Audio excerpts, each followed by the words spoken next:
Carl, alam kong mabigat ang nararamdaman mo dahil nagka-injury ka.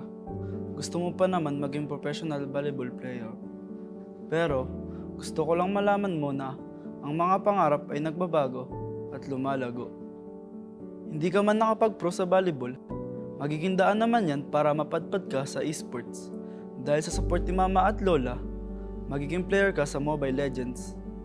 Mula rito, huwag kang matakot mag-risk sa mga bagay talagang gusto mo. Kahit na mukhang malabo, subukan mo pa rin. Hindi mo malalaman ang mga kaya mong gawin hanggat hindi ka umaakbang. Balang araw, mabibigyan ka ng pagkakataon na maging kasama ng Blacklist International sa SEA Games.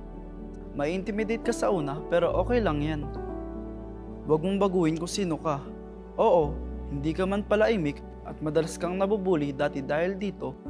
Pero isang araw, makikita mo na ang pagiging soft-spoken mo pala yung kakailanganin ng magiging team mo. Huwag ka basta-basta sa suko, ipagpatuloy mo lang ginagawa mo. Kasi kapag gusto mo talaga ang isang bagay at pinaghihirapan mo, makukuha mo yan. Maging positive ka lang, kakailanganin yan ng mga kakampi mo. Marami kayong pagdadaanan. Kapag mahirap at malabo na, maging liwanag ka. Tignan mo, yung dating injured Carl na hindi pinalad maging pro sa volleyball, handa nang tumuntong sa M5 World Championship ngayon.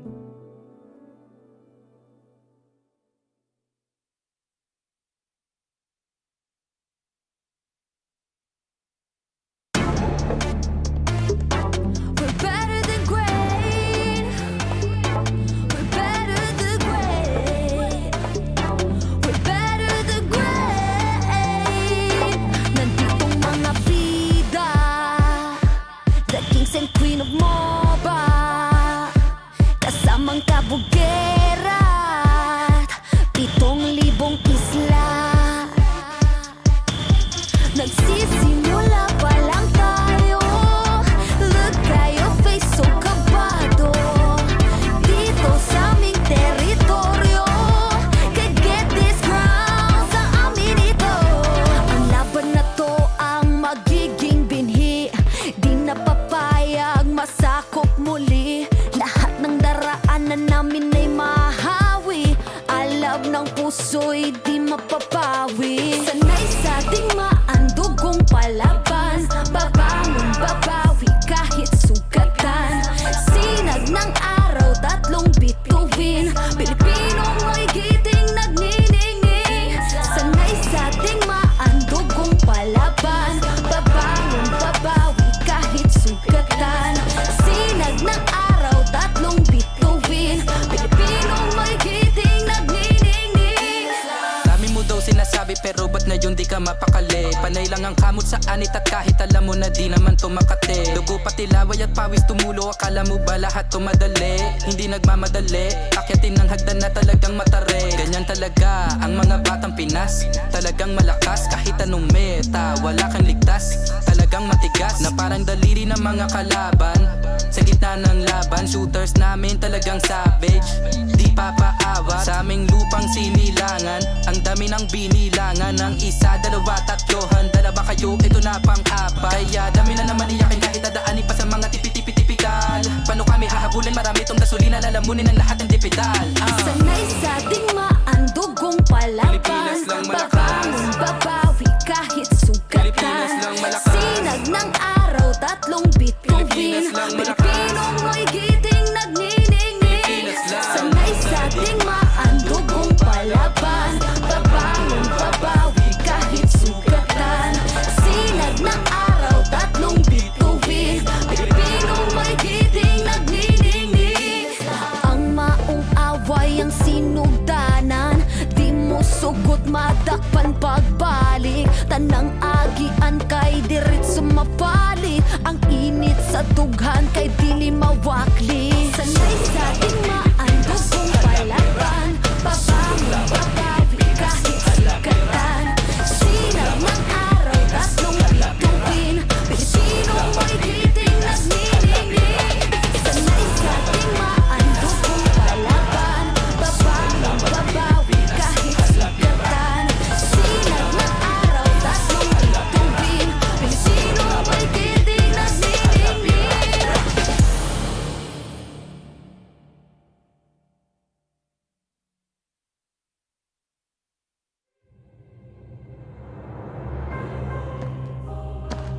Shadow Dragon was once my biggest weakness, but now it's my most potent weapon.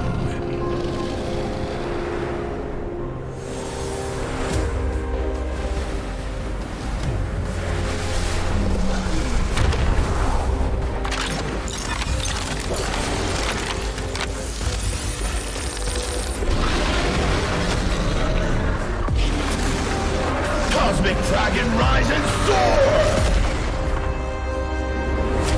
Dragon Stomp!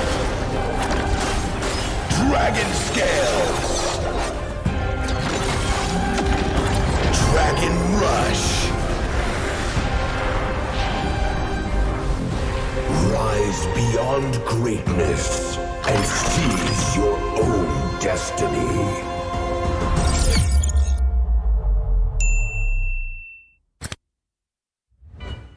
Tonight, we celebrate MLBB Esport. Do the kaldak! Do the kaldak! This is the Suman Challenge. Go! Oh!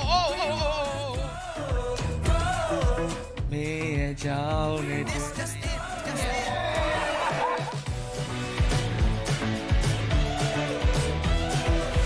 Welcome to M5 Gala.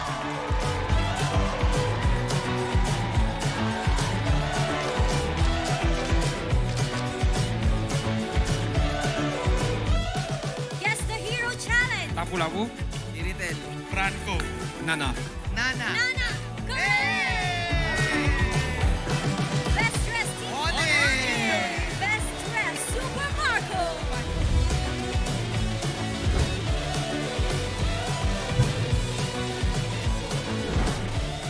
Thank you so much for joining us at the M5 Gala, and we'll see you at the M5 World Championship.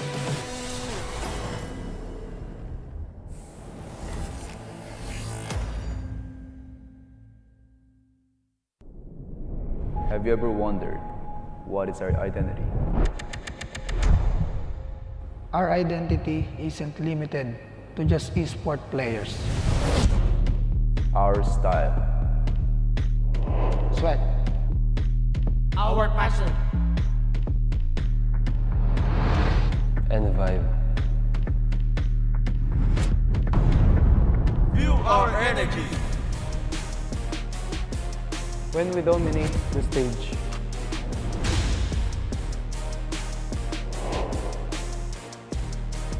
The hours of sacrifice. shape who we are. So, what is our identity? We are legendary.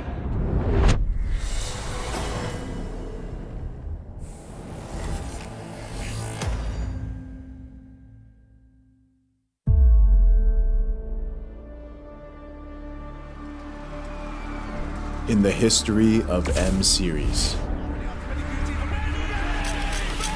no host country has ever won the championship title. No other region has ever claimed the throne. No team has ever secured the championship twice. In this thrilling showdown, 16 teams across the world have gathered once more to seize the trophy. Which teams will prove themselves in their epic rivalry rematch? Will a new region unveil their strength and climb to the top? And who will leave an unforgettable mark with their skills? Behold, the old guards, seasoned titans returning to reclaim glory.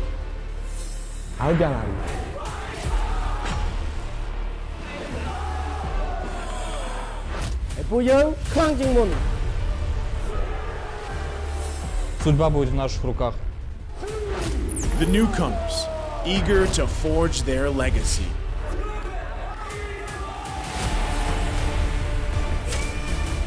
Kita di sini untuk lawan yang terbaik. Kami nggak takut tantangan apapun.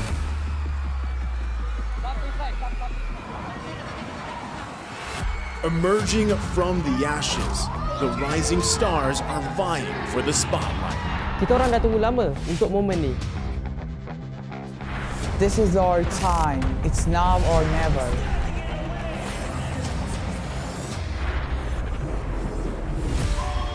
Enter the contenders, here to defy the status quo and rewrite the narrative.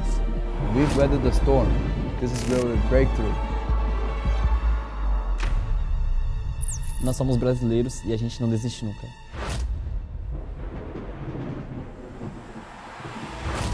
The Kings, legends in their own right, descend to defend their crown. Kita sudah merasai kemenangan. Ini saatnya kita menguasai dunia. Naitaas na namin ang kampyonato at itataas ulit namin ngayon. Babawiin namin ang corona para sa aming hari at reyna. Get ready as the stage is set for the most dynamic championship of the year. It all begins here. It's time to see who will be better than great.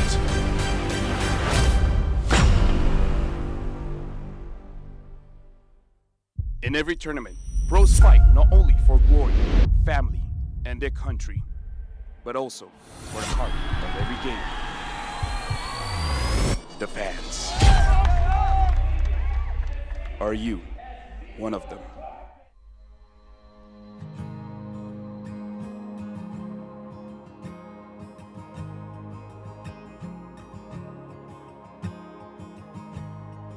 Hello everyone, my name is Queenie Tornis and I am representing Blacklist International Agent! Perjalanan Sonic ini udah berdiri sejak 5 tahun yang lalu. Sampai kita kalah, sampai apa itu Onic udah ada.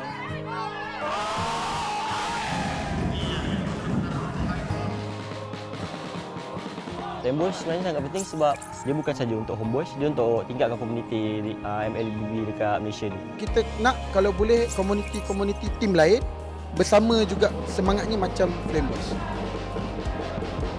Hal yang bisa kita berikan secara maksimal itu adalah dukungan. Bila moral player tengah down, tapi kita orang tak tengah down. Kita orang tengah hype. Kita apa-apa pun, kita sebagai macam homeboys ada 5 player, kita orang Flame Boys adalah player ke-6. And I can say that I'm the correct fandom because they really value their fans. I can feel that this is not just like playing games or what, but this is like a family, a whole family.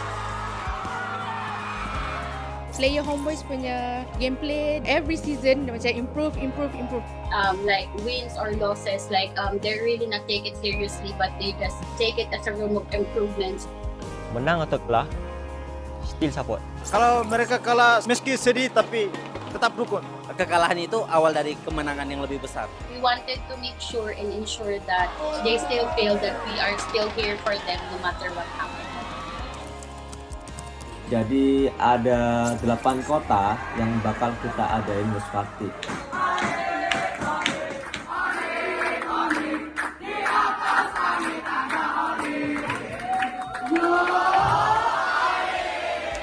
Let's go Blacklist! Blacklist will only improve and they won't give up!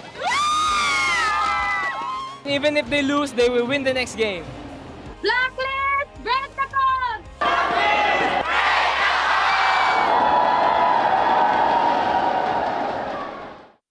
They have always felt your unwavering support and love. Maraming salamat po sa pagsuporta niyo sa amin palagi. Sobrang namomotivate kami lalo lumaban sa mga next games namin dahil sa pagsupport niyo sa amin. Kaya po sana tuloy-tuloy lang. And yun, thank you so much. Maraming salamat sa mga agents na walang sawang sumusuporta sa amin kahit na manalo man o matalo, dyan pa rin kayo para sa amin. Yun. Isa kayo sa mga rason kung bakit pa kami nagpaparto. Thank you sa inyo. Pertama, makasih banyak yang udah dukung dimanapun kalian, dari Manado, dari semuanya lah pokoknya. Dukungan kalian sangat berarti buat kita, bikin kita semangat, bikin kita lebih konsisten juga biar menang terus. Guys, dukung kita dan kita juga nggak akan bosan buat juara. Terus yang terakhir mungkin selalu doain kita terus. Terima kasih. Thank you to all Sonics for supporting us. It really is touching and we really appreciate all of you guys from wherever you guys are, and I hope you continue supporting us and don't be bored. We will try our best to win every tournament for you guys.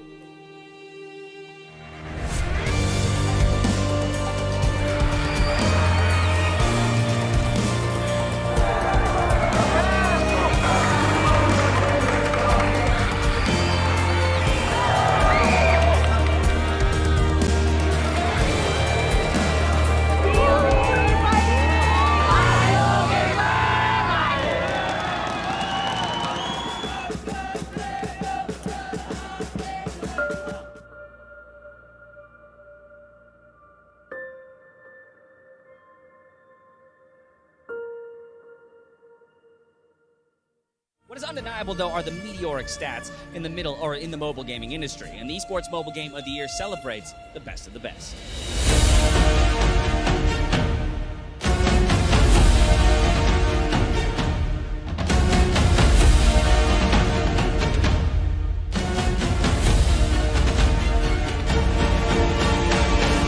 My pleasure to announce the 2023 Mobile Game of the Year, Mobile Legends Bang Bang. Woo! Congratulations. Oh my god, thank you guys. And then, okay, yeah, sure. And then put it. Hello guys, hari ni kita nak rate player roam tank dekat dalam M5. Kod. Bu sezon favori tank oyuncularımdan biri. Malezya'da bayağı izleme şansım olmuştu. S'e koyuyorum. Dekat saya ada Apex 47 Apex 47 daripada tim, kalau tak ingat, B guys. Keyboy. No. Keyboy. She here. For sure. My classes is Keyboy. Keyboy, my idol. I'm gonna put also in here. Oh, my idol, Baloiski. The macro god, I think here. Oh, I think here. S+. First off, me. I'm going to put it like 8 here. I don't want to overrate myself. Okay. It's okay. How about me, Wicked? Oh. It's okay. Betul. D. Sebab orang cakap dia tak tahu pun. Me. Because I'm bad, I'm gonna put here. F. Sorry, Baloy. And me. Okay. Oh, Luna. Luna. Luna B. Apex, I think here. Here. It's okay. Here. Actually, Soren. On my level. Soren is like a mechanical player and also likes to taunt people. Ogun, idol. S. Oh, NJ will lose. NJ will lose. For me. F. Soren. My enemy. With me. Sorry, you're my enemy.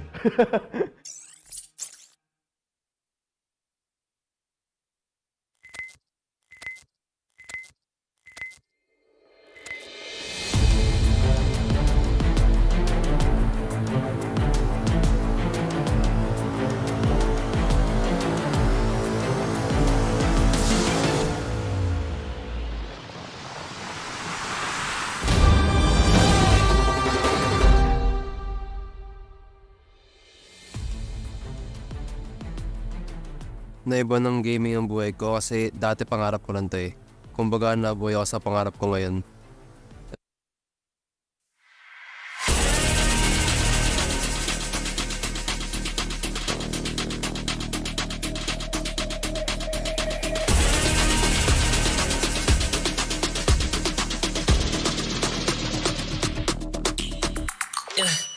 Hit me like I might get over, but you could give me in no corner.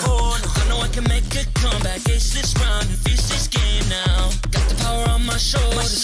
Yeah, you know that I'm a soldier. You could keep me off my guard, but you can't keep me from my honor. I feel like the floor is over. The energy's getting higher. You're saving my arms. 'Cause I know just what I got. I got you like na-na-na. And you know I hold the power. This feeling I love. Oh yeah. Making my grind good to crash. So don't stand in my way. Standing tall and I won't fall over. We are better than great, girl. We are better than great. We stand tall, won't run away. We are fun, nothing gon' change. Great. We are better than great. Can't get it great, I'm better than great. I play my own role, I've become the greatest. Transcend myself into this game, yeah. I build a power to dominate fate. Championship mind, no time for the weak. We're start to the game, shine, reveal. Better than great, that's how we feel. I feel like the floor is over. The energy's getting higher. You're saving my arms. 'Cause I know just what I got. I got you like na-na-na. And you know I hold the power. This feeling I love. Oh yeah. Making my grind good to crash. So don't stand in my way. Standing tall and I won't fall over. We are better than great, girl. We are better than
#1 seed, the champion of the arena. The fans adore me because I've never lost. Yet you are afraid. Afraid that you will lose everything.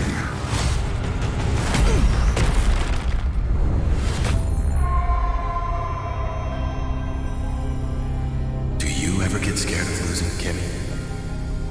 Well, big girl, I think we should cherish the joy and excitement of each game. Not who won or lost. That's right. I'll strive for victory, but I won't lose myself in its pursuit.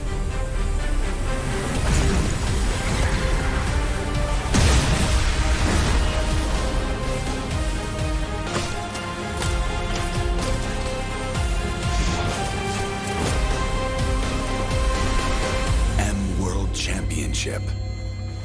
I'm back.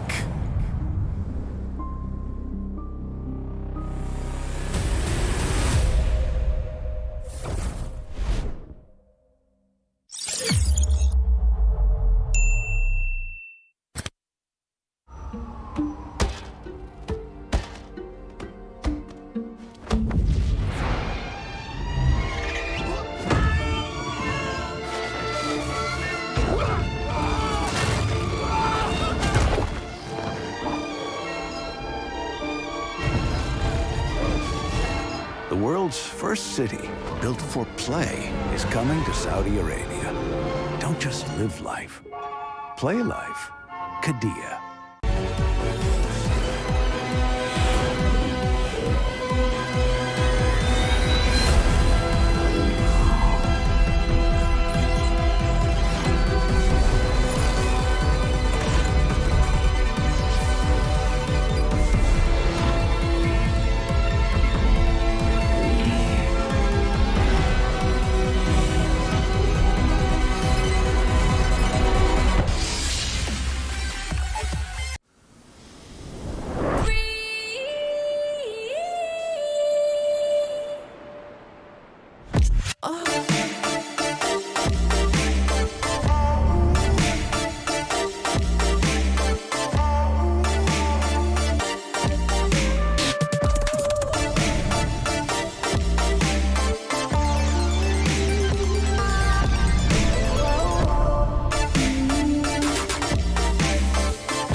Grab only, savings and dami, your wallet sings tonight. Laki ng bawi, pag nag-grab only, save 244 alright. Bawing, bawing, bawing, bawing, bawing, bawing, bawing, bawing, bawing, bawing, bawing, bawing, bawing, bawing, bawing, bawing.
Камбэк. Что мы друг другу скажи мне? Мы вместе на пути к вершине. Наши глаза горят, и воздух накален невыносимо. Нет, мы не заплачем, потому что здесь мы что-то значим. Ногами высекаем искры, за спиной наша удача. Устали мы вечно ждать, сидеть с трибун, все наблюдать. Гладиаторы мы в этот раз. Наконец настал наш час. Мы вернулись вновь, чтобы побеждать. Трофей над головой своей поднять. Эта арена вызывает в голове флешбэк, и мы готовы к бою. Это наш камбэк. Кто ты, воин, как твое имя? Взмываешь небеса, как Чонг. Воля твоя нерушима, снова слышен битвы гон. Но только в соло ты не сможешь таланты все свои раскрыть. Команда верная поможет твои слабые места закрыть. Устали мы вечно ждать, сидеть с трибун, все наблюдать. Гладиаторы мы в этот раз. Наконец настал наш час. Много раз ощутить боль падения, вновь находим мы силы воспрять. Снова на языке вкус сражения, снова сможем себе доказать. Давайте, ребята, это победа! Мужчина стоит рядом, ее не вытаскивает. Сейчас может быть, стоит продолжить? Получится ли ульта от Лолиты? Есть ульта от Лолиты! И должны доигрывать! Какая уверенность в своей игре! Все вместе, в системе, дойдем мы к победе. Мы встретим проблемы, но это путь верный. Против всех заочно, но я знаю точно, что на пьедестале стоять мы будем с вами. Мы вернулись вновь, чтобы побеждать. Трофей над головой своей поднять. Эта арена вызывает в голове флешбэк, и мы готовы к бою. Это наш камбэк.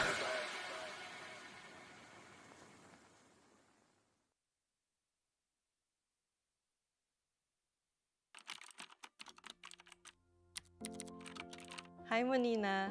Alam kong nag-iisip ka ngayon if you're going to let go of your BPO work. You know what? Take the risk. Pumasok ka sa mundo ng esports and tanggapin mo yung hamon and opportunity na maging team manager. It's gonna be exciting and different. Iba to sa dati mong naging trabaho. Hindi siya mas madali because you're gonna be dealing with kids and people with different personalities. The workload is going to be overwhelming, kaya please, huwag mong akuin lahat. Madaming challenges, pero mas maraming taong nakapaligid sa'yo na tutulungan ka to overcome those challenges. Learn to delegate, work on your adaptability. Life is not a straight line. May magiging ups and downs talaga along the way. Don't be afraid to try and to speak up. Kung may mga ayaw makinig sa'yo, lakasan mo pa yung boses mo. As long as alam mong may sense yung sasabihin mo, go for it. More than a manager, be an ate. These kids would be going through a lot of emotional stress and disappointments. Do your best to be there for them and to comfort them kapag kailangan. Alam ko, masakit din para sa'yo kapag natatalo. Pero ang importante, nandyan ka para samahan ng mga players mo, mga batang kapatid mo. You will sacrifice a lot. Resources, time with family, and even relationships. It would be stressful, but every minute will be worth it. Especially when you see the joy in your players' eyes na makakasali pala kayo in the World Championships. I promise you, Monina, you will not regret leaving your corporate career because time will come that you will manage a world-class esports team.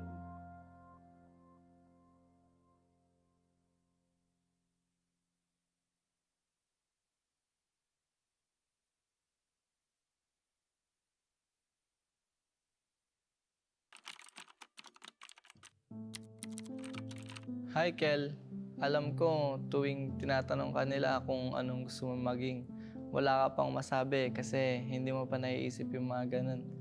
Hindi hindi mo pa alam kung anong pangarap mo. Pero huwag kang mag-alala kasi darating din yung laro na magbabago ng buhay mo.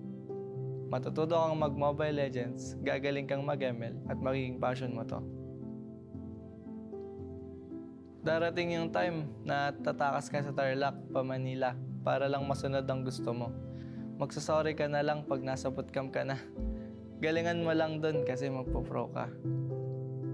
Makakahanap ka ng team na alagaan ka. Oh, baka kala mo puro saya lang yun ha. Magkakamali ka, may issue ka. Pero okay lang yun kasi doon ka matututo.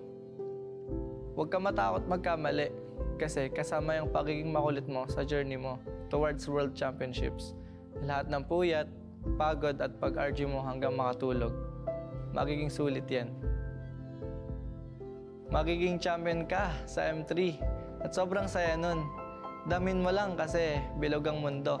Pwedeng panalo ka ngayon, tapos talo ka na bukas. Pag dumating pala yung oras na parang nawawalan ka ng gana sa ML o sa buhay, huwag kang titigil. Pwede kang magpahinga, pero ipagpatuloy mo pa rin ang pagpitik. Huwag mo hayaan na may dumang araw na hindi ka pipindot. Kasi malaking bagay yun. Hanggat kaya mo pa, huwag mo sayangin yung panahon.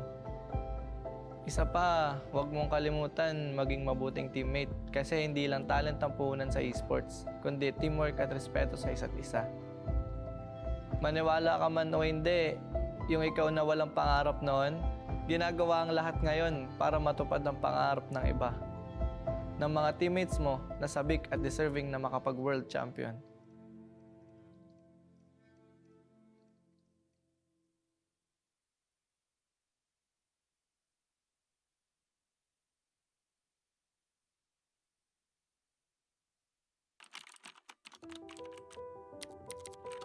Jay, kamusta ka? Kamusta yung pagbebenta mo sa palengke ng prutas tsaka pagtatrabaho mo sa babuyan para makapagpa-load ka at makalaro ka ng ML? Kahit pa 2 oras yung biyahe papuntang Bagak para maghatid ng baboy sa palengke, hanga ako sa'yo kasi kaya mo magtiyaga. Huwag kang mag-alala, lahat ng sinakripisyo mo, magiging worth it. Dahil sa Mobile Legends, magbabago ang takbo ng buhay mo tsaka ng pamilya mo. Oo nga pala, huwag mo kalimutan magpasalamat sa ate mo kasi pinahiram ka niya ng cellphone para makalaro ka. Mag-thank you ka rin sa mga pinsan and kuya mo kasi sila yung mga unang nakasama mo magbatak sa ML. Darating din yung panahon na makakabawi ka rin sa kanila. Sa atin lang dahil gigil ka sa kaka-RG, magiging top 1 ka sa stars at diyan ka madidiscover ni Boss D. Simula dito, marirealize mo na iba pala ang pagiging pro sa pagiging RG boy. Na kailangan mo pala mag-isip at kailangan mo matuto sa mga macro plays. Diyan ka rin magiging content creator. Enjoy mo lang yung pag-vlog and pagko-content mo kasi yan yung makakatulong sa pamilya mo. May purpose lahat na nangyayari kaya huwag ka mawawalan ng pag-asa. Darating yung time na kakailanganin mong lumipat ng team para pagbigyan naman ng gusto mo at yun yung makapag-focus sa pagiging pro.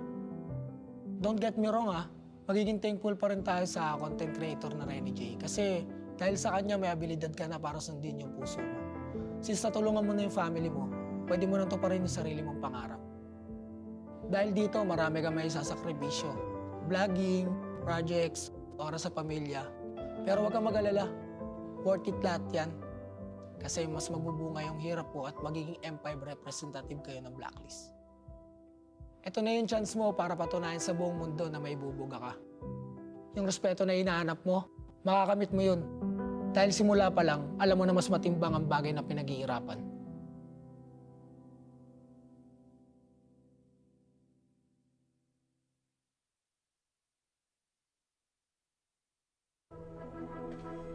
For the longest time, we have wished that the wondrous worlds we game in were real.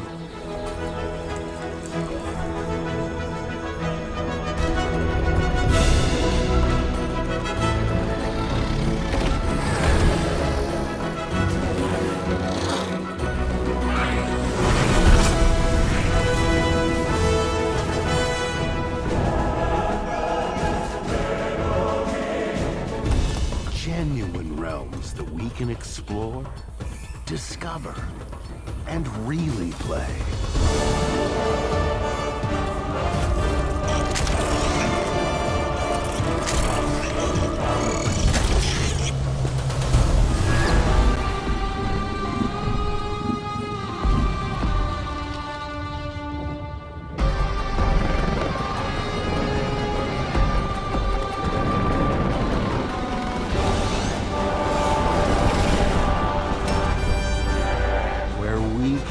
celebrate and earn rewards for our triumphs.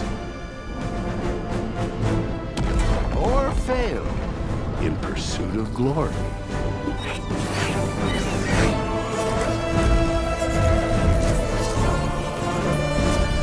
A place where we've always dreamed of living, where we've always dreamed of working.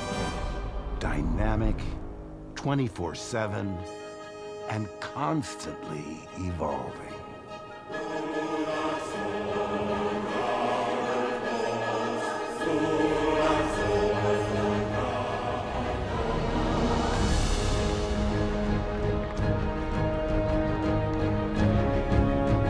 Host to the biggest events, where the greatest among us hone their skills.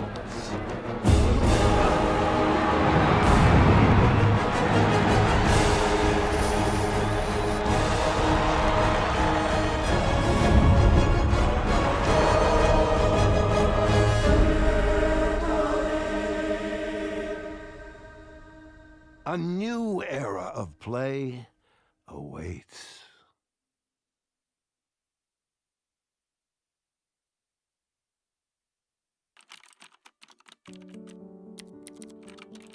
Carl, alam kong mabigat ang nararamdaman mo dahil nagka-injury ka. Gusto mo pa naman maging professional volleyball player. Pero, gusto ko lang malaman mo na ang mga pangarap ay nagbabago at lumalago. Hindi ka man nakapag-pro sa volleyball, magiging daan naman yan para mapadpad ka sa esports. Dahil sa support ni Mama at Lola, magiging player ka sa Mobile Legends. Mula rito, huwag kang matakot mag-risk sa mga bagay talagang gusto mo. Kahit na mukhang malabo, subukan mo pa rin. Hindi mo malalaman ang mga kaya mong gawin hanggat hindi ka umaakbang. Balang araw,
like the floor is lava. The energy's getting higher. You're saving my arms. 'Cause I know just what I got. I got you like na-na-na. And you know I hold the power. This feeling I love. Oh yeah. Making my grind good to great. So don't stand in my way. Standing tall and I won't fall over. We are better than great, good. We are better than great. We stand tall, won't run away. We are fun, nothing gon' change. Great. We are better than great. Can't get it great, I'm better than great. I play my own role, I become the greatest. Transcend myself into this game, yeah. I feel the power to dominate fate. Championship mind, no time for the weak. What's up to the game? Shine, reveal. Better than great, that's how we feel. I feel like the floor is lava. The energy's getting higher. You're saving my arms. 'Cause I know just what I got. I got you like na-na-na. And you know I hold the power. This feeling I love. Oh yeah. Making my grind good to great. So don't stand in my way. Standing tall and I won't fall over. We are better than great, good. We are better than great. We stand tall, won't run away. We are fun, nothing gon' change. Great. We are better than great. If we stand tall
Mabuhay Pilipinas!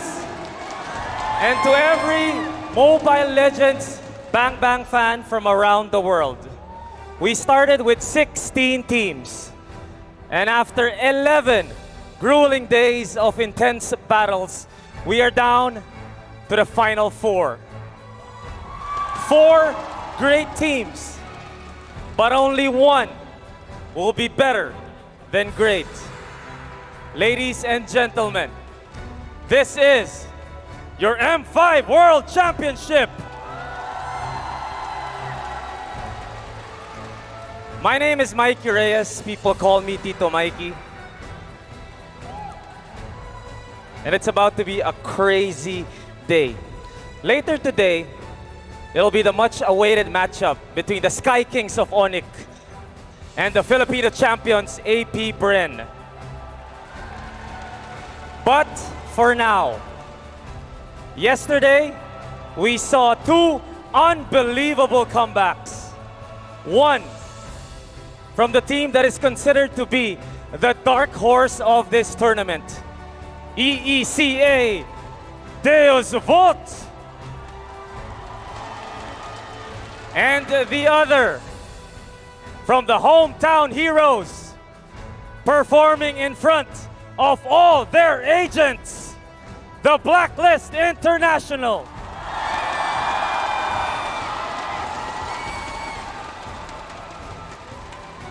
And today, they go head to head.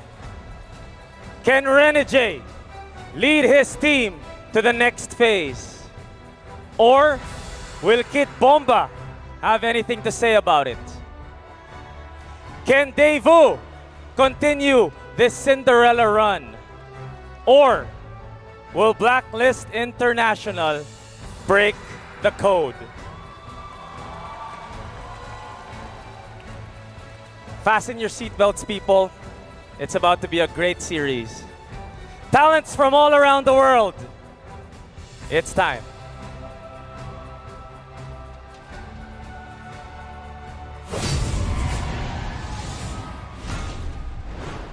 And it's just a matter of time before we begin arguably the most taxing day, emotionally tolling, physically demanding day in all of MLBB esports this year. Welcome to the M5 World Championships Stage 2 knockouts.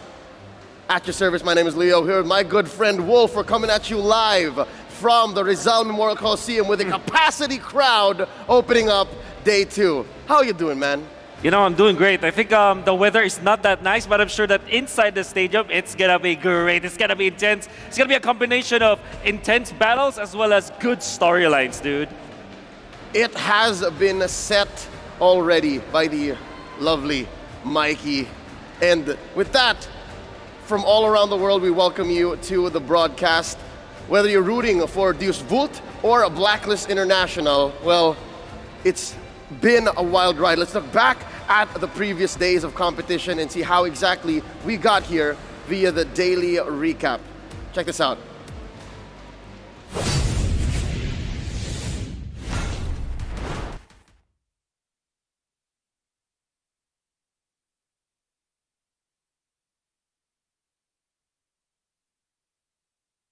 Stage.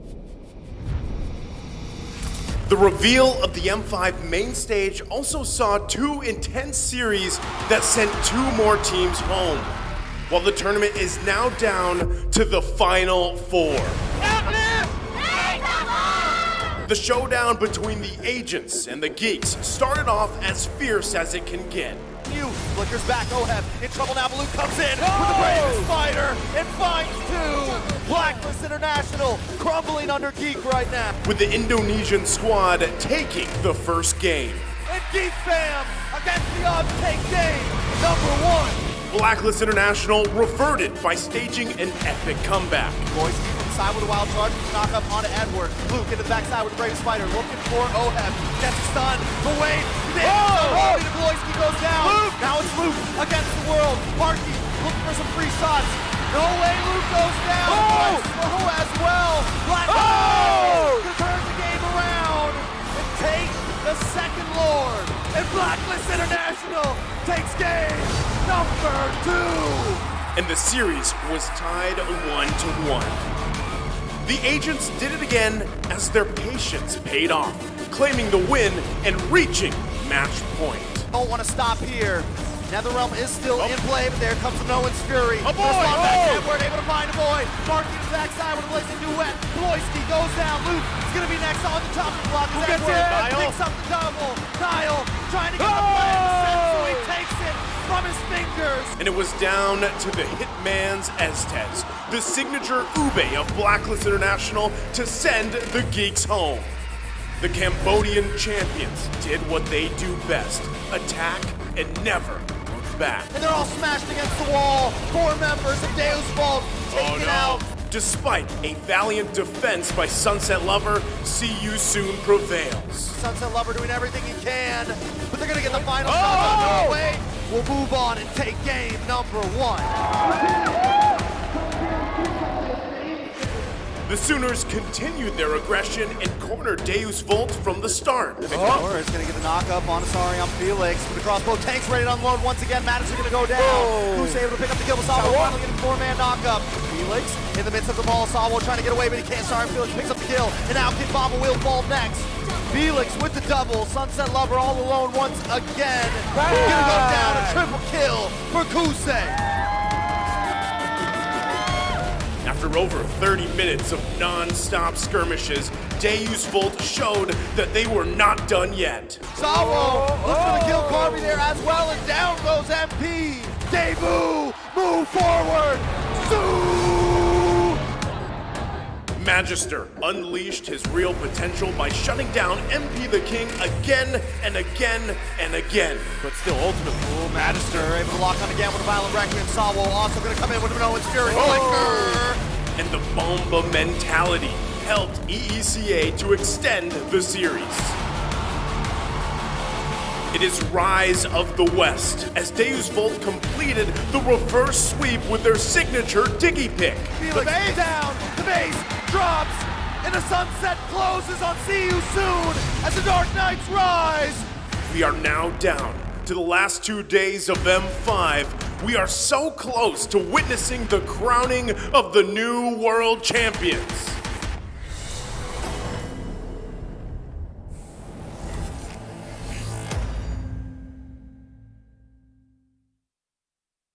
Back-to-back bangers yesterday, bringing us the play of the day, presented by Kidia. We're awarding it over to Luke with his perfect final slash against Blacklist International. Yeah, he said it perfectly off cam.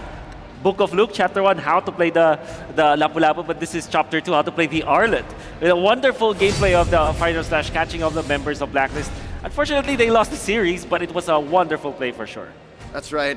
And that's how they ended up dropping in the hands of Blacklist in yesterday's matchup. 3-1. It was followed by what seemed to be an epic for Deus Vult, going 3-2, knocking down See You Soon. And now we have this opener.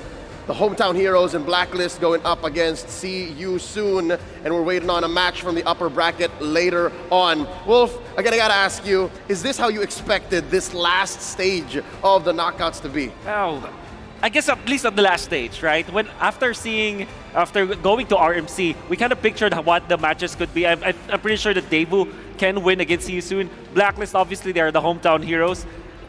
You know, I want to sound smart. Yeah, this is something that I kind of expected, you know. Come on. Saw it. You're saying you know that Deus Vult would go this deep. You're saying that they would be at the cusp of maybe ending Blacklist International's lower bracket run. Talk to me about that, because that's the first match coming up. What is Blacklist looking like to you, given that yesterday they went 4 games against Geek Fam, but it wasn't as easy as it looked? It wasn't. But the thing is, the fact that they have... That was technically, what, 4 games that Geek were able to get the first game, the early game, I mean. Right. And Debu and the Blacklist International won against all of those. So how do I feel about Blacklist International? Oh man, they're back. They're bringing back the M3 form that when after going down to the lower bracket, they're going to just steamroll through. Makes for quite the documentary, if you know what I'm talking about. One more time, looking at the knockout stage brackets. We've seen so many teams say goodbye already. We're down to the final 4. So we've cut down effectively in half the teams remaining in the M5 World Championship stage. And with that said, it all comes down to this, a best of 5 coming back. Yeah. Deus Vult, the Dark Knights of the M5 World Championships. What makes them so deadly here? What makes them an actual threat against the M3 World Champions? Number one, they are, I guess, in a way, their macro is not the same as usual teams that you've seen. Different. It's different, right? For lack of a better term, it's different, right? Second is, they fight and fight and fight no matter what, right? It's I would get this term from another MOBA. It's Davai Gaming. It's perfect for their region where they just rush ahead on. They would just take what they wanted, you know? Davai Gaming at its finest. So with that said, this might be the age where Davai Gaming, a different kind of approach to the game, just changes. And is that not perfect for Blacklist International's history? Because they also changed the game wherein they invented the Ube. Is there an Ube from other MOBAs? Is there an Ube from other sports? Interesting. Right? You know? Because it might be Blacklist who actually pushes the envelope in that sense. That's right. I completely agree. I don't think I know of any that kind of playstyle. And Blacklist are the masters of it, for sure. Only in MLBB, only on the world stage, only in the M series. And with that said, I would love to see a vibe check. I want to know what these teams are looking like as they step into the stadium, as they make their way into Rizal Memorial Coliseum, given that they know they have a capacity crowd waiting for them. They have all of the agents, all of the fans traveling from all around the world to see them in action. Specifically, the young mid-lane magician, Yue. Yue here, average kills, relatively low for a mage of this current metagame. But Wolf, talk to me. Tell me about what Yue is doing that's making it work for Blacklist. He's a different flavor from the mid lane. For the past iterations of the Ultimate Bonding experience with Haji as well as Omai Venus sometimes, and what they do is they kind of play passively, but Yue plays aggressively, very distinct from the other mid laners that you've seen ever from Blacklist International. And now stepping into the arena, we have Sunset Lover from Deus Vult, an M-Series veteran, showing us exactly that it's not just one Lilia superstar in the World Championships this year. He is a threat. He actually won with not just the Lilia, but with a gourd yesterday. Exactly. You saw that gourd game? I saw it. I believe that he was also able to just, I think it was the best KDA, right, during that moment. But I'm kidding. I mean, if you're going to be looking at that game and how Sunset Lover played it with the gourd, it was very, very smart and calculated. Like, if you really dial in and dive in and become a nerd about it, it looks really, you know, something that he's prepared for, something that he played so smartly. And I'm very impressed about how Sunset Lover played that gourd. I'm sure it wouldn't be possible without the ROG Phone 6. It's M5's official gaming phone, and it packs the game-winning power of Snapdragon 8 Plus Gen 1 chipset with a class-leading Game Cool 6 thermal system that lets you break every limit. It also comes with a spectacular 165Hz AMOLED display and a monster 6,000 milliamp hour battery life to power through your gaming needs. Check out Daewoo doing their ping checks with the ROG Phone 6. Wolf, I won't lie to you. Last night I tried to play the way Sunset Lover did on that gourd, and I did pretty well. I mean, given there wasn't a Yu Zhong, there wasn't as hard of a lineup in my face, but I was rocking the ROG Phone 6. It works wonders. Was it nice who approved?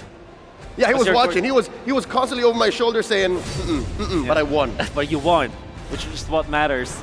And I think we're going to see more heroes like that. I think that we're going to be diving deeper into the bag of tricks of the teams right now, particularly for Blacklist International. So far, what we've seen yesterday are their usual picks. If you're going to be looking at their heroes, there wasn't any like surprise picks, right? So I'm pretty sure that against Daewoo, a team that plays the Gourd, that plays the Diggy, for example, eventually the Dyroth, right? These heroes, they just challenge the hero pool for sure of Blacklist International. That's right. And again, despite this being a David versus Goliath matchup, as Wolf said, bringing their own brand of macro, bringing Davai Gaming to MLBB. It's up to the code breakers to decode the Dark Horse. I actually am also quite curious because Mirko and I yesterday tried to figure out there's no way this is happening. There's no way that after Game 3, momentum is more than enough to swing this towards Deus Vult. Because even in the draft, Game 5, you saw how they kinda, again, with Coach Fly Solo manning the draft here, forced them into picking the Hayabusa. So they forced them to play their meta. Exactly. I believe that the drafting is a big part, massive part of how Dave's Vault was very successful. You can see it's not about the heroes that they pick up, right? It's not about countering heroes. It's about the order of picks that they will do it. Sometimes they put a Diggy last, sometimes they put it first.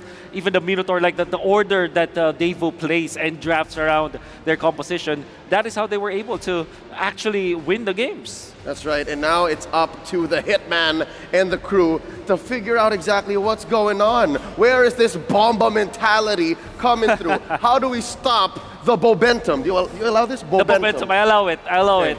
Because that's perfect. That is actually one of the perfect pictures that we can paint when we saw game number 5 or the best of 5 series yesterday. It was just about that momentum. Kid Bomba called game. He called 3-2 after game 3. He called prophesized game, it. man. He saw it. He predicted the outcome. Exactly. He manifested it. Yeah, that's a different level of intelligence that you can see from a young guy, 18 years old, and already proving himself in the international stage. He's amazing. This Greek-German athlete. Again, at the lead for Deuce Volt is the veteran Savo and Sunset Lover. On the other camp, the other corner, it's the Hitman. And again, the youngest iteration of Blacklist there has ever been in their entire run. And they're this close to doing it again, Wolf. They're this close to reaching the peak of MLBB Esports. They just need to win 2 more series and they're in the grand finals once again. Looks and sounds easy, but I'm sure the Blacklist is up to the task. It will be the veteran Savo from the side of Dave's Vault to kind of stop them. And the thing is, if you're looking at Ready J himself, right? I was able to talk to Benny Cutie. Of Sorry, course, you were saying. this is not a shrine, but we'll make it a shrine. Benny Cutie, you know him, world champion. That's right. Obviously one of the best goldeners out there. He said that Bren J is a good mixture of catch-type roamers as well as sustained roamers. Best of both worlds. How do you stop the Hitman with that? How is this real? How is he playing with that kind of hero pool? We'll go to the desk to get the action started. Let's get it on.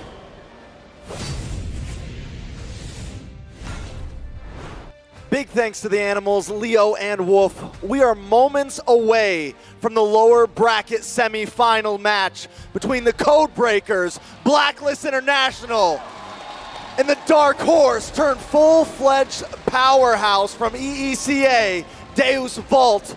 My name's Trex, alongside with the legendary Mirko and the best caster, LaFell.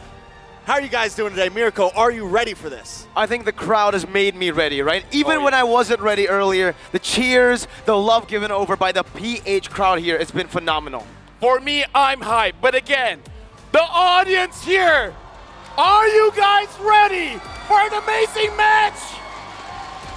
They're hyped, man. I'm hyped. We're hyped. Definitely very hyped. But before we get too hyped, I just got to let you guys know the M5 World Championship is powered by Moonton, presented by Kadia, supported by ROG, the official gaming phone, Grab, the official super app partner, and Secret Lab, our official chair partner. Thank you to our lovely sponsors. M5 wouldn't be possible without your support. A special shout out as well to Kadia, our global presenting partner. Kadia is a giga project, a city that is being built in Saudi Arabia. It is the future capital of entertainment, sports, and culture.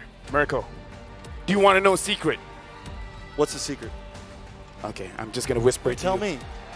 The Secret Lab chair can get you ahead of the competition. With the Secret Lab Titan Evo gaming chair, you guys can get the mythical honor, mythical glory. You hear the crowd. They want to be mythic. Booyah! I mean, hey, I thought it was supposed to be a secret, man. Oh, yeah, sorry. Are they hyped? Are they that hyped just about the chair? They heard the Or did secret. someone just walk in? I think Blacklist just walked in, but also the chair. It's the chair. It's definitely the chair. Now, one last thing. The M5 Pass is still ongoing. Unlock Yuzong's M5 exclusive Dragon Shade skin and Prime Cosmic Dragon skin when you buy the M5 Pass. Accomplish all activity tasks to reach level 75 for free. A ton of M5 exclusive rewards are also waiting for you. Get yourself one or gift Mirko one now. I already got one. I already got one too. So we just got, gift a friend one. Do you have the 150. Are you at 150, Lavelle? No, I'm 75. Oh, you don't get a dap then, sorry. You don't get a dap. Wait, Not yet. Until you get 150. Wait, he said 175. No, 75. Oh, never mind. All right. All right, we got to give it up. Dude, I'm looking at the players, man. I can't wait. I got my purple buff ready. I want to see the game. All right, we got some walk-ins coming in. Some very important people. Sometimes the people that go unbeknownst to the rest. But these are the people that keep things secure, keep things safe. This is the Marshall walk-in to officiate the M5 World Championship. We have our Marshals making their way to the stage. They are here to ensure the fairness and integrity of our games. What would we do without them, Mirko? We want to be able to get those pauses in time to troubleshoot. Most definitely, but the Code Breakers have proved themselves to be the bane of everyone's lower bracket existence since their iconic M3 run. On the verge of repeating history, Agents, welcome Blacklist International! This team don't need no introductions. You hear the crowd. They love them. And again, this could be a miracle run. A history in the making since M3. Now, Blacklist is good, but from the tournament, Dark Horse, to the pride of EECA, was able to transform themselves into a full-fledged powerhouse. One explosive match at a time. Give it up for Deuce Volt Sue! Every story needs a villain, and Kid Bomba has shown that he can be one here. They go to the crusade, they go to the battle, yelling, Deus Vult! I love it. The villain arc is in prime movement right now. Can they defy this, though? And now to guide the teams to victory, we have their head coaches and analysts for Blacklist International, Master Basics, as well as Dexar for Deus Vult, Fly Solo, and Woro WM. WM. We got a lot to unpack here, guys. A lot of people have been waiting on this match. Deus Vult yesterday with an insane reverse sweep, proving that they are willing to go the distance, but Blacklist has also been known to go the distance. What is the game plan for these two teams here? Honestly, looking at both teams, they have a very clear way of playing. For now, we gotta talk about the teams individually. Let's talk about Blacklist International, OHEB, Sensui, Edward, UA, as well as Renegade. We saw UA just now, and here's the thing. Give this guy a carry hero, and he will carry your team. Him on the Valentina, let me tell you, man, that's a very scary comp when it's just one hero. Definitely a very scary comp. I mean, Blacklist International in total right now, so many of their players have been showing up, have been making it onto base, have been making plays. I feel like each game it's Renegade, next game it's Yue, Edward, OHEB even had some amazing Claude games, but Deus Vult as well have been doing an amazing job, Mirko. And it's very visible to see, even yesterday, when a lot of eyes are set only on Kid Bomba, we were reminded yesterday by the whole team that it isn't a one-man show. Sunset Lover proved to be one of, if not the best Lilias after the performances up against Fireflux, and just yesterday, the reverse sweep going consistent. And even when the Lilia was banned out, even when he didn't get his comfort picks, forced onto a gourd of all picks, he made it work, and he popped off. Let me just say, if Sunset Lover wasn't a Mobile Legends player, he would be a goalkeeper, man. How many times has he made that single play to protect the base, man? 1 against 3, 1 against 4, it doesn't matter the odds. Sunset Lover will prevent an end from the opponent team. Most definitely. And taking a look at some of these stats, I mean, they're honestly very close. The underdog team matching them almost in KDA. The hero pool, though, is something important. Daewoo with 25, 5 more unique picks than Blacklist International. And with that, it becomes really interesting, the dynamic in the draft itself. We've seen Blacklist International, they like to take their time into these series, right? Just yesterday as well, against Geek Fam, game number 1, they took it more of an experimental run. They try to be creative with their picks, utilizing the Fredrin as a flex pick in the early phase of the draft, but then ending it up a bit too creative, I would say, right? Geek Fam then was given the opportunity to completely steamroll them, but then the adaptation starts. When that starts, it's quick. They can adapt to tempo, gameplay, and most importantly, the draft. They stick to their basics with Master the Base talent prediction. All right, we do have a quick talent prediction, and things are actually a little mixed up here. Mirko, 3-0 to Blacklist. I can hear the people already. They're You guys pretty see angry. this? They're upset. Why did you do this, Mirko? They're like throwing, no. Okay. Yesterday, I said 3-0 Blacklist, and they won. So, to be fair, like, it's not, yeah, right? Right, Lavelle? I'm not saving you. Bro, you also predicted Blacklist. You also have a curse. No. So are we saying your No. two curses? Yeah, when we both work at the same time. It neutralizes the... Knew, Okay. I No. saw you, so I went with you. Okay. Dab it. All right, so... Dab it. But I voted for Deuce Volt. So it helps leverage Deuce Volt. How's your two curses are combining with my... How's your prediction rate so far? It's decent. It's decent. It's like 50-50. It's better than yours. Yeah, way better than mine. All right, just to let you guys know, something very important and dear to us. Here comes the TikTok drops. Watch for 3 minutes, and you can win 1 TikTok viewer chest. That's 2 minutes less than before. And now watch for only 5 minutes, and you can win a TikTok's deluxe chest. Have any of you guys actually seen what's in those chests yet? Dude, let me just I say, heard they're fire. 3 minutes, you get 1 TikTok viewer chest, 5-minute deluxe chest. If you watch 4 hours, you'll get our hearts. Ooh. Your heart or like the caster's I said heart? ours. Yeah, but like... Give your heart.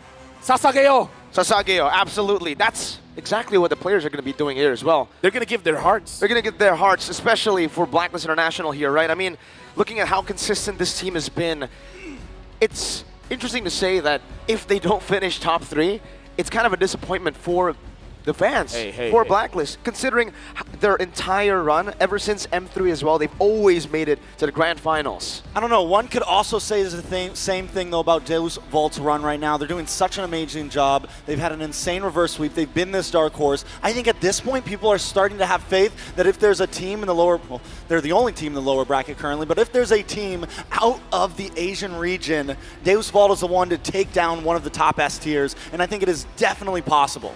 What I'm getting at is basically, right, for Deus Volt, no one expected them to be here. No one.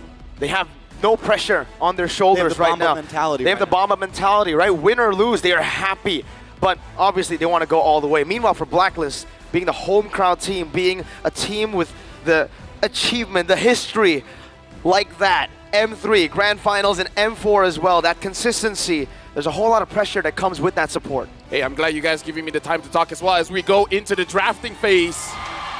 Where the first game here, Blacklist International going up against Deus Volt, where I will be looking at the roamers. 100% Matilda for Renegade, 100% Sao on the Diggy. I want to see the bands. I'm definitely excited for our first draft of the night here. We're already seeing some of these bans. Matilda going to be banned out from the side of Deus Volt. A lot of respect for Renegade.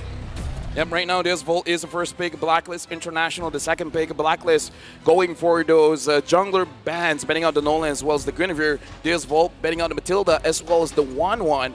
I'm just going to put my point in as well because you guys were talking about the mentality game. I kind of feel like Blacklist mentality, they don't lose to the same team twice, is going to help them out in this best of 5. Because I feel like in the long series, Blacklist is going to learn much more about their opponents than what their opponents can learn about them.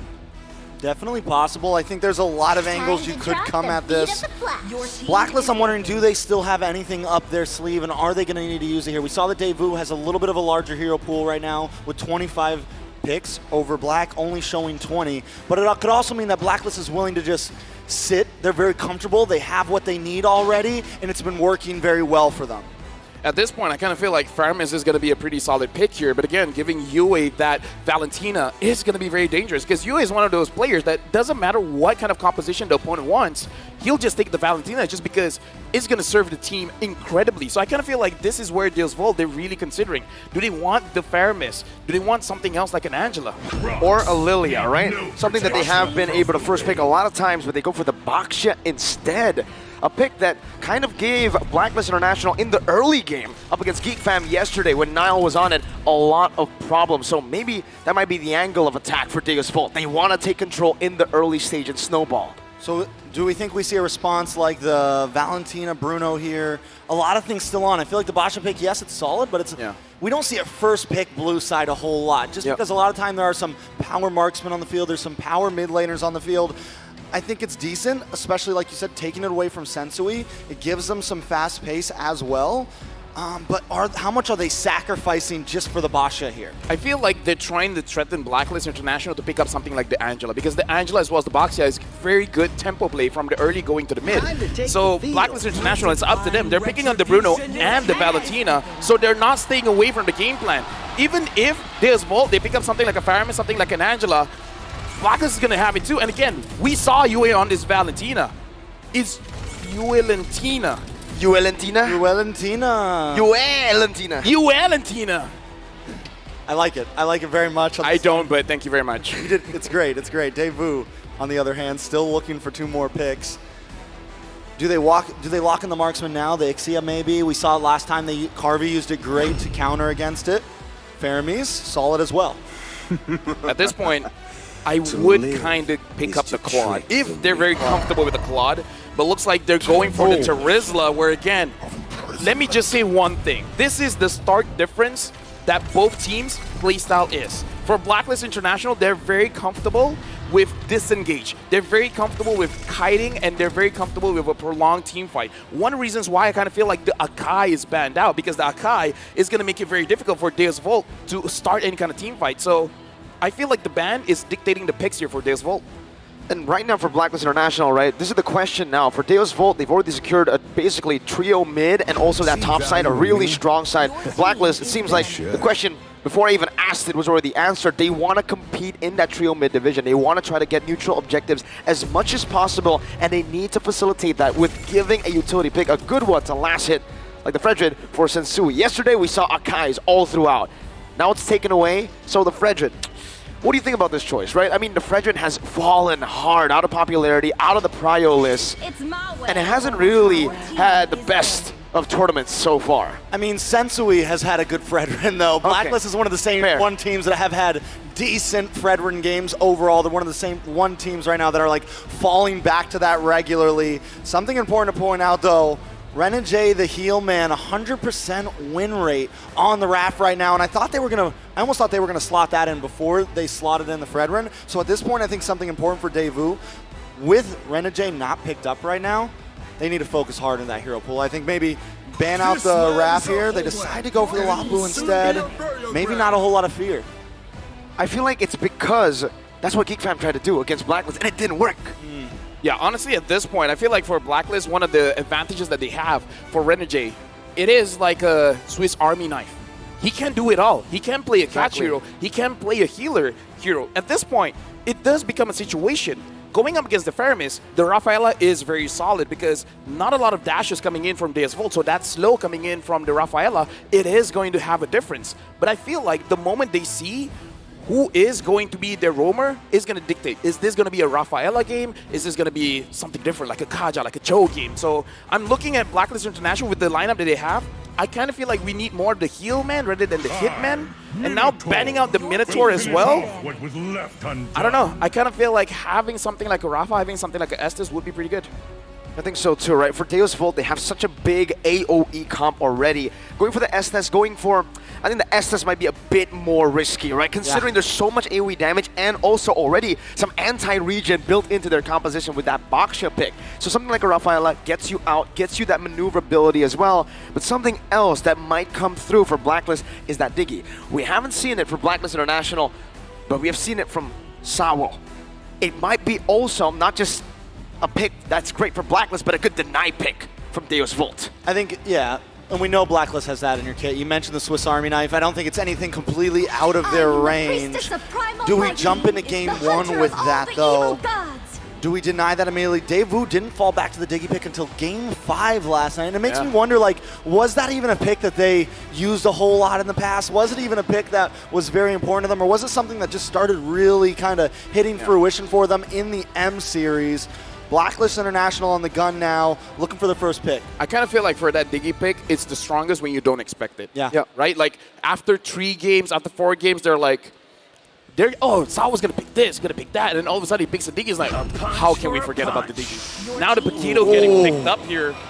You can hear a crowd. That's a signature pick for Agent Zero. Edward Balboa was his nickname at M3. And having this Paquito on their lineup, they have multiple ways to play the map. And since you talk about Diggy, let's talk about Diggy.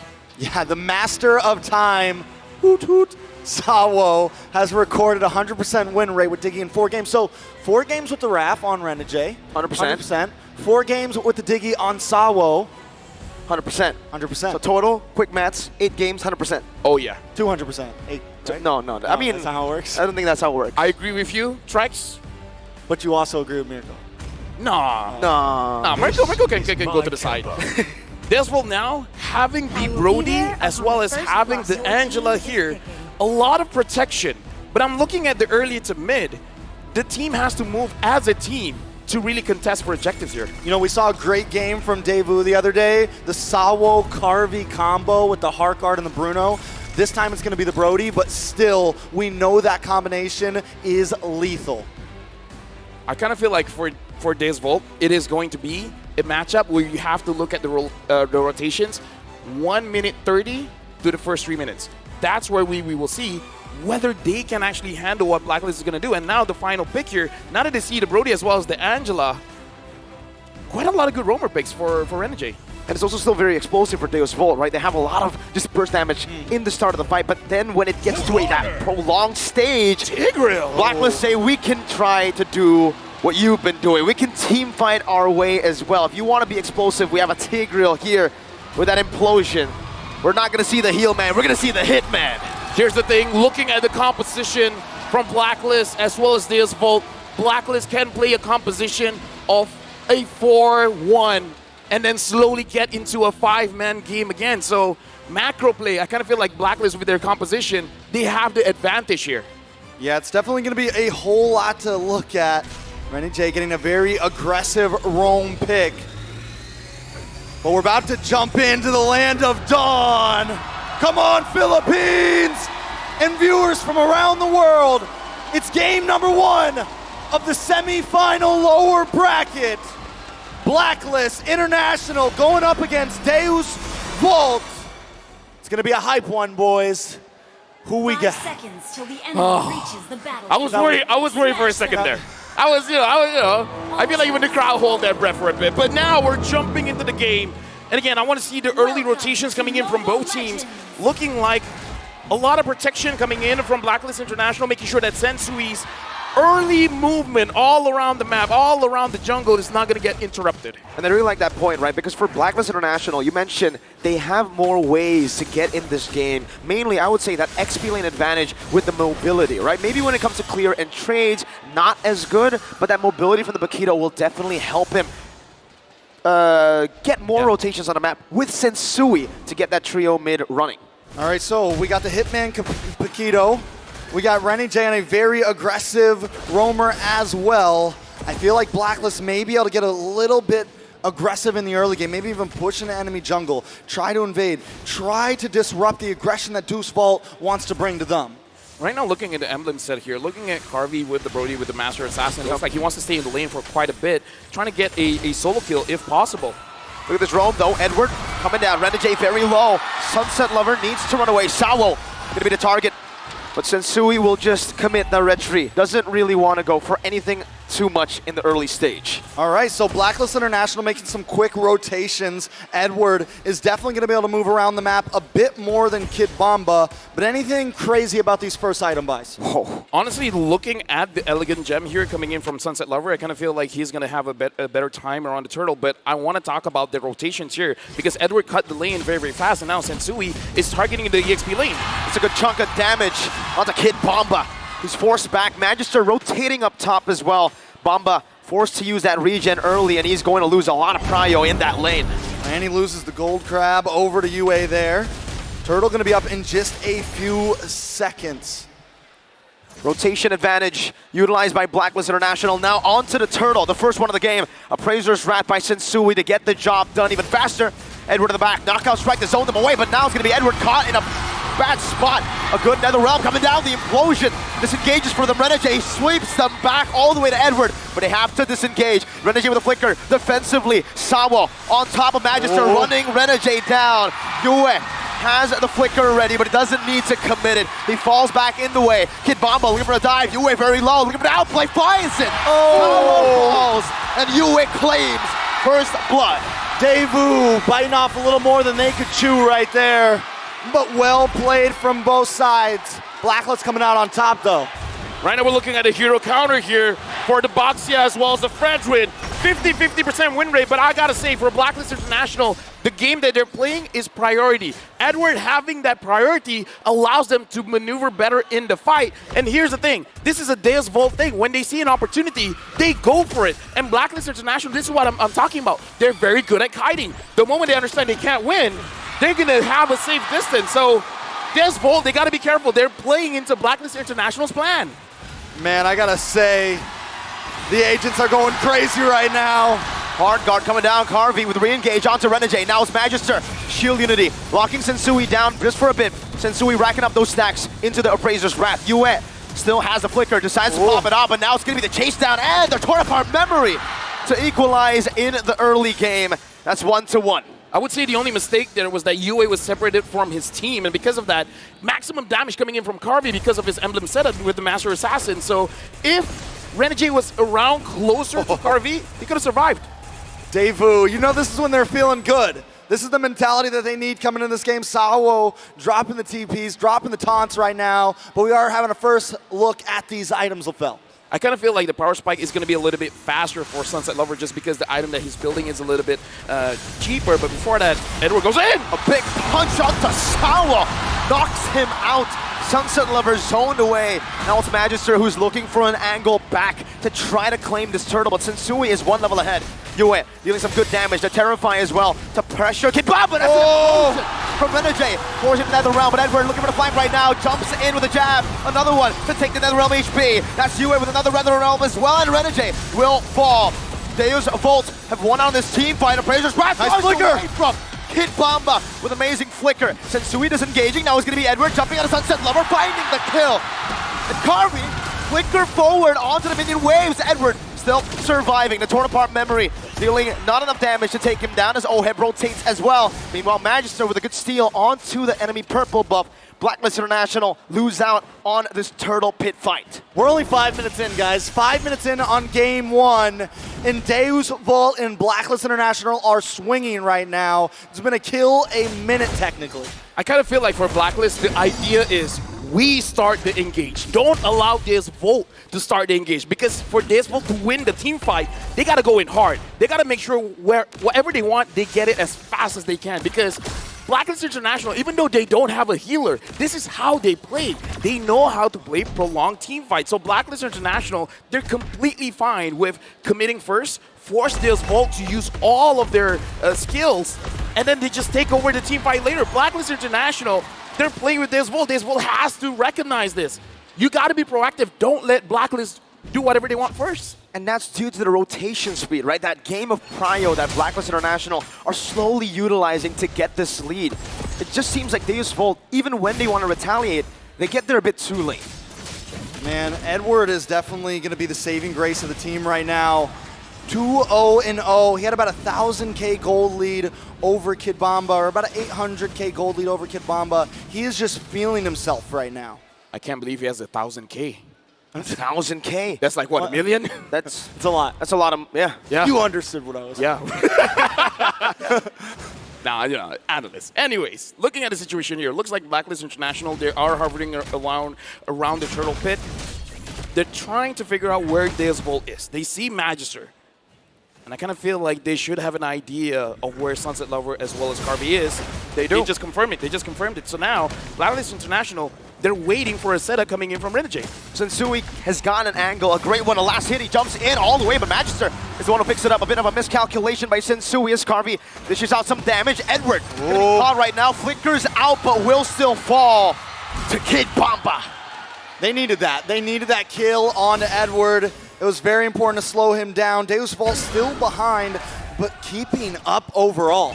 Implosion onto that top side, shoving him back as well. Another realm saves him just for a bit. Carvey with a good stun onto Yue, but that's another realm stolen away. Torn apart memory gonna be used up, but not the right timing. Yue flickers out the safety, and just like that, both teams disengage once again. Sensui, baiting.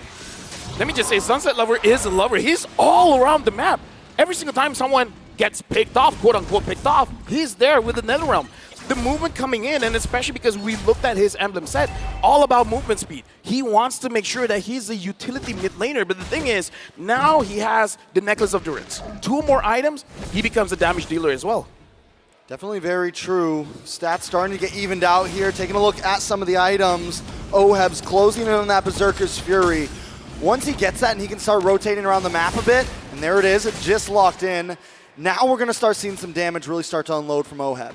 That's the thing, right? For the power spikes, even though Oheb is gaining gold at a very good pace, Brody's going to hit his power spike a bit earlier. So Blacklist International needs to be very careful about this mid-game power spike. They're already getting turrets across the board. Carvy's doing the same, trading it up top. But Blacklist seems like they want to go for more. I don't know if Kid Bomba can defend this all alone, but he should be able to clear the waves off. Penalty zone, onto the back. Magister flanking as well, onto Renegade. But it's a good peel. Kid Bomba with a flicker. Implosion to save the team, but Oheb gets ran down. It's a NetherRealm a bit late by you as he stole it just earlier. But his NetherRealm HP is getting taken now. Renegade isolated from the rest of the team and should be taken down by the 4-man squad of Deus Vult. They get the turret though. I gotta say, man, looking at Blacklist International, that was good, but Deus Vult, what's the communication there? Because Kid Bomba was very patient. The moment the close proximity comes in, they're like, yeah, guys, let's just go in. That was a good call from Deus Vult. A risky move from Edward. Falls to the torn apart memory in the mid lane. He's trying to defend that all alone, and now with no Edward, Sensui, his odds of getting this retry down will be very, very slim. Kid Bomba poking him down. Yue coming down as well. The Appraiser's Wrath gets rid of Kid Bomba, but it bought enough time already for Magister to secure the Lord. Carvey, gotta be careful. The hard guard comes in. Yue dashing forward, but Carvey falls. Oheb getting a lot of damage done. The Implosion Flicker combo comes in from Renegade as he finds another, and it's a double kill for Oheb. All it takes is one play to turn a game around. Deus Vult secures the Lord, but Blacklist International, this is something they've been doing for the past 2 days now. I would say that's not worthwhile trade for Deus Vult. The Lord, one Lord against like what, 3 deaths? Totally not worth it, especially because he was on the carry. Carvey made a crucial mistake. At that HP, he should have backed off. No matter the vision, even if you just see one person against a team like Blacklist, someone's waiting around the corner. That was a total mistake coming in from Carvey. I think they thought they had staggered the death timers enough to make a big play again happen, just like they did into Edward in the mid lane. Magister, all alone, has a hard guard to keep him very safe. Sunset Lover doing the best he can to give or to find value with the Lord, but unfortunately, due to that mistake, they won't be able to find any value here, maybe aside from the tier 1 in the mid lane, which does equalizes things a bit more. The minions should be able to take it down. No! Edward punches the minions out. I love the fact, though, that Deus Vult right now is bringing it to Blacklist. A lot of people probably came into this wondering if they were going to be able to match up against such a top-tier team. Looking at the items here, a big game changer for Sao, having the Flash of the Oasis, as well as having the fleeting time, means that Deus Vult getting 1 kill is going to matter so much to them because they can prolong the team fight even longer. Having the Flash of the Oasis makes it so that for Deus Vult, honestly, if Sao goes into Magister or Kid Bomba, might benefit him more, and Carvey just tries to free hit. Opening up the map, Magister now going to be taunted down. The hard guard on him. It's not going to be used up just yet. Carvey as well finds those stacks. Now it's the time for the question, LaFell. My question. Deus Vult have more healing for long team fights, but Blacklist International have more damage for long team fights. So, who wins out in these long team fights? I would say Blacklist International have been playing this game for such a long time. I feel like the advantage is still on them, even though, like, on paper, looking at the draft, it should be Deus Vult. But you cannot, like, you can't explain the numbers of experience. I still think it's for Blacklist International. Yeah, definitely still the favorite, but honestly, it could turn at any moment. Carvey taking 1 death, still doing well. Also locked in the Malefic Roar, sitting right behind Oheb in terms of gold, but Oheb is definitely going to have a higher peak right here, going to have a higher scale overall. Deus Vult may be running out of time. That's the thing, right? He's already hit critical mass, so Deus Vult really needs to look for an angle, and just like this, when I say it, Carvey gets engaged on. The hard guard used up already. A pretty big resource in the 12th minute of the game. As long as Deus Vult doesn't get any kill or assist, for like what, 30 seconds, it's a big win for Blacklist International. The moment Blacklist makes a mistake, gives over a kill, then the fleeting time will trigger and it will basically null the advantage. So now Blacklist International, 3,000 gold lead. They're in a better spot here for the Lord. And they're great at Lord dances here. Holding it down, resetting again, the quick discipline as they get rid of the midway, but Carvy's doing the same thing on the other side of the map in the top lane. Mid lane pushing down, they need to deal with that or they're gonna lose their tier 2 turret. Sunset Lover barely gets there, and Kid Bomba gets isolated because of that. He takes a whole lot of damage now, and Blacklist International done a lot of damage on the Lord. Oh, Manages no. their shield unit, he canceled. Kid Bomba with the penalty zone with the hard guard as well. Yue gonna be isolated from the team right now as he pops into another realm, but that's gonna be the implosion. Oh. Disengage in the back. Still, Blacklist International needs to run away. Deus Volt are charging in. They're screaming Deus Volt as Renegade flickers back at Oheb. Finds the damage necessary to take Kid Bomba down. And Edward with the moves, Edward with the grooves. A quick little step in just to pick up the kill onto Kid Bomba, showing who's the better EXP. Blacklist was patient, man. Again, this is where the experience goes in. They understand the strengths of the hero of Deus Volt. They're conditional. The damage is conditional. When you're clumped up, you're gonna receive maximum damage. So just go away, use all the dashes that you have, create your distance, and having the Haas Claw on this Bruno alongside with the Malefic Roar, with the Berserker Fury, just hitting the jungle creep is gonna heal you up so much. And the awareness as well, right, Lavelle? The fact that they know they have Oheb dealing this much damage, you don't need to go for engages, Renegade. Just use the implosion appeal. And they keep on, I mean, they're literally walking into the implosion at this point. Yeah. Renegade doesn't even have to try to hit anybody, he just waits for them, because that's the way that Deus Vault plays. It makes the Tigreal look like it was meant just to counter their aggressive play style here. So Devu needs to find a way around that. So something to note, even if there's no Akai, the Tigreal's there doing basically the same job. This is going to be tough. Their wave clear isn't too good. Deus Volt in the bottom lane. Edward getting the turret down all the way, top side as well. It's the Lord who did the work. Now it's only down to one base turret left for Deus Volt in this defense. And Blacklist International, they choose to take the discipline route. They will disengage. So LaFell, at this point, Deus Volt sitting in the back, 6,000 goal behind. You know, it's definitely a hard one, but we did like their composition overall. Is this just a time of, do we just need to wait it out and wait for the big play to happen? Or are the odds even less than that? No, the big play is if somehow Kid Bomba or Sunset Lover can get onto Oheb, because Oheb is the reason why they've been winning this prolonged team fight. The damage and the sustainability. Ooh. If they can figure out a way to drop him down, there is a chance. Because without Oheb, I would say, even though they have the experience, they can't win, it's just that they won't lose the fight. It's crazy, the fact that, you know, obviously for UA, for Oheb, we've been seeing these numbers pop up, but you'd expect Carvey and Sunset Lover to be doing the most damage for Deus Volt, but it's the Bomba himself that's up there, just second to Oheb. Is he building damage, or is it just a normal build? He's just finding the right targets? I would say it's because he keeps finding those AoE damage, because Blacklist International, they do like to clump up. And we saw the engages coming in from Kid Bomba with the penalty zone. If I'm not mistaken, he only has the Fury Hammer.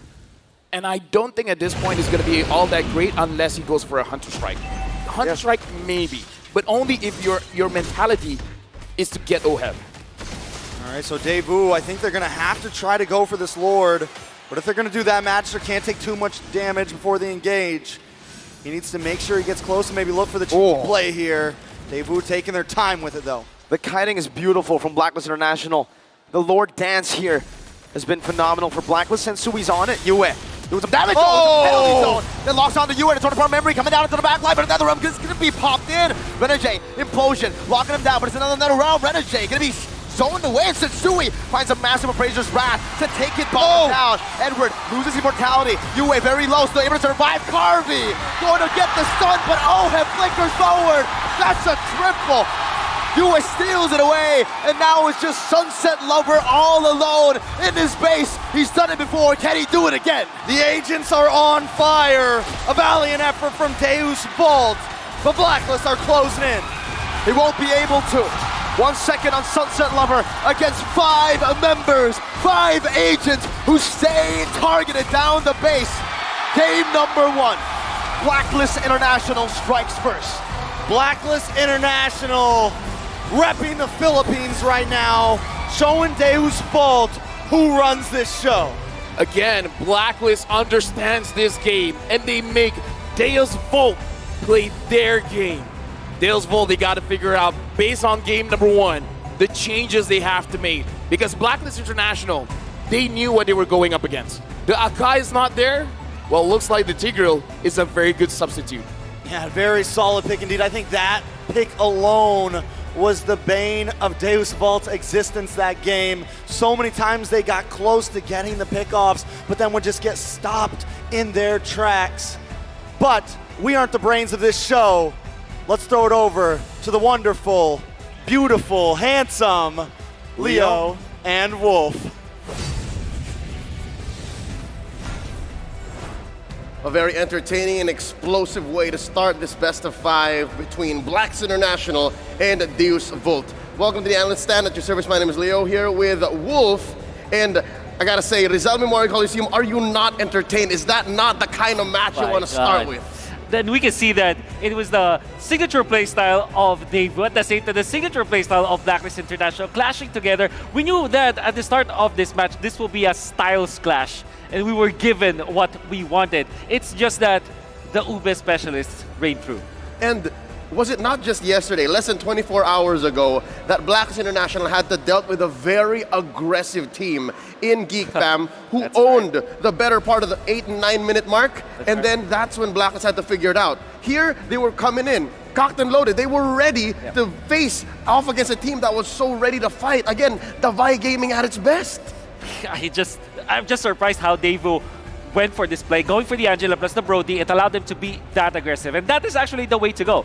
Now, going into this game number 1, we know that our MVP was OHEB. Unforgettable moment when after winning the second Lord of the game, what Daewoo did was to actually run down the Blacklist International. Davai Gaming again, but OHEB kept his ground. Was able to punish Magister, the backshed that was chasing them. And many times in this game, OHEB's positioning allowed them to punish Daewoo when Daewoo wanted to push for more kills. It's all about that play. And OHEB, he dealt so much damage in that regard. You'll see here in the highlights as we run through them, the moments in this game where OHEB showed that his Bruno was very much capable of dealing with Deus Vult's very aggressive forward front-to-front lineup. There was a part in the broadcast where our English desk, they asked, hey, between the styles of the lineups and the play style of Daewoo and Blacklist, who would win come the late game? I think the answer was clear. As long as OHEB continued playing this way, his auto attacks would trump all of the ults. Yeah. Let the record show that Mr. Leo actually copied how the Bruno did it, how OHEB did it. All right. Kicking balls. Kicking balls. And by the way, I want to say that Renegade played so well in this game. I mean, come on. I have already posted so much about Renegade, and people might think that we are biased, but look at him in this game. Was able to save his teammates so many times. I think that this was a unique way of utilizing the implosion. This is a defensive implosion. All of the usages, maybe 9 out of 10 times that Renegade used the implosion was for defense. Watch out for OHEB, the way that he was able to punish the overextension coming out from Daewoo, and then another one as for some reason the members of Blacklist International just survived through. And this is mainly because of the flicker usages, the battle spell usages, as well as the immortalities. In this particular game, all of the particular clash, I mean, all of the resources were in favor of Blacklist International. In fact, they had the battle spells, they have the ultimates, they have the immortality, and they have the better positioning, as well as the better items. I think that was when you already know that when it comes to the late game, Blacklist are masters of it. That's right. We'll get deeper into the builds in just a bit. You want to know exactly what's keeping that Tigreal as tough as it was? Look at Renegade.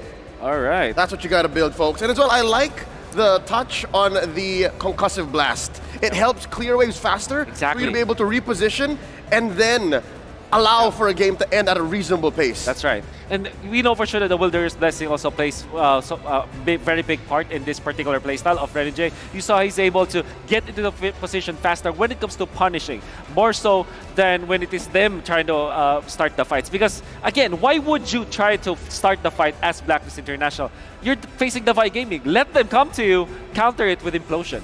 And the exact term that we use is the turn. They are turn specialists. That's and right. because of that, Edward's able to flank. A lot of the entries from Agent Zero came in from post-engage, coming in from when he was clearing top and then going through mid and joining the fight later on. Looking at the items here, again, I think the Radiant Armor came into play, which acted like a baby Guardian helmet, wherein he would conceal away, flicker away, and then come back with just this much health, enough to survive and then fight again. Yeah, and obviously Edward picking up the Windtalker eventually to finish the game. That is not part of his build. Don't copy that. Not because you see Edward utilize the Windtalker on the Pakito, it means that you would use it. That was used to end the game. By the way, Kid Bomba, I would say that this is the game that he might be comfortable in playing, but at the same time he was countered as well. You can see the Blacklist International, the way that they drafted this, they let the Faramis through and then take the signature Valentina. Then eventually they went in for the tank build with the Fredrin as well as this Tigreal to kind of man the front lines. It's a very well put out draft composition from Blacklist International. And also looking at, again, the highlight player from pre-series. Before we even began, we put a spotlight onto the mid lane Magician Yue, dealing a lot of damage. If you dealt more damage as a Valentina compared to Sunset Lover on the Faramis, wherein you're fighting the Ube, again, clumped up heroes, that is a dream come true for a Faramis.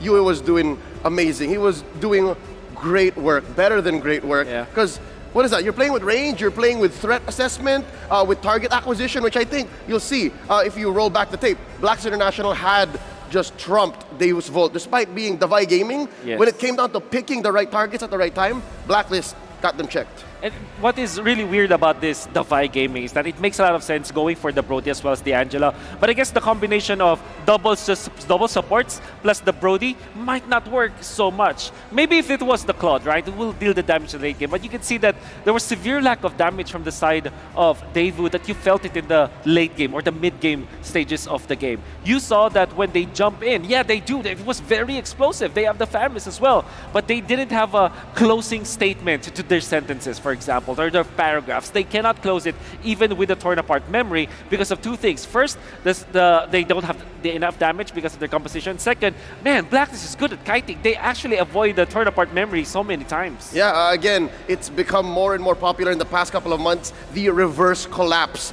the fade away team fight. It's happened so many times in the last quarter of MLBB esports from all around the world. Looking at the damage taken, I gotta highlight Magistar. Magistar was maybe second or third most damage dealt for Deus Volt, but also he's second most damage received. That's right. So with that said, again, you're seeing how these little bits and pieces of Deus Volt's lineup are making up for their lack of reliable damage. Yes, which I guess in a way it works against normal teams, but against a team like Blacklist International who knows how to kite, it's better that it's better if you are able to burst them, right? But there's also a downside, obviously.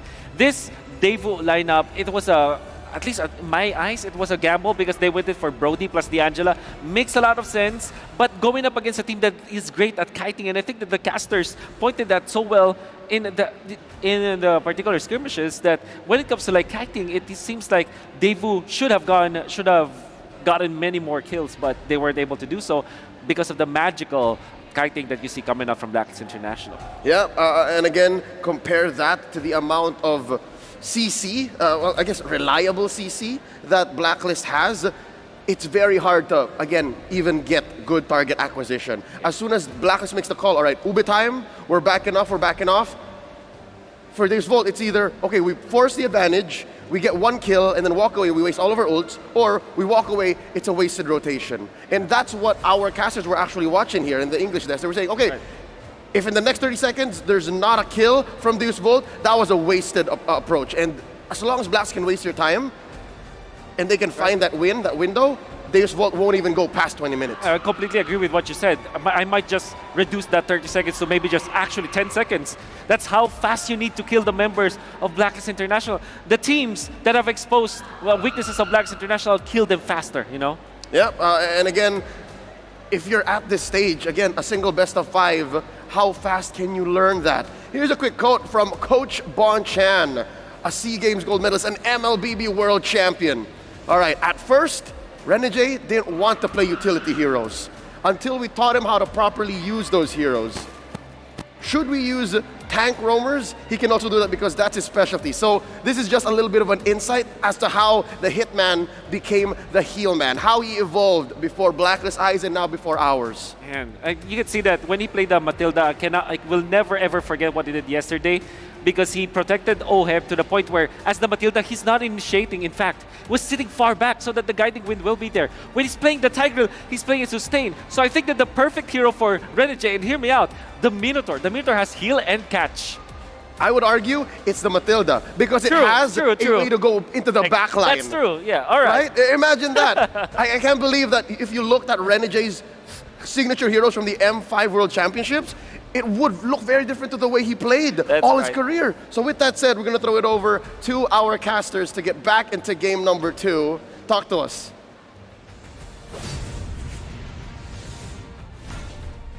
All right, thank you guys so much. Here we are, back on the caster desk. Trex, Mirko, LaFell. Are we ready for this? I'm ready. I'm just glad that they agree with us. Yeah. So we know about it. If the panelist agrees, then we know about the game. Exactly. Hey, good job, man. You call him the two. Thank you. You too, man. You too. Far away. No. Great job. No. Better than great job. Well, before we get too crazy, don't forget, here comes TikTok Drops. Watch for 3 minutes. You can win 1 TikTok viewer chess. And watch for 5 minutes or more and you can win a TikTok Deluxe checks. And if you watch more than 5 minutes, you know what you will get? Happiness. Dude. Or sadness, depending on the team that you're voting for. You changed it. I already did the thing. Yeah, no, here's the thing. ADHD, keep on changing, man. It's all right. Sasageyo, give your heart. There you go, right? Go give your heart. So, happiness or sadness? You know, either way, it depends on the team. Deluxe Depends on the team that you're in. Right. I mean, if you're a Deus Volt, if you're a Deus Volt fan, maybe you'd be sad after game 1. If you're a Blacklist fan, whoa, you got to do it. There you go. That's about how they all feel right now. That's how they all feel. That's how they. You want to test the waters, Trex? What do you mean? You want to test how the environment is right now after game 1's win? Sure. You got this. So, agents, I'm just wondering, after that Game 1 win for Blacklist International, I'm wondering how the energy is. So, on the count of 3, yell. 1, 2, 3! All right. And the timing for the drafting phase have started. Going into the game, Deus Volt, they have to figure out how to stop Blacklist International from kiting. If they can't, it might be Blacklist game again. Let's see if they can do it. Deus Volt took 2 losses yesterday before they could come online. Is that going to be the secret ingredient today, or will Blacklist continue to move forward? All right, Deus Volt, first pick, Blacklist International, second pick for now. No changes in the bans. Deus Volt first picked up the Boxia in the previous game. Will that shift or not? Because again, even the panelists they were talking about in terms of the damage, looked like it wasn't enough. Yeah, I think despite them having like a composition that wants to go for long fights, their damage dealers were bursty damage dealers, right? It was Brody and Faramis. The fact that Kid Bomba was dealing the most damage shows you that I feel the synergy was off with the composition that they had. Bomba was dealing more consistent damage, bro. Yeah, I think Daewoo just needs to maybe draft something that has a couple different win conditions, not just everything into the early game. I kind of feel like the Boxer first pick is still fine. It's just that Carvey on that Brody. Using a Brody is actually very risky in my personal opinion because you can put yourself in a very tough spot. Whereas something as a Claude, you have a lot of movement. The entire Land of Dawn is your canvas. You can move around. Unless unless they draft something maybe with a very scaling mid laner, something like the Novaria. But even then, you're totally right. Right now, the marksmans that shine are really those ones that can scale into the late game. The Claude, so many things like that. The Wan, the Bruno, things that no matter what, even if you're roamer, even if you're jungler fail, you have answers. Same response for Blacklist. I think that was a great point, by the way, right? The Brody, but I feel like maybe Deus Volt are also overthinking themselves.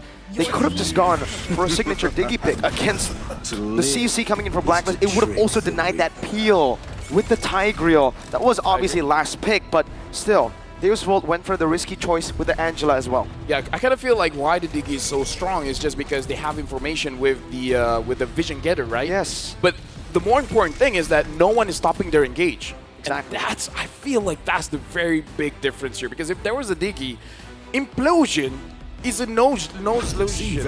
You can just move through. It's a no implode zone. Implosion. Implosion.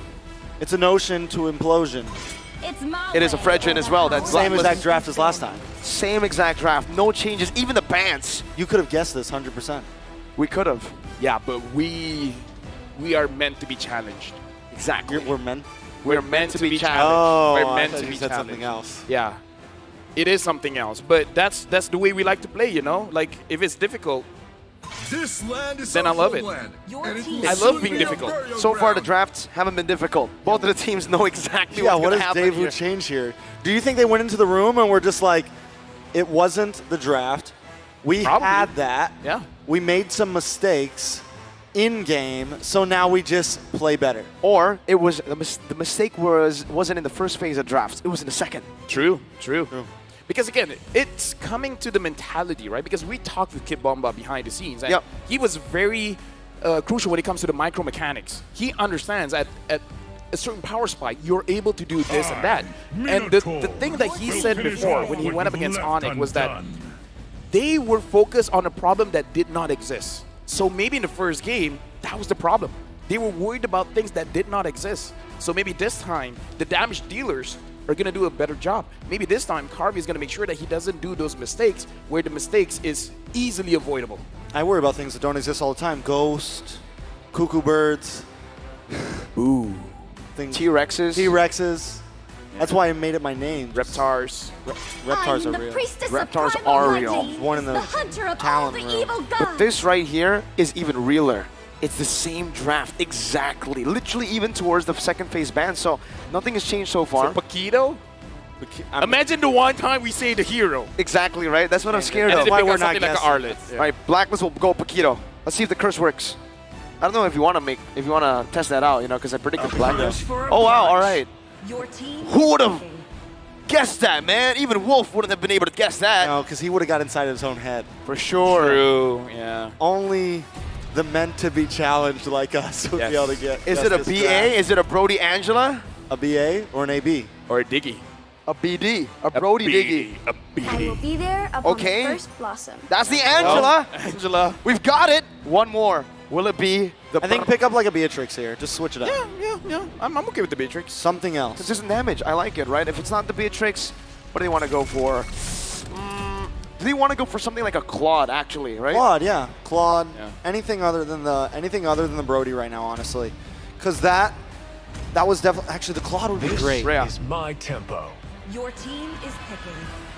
The crowd It would cheered. be great. It would be great, right? Are they downloading? We don't have a visual mistake, right? No. Right? So it's the Brody, and now Renegade's like, Tigreal? wait, Are we, Tigreal? are we in a time loop? Are we gonna be here forever? Are we still in game one? is this Was gra- game one is so this fun that Groundhog we just, game? you know, have to repeat it? No. If this is game my one. friend. Oh! He just confirmed it. All right. confirmed Thank you, Renegade. Thank you, Renegade. Thank you, MTB, for changing something in the draft. I was going to go crazy. But either way, I would say the strategy does not change because Renegade just now, I would say a lot of the engages did come from the Fredrin, so it doesn't have to come from Renegade anymore. He can just help the Team Kai because that's what Dealspo want to do. They want to dive. All right. Everybody, let's jump into the land of Dawn. It's game number 2. Blacklist International looking for match point. There's a Volt here with the same exact draft. Now against the S-Test. Does it work better for their dynamic going up against an S-Test instead of a Tigreal, LaFell? I would say not really because, again, not just the Estes 5 having that seconds till the heal, enemy but reaches having the that battle. slow as well. Smash Look at the them. dashes coming in from this Volt. Is there many? Because I'm not seeing a lot of dashes coming in from them, so the slow coming in from the Welcome Estes to Mobile is going to be a Legends. big impact. But now they're going to be even clumping it. They're going to be clumping up even more, right? And when it's Renegade on the S-Test, it's always the F S-Test, the flicker S-Test. No, one more thing. What? It's not just the Blessing of the Moon Goddess. Netherrealm as well. Oh, yeah, Brad. they have the whole package Exactly. right So Sunset Lover's got to do a lot of housekeeping to keep that ult away from Yue. If this Volt want to win the fight, they have to have this mentality that we're gonna kill them tomorrow. You're right. And the next day. And the next day. Procrastination. It's kind of like the draft. It's just going to repeat itself over and over and over. Deus Vult, do they want to push the envelope even more aggressive here? Let's take a look at some of the emblems.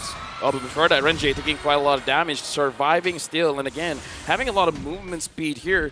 Not a lot of changes from Deus Vult in terms of their emblem set. They're going for the same thing. So it's exactly the same as last time. Yeah.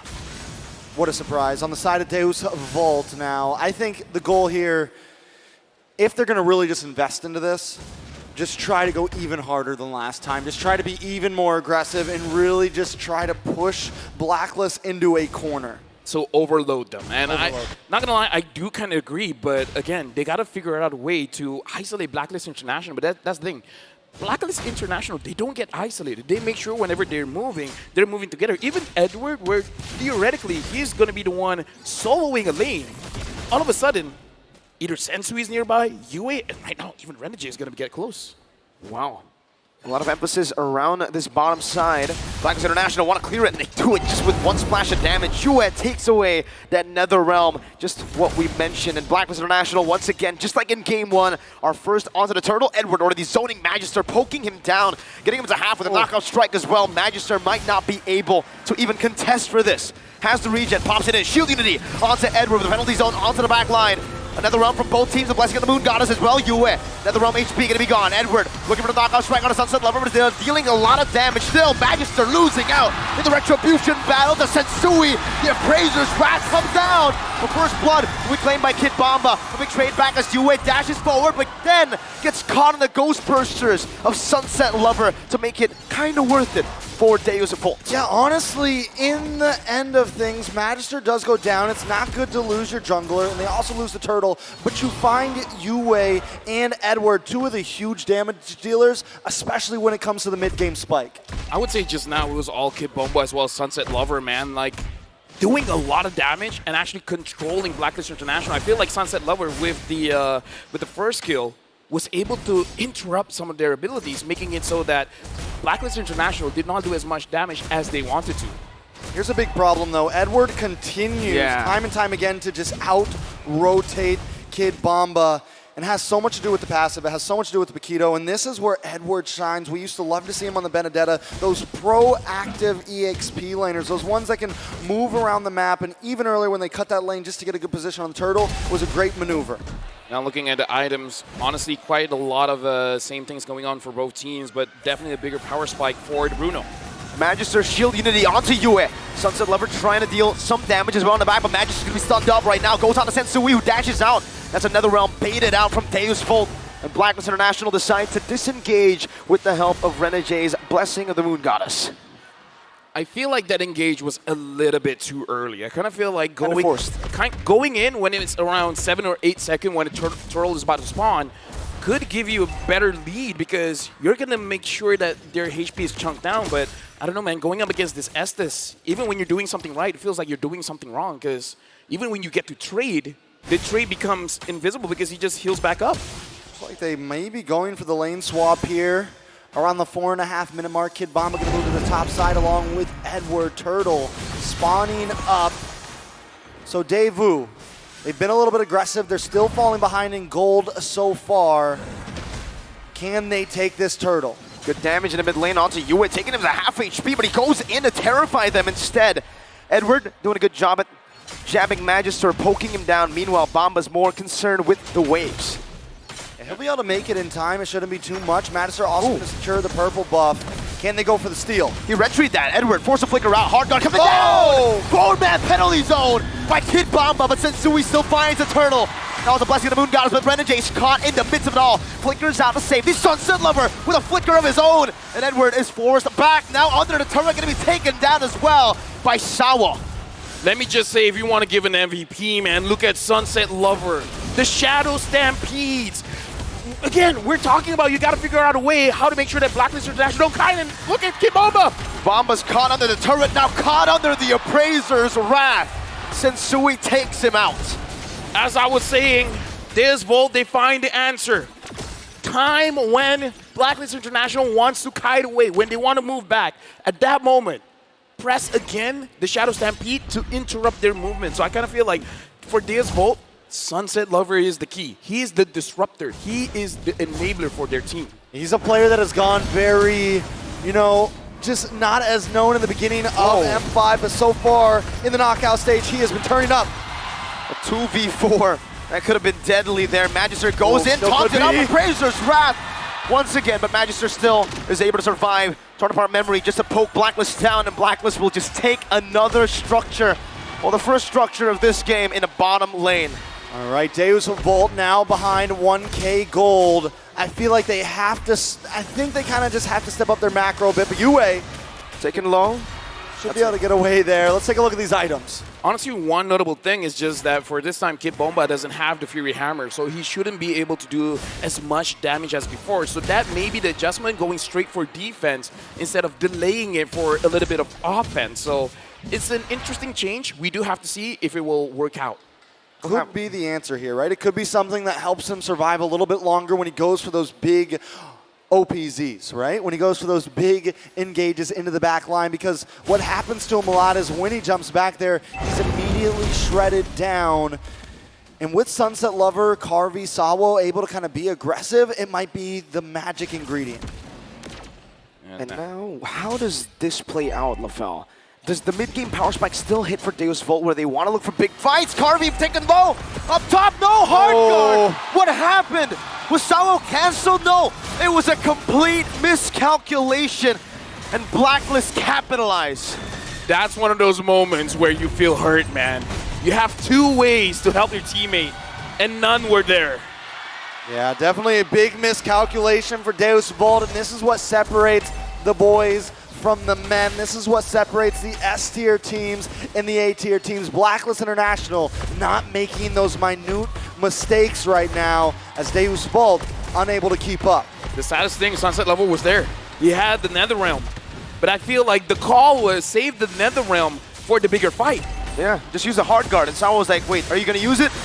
Appraiser's Wrath on the Sawo, just to zone him away mid lane. Magister trying to hold down the tier 1, but still going to be taken down by Blacklist International. And now both teams disengaged, but Blacklist are walking away with a 4,000 gold lead. Let me just say, Mirko, your question was interrupted, but I feel like that's the answer. At this point, it's not because of the draft, man. It's because of the calls. Yep. The calls are definitely a problem for Deus Volt. At this point, Blacklist International is starting to outclass them, showing them that maybe they are in a league of their own. Deus Volt, though, we've seen them turn the tables before. We've seen them able to do things that many teams aren't able to. But is this going to be the end of their road? It's game number 2 right now. Daewoo sitting at a significant deficit, but definitely still have some fighting capabilities here. Right now, my personal worry is for Deus Volt. If you want to win a fight, you need damage. And Carvey, I don't know if he, after what happened just now, he still has the mentality to move forward to dish out the damage. And at this point, even I don't know. Yeah. Should he have the mentality to move forward? Maybe it's better to take a back seat, see what happens first, and then dish out the damage. Maybe let Yue do the initial part of the damage, and then have Carvey get some stacks and then finish it off? I think so. I think the whole point of the Brody here is to be the executor, right? It can't be the main source of damage here, as, again, the way that they're fighting, they need to bait out a lot of these abilities. The Netherrealm coming in, the Blessing and the Moon Goddess, you put a Torn Apart Memory against two of those, and it's basically a wasted ultimate for the Brody. So it's really how they layer these abilities, the damage source as well, to get the execute onto the right members of Blacklist. The big problem is Carvey's supposed to snowball. The Brody is supposed to have a kill or two by now, and at this point he has nothing. He actually has a death. Whoa! Penalty zone flicker to the back right now. Netherrealm coming down, very clutch. Blessing the Moon Goddess coming down as well. Kid Bomba, very, very low. Oheb walks forward, finds the shot. Edward running away, sends Sui onto Magister now as he grants all the space that Blacklist need to get Oheb all those free hits. Not only did Blacklist win out in that fight, but they walked out of that fight with full health bars. Deus Volt unable to even chip into the heal coming from Renegade right now from the space created from the team of Blacklist. Deus Volt aren't going to be able to last much longer if this is how fights keep going. I don't want to be a party pooper, man, but at this point, I feel like Blacklist International, they need to receive damage from the crystal for them to die. Yeah. I feel like the turrets have to chip in. They really do, LaFell. I think if the turrets don't chip in, this will just simply don't have enough damage to melt down these HP bars. If it was bad earlier in game number 1 against the Tigreal, now put an Estes in and we got the answer we were looking for. Dude, this is one of those comps where you just want to go to the next game, man. Yeah, it's definitely going to be a lot to compete with. Blacklist International closing in on the towers, Lord on the top side. Counterpart memory used up, Oheb just soaks it in. Knows that there's Renegade on the side to give him more HP as Yue cuts in as well, looking for another angle to dish out damage, and there's no punishment. Meanwhile, bottom lane, Sunset Lover dealing some good damage onto Edward, but again, he can just sustain back up. Let me just say, it's been 4 to 5 kills. It's a low kill count game. It's just because Blacklist International, there's never a point they have to force it. They do enough damage where this will have to disengage. This is macro dominance. Kid Bomba poked down. One more shot. Oheb again. Even with the DPZ, it isn't enough to get away from the Filipino sniper. That could be it. Blacklist International going to start chipping away at these towers right here. Deus Vault need an answer. They need something to get out of this heel hell that they're in right now. Blacklist International trying to close things up. What is the answer? No, let me just say, Oheb took a lot of turret shots. And he still didn't die. And he still didn't die. You know why? Renegade. Renegade. The heel man. The heel man with the Haas Claw? It doesn't matter if you have a box here. And they also have the Nether Realm. It's just... No, 50% of what Blacklist has is still a lot. It's like 50% out of a million. 500,000 is still a lot. That's a lot. And you can see from Edward as well, usually you expect the Bloodlust axe, right? He went straight for the Oracle, so he knows, you know what, I'm just going to rely on Renegade to heal me back up. Because as long as they buy time, right? As long as they're able to make these fights last more than 5-10 seconds, they always come out on top. At this point, it doesn't seem like there's an answer for Deus Vault. Kid Bomba went for the more defensive build in the beginning. Carvey is still 0-1. I mean, nobody on the team can really do any damage to them. Because the answer is, you want to outlast the Netherrealm and outlast the Blessing of the Moon Goddess. But let's be realistic. Can you? Right? Unless Kid Bomba dives in completely alone and he gets all of those things. Maybe. But let's be realistic here. I think that's difficult to do. There's too much layering. Definitely way too much. Not just from the abilities to keep them alive, but also that damage. That Lord was blitzed. I mean, not only that, but then you add a 10K gold lead on top of all those things, right? It's just... It's just a little salt in the wound. Now we have Oheb already completely maxed out in items, as Carvey is still lacking 2. He's at a, what, 8.5, 9.5, 10.5, a 2,700 gold deficit right now. Renegade as well, having the Enchanted Talisman as well as the Flask of the Oasis. Now, in case you guys don't know what a Flask does, when your HP is low, when you heal someone, they gain a shield. And at the late game, the shield is basically like 60% of your HP. Good luck trying to get anyone down at that point. Especially when you have an 11,000 gold lead. Edward, knockout strike on 2 right now as another round gets popped in right now with a torn apart memory as well. Blacklist International throwing away Bomba with a desperate play in the end, but the Appraiser's wrath comes down. And Oheb is 3-hitting. Game number 2 will end with Oheb picking up a triple kill. Blacklist International keep on stomping. Deus Vault losing another game. That was a rough one. This time, Blacklist coming in with a draft that is basically unkillable. They're not hiding for this one. They're pushing forward. They're challenging the Dark Knight. We know you won't have enough damage. Try as you might, but we're not going down. We got the Heal Man. And the Hitman. He's the nicest Hitman I've ever seen. Yeah. He's the only Hitman I've ever seen. Good save, man. Good save. That could have been really, really scary, right? That's normally how that works. So game number 2, full of action. What do you think, analysts? You know what else he is? The only music recording artist that is also an MLBB athlete on the world stage. So far. Welcome back to the Analyst Stand at your service. My name is Leo, here with Wolf, breaking down game number 2 between Blacks International and Deus Vult. Folks, I hate to say, but this is a sequel to what we saw in game number 1 with but one twist. So you could say it might be a game 1.5. Yeah, and it's borderline madness for me, you know? Insanity. Insanity, exactly. Because what they did was to try to utilize the same formula going up against Blacklist International. Evidently, it didn't work. And I think that with the Estes, it's even a more difficult task, right? You saw that the Tigreal was able to kind of, prevent them from dying.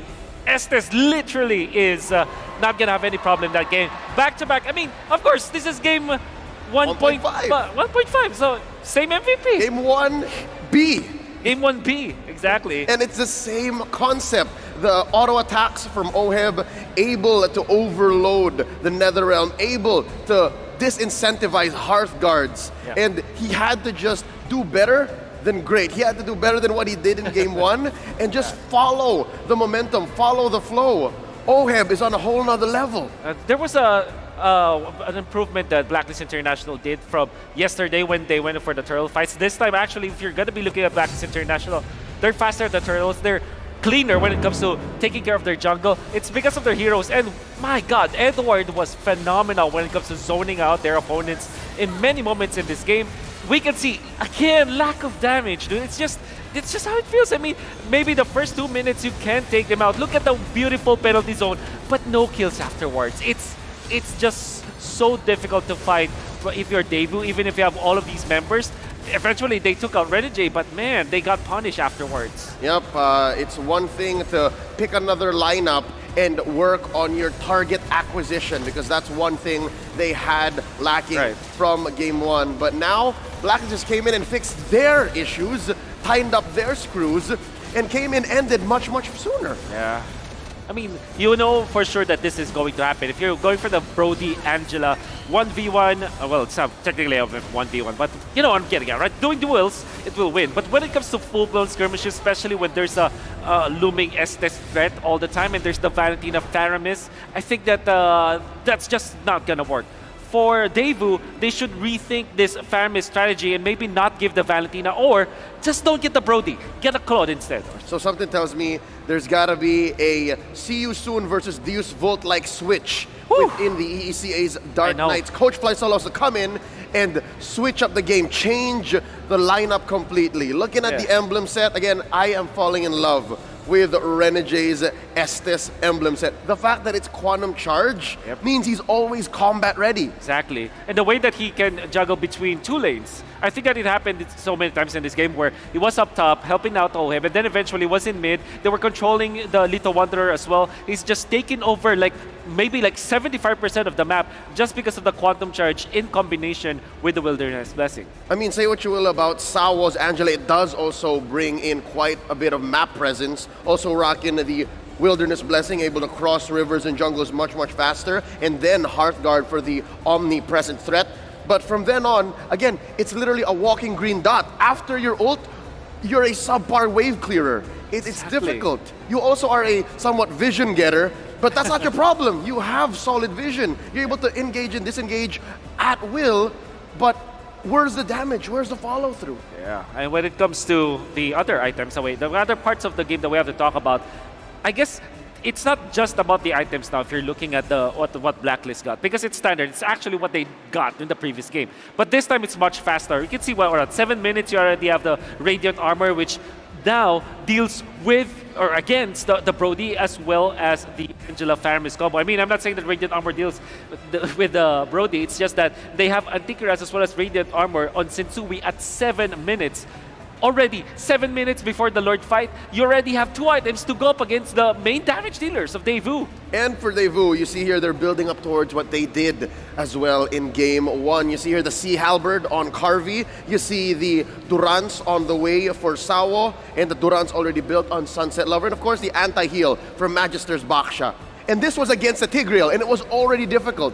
What more against a lineup that actually likes to heal? Exactly. So Blacklist completely overloaded, used what they were good at, was getting real comfortable, and forced the issue. 14 minutes. It's a fast game compared to the average across all of M5, even in the knockout stage. Yeah. again, the stats that we were seeing, Kid Bomba as well as Coffee, they dealt the most damage, but it not net them anything because when it comes to the overall macro of the gameplay of the game, they weren't able to get anything out of it. This is mainly because the early game wasn't won by Daewoo.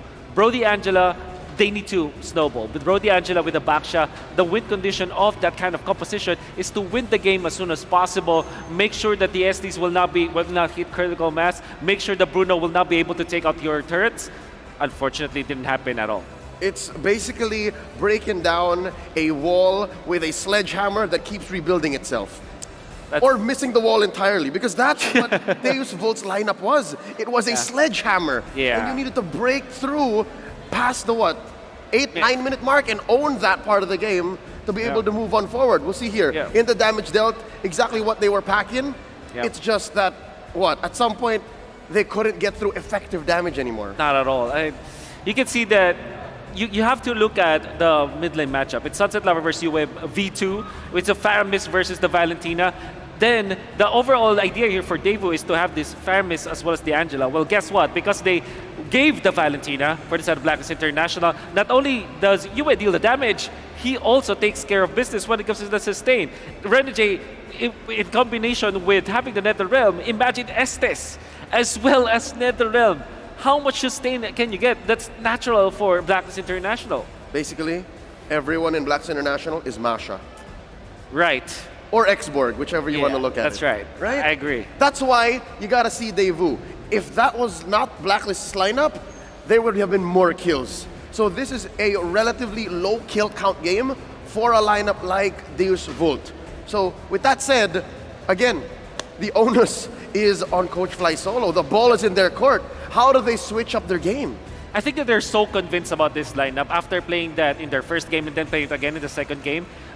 Maybe this is one thing what they have spent the night over. Like, let's pick the broad. It makes sense, don't get me wrong. But the thing is, there's just one ingredient that they need to really fix, which is, I'm gonna say it again, it's the Valentina. You win the Valentina is just so deadly. Surely you'll be scared about this Faramis or whatnot, but I think that giving him the Valentina is, at this point, like Assassin Dave would say, criminal. Interesting how Valentina has dropped Rose and is now the villain once more in the metagame. With that said, it's now come to the point wherein Deus Vult has to play one game, one game at a time, win again and again and again. They were in the same situation less than 24 hours ago against See You Soon. Now, against Blacklist International, it's dire straits. What do they have to do in the draft, Wolf? Well, okay. Blacklist will bind the Assassins. They will now be another trade-off when it comes to utility junglers. So it will be like Baksha or Frederick that will get with Tristan Valentina. But this time, Claudjella should be their choice afterwards. Switch up the combo. Switch up the combo. All right, with that said, let's throw it over to our hosts. It's the handsome Mikey. He's with the crowd. Let's hear from the folks here at Rizal Memorial Coliseum.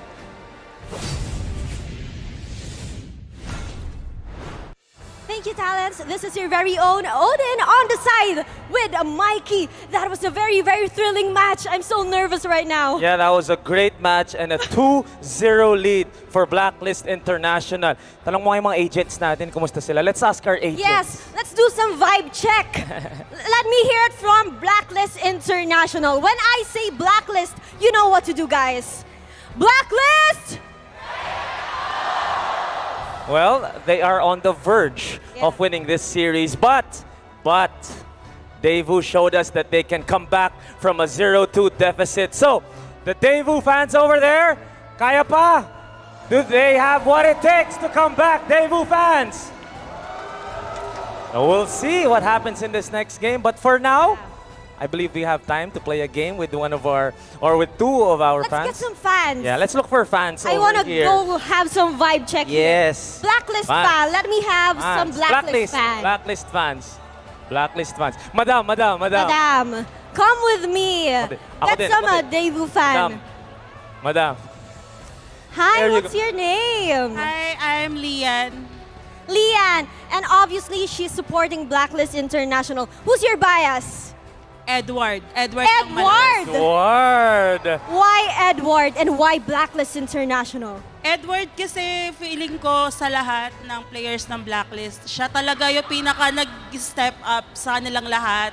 And hindi nagbabago yung playstyle niya since season 7. So she believes that Edward is the one who steps up and he hasn't changed the way he plays the game, which is a great observation. How about you, madam? What's your name? Renzi. Renzi! Blacklist International agent? I support Blacklist, but I'm also here to support Daewoo. Wow! I love it. All right. Give me your favorite player from Daewoo. Kid Bomba, Of course. Come on, Kid Bomba. Do you believe they still have what it takes to come back in the series? They've shown it yesterday. Yes, exactly. Why can't they do it again today, right? Yes. All right. Let's play a game. Let's play a game. Are you ready? I'm ready. You're ready, yeah. So, you're gonna win an M5 merch signed by all the players. Oh, This is a limited edition. Whoa! Look at that. Mikey, you can't Wow. buy this anywhere. No, Rene J, Oheb, Yue, Edward. Wow. Sensui also there. Wow. Ito. No, don't take it. Don't take it. Thank you. No. All right. Now what are we For gonna those do? who want to get this M5 merch, this is available outside. Yes, a baseball field outside the Rizal Memorial Coliseum, so you can pass by over there. Let's play a game for you girls to have a chance to win the All signed you have to shirts. do is shout your favorite player's name, which is Yue. Yue. You know what to do. As How about long her? as possible. Yue, as long as possible, all right? The one to say their favorite player the longest wins. How about her? How For about you? Kid Bomba. Hindi, mahaba masyado. But their It's too long, chance it's too long. is- How about Sue? There you Yes, go. there you go. A real fan indeed. There you go. All right. Who wants to go first? Rock, paper, scissors. Rock, paper, scissors. Okay. Ready? Rock, paper, scissors, shoot. Ayun. All Who right. wants to go first? All right. You go first. Lamang naman kayo 2-0 eh. Lamang kayo 2-0. Oo nga naman. Charot.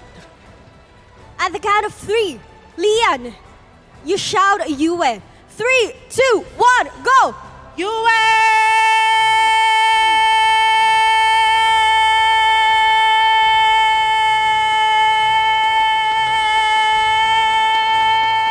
Whoa!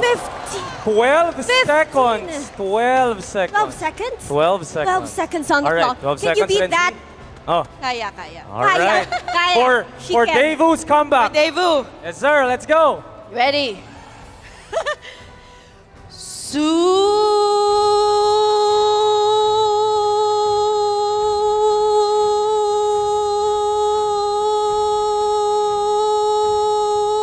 Wow!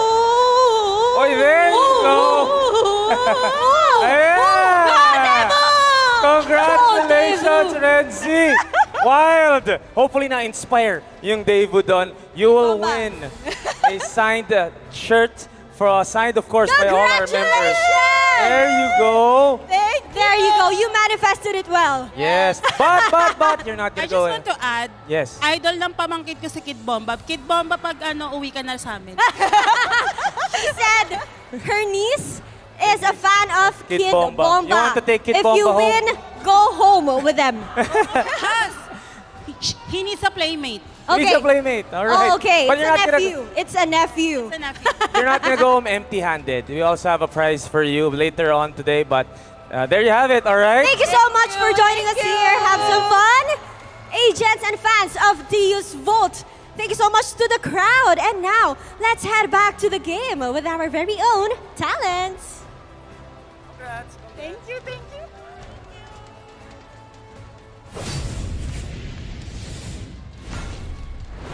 Prepare yourselves for the next game because this is a match point for Blacklist International. Everything on the line for Deus Vault, but I think a great storyline here is yesterday, Deus Vault had to take 2 losses before they could try to go for the reverse sweep. For some reason, they always need a warm-up, right? Like, even in the group stages as well, they have to lose 1 before getting 1. So, now against Blacklist International, that certainly is what can happen, but will it happen? The Bomba mentality, it has a power source. Okay. Not every power source takes the same place. Not everything uses a battery. Not everything uses nourishments. Perhaps what they need is doubt. Is what? Doubt. When people doubt them, then they rise. You know, so Goku has the energy ball, he has the doubt ball. No, Well- D-O-U-B-T. Doubt. Speaking doubt of ball. success and not doubt, Daewoo's keys to success. In our previous M Series runs, we were more like a mix of 5 players individually.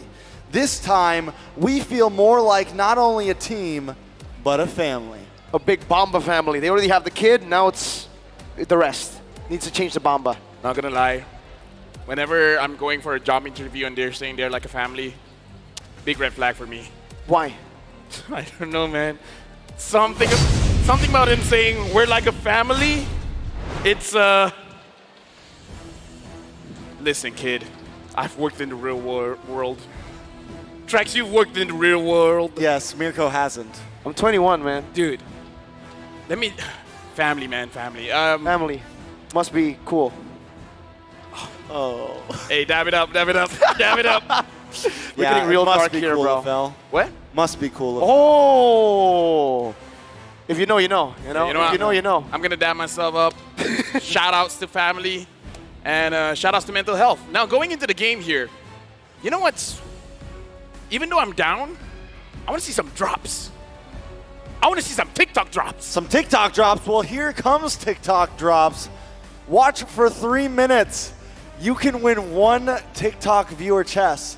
And watch for 5 minutes or more, and you can win TikTok's deluxe chest. And watch for Deluxe. a few hours, and you may no longer be single. Because you'll have TikTok's chess. Yeah, 2. And nobody's single with TikTok chess. You'll have 2. Exactly. It'll be triple, singular. not single. No, because in MPL Malaysia, let me say, our single rate is going down lower and lower with every game. So y'all are getting Riz. We got the Riz. So Riz far, are- Deus Volt have the Riz 2 games in a row, but they've lost on it. Maybe now they Is that need what the you call songs. the Riz? The Rizla. Oh, they've had the Rizla. Yeah. The Rizla, man. So it's the time to switch it up. Maybe they need the hoodoo. song. At this point, you got to. The what? The song. The song? The U song. The song. The Oh, M5 the song. U What song. do you hear? They need The song, but I just don't know what song. Okay. They need the 15-year-old. The Diggy. The Diggy. The Diggy right. is 15-year-old. Yeah. The Diggy is Well, 15-year, but let's jump into the draft to see if that can happen. Daewoo up against the wall right now. Match point for Blacklist. They definitely need to switch something up. The same draft better not come out of Daewoo's hands, or else I'm going to be silent the whole game. it might happen. I'm just saying it might happen. But Wolf said minor changes can work, right? The fact that they kept everything literally the same. At least for Blacklist, they changed something. They adapted to the S's. There you go. So it's confirmed we're going to get a change. I mean, the swap sides already, right? But there's no way it's the same draft with the 2 different sides, right? With Blacklist, I cannot be. I'm going to be silent. With Blacklist, I kind of feel like they can get away with just a Valentina first pick, right? For sure. mean, the Bruno is great, but I feel like OHEB can do more than just a Bruno, right? I think, yeah, yeah. for sure. With the Bruno pick, it does ensure Deus Volt will have a little bit better of a late game, and that's technically where they've actually found the comeback angles, right? Towards the later stage of the game, when they're able to prolong and waste that early to mid game, the time is very, very important, the TikTok timers for Deus Volt, but it's also as important for Blacklist International. That's how the ADP works. The anti-disaster protocol. Lose out in the early game, completely fine. Get it to that later stage of the game, and then you give it over to OHEB and Yue, the 2 main damage dealers, and they've already been farmed up. Right now in the drafting phase here, Blacklist International is putting pressure onto Deus Volt because they're already batting out the Faramis. So now there's, I don't know, in my head, whenever you're doing the draft, it is a mind game. And I kind of feel like banning out this Faramis is putting Deus Volt in a situation that they will be very uncomfortable. So now Blacklist International, they got a lot of things open here. And I kind of feel like if Deus Volt picks up the Bruno with... Wait, the Matilda is open as well. Yeah. Oh, wait, No, sorry, that- Matilda's banned. So picking up the Valentina and then Deus Volt picking up something like the Bruno, maybe even the Terizla, I don't know. I kind of feel like Blacklist International, they're controlling the draft just with the bans. Yeah, and well, even the way, but the way that the bans have been going recently, I think it's a great choice for Daewoo to move over to the red side. Yeah. Because, yeah, they can get the Bruno here, and they can force some change up, and Oheb has just been a monster on the Bruno, but we know Oheb's hero pool can also go into the Claude, go into something else that can really shift the tides of battle. Daewoo here. So are we thinking Bruno up front, maybe Bruno with the Basha once again? I think it has to be Bruno, right? Either way, whatever they partner to Bruno with, whether it's a Terizla, a Baxia, or even, heck, maybe even Lilia, for Sunset Lover, the Bruno is necessary for them to get a good lane for Carvey and also late game insurance. The only thing is I feel like they should delay their mid lane pick for now just because you already saw Blacklist having the mid lane, so there's no way they're going to pick something up. So try to steal something away. Need no protection. So the Baxia? Basha, Bruno. They don't go for Lilia. Lilia. So mid lane control. Mid lane control, I But like again, it. It's like Blacklist already have a mid laner, you know? You could have put it at the third pick. Unless the third pick is the Diggy. Ooh. They want to see what Black's going to bring with their 2 picks and lock in the Hoot after. I mean, at this point, you might not have a chance to grab the Hoot. Yeah, I think at this point, right, when you pick a Lilia and then you pick a Diggy later on, against a Valentina, it's incredibly hard. It is Especially for very Blacklist International here. Deus Volt want to try to keep them in a choke point, but if they give out something like a Diggy over that time journey ult to the Valentina, Blacklist will just be able to disengage out of these choke points easily. And now Deus Volt, well, technically the Bruno is still up for grabs, right? Blacklist pick up the Wrath.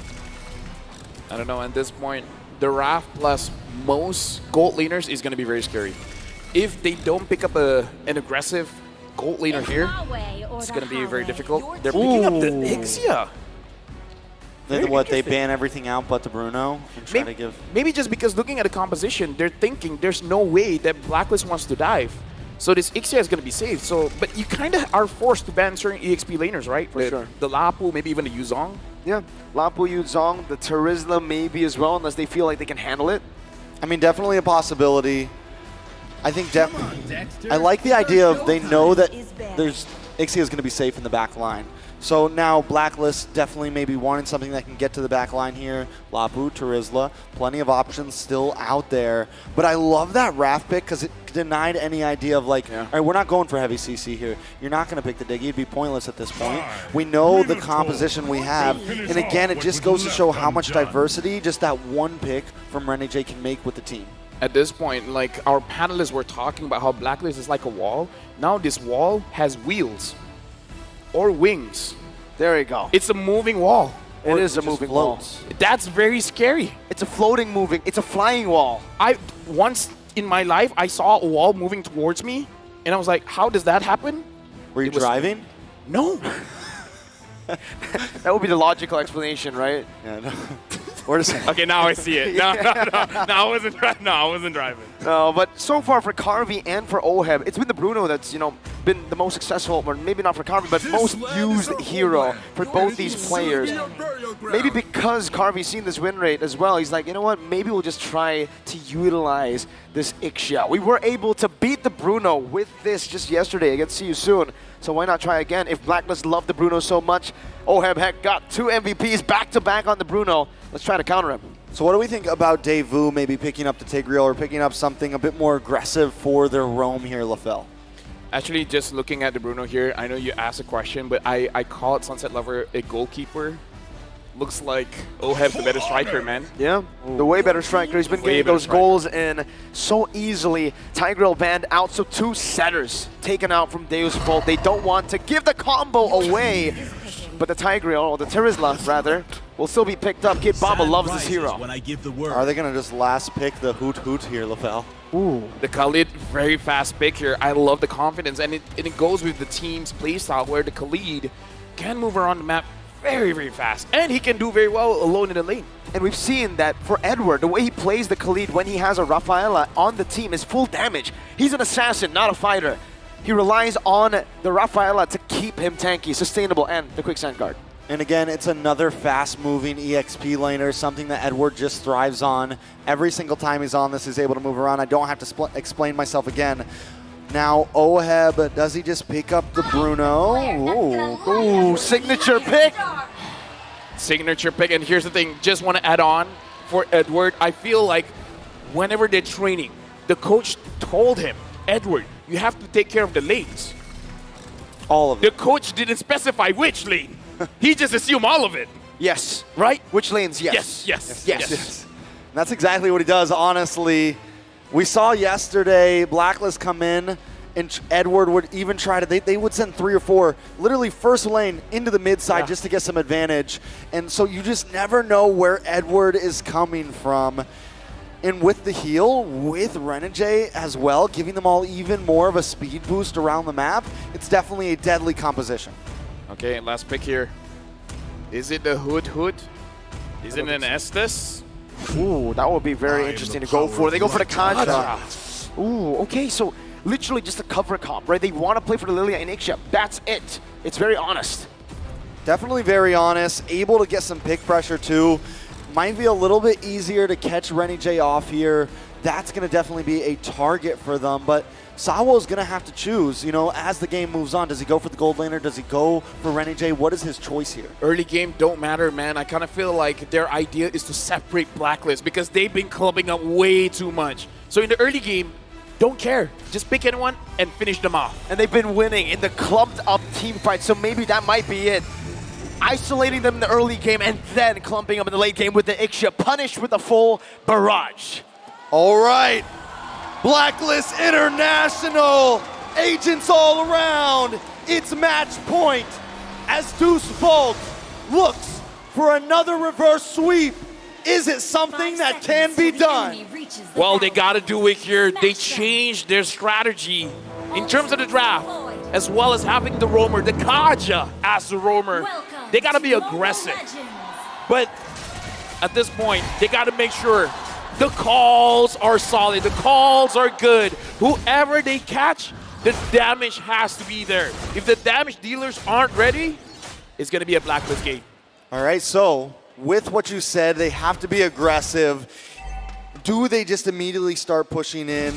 And it looks like that's what they're already doing. Sawo already on Blacklist side of the river, and that is a good sight. They have the Lilia, they have that ability to kind of get into the face of Blacklist here. And as long as they can keep doing that, they can possibly control the pace. But here comes the emblems, fulfil. The firmness coming in from Sensui is going to make it a little bit tougher for him to get bursted down, but 2 ruptures for the side of Blacklist, so they're ready to fight in the early game. And the Master Assassin still as the choice for Carvey. That's an interesting one, man. On the Ixia, you would expect him to maybe go for just more damage or tenacity. Yeah. I kind of feel like he hasn't really won the lane so far. So yeah, it is a very risky choice here. Looking at the items for now, looking like the Lilia does want to deal a bit more damage, and Renegade gets attacked. Very low. Yue body blocking. And Renegade gets out, recalls back to safety. So this is pretty normal for Deus Bolt, though. Even the past 2 games before this, they've been aggressive. They maybe even find a pickoff here and there. But Blacklist International always has that rubber band back. They always have that bounce back moment. The question is just when it will come. All right. Magister actually takes that away from Sensui. No retribution committed just yet because it's 7 seconds till the turtle spawns. And Magister is going to be first onto it now. So already a difference from game 1 and 2. Deus Volt are first on the neutral objective with more prio. Oh, Kid Bomba getting attacked. Terrified. A lot of damage, but it's going to be turned back. Oh, first blood by Kid Bomba. Even with US stolen penalty zone, wasn't able to save Edward. Very well done by Deus Volt. Slowing down Edward is going to be huge in this laning phase. Retry battle 50-50. It's going to be Sensui who wins it. 1-for-1. Sawo with a flicker. Divine Judgment locking Yue down. Now onto Sunset Lover by Yue. Will he be able to escape right now? A lot of damage placed onto it, and the answer will be no. He'll be taken out. But that's what they have to do. It doesn't matter what happens in the game. You try to get a trade on the turtle. You did not succeed. Get any kills, even the front lines, because at this point of the game, no one has completed items just yet. Penalty zone onto Edward. This might be a solo kill. Edward 1 HP, very low. Kid Bomba looking for the dive. One more hit should do it. A hit and a flicker, a regen to respond it over, and Edward gets out, saving his flicker. We've seen that play from Bomba before, and I think in game 1 he paid for it. At least this time, he's like, no, I'm not going to risk it. We got to play smart. It's match point. I really want it, but I'm going to back off. And I think that is a good play by Bomba because Edward, if he had the Sandguard in time, if anything was to happen, Bomba would have been down. Honestly, the concussive blast on Edward makes it so that even if he's very, very low, he's able to clear the lane very, very fast. So even if something goes wrong, it still goes right. It's an assassin emblem. It's everything with the killing spree, with the damage as well, rupture, but it's concussive blast that helps him clear the wave. And Magister, looking for a pick, goes on to Yue. Shield unity used up. Anything interesting in the in-game equipment here? Honestly, the interesting part is the difference in terms of the gold. 2.5k gold for Kid Bomba, 1.9 for Edward. Edward, again, looking like he does want to go for the more aggressive build here. Yeah, but Oheb is getting a slight lead over onto Carvey. Something I want to point out is, yes, Daewoo is winning out in some of these fights right now, but the Magister Sensui rivalry here, Sensui's been coming out on these retributions a lot, even when it's 50-50. And we all know in the end, a lot of these games comes down to who can pull off the Lord. So Magister definitely going to need to step up his game here. Yeah, looks like Sao had an opportunity just now, but apparently just with Sunset Lover, they don't want to take the risk, especially because Yue having that Divine Judgment as well. Perhaps he was worried that he might get caught himself. I think for both of them, they were trying to bait out each other's Divine Judgment, right? You do it first. No, you do it. But both of them stayed patient, and now it's going to be Deus Volt who have this Sao Flicker Divine Judgment. There you go. He does it first, finds Yue. Penalty zone onto Renegade, who's forced to flicker meanwhile in the bottom lane, or up top actually. A little bit of a gank from the gold laner, rotating, and a bit of a curveball as well. Sensui spotted out in the bottom side tri-bush. Walks out, tries to escape, but the Glooms locks him down real good. Sensui finds an angle again with the help of the Holy Healing. Sensui doesn't get it. It's Magister, one level down, but it's no problem for him. All right, a good play by Deus Volts, but they do lose Carvey, and Oheb is just having a free lane right now, and that is definitely not what you want when this mid-game comes around. Speaking of mid-game, now we're transitioning into the mid-game. Deus Volt, they have to understand how they want to control the map at this point, because when you have a Kaja, controlling those bushes is going to be very productive for your own team. The moment you lose those bushes, the Kaja isn't going to be as effective. Wow. Bomba just out-trading Edward straight up. Yeah, he's definitely hit the spike. Edward a little bit behind, but look! Full barrage committed as well. Sensui goes for the taunt, dashes out to safety. One more hit should do it. And it's a big shield unity slam to the ground to take Sensui out. Meanwhile, bottom lane still a 1v1 ensuing. Kid Bomba versus Edward. Right now, the kill going to Deus Volt, amazing. But they got to transfer the lead over to the objectives. They got to take down the structures here. Raging Sandstorm to lock him down. The Filipino sniper on point. Jumps over to Nibiru. Nibiru's passion used up, but Kid Bomba's a bit too tanky now. A four-man dive in the bottom side of the map. Kid Bomba looking to clear out the waves. The penalty zone onto Yue. The damage not going to be enough right now. He out. Yue does the same, and it's all a distraction to get Oheb the turret. Deus Volt almost got there in the nick of time. Luckily, Kid Bomba is able to just kind of play that very smoothly. They lose the tower, but if only the rest of Daewoo's teammates came in a little bit faster. Yeah, but right now, looking at the items as well, looking at Sao, he's building a little bit tanky first. He's not really bothered to build the fleeting time. So I kind of feel like this is a better approach, a safer approach to this fight. Looking at the items as well. Oh, goes in. Full barrage, a beautiful Divine Judgment from Sao. But no more CC. Quick Sandguard by Edward. He might be able to survive this one. Flickers out to safety. Agent Zero gets out. Taking a kneel and flickering away in clean fashion. Apparently the corrosion scythe isn't enough yet for Carvey. He might need 2. Heck, he might need 3. He might. And now Sensui is doing a good job at actually just zoning Magister away. 1-to-1 in turtles. The third turtle of the game spawning now. And Black was our first onto it. Edward, even though he was poked down, now jumps in, penalty zone, locks onto 2, but Yue does the same thing. Edward gonna be chunked down and taken out, executed. Kid Bomba taken low. Sensui finds the turtle. As Sunset Lover pops the glooms down. A good taunt from Sensui. The Filipino sniper not able to find his mark. So Deus Volt does come out taking a kill almost each time they have an engagement, but still Blacklist International secures the third and final turtle of Game 3. Personal opinion, I kind of feel like that's more worth it for Blacklist International because Deus Volt, the only way that they can neutralize the lead is if they got 1 more kill. And if most of the members have an assist. If they got 3, it would have been Deus Volt victory there. Part 2, Raging Sandstorm this time, just used up, gets out, and Deus Volt they're not able to really look for these proactive maneuvers. Right now, looking at the items as well for the gold laners, both gold laners have 2 items, but I would say the impact is bigger for OHEB because it's a bigger power spike for the Beatrix. All right, Blacklist now trying to fight back. Deus Vult have kind of held up the aggression in these fights, so we gotta watch, because this is about the time that Blacklist normally hits that rubber band. Right around 8 to 9 minutes is when Blacklist finds that spike, they find that moment, they find that groove when all 5 of them can group together and try to push in. Penalty zone, oh, out to 3 full barrage. Just a full barrage, not in range though. Kid Bomba with the one isolated, and now the raging sandstorm from Edward connects Yue. Flickers out to the holy healing. A perfect skirmish for Blacklist International. Deus Vult down 2 members. That's not what you want to see as a Deus Vult fan. The idea was there, but the spacing wasn't, and now they're gonna get cornered. Edward jumping in with a hammer. Oh! Box him down, the Appraiser's Wrath used up. Sunset Lover pops into black shoes. Magister now caught underneath between the 2 turrets in the mid lane. But Blacklist International, they'll take that win and they'll step away. You know, when that first fight went down, Deus Vult started it. I thought for sure Carvey might have used the flicker. Wait, Sawo! We're gonna find Judgment, locking OHEB down. A penalty zone as well. OHEB still doing a lot of damage, but it's not gonna be enough. It's Yue. Pops in the penalty zone. A DPZ for himself. Deus Vult kiting back.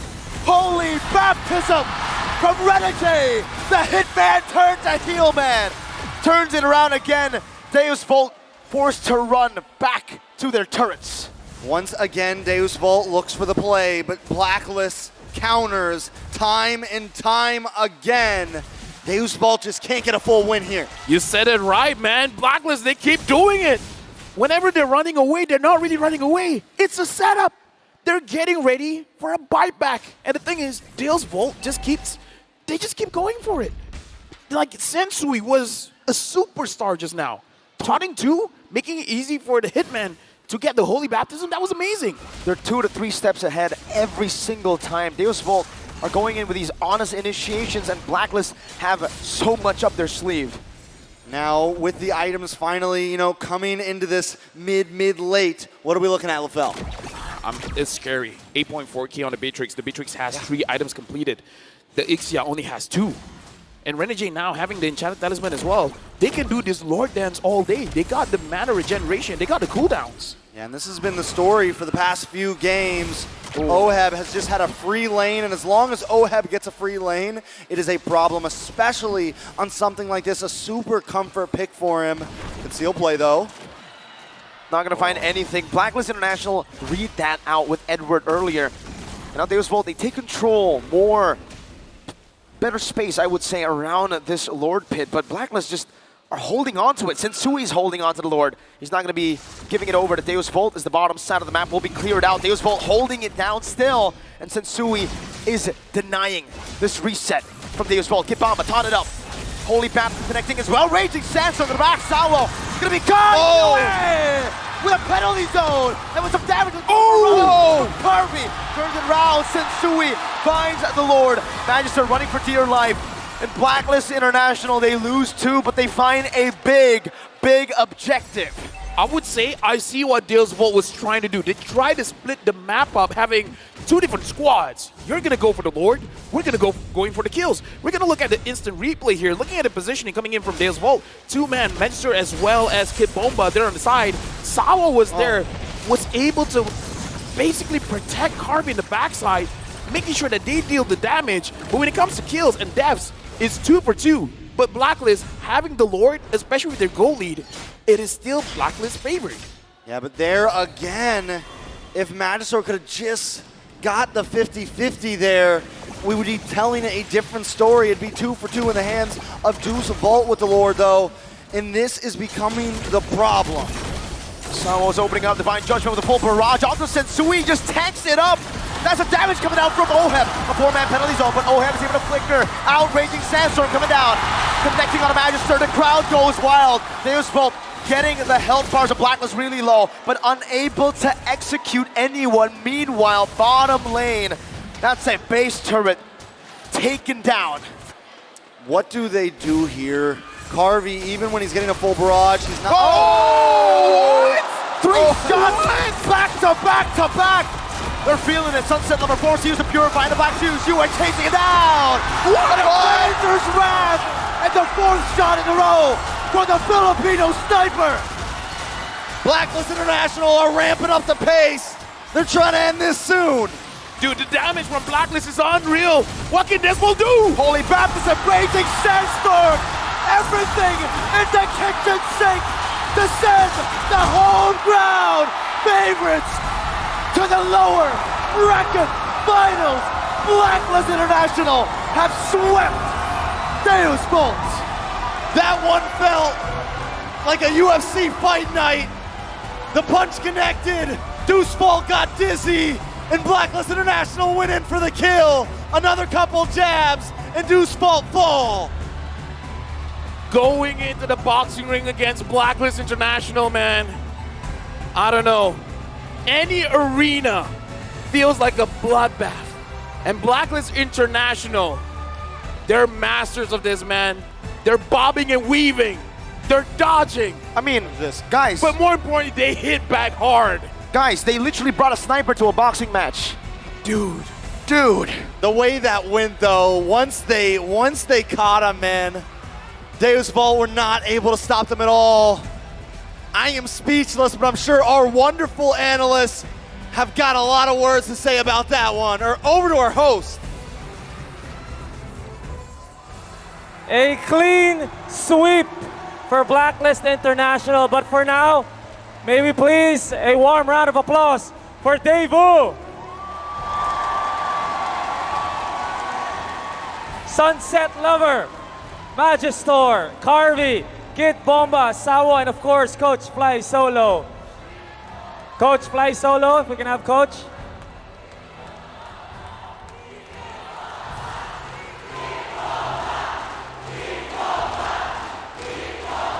All right.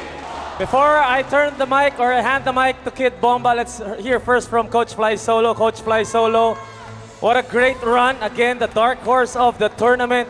Can you talk about your performance, not today, but the whole tournament? And please send a message to your fans. Actually, I didn't expect that we will make it like top 4 or top 3 like that.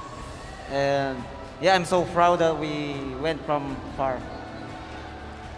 Tsaka, of course, kailangan namin improve yung mga macro and micro at the same time. So babawi kami next season. Yeah, for sure. We can look forward to next season for Daewoo. A lot of things to improve on, but a lot of things to take to the off season that were really great points for all of you. All right. Let's hand the mic to Kid Bomba. Kid Bomba, you're a fan favorite. Any last words? Thank you for the support. Thank you for supporting me. Thank you for supporting Daewoo. I hope you're gonna watch us play in the upcoming tournaments as well. And the next one, we're gonna win. All right. One last time for M5. Can we have the Sue? One last? Last one. Palakpakan natin, mga kapatid. Last one. Last one for everyone here.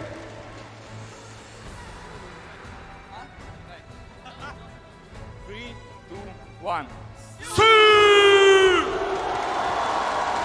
All right.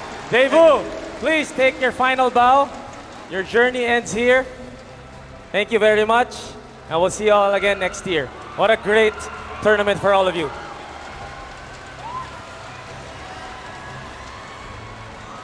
Agents!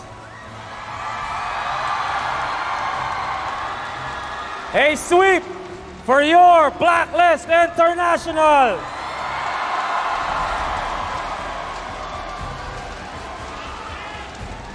Let's start with Rene J. Rene J. Nagkakagulo sila dito. They're going crazy. I just want you to tell us your thoughts about this performance. A sweep for all of you. How did you prepare for this one? And you made sure maganda yung simula ninyo. You had a good start compared to yesterday na natalo kayo dun sa unang laban. Yun po, yung focus lang po talaga kami yung kasi dalawa din, if ever na nalalo po kami, di ba? So, dalawa po yung laban namin ngayon. Kaya talagang tinry po namin i-sweep para medyo malas yung pagod namin. Kaya yun, thank you Lord kasi na-sweep po namin. Yeah, they tried. They tried to go for the sweep because they didn't want to jeopardize their game later against, of course, the loser of the next series because they wanted to make sure that they were fresh heading to their matchup later on. Oheb! Yo! The Filipino sniper! Talk to us about that performance. You saved the best for last. Alam naman ng lahat, Beatrice is your hero. Ikaw yan. Alam na alam mo kung anong gagawin. Can you talk about this performance individually and as a team? Matagal ko na rin gustong gamitin si Bea sa dito sa tournament kaso bihira lang siya mapasok kasi dahil sa mga open na marksman. Yun kanina natuwa ako kasi na-pick ko ulit siya. Ayun na siguro. Edward, Sensui, Yue, final words? Or actually, invite nyo sila mamaya kasi maganda yung laban ninyo kung sino man mga kalaban. So please, iano mo naman yung agents ninyo, nagkakagulo sila. Yue, Sensui, Oheb, Yue, Sensui, go ahead. Edward. Invite nyo lang mamaya. Anong may expect natin mamaya sa inyo kung sino man ang mga kalaban ninyo? Salamat po sa mga agents na pumunta ngayon. Sana supportan niyo pa kami sa mamaya namin laban to. Thank you very much. Thank you, guys. All right, your Blacklist International, take a bow. What a performance. And your journey will continue later on. We will wait on who wins the next series and who loses because the loser will take on Blacklist International for the right to enter your M5 World Championship Grand Finals. Analysts, take it away.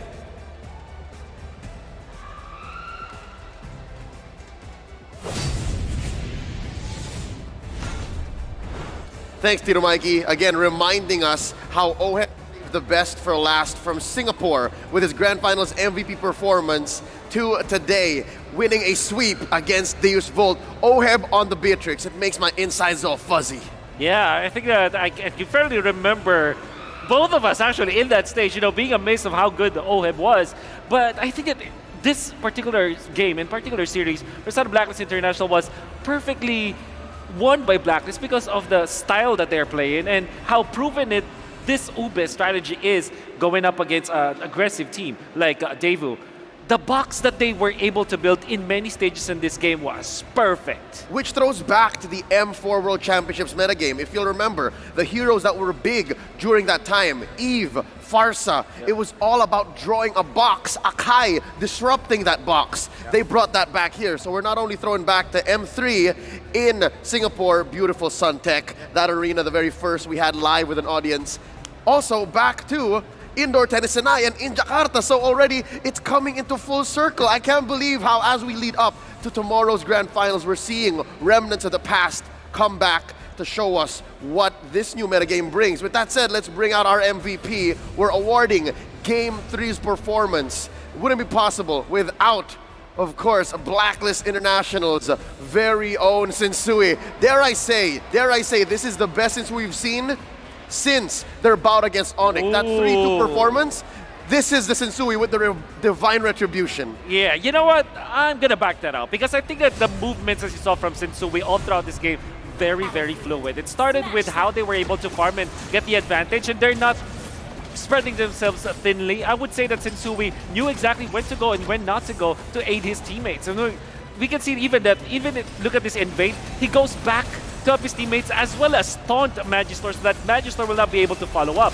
So he's really mindful of his surroundings, that he's controlling the tempo of the specific skirmish that allows Blacklist International to, again, re-establish their box. It's all about the box, building the box here for the side of Blacklist International. By the way, Yue, look at that.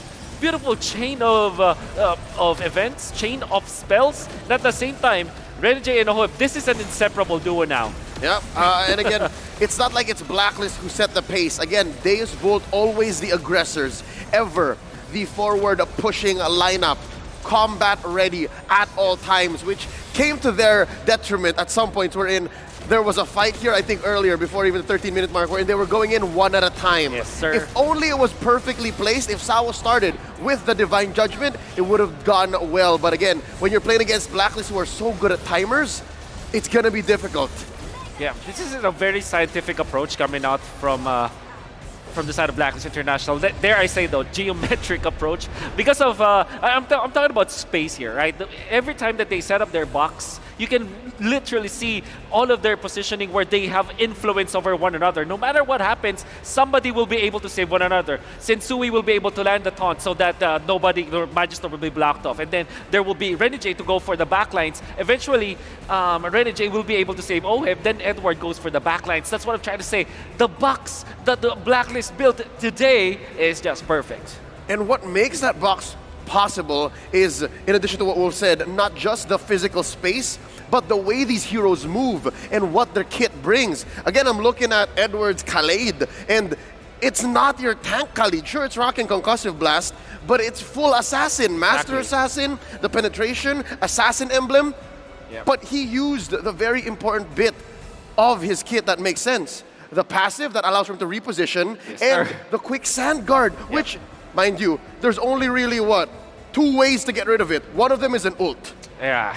The thing is, entirely for the side of Daewoo, they kind of don't want to go onto the Khalid because they have more priorities. They have to go through the Beatrix, let him not reach the critical mass. They have to go through the Fredrin first, which kind of is a big problem for them. So I would say that it's also a composition advantage for the side of Blacklist International. More so, it is when it comes to their execution, because they know how to operate this. This is what, 3rd time in a row where it's Fredrin and the Valentina.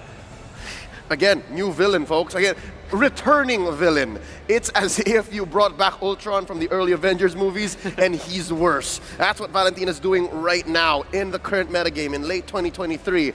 Talking about the economy here, I did not expect for it to be this huge of a gap between Oheb and Carvey. Because in the mid-game, it seemed like Carvey was actually dealing enough damage because of the full barrage. But part of it, to me, came in through Sensui and Edward catching the bullets. But I did not expect for him to be this short. Yeah, I think the problem there was when you play the Ixia, you wanna get rid of the dive from your opponents, right? You don't want the Lapu-Lapu to be there, the Yuzhong, your typical. This time it's the Khalid. And the thing is, they have the Rafaela. And I always say this, every time that there's a Rafaela, every hero is a dive hero already. Yep, because of the Holy Blessing. And not to mention the Holy Baptism, which we've seen repositioned and used for a re-engage with the help of a taunt from Sensui, our sandbag. So with that said, Blacklist was playing with a good amount of peel, they were playing with good reposition, and this all reinforces that box. And if you're playing against a sledgehammer lineup,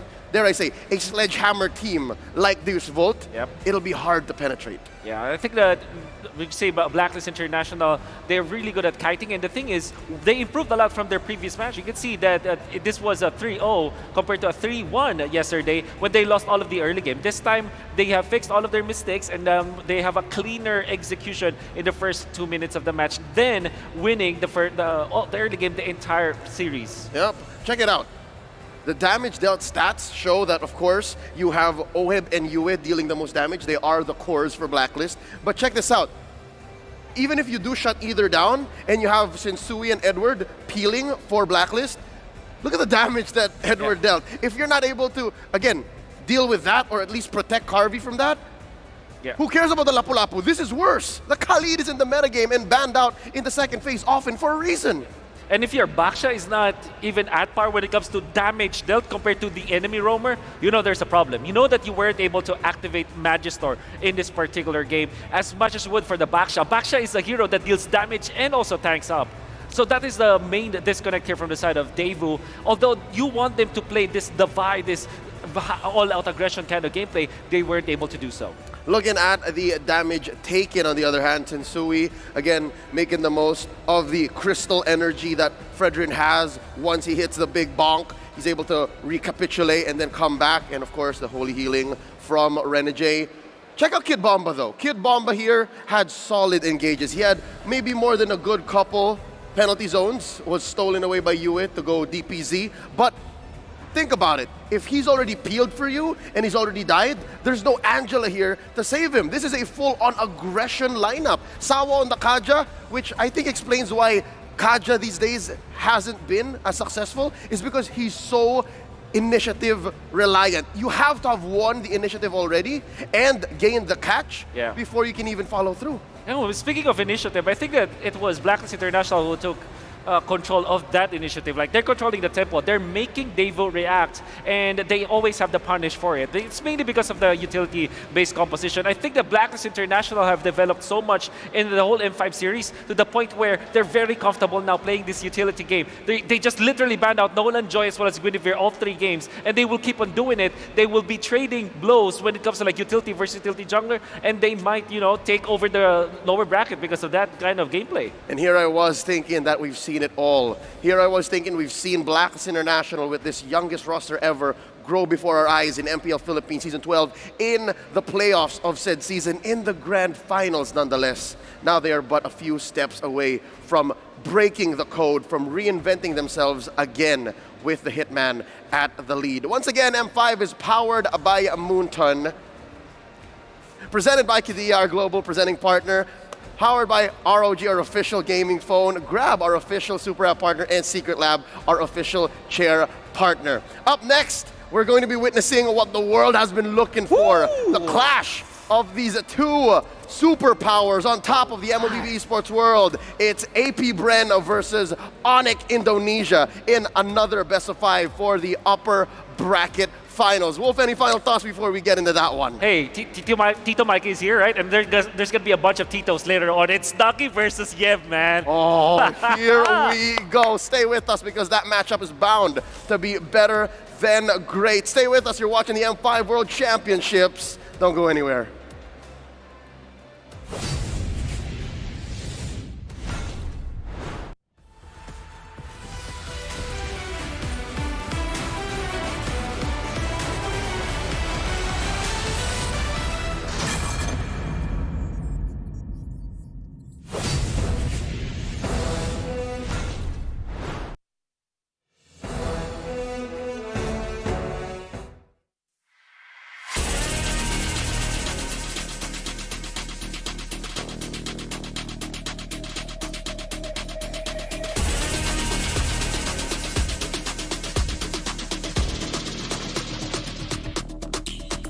Hit me like I might get over, but you can give me in no corner. I know I can make a comeback, ace this round and finish this game now. Got the power on my shoulders, yeah, you know that I'm a soldier. You can keep me off my guard, but you can't keep me from my honor. Nah, nah, nah, I feel like the floor is lava. The energy's getting higher. You're saving my arms, 'cause I know just what I got. I got you like na na na, and you know I hold the power. This feeling I do, oh yeah. Making my grind good to crash, so don't stand in my way.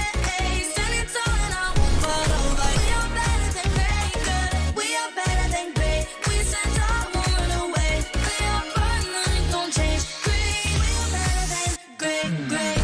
Can't get it great, I'm better than great. I play my own role, I become the greatest. Transcend myself into this game, yeah. I feel the power to dominate fate. Championship mind, no time for the weak. We start to the game, shout, reveal. Better than great, that's how we feel. I feel like the floor is lava. The energy's getting higher. You're saving my arms, 'cause I know just what I got. I got you like na na na, and you know I hold the power.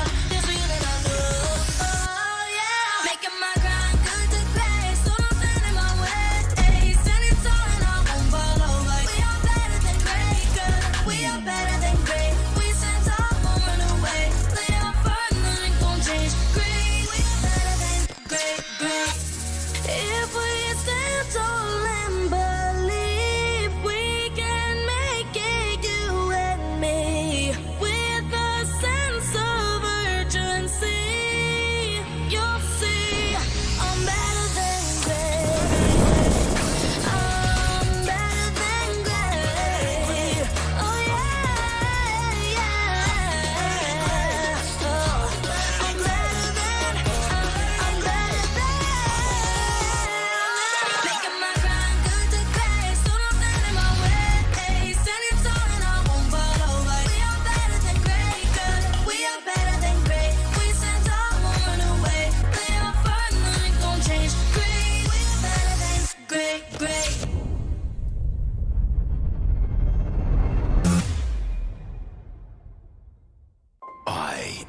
number 1 seed, the champion of the arena.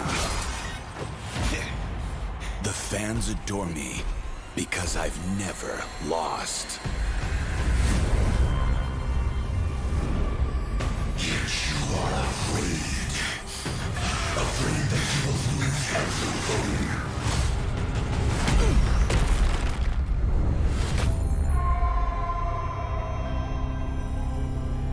Do you ever get scared of losing, Kimmy? Well, big girl, I think we should cherish the joy and excitement of each game. Not who won or lost. That's right.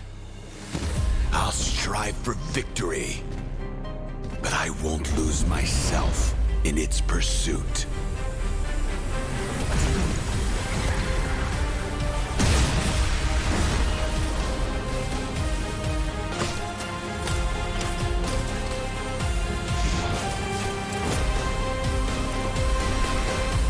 World Championship. I'm back.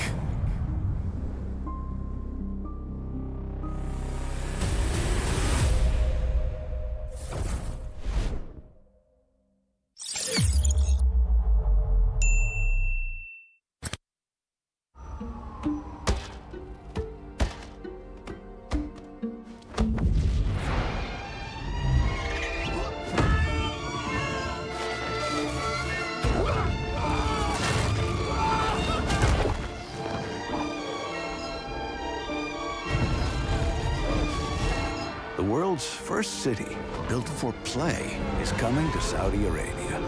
Don't just live life. Play life. Qiddiya.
Grab only, savings ang dami, your wallet sings tonight.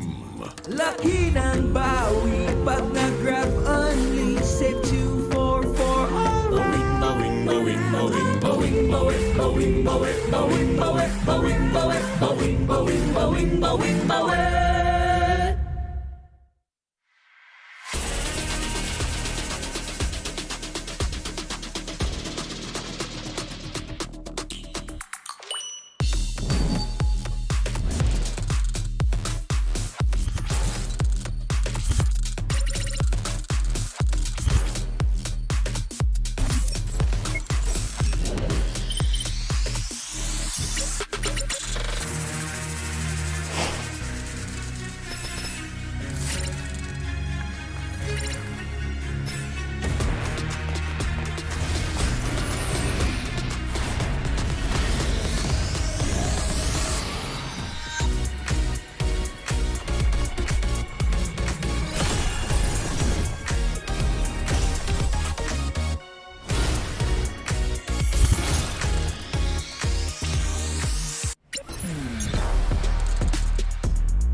Brandon, alam kong masalimuot ngayon ang buhay mo. Kung kailan ka nabigyan ng break as a head coach sa pro scene ng Mobile Legends, doon ka pa nagkaroon ng malubhang sakit. Iindahin mo ng 1 buwan. Itatago mo kasi akala mo ngalay lang naman. Hanggang sa isang gabi, hindi ka na makatayo. Hindi ka na makalakad. Wala nang choice kundi dalhin ka sa ospital kasi grabe na yung sakit na iniinda mo. Magsisimula ang season na wala ka sa tabi ng team mo. Sobrang lungkot at depresyon ang dadanasin mo dahil sa sakit at kawalan ng pakiramdam sa kalahati ng iyong katawan. Munti ka nang sumuko sa buhay. Buti na lang at may mga nurse, mga doktor, mga physical therapists at mga kaibigan na nagpatibay ng loob mo. Huwag mo silang kalimutang pasalamatan. Akala mo okay na ang lahat, kaso luluba palalo ang sakit mo. Mapupunta ka sa bingit ng kamatayan, halos hindi ka na makahinga. Doon, mapapadasal ka sa Diyos na huwag ka na munang kunin dahil hindi pa tapos ang mission mo. Hindi pa tapos ang pangarap mo. Sabi mo nga, magja-champion ka pa. Maniwala ka na gagaling ka. Kumapit ka. Sa pagkakataon na yon, madudugtungan ang iyong buhay. Binigyan ka ng isa pang chance sa mundo para tuparin ang pangarap mo. Kung akala mo wala nang kukuha sa iyong ML team dahil sa kalagayan mo, nagkakamali ka. May magtitiwala pa rin. Kukunin ka as coach ng isang team abroad. Igagrab mo yung opportunity kahit pa naka-wheelchair ka kasi gusto mo yung ginagawa mo. Magiging mahirap pero okay lang. Ang importante, sumubok ka at wala kang regrets. Unti-unti na rin mag-i-improve ang kalagayan mo. Sabi ng mga doktor, kailangan mong ma-operahan pero wala ka pa namang pera noon kaya naniwala ka na lang nagagaling ka. Sa tiyaga at paniniwala, makakatayo ka rin. Darating ang punto na makakalakad ka na ulit. Himala, di ba? May isa pang biyaya na darating. Lalapitan ka na isang kaibigan, si Coach Daki, para maging tactician ng AP Bren. May chance ka ulit na ituloy ang pangarap. Huwag mo itong sayangin. Ikaw ang susi na magbubukas ng bagong pintuan para sa iyong team.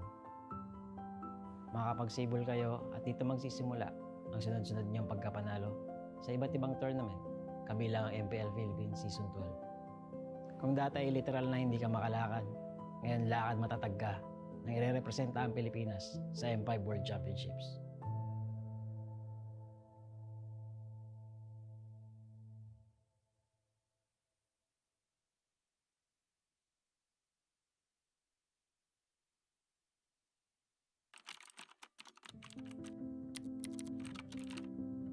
David, nakakatuwa manood ng MPL, no? Nakikita mo yung mga idol mo. Yung iba dyan, magiging kakampi mo.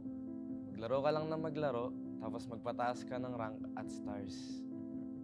Sa sobrang loko mo, darating pa nga yung 24 hours na nag-live ka ng ML para magpapansin. Dahil sa kasipagan mong yun, may chance ka pang nakasali ka sa Bren. Sobrang saya ng magiging run mo kasi magcha-champion ka na sa MPL tapos makakasali ka pa sa M2 World Championship. Nakaka-pressure pa yan kasi rookie ka pa lang tapos mag-worlds ka na. Buti na lang, umayon yung resulta sa atin. Magiging champion ka ng M2. Oo, masaya siya. Kaso warning lang ha, yung mga susunod na mangyayari dito magiging mahirap at masakit para sa'yo. Ganun talaga yung buhay eh. Hindi laging masaya. Minsan, kapag nasa tuktok ka at hindi mo alam kung paano harapin ang tagumpay, sasagadsad ka pababa, tatamarin ka, makikinig sa maling sinasabi ng iba. At ang uli, magmamahal ka ng taong lolokohin ka lang pala. Sa mga panahong yun, mapatingin ka na lang sa salamin at parang hindi mo nakilala yung sarili mo. Magiging madilim yung mga susunod na kabanata ng buhay mo. Pero David, dito ka matututo. Oh, baka gusto mo laktawan tong part na to ha? Hindi pwede, kasi mahalagang pagdaanan mo to. Okay lang matakot, gawin mo pa rin. Magta-top 8 kayo sa MPL, talo, laglag. Hindi lang isa, 2 beses pa. Dahil dito, mapaisip ka kung kaya mo pa ba, kung para sa'yo pa ba yung ML. Ngayon ka dapat hindi tumigil. Kailangan mong ituloy at patunayan sa sarili mo na kaya mo. Kahit sa mga oras na wala ka ng ganang gumalaw. Kung magagawa mo to, magkakaroon ka ng disiplina. Gagawin mo siya dahil pinangako mo sa sarili mo na panahon na para magising at magbago. Kapag naayos mo na yung sarili mo, magiging maayos na teammate ka na sa mga kasama mo. Kung yung dati nga, sarili mo lang iniisip mo. Ngayon, mas masaya ka na kapag masaya yung teammates mo, di ba? Dahilan ito para mag-champion kayo sa iba't ibang tournaments, pati na rin sa MPL Season 12. Matutupad rin yung pangarap mo para sa team na makapag-M5. Ngayon, sa pagkakataong ito, mas gagalingan mo pa kasi gusto mong maranasan nila ang feeling na naranasan mo noon.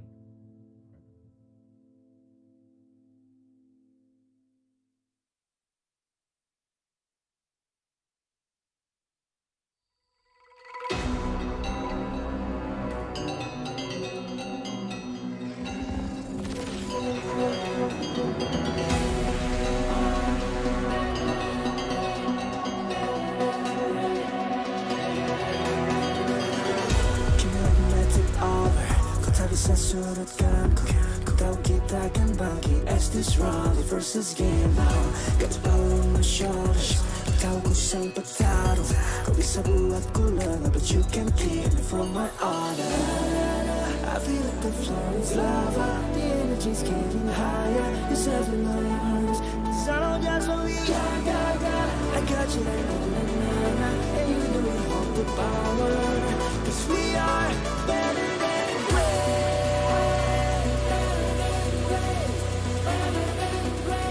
Cause we are better than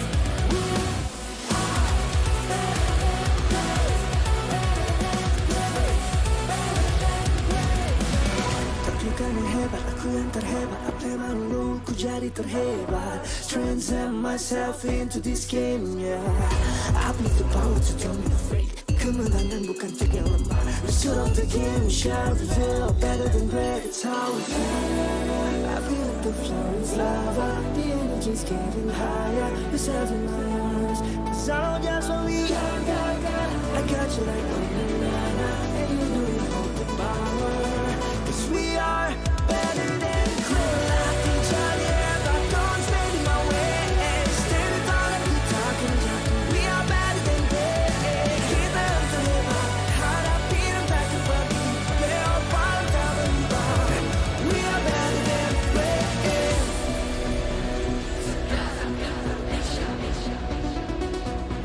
Cause we are better than great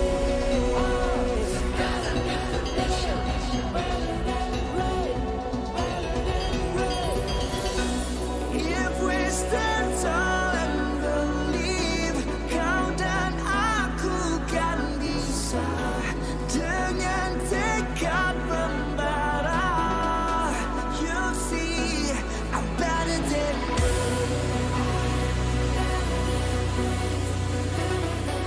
You'll see I'm better than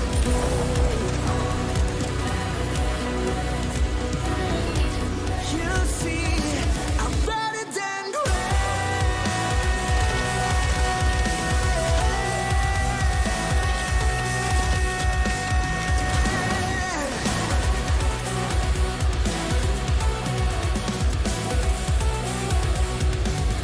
Ku berlatih jadi hebat, don't stand in my way Stand tall and we talking jatuh We are better than great Kita yang terhebat, hadapi dan tak terbagi Leopard tak berubah We are better than great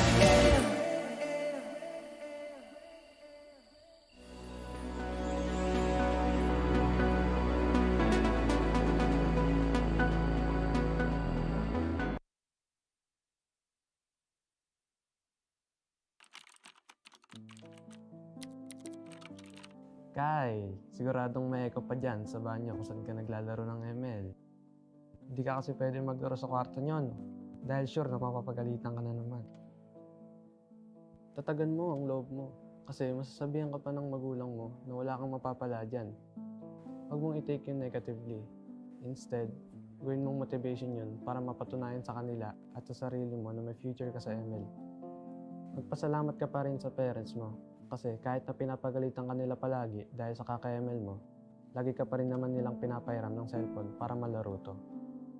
Mangarap ka. Gawin mo lahat ng makakaya mo para makilala ka sa ginagawa mo. Iwasan mo yung pagiging tilted. Hindi yun makatulong sa'yo. Magpataas ka lang ng stars. May amateur team na makakadiscover sa'yo. At dahil dito, makakasali ka sa maraming tournaments. Marami kang matututunan.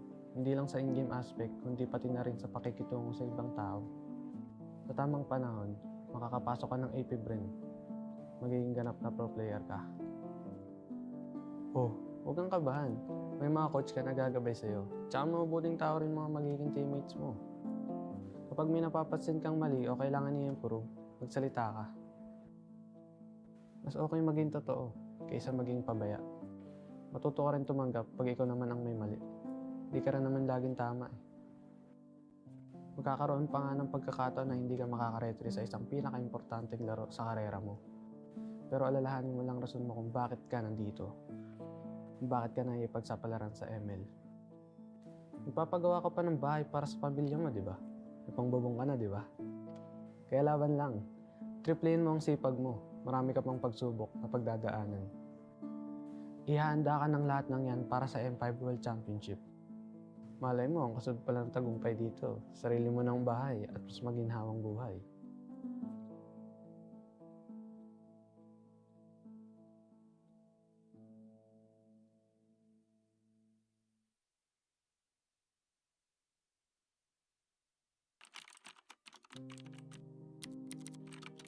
O Jin, unang-una, gusto kong malaman mo na magiging maayos din ang lahat.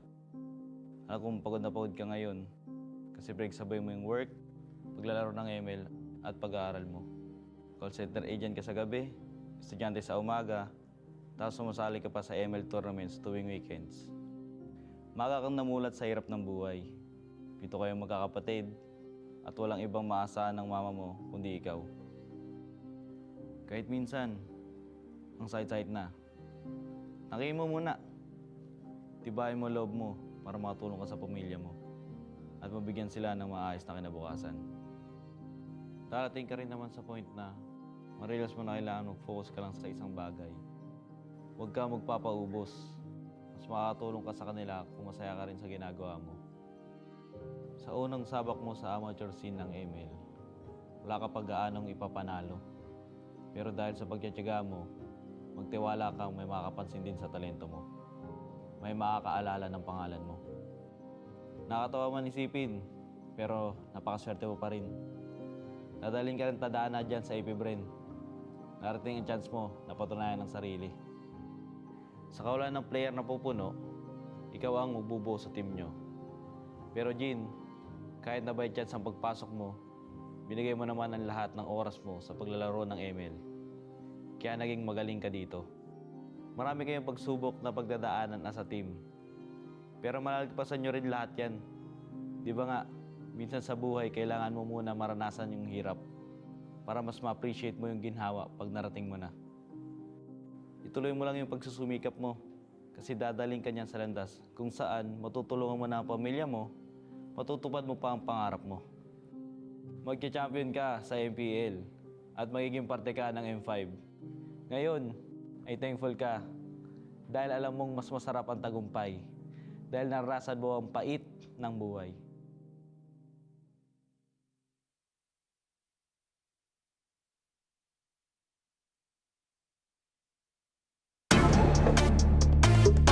We're better than great.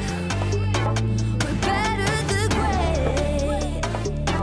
We're better than great. Nanditong mga bida, the kings and queen of MOBA, kasamang kabugera at 7,000 isla. Nagsisimula pa lang tayo. Look at your face, so kabado. Dito sa aming teritoryo, can get this crown sa amin ito. Ang laban na to ang magiging binhi. Di na papayag masakop muli. Lahat ng daraanan namin ay mahawi. I love ng puso puso'y di mapapawi. Sanay sa digmaan, dugong palaban. Babangon, babawi kahit sugatan.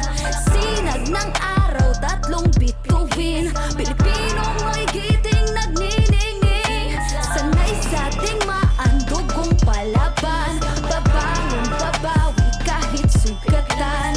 Sinag ng araw, tatlong bituin. Pilipinong may giting nagniningning. Dami mo daw sinasabi pero ba't ngayon di ka mapakali? Panay lang ang kamot sa anit at kahit alam mo na di naman tumakate. Dugo pati laway at pawis tumulo, akala mo ba lahat tumadali? Hindi nagmamadali, akyatin ng hagdan na talagang matare. Ganyan talaga ang mga batang Pinas, talagang malakas kahit anong meta. Wala kang ligtas, talagang matigas na parang daliri ng mga kalaban. Sa gitna ng laban, shooters namin talagang savage. Di papaawat sa aming lupang sinilangan. Ang dami ng binilangan ng isa, dalawa, tatlohan. Dalawa kayo, ito na pang-apat. Kaya dami na naman iyakin kahit dadaanin pa sa mga tipi-tipi-tipikal. Paano kami hahabulin? Marami tong gasolina, lalamunin ang lahat ng dipidal. Sanay sa digmaan, dugong palaban. Babangon, babawi kahit sugatan. Sinag ng araw, tatlong bituin. Pilipinong may giting nagniningning. Sanay sa digmaan, dugong palaban. Babangon, babawi kahit sugatan. Sinag ng araw, tatlong bituin. Pilipinong may giting nagniningning. Ang maong away ang sinugdanan. Di mo sugot madakpan pagbalik. Tanang agian kay dirit sumapalit. Ang init sa dughan kay dili mawakli. Sanay sa digmaan, dugong palaban. Babangon, babawi kahit sugatan. Sinag ng araw, tatlong bituin. Pilipinong may giting nagniningning. Sanay sa digmaan, dugong palaban. Babangon, babawi kahit sugatan. Sinag ng araw, tatlong bituin. Pilipinong may giting nagniningning.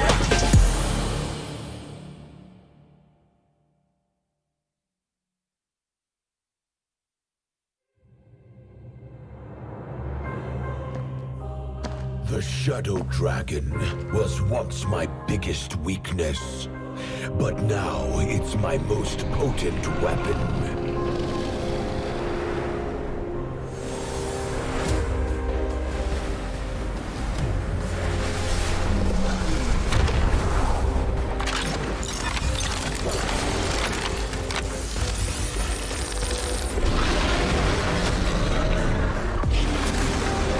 Cosmic Dragon, rise and soar! Dragon Stomp! Dragon Scales! Dragon Rush!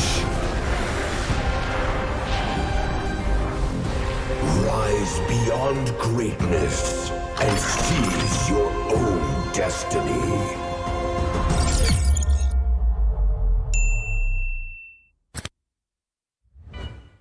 Tonight, we celebrate MLBB Esport. Do the kaldak! Do the kaldak! This is the Suman Challenge. Go! Oh, oh, oh, oh, oh, oh. May jao, may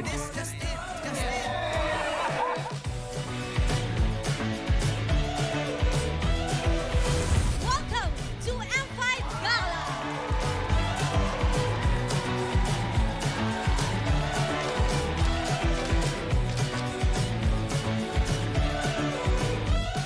Guess the Hero Challenge! Lapu-Lapu, Iritel, Franco, Nana. Nana. Nana! Best dressed team! Onic! Best dressed Super Marco!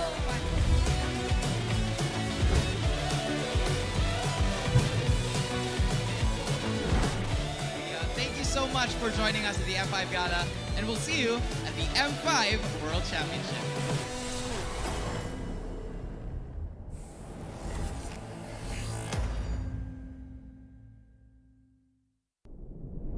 Have you ever wondered what is our identity?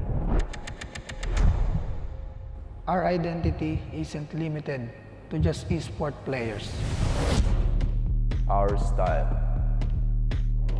Sweat. Our passion.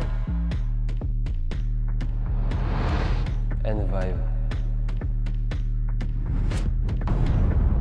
Feel our energy. When we dominate the stage.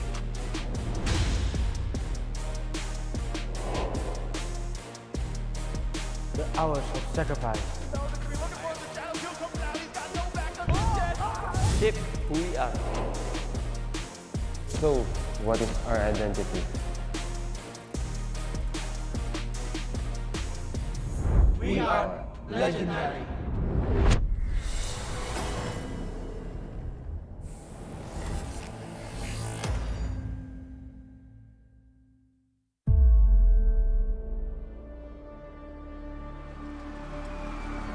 In the history of M Series, no host country has ever won the championship title. No other region has ever claimed the throne. No team has ever secured the championship twice. In this thrilling showdown, 16 teams across the world have gathered once more to seize the trophy. Which teams will prove themselves in their epic rivalry rematch? Will a new region unveil their strength and climb to the top? And who will leave an unforgettable mark with their skills? Behold, the old guards, seasoned titans returning to reclaim glory.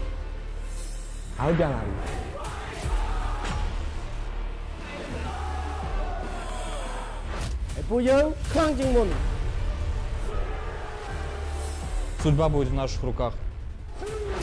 The newcomers, eager to forge their legacy.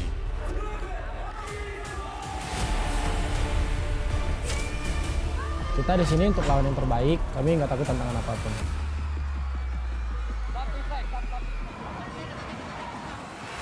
Emerging from the ashes, the rising stars are vying for the spotlight. Kita orang dah tunggu lama untuk momen ni. This is our time. It's now or never.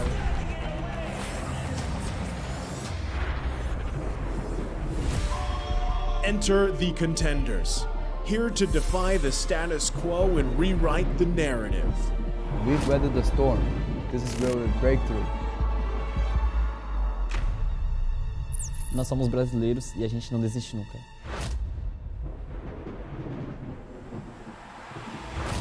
The Kings, legends in their own right, descend to defend their crown.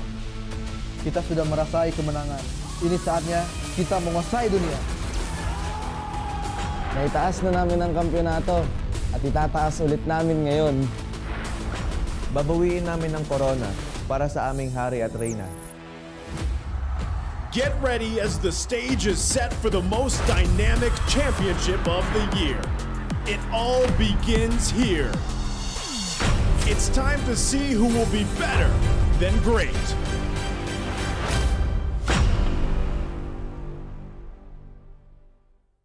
In every tournament, pros fight not only for glory, family, and their country, but also for the heart of every game. The fans. Are you one of them?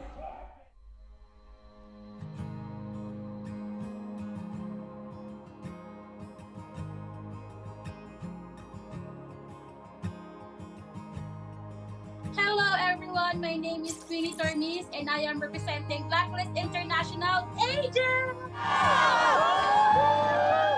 Perjalanan Sonic ini udah berdiri sejak 5 tahun yang lalu. Sampai kita kalah, sampai apa itu Onic udah ada.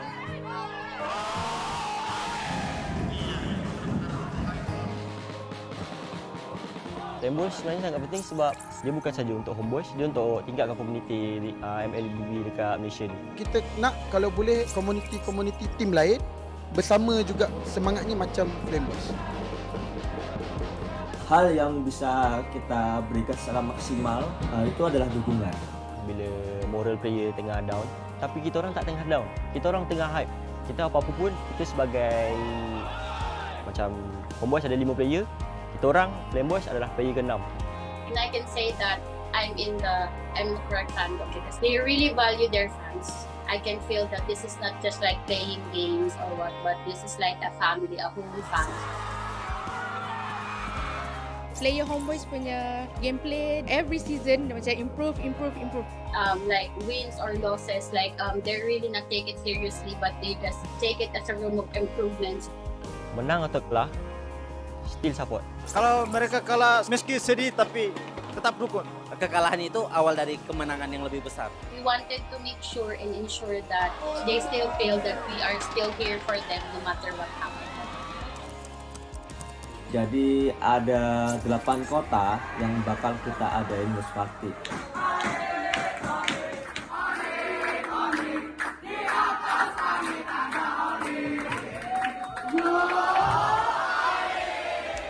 Let's go Blacklist! Blacklist will only improve and they won't give up! Even if they lose, they will win the next game. Blacklist, break the code!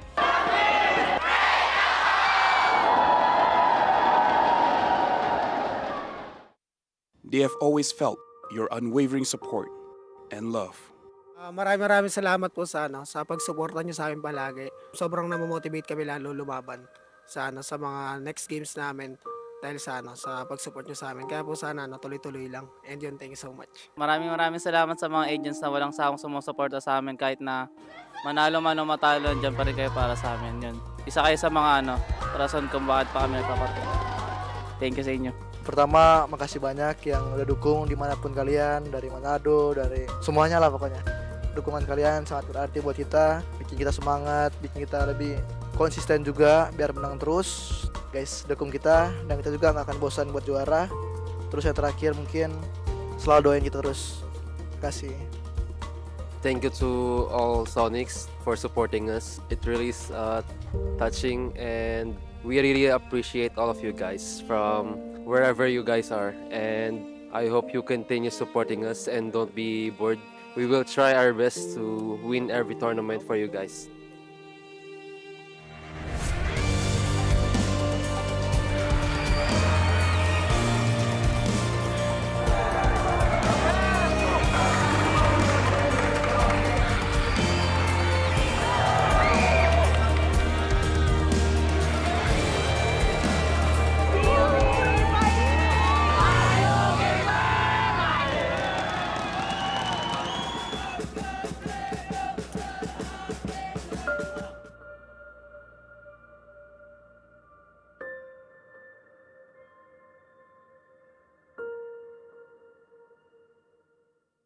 What is undeniable, though, are the meteoric stats in the middle or in the mobile gaming industry, and the Esports Mobile Game of the Year celebrates the best of the best.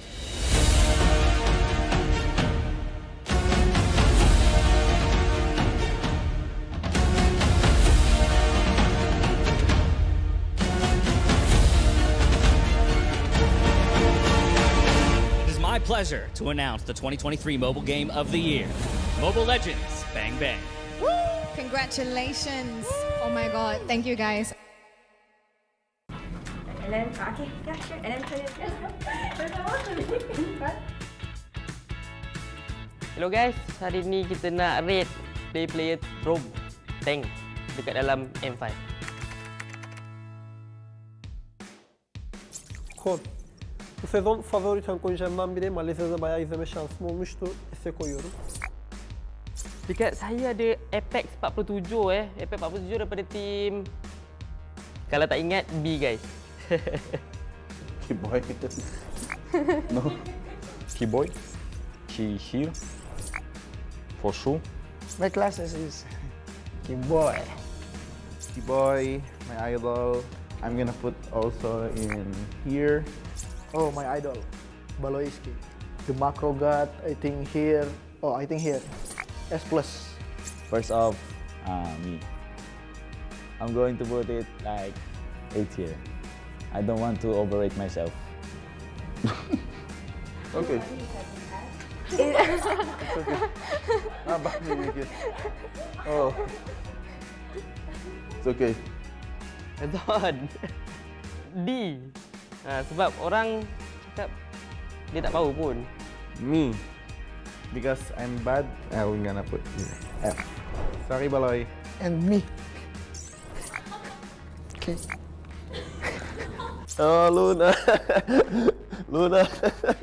Luna B. Apex, I think here. Here. It's okay. Here. Like he's Sorn on my level. Sorn is like a mechanical player and also likes to taunt people. Ogun, idol. F. Oh, NJ will lose. NJ will lose. For me, F. Sorn. My enemy. With me. Sorry, you're my enemy.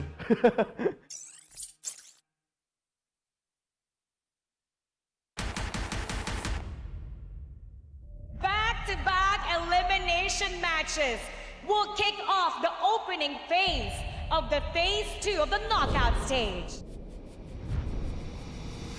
The reveal of the M5 main stage also saw two intense series that sent two more teams home, while the tournament is now down to the final four. The showdown between the agents and the geeks started off as fierce as it can get. New flickers back. Oheb in trouble now. Blue comes in with the bravest fighter and finds two. Blacklist International crumbling under Geek right now. With the Indonesian squad taking the first game. And Geek fam against the odds take game number one. Blacklist International reverted by staging an epic comeback. Boys deep inside with a wild charge. Knock up onto Edward. Luke into the backside with the bravest fighter. Looking for Oheb. Gets stunned. But wait. Bloisky goes down. Luke. Now it's Luke against the world. Markey looking for some free shots. No way. Luke goes down. Oh, as well. Black to turn the game around and take the second Lord. And Blacklist International takes game number 2. And the series was tied 1-1.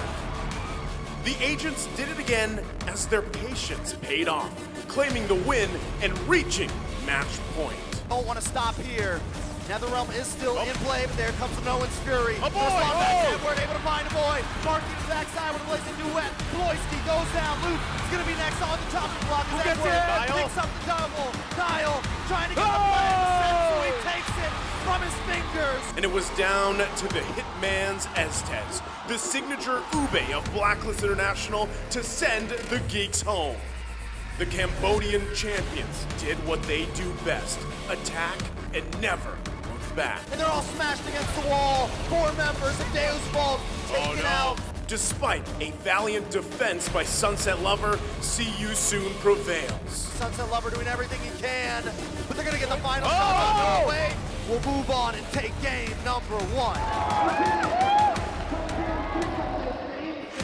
The Sooners continued their aggression and cornered Deus Volt from the start. Nora is going to get the knock-up on Asari on Felix. With the crossbow, Tank's ready to unload once again. Madison going to go down. Who's able to pick up the kill? Savo finally getting 4-man knock-up. Felix in the midst of the ball. Savo trying to get away, but he can't. Sorry, Felix picks up the kill. And now Kid Baba will fall next.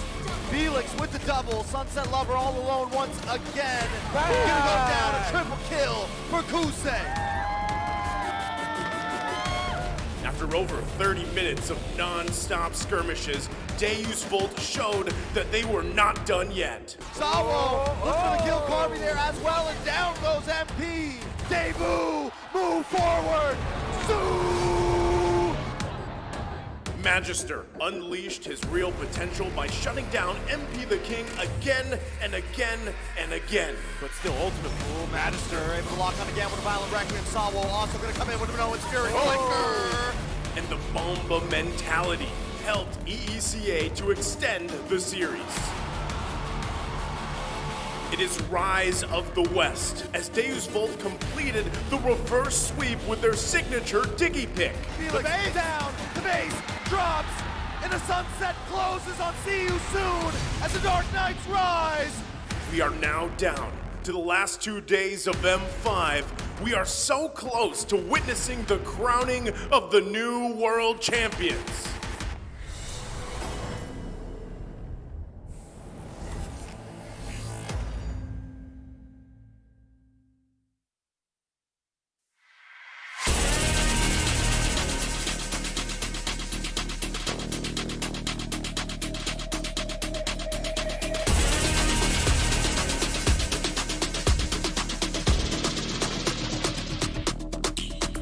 Yeah. Hit me like I might get over, but you can give me in no corner. I know I can make a comeback, ace this round and finish this game now. Got the power on my shoulders. Yeah, you know that I'm a soldier. You can keep me off my guard, but you can't keep me from my honor. Nah, nah, nah, I feel like the floor is over. The energy's getting higher. You're saving my arms, 'cause I know just what I got. I got you like na na na, and you know I hold the power. This feeling I do, oh yeah. Making my grind good to great, so don't stand in my way. Standing tall and I won't fall over. We are better than great, good. We are better than great. We stand tall, won't run away.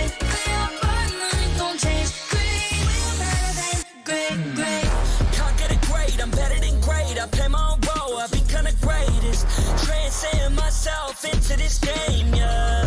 I build a power to dominate fate. Championship mind, no time for the weak. We start to the game, shout, reveal. Better than great, that's how we feel. I feel like the floor is over. The energy's getting higher. You're saving my arms, 'cause I know just what I got.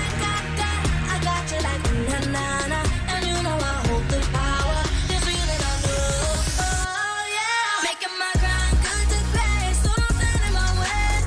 Standing tall and I won't fall over. We are better than great, good. We are better than great. We stand tall, won't run away. Play our part, nothing gon' change. Great, we are better than great. If we stand tall and believe, we can make it, you and me. With a sense of urgency, you'll see I'm better than great. I'm better than great. Oh yeah, yeah. Oh, I'm better than. Making my grind good to great, so don't stand in my way. Standing tall and I won't fall over. We are better than great, good. We are better than great. We stand tall, won't run away. Play our part, nothing gon' change. Great, we are better than great.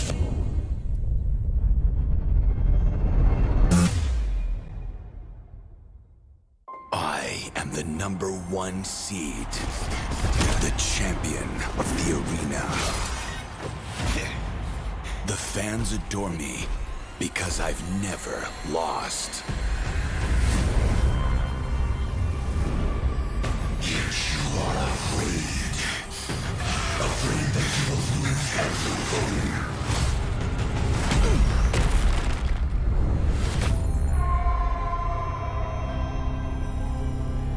Do you ever get scared of losing, Kimmy? Well, big bro, I think we should cherish the joy and excitement of each game. Not who won or lost. That's right. I'll strive for victory, but I won't lose myself in its pursuit.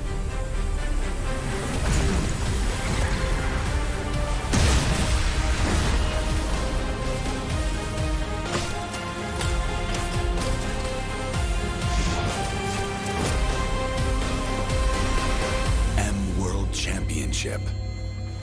I'm back.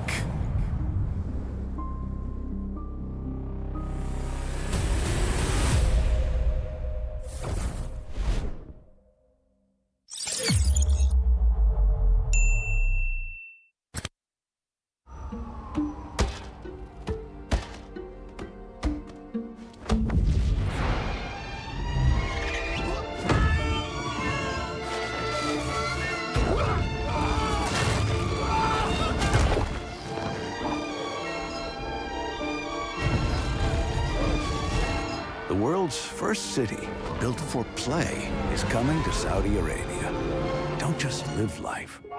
Play life. Qiddiya.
bawing, bawing, bawing, bawing, bawing, bawing, bawing, bawing. Pag nag-grab only, savings ang dami, your wallet sings tonight.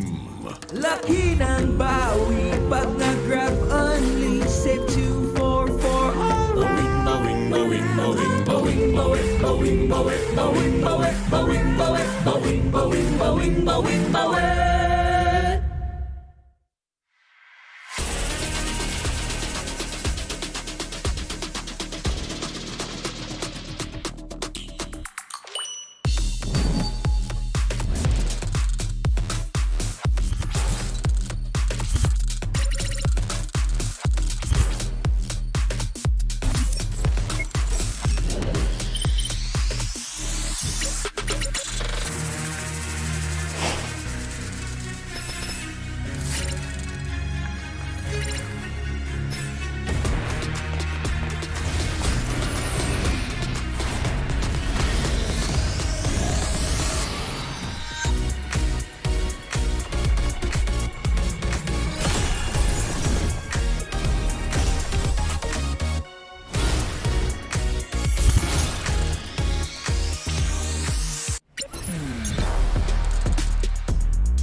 Brandon, alam ko masalimuot ngayon ang buhay mo.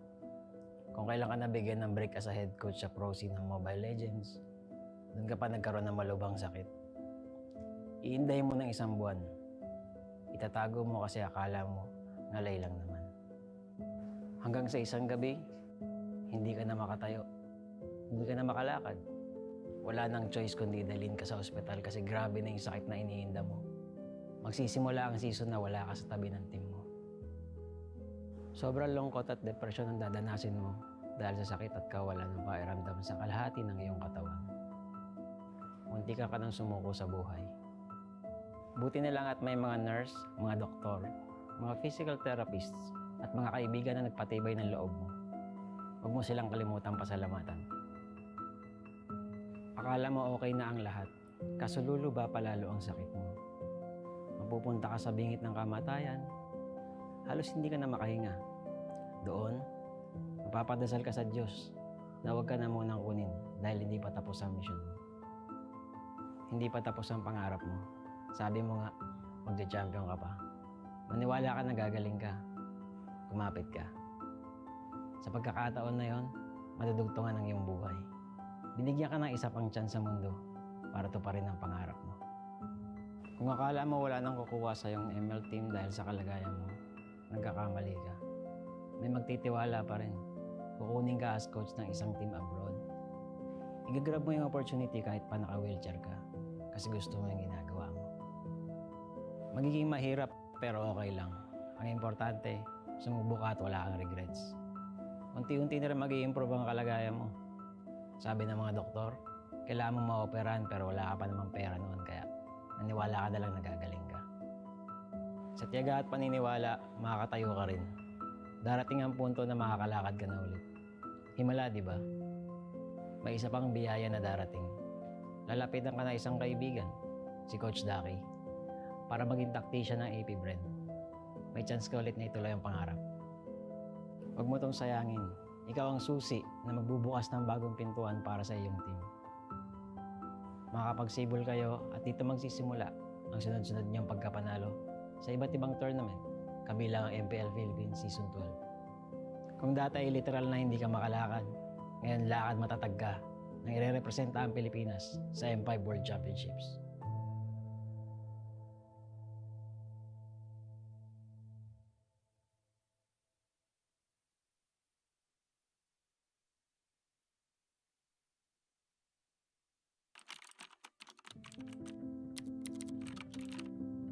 David, nakakatuwa manood ng MPL, no?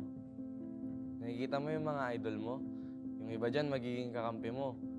Maglaro ka lang na maglaro, tapos magpataas ka ng rank at stars.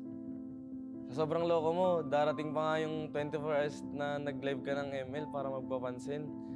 Dahil sa kasipagan mong yun, may chance ka pang nakasali ka sa Bren. Sobrang saya ng magiging run mo kasi magcha-champion ka na sa MPL tapos makakasali ka pa sa M2 World Championship. Nakaka-pressure pa yan kasi rookie ka pa lang tapos mag-worlds ka na. Buti na lang, umayon yung resulta sa atin. Magiging champion ka ng M2. Oo, masaya siya. Kaso warning lang ha, yung mga susunod na mangyayari dito magiging mahirap at masakit para sa'yo. Ganun talaga yung buhay eh. Hindi laging masaya.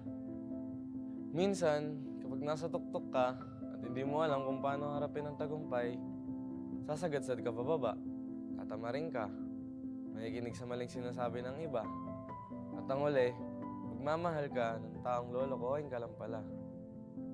Sa mga panahong yun, mapatingin ka na lang sa salamin at parang hindi mo nakilala yung sarili mo. Magiging madilim yung mga susunod na kabanata ng buhay mo. Pero David, dito ka matututo. Oh, baka gusto mo laktawan tong part na to ha? Hindi pwede, kasi mahalagang pagdaanan mo to. Okay lang matakot, gawin mo pa rin. Magta-top 8 kayo sa MPL, talo, laglag. Hindi lang isa, 2 beses pa. Dahil dito, mapaisip ka kung kaya mo pa ba, kung para sa'yo pa ba yung ML. Ngayon ka dapat hindi tumigil. Kailangan mong ituloy at patunayan sa sarili mo na kaya mo, kahit sa mga oras na wala ka ng ganang gumalaw. Kung magagawa mo to, magkakaroon ka ng disiplina. Gagawin mo siya dahil pinangako mo sa sarili mo na panahon na para magising at magbago. Kapag naayos mo na yung sarili mo, magiging maayos na teammate ka na sa mga kasama mo. Kung yung dati nga, sarili mo lang iniisip mo. Ngayon, mas masaya ka na kapag masaya yung teammates mo, di ba? Dahilan ito para mag-champion kayo sa iba't ibang tournaments, pati na rin sa MPL Season 12. Matutupad rin yung pangarap mo para sa team na makapag-M5. Ngayon, sa pagkakataong ito, mas gagalingan mo pa kasi gusto mong maranasan nila ang feeling na naranasan mo noon.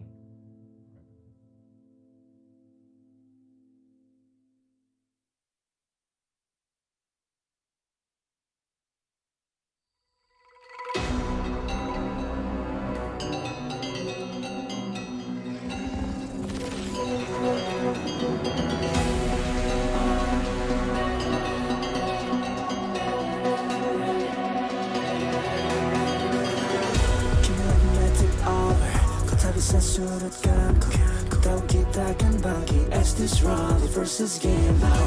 Got the power on my shoulders. Tahu ku sang petarung. Kau bisa buatku lengah, but you can keep me from my honor. I feel like the floor is lava. The energy's getting higher. You're serving my arms. Cause I know just what we got. I got you like na-na-na-na. And you know you want the power. Cause we are better than great.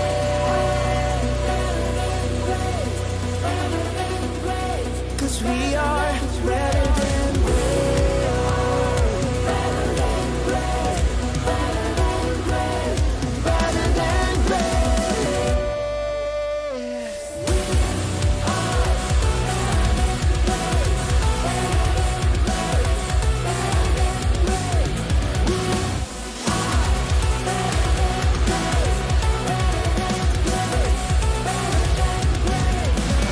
Taklukan yang hebat, aku yang terhebat. Apa yang One rule ku jadi terhebat. Transcend myself into this game, yeah.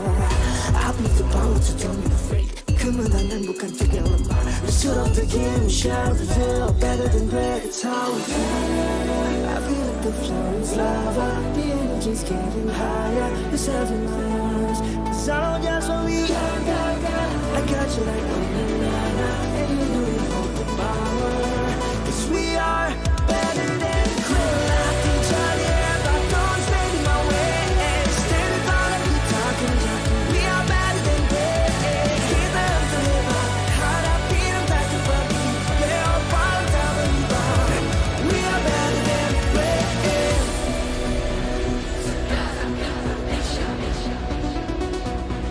'Cause we are better than great.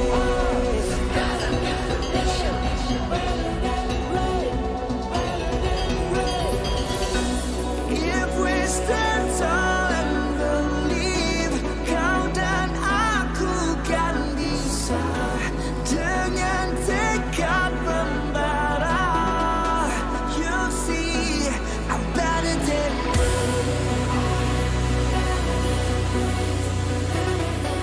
you'll see I'm better than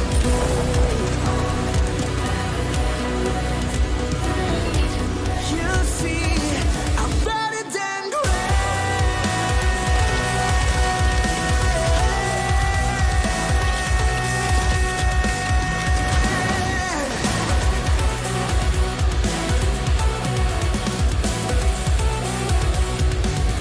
Ku berlatih jadi hebat, don't stand in my way. Stand in front of you, talking jatuh. We are better than great. Kita yang terhebat, hadapi dan tak terbagi. Leopard tak berubah. We are better than great.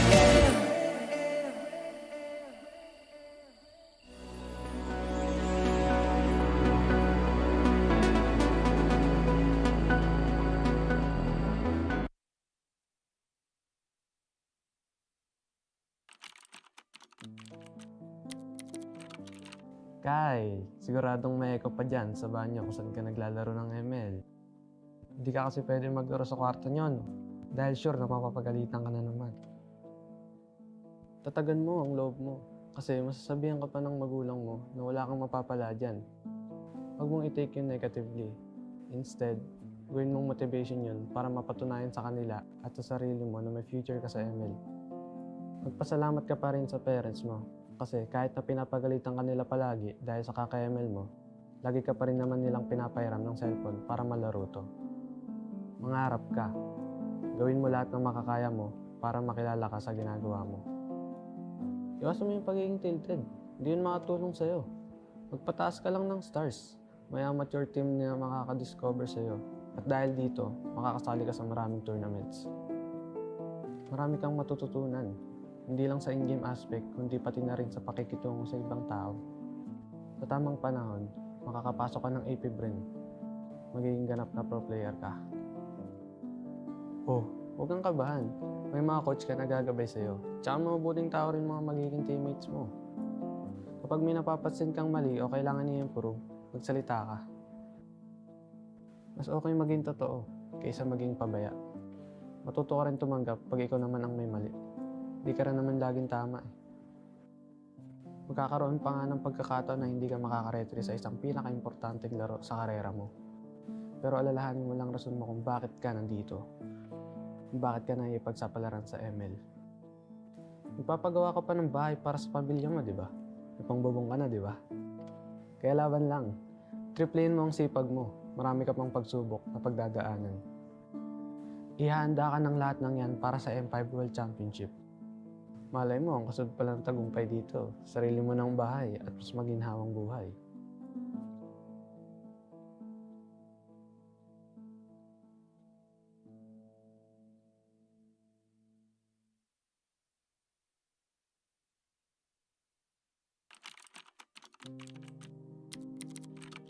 O Jean, unang-una, gusto kong malaman mo na magiging maayos din ang lahat. Alam kong pagod na pagod ka ngayon kasi sabay mo yung work, paglalaro ng ML at pag-aaral mo. Call center agent ka sa gabi, estudyante sa umaga, tapos sumasali ka pa sa ML tournaments tuwing weekends. Maaga kang namulat sa hirap ng buhay. 7 kayong magkakapatid at walang ibang maasahan ng mama mo kundi ikaw. Kahit minsan, ang sakit-sakit na. Nakihin mo muna. Tibayin mo loob mo para makatulong ka sa pamilya mo at mabigyan sila ng maayos na kinabukasan. Darating ka rin naman sa point na ma-realize mo na kailangan mag-focus ka lang sa isang bagay. Huwag ka magpapaubos. Mas makakatulong ka sa kanila kung masaya ka rin sa ginagawa mo. Sa unang sabak mo sa amateur scene ng ML, wala ka pag-aanong ipapanalo. Pero dahil sa pagtitiyaga mo, magtiwala kang may makakapansin din sa talento mo. May makakaalala ng pangalan mo. Nakatawa man isipin, pero napakaswerte mo pa rin. Dadaling ka ng tadhana dyan sa AP Bren. Narating ang chance mo na patunayan ng sarili.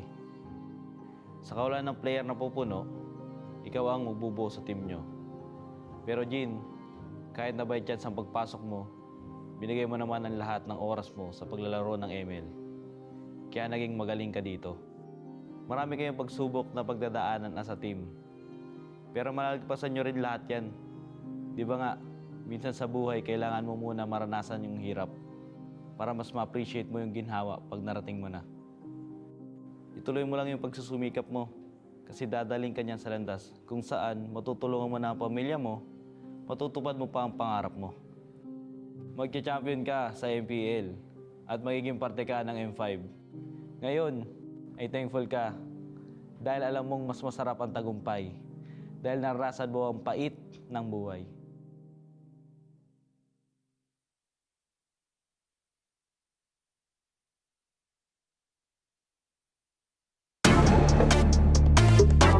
We're better than great. We're better than great. We're better than great. Nanditong mga bida, the kings and queen of MOBA, kasamang kabugera at 7,000 isla. Nagsisimula pa lang tayo. Look at your face, so kabado. Dito sa aming teritoryo, can get this ground sa amin ito. Ang laban na to ang magiging binhi. Di na papayag masakop muli. Lahat ng daraanan namin ay mahawi. Alab ng puso'y di mapapawi. Sanay sa ating maandugong palaban. Babangon, babawi kahit sugatan. Sinag ng araw, 3 bituin. Pilipinong may giting nagniningning. Sanay sa ating maandugong palaban. Babangon, babawi kahit sugatan. Sinag ng araw, 3 bituin. Pilipinong may giting nagniningning. Dami mo daw sinasabi pero ba't ngayon di ka mapakali? Panay lang ang kamot sa anit at kahit alam mo na di naman to makate. Dugo pati laway at pawis tumulo, akala mo ba lahat to madali? Hindi nagmamadali, akyatin ng hagdan na talagang matare. Ganyan talaga ang mga batang Pinas, talagang malakas kahit anong meta. Wala kang ligtas, talagang matigas na parang daliri ng mga kalaban. Sa gitna ng laban, shooters namin talagang savage. Di papaawa sa aming lupang sinilangan. Ang dami ng binilangan ng 1, 2, 3. Dala ba kayo? Ito na pang-apat. Kaya dami na naman iyakin kahit dadaanin pa sa mga tipi-tipi-tipikal. Paano kami hahabulin? Marami tong gasolina, lalamunin ang lahat ng dipital. Sanay sa ating maandugong palaban. Pilipinas lang malakas. Babangon, babawi kahit sugatan. Pilipinas lang malakas. Sinag ng araw, 3 bituin. Pilipinas lang malakas. Pilipinong may giting nagniningning. Pilipinas lang. Sanay sa ating maandugong palaban. Babangon, babawi kahit sugatan. Sinag ng araw, 3 bituin. Pilipinong may giting nagniningning. Ang maong away ang sinugdanan.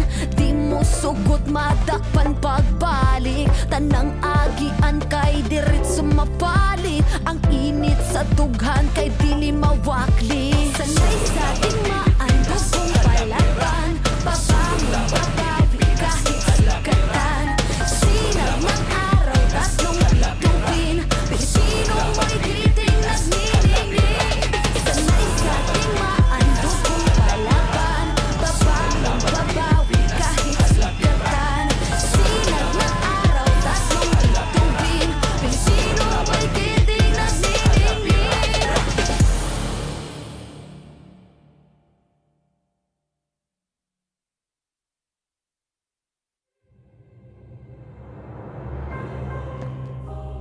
The Shadow Dragon was once my biggest weakness, but now it's my most potent weapon.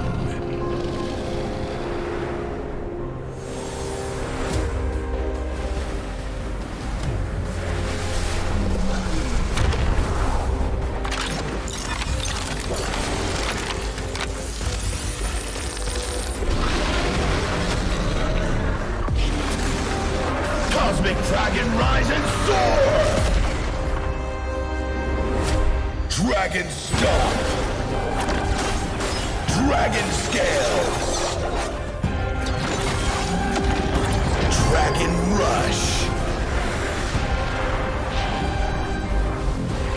Rise beyond greatness and seize your own destiny.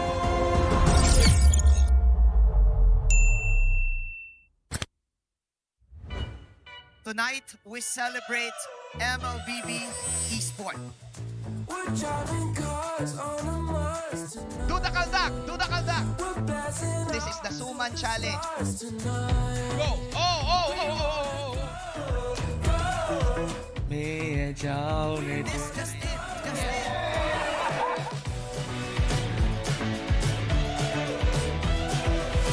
Welcome to M5 Gala!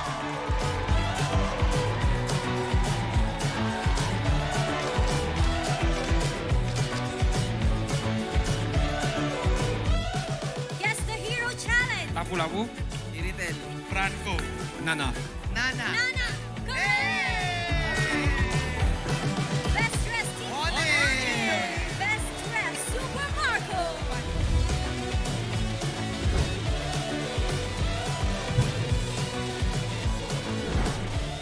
Thank you so much for joining us at the M5 Gala, and we'll see you at the M5 World Championship.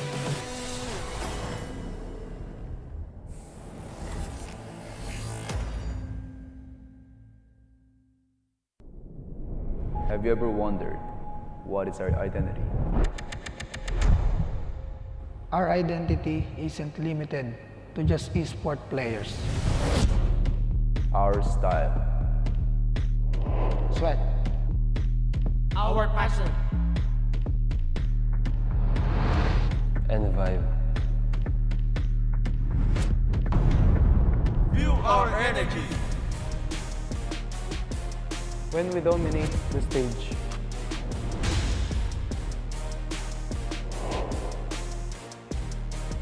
the hours of sacrifice.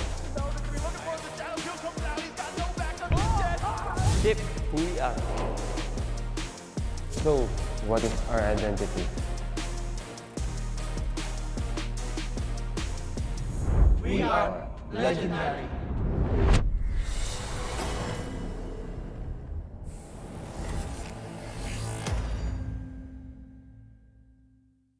In every tournament, pros fight not only for glory, family, and their country, but also for the heart of every game.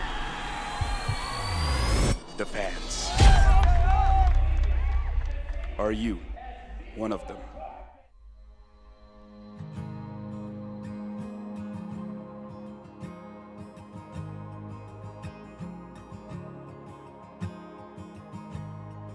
Hello everyone, my name is Queenie Tornis and I am representing Blacklist International Agent!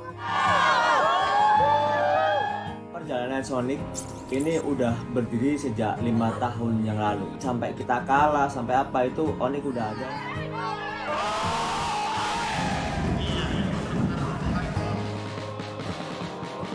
Flame sebenarnya sangat penting sebab dia bukan saja untuk homeboys, dia untuk tingkatkan komuniti di MLBB dekat Malaysia ni. Kita nak kalau boleh komuniti tim lain bersama juga semangatnya macam Flame Boys. Hal yang bisa kita berikan secara maksimal itu adalah dukungan. Bila moral player tengah down, tapi kita orang tak tengah down, kita orang tengah hype. Kita apa-apa pun, kita sebagai macam homeboys ada 5 player, kita orang Flame Boys adalah player ke-6. And I can say that I'm the correct fandom because they really value their fans. I can feel that this is not just like playing games or what, but this is like a family, a whole family. player homeboys punya gameplay every season macam improve. Like wins or losses, like they're really not take it seriously, but they just take it as a room of improvements. Menang atau kalah, still support. Kalau mereka kalah meski sedih tapi tetap dukung. Kekalahan itu awal dari kemenangan yang lebih besar. We wanted to make sure and ensure that they still feel that we are still here for them no matter what happens. Jadi ada 8 kota yang bakal kita adain muspakti.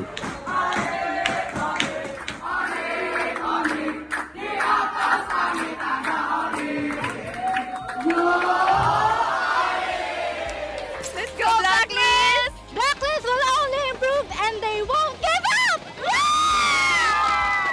Even if they lose, they will win the next game.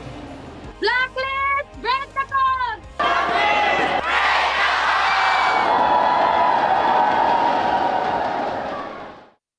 They have always felt your unwavering support and love.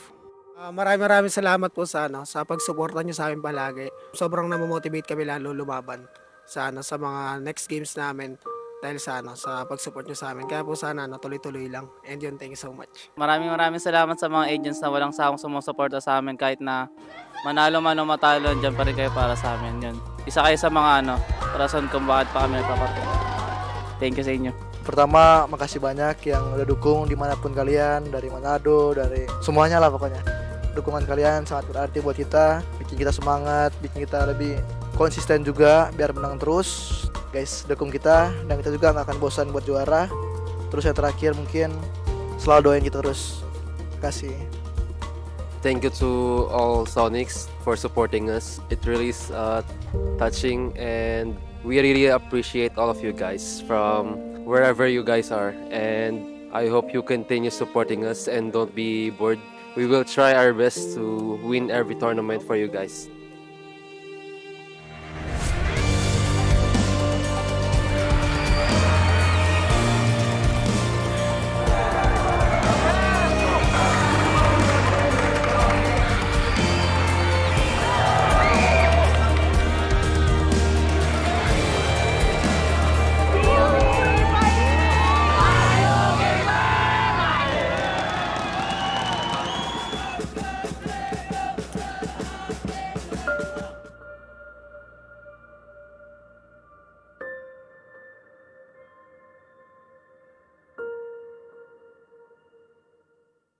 What is undeniable, though, are the meteoric stats in the middle or in the mobile gaming industry, and the Esports Mobile Game of the Year celebrates the best of the best.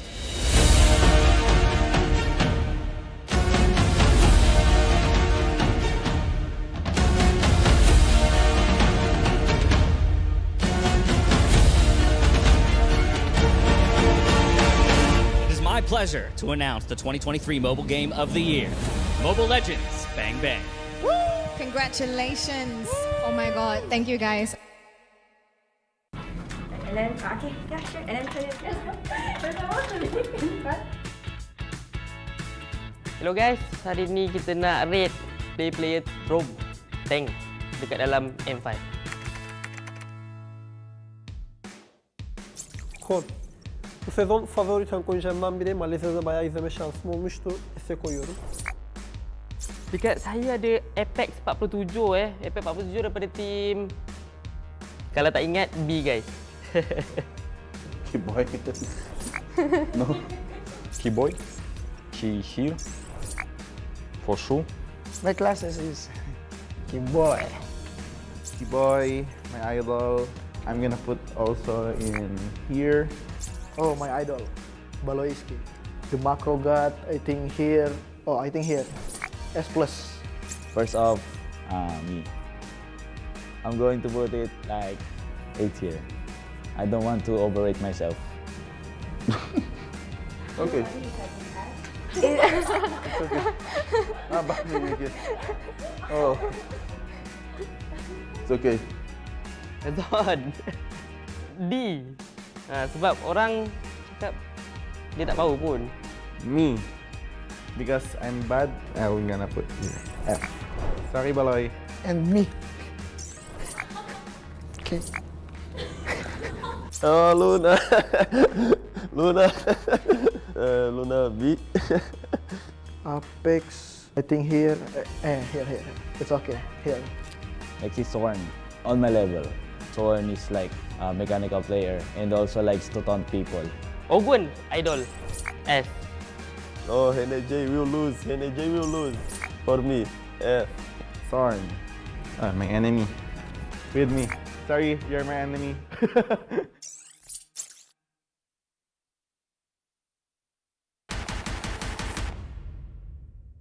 Back-to-back elimination matches will kick off the opening phase of the Phase 2 of the knockout stage. The reveal of the M5 main stage also saw two intense series that sent two more teams home, while the tournament is now down to the final four. The showdown between the agents and the geeks started off as fierce as it can get. New flickers back. Oheb in trouble now. Baloo comes in with the bravest fighter and finds two. Blacklist International crumbling under Geek right now. With the Indonesian squad taking the first game. And Geek fam against the odds take game number one. Blacklist International reverted by staging an epic comeback. Boys keep inside with a wild charge. Knock up onto Edward. Luke into the backside with the bravest fighter. Looking for Oheb. Gets a stun. The wave. Bloisky goes down. Luke. Now it's Luke against the world. Marky looking for some free shots. No way Luke goes down. Slow as well. Black to turn the game around and take the second Lord. And Blacklist International takes game number 2. And the series was tied 1-1. The agents did it again as their patience paid off, claiming the win and reaching match point. Don't want to stop here. Netherrealm is still in play, but there comes the Nolan's Fury. A boy! Edward able to find a boy. Marky to the backside with a blazing duet. Bloisky goes down. Luke is going to be next on the top of the block. Who gets it? Picks up the double. Kyle trying to get the play in the set, so he takes it from his fingers. And it was down to the Hitman's Estes, the signature Ube of Blacklist International, to send the geeks home. The Cambodian champions did what they do best, attack and never look back. And they're all smashed against the wall. 4 members of Deus Vault taken out. Despite a valiant defense by Sunset Lover, See You Soon prevails. Sunset Lover doing everything he can, but they're gonna get the final shot out of the way. We'll move on and take game number 1. The Sooners continued their aggression and cornered Deus Volt from the start. Is going to get the knock-up on Asari on Felix. With the crossbow, Tank's ready to unload once again. Madison going to go down. Who's able to pick up the kill? Sawo finally getting 4-man knock-up. Felix in the midst of the ball. Sawo trying to get away, but he can't. Sorry, Felix picks up the kill. And now Kid Baba will fall next. Felix with the double. Sunset Lover all alone once again. Going to go down. A triple kill for Kusei. After over 30 minutes of non-stop skirmishes, Deus Volt showed that they were not done yet. Sawo looks for the kill Carby there as well, and down goes MP. Debu, move forward. Magister unleashed his real potential by shutting down MP the King again and again and again. But still, ultimate pool. Magister able to lock on again with a violent requiem. Sawo also going to come in with an Owens Fury. And the Bomba mentality helped EECA to extend the series. It is Rise of the West as Deus Volt completed the reverse sweep with their signature Diggy Pick. The base down, the base drops, and the sunset closes on See You Soon as the Dark Knights rise. We are now down to the last 2 days of M5. We are so close to witnessing the crowning of the new world champions.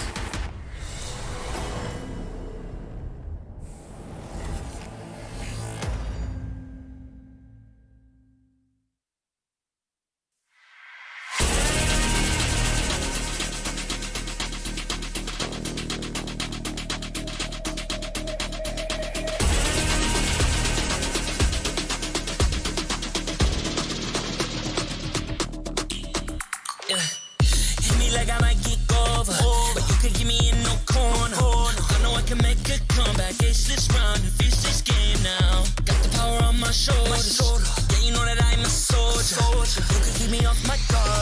can't keep me from my Onic. I feel like the floor is lava. The energy's getting higher. You're saving my arm. 'Cause I know just what I got. I got you like na-na-na. And you know I hold the power. This feeling I love. Oh yeah. Making my grind good to great. So don't stand in my way. Standing tall and I won't fall over. We are better than great, good. We are better than great. We stand tall, won't run away. We are fun, nothing gon' change. Great, we are better than great. Can't get it great, I'm better than great. I play my own role, I become the greatest. Transcend myself into this game, yeah. I build a power to dominate fate. Championship mind, no time for the weak. What's up to the game, shall reveal. Better than great, that's how we feel.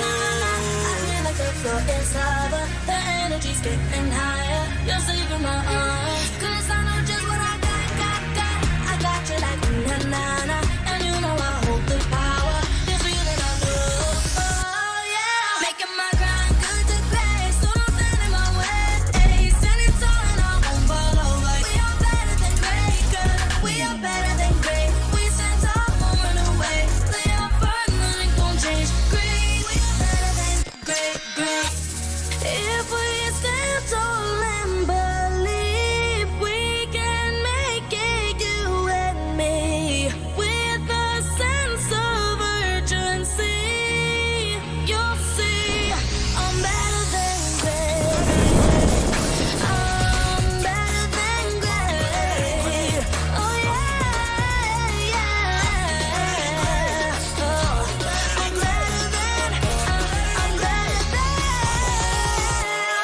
Making my grind good to great. So don't stand in my way.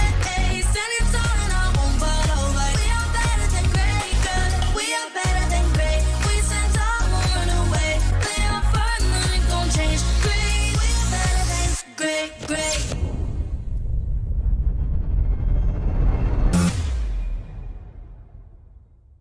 I am the #1 seed, the champion of the arena. The fans adore me because I've never lost. Yet you are afraid that you will lose everything.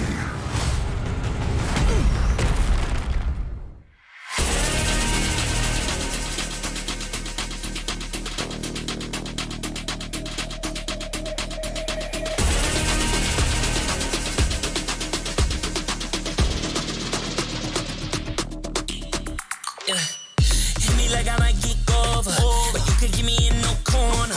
I know I can make a comeback, ace this round and finish this game now. Got the power on my shoulders, yeah, you know that I'm a soldier. You could keep me off my guard, but you can't keep me from my Onic. I feel like the floor is lava. The energy's getting higher. You're saving my arm. 'Cause I know just what I got. I got you like na-na-na. And you know I hold the power. This feeling I love. Oh yeah. Making my grind good to great. So don't stand in my way. Standing tall and I won't fall over. We are better than great, good. We are better than great. We stand tall, won't run away. We are fun, nothing gon' change. Great, we are better than great. Can't get it great, I'm better than great. I play my own role, I become the greatest. Transcend myself into this game, yeah. I build a power to dominate fate. Championship mind, no time for the weak. What's up to the game, shall reveal. Better than great, that's how we feel. I feel like the floor is lava. The energy's getting higher. You're saving my arm. 'Cause I know just what I got. I got you like na-na-na. And you know I hold the power. This feeling I love. Oh yeah. Making my grind good to great. So don't stand in my way. Standing tall and I won't fall over. We are better than great, good. We are better than great. We stand tall, won't run away. We are fun, nothing gon' change. Great, we are better than great. If we stand tall and believe.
And welcome back to the World Championship.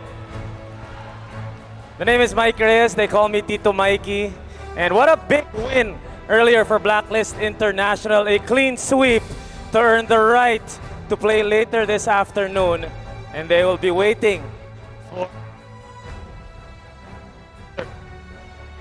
for the loser of this match right here. I know everyone is excited for this matchup, this series between the Onic and of course the Filipino champs, AP Bren.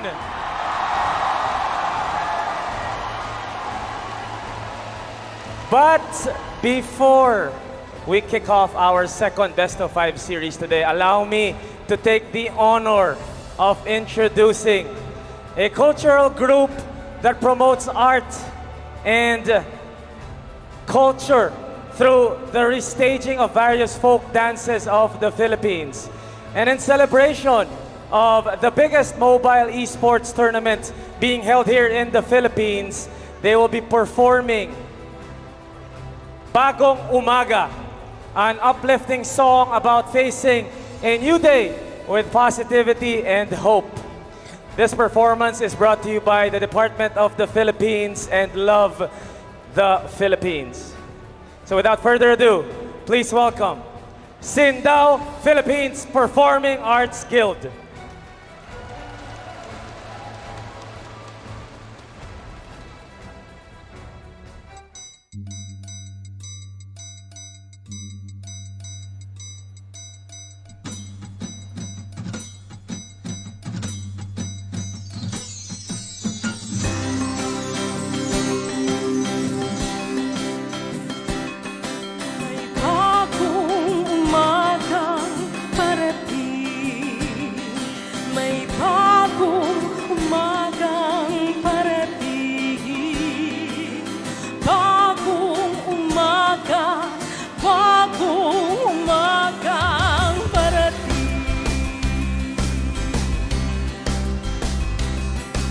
Gaano man kabigat ang dinadala, gaano man ang hirap na nadarama sa buhay mo, kaibigan ko.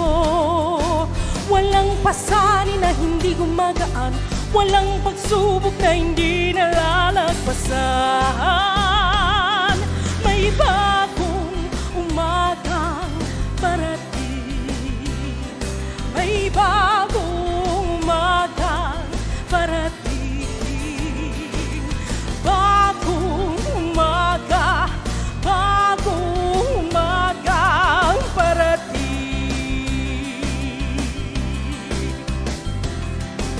Handi na kayo gumising sa lubungin ng bagong silang. Handi na kayo tumulong lipulin ang dilim.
huwag malilito. Nasa iyong kinabukasan, nasa iyo ang pagkakataon at tagumpay. Tagumpay, may bagong umagang parating. May bagong umagang parating. Bagong umaga, bagong umagang parating. May bagong umagang parating. May bagong umagang parating. Bagong umaga, bagong pag-asang parating.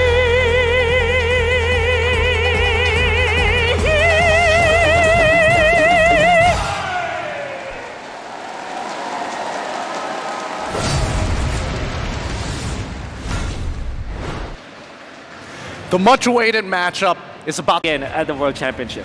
I don't know what to say or how to feel here with an audience this big just to see the very first grand finalists. It's hard not to be excited. And better yet, for all of those who are watching, who would have thought that it would come to this? Well, there are a lot of people who thought that these two teams will get into the top, but the way that they managed to get into this, they just steamrolled everyone. You know what? Let's be frank here. I call them the big boss, you know? The two of them, actually. Onic as well as AP Bren, we know their mettle. They have been tested already. You saw their performances in their respective MPL seasons or MPL regions, and we know for sure that these two teams, they have worked tirelessly all throughout the year just to get to this spot. I mean, they have MVPs and star players from everywhere to make this, some may even call a super team. Yeah. Based on what I'm hearing, it looks like the teams are coming here today.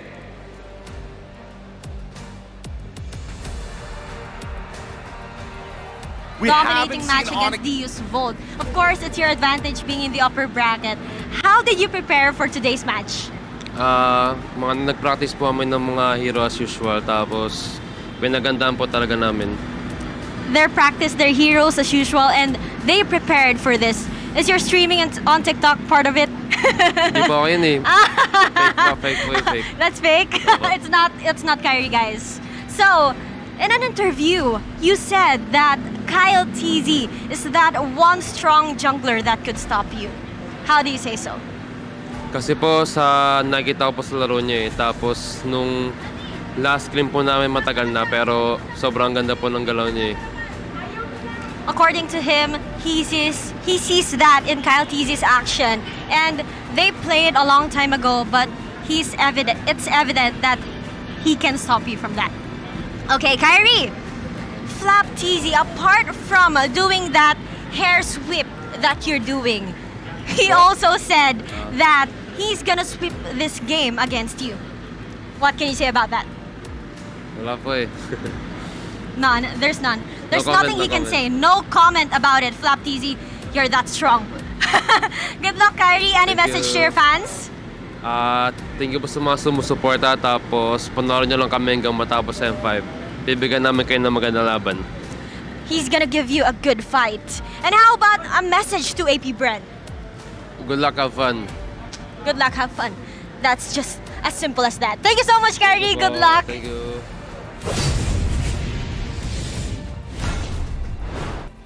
Thank you so much, Odin. A quick interview with Kyrie on his thoughts on jungles. I mean, you have to admit, Kyle and as well as Kyrie, what a comparison. That is going to be a massive matchup. By the way, I just want to say, if there's one thing that Kyrie disappoints me, is the way that he answers, because he's very humble about it. At the same time, you know, I'm very happy about the development of this kid. He is practically the greatest player that we have right now. He has been awarded the best player so far in this whole tournament, but he speaks very humbly, you know, and he looks forward. He wants to give a good game for everyone.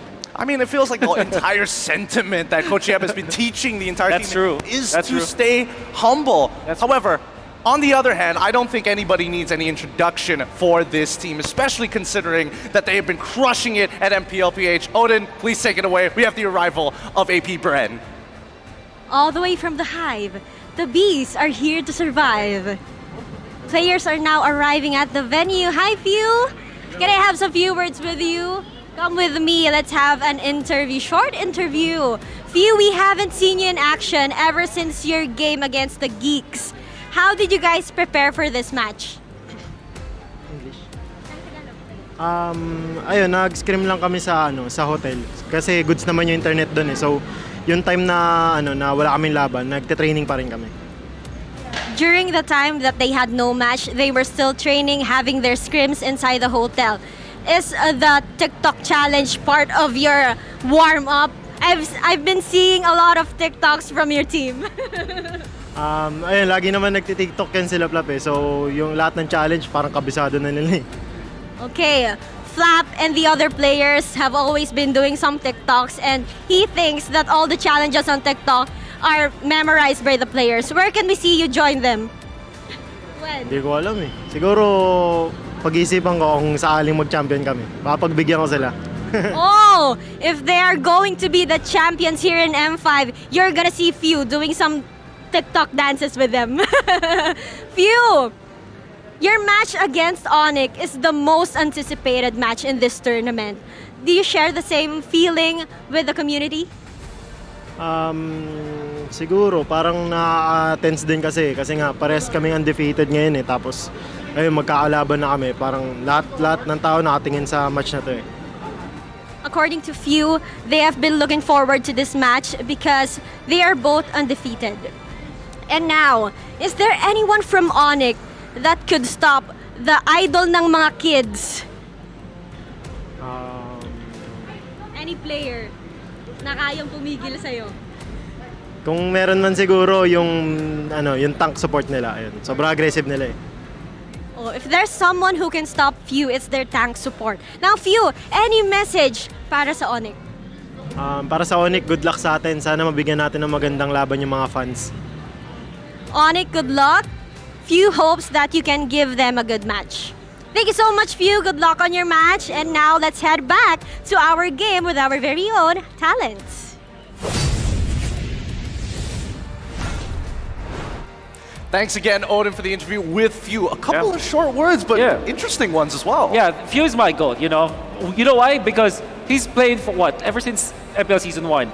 Always at the top of his game. Never had any scandal, never had any drama, never had any issues. No history of taunting someone else, right? He's not boastful at all. He's the most humble person. But at the same time, he kept performing at the top level for 12 seasons. Now he's back in the world stage. That's my goat. That's your goat? That's my goat. I don't know. It's kind of tough to say because so far, both of these teams have had two incredible journeys and very different outcomes, right? Especially when it comes down to M Series, Onic has been looking incredibly good. But the same can be said about AP Bren, winning gold medal after gold medal for other types of tournaments. Yeah, it's crazy how well they perform all throughout the year. Well, there were times that they were down, but they got back up easily. With that being said, let's have a quick call and bring in some fellow friends to talk about Onic here. It's going to be our casters, of course, from MPL Indonesia. Hello, hello, from the Indonesian restream. How are you guys doing? Do you guys miss us? Of course we miss you guys. It's been so long. It's good to see you, Momo-chan, Bakulong, and as well as Omwiwi, as we like to call it amongst the talent. Wait, Omwiwi. Hello, Gideon. Hello, Wolf. Do you miss nasi padang, bro? Of course. Nasi padang is the best. I would go to Indonesia just for that. Please come back nasi to Indonesia. Hey, please remember, nasi padang make Kyrie more stronger, yeah? Please. That's a good thing that you brought it up. It's a good thing that you brought it up. I'm curious to know your thoughts about Onic currently. Obviously, it's going to be a little bit more favored towards Indonesia, but walk us through it. What's it like seeing Kyrie actually grow as a player in MPL Indonesia?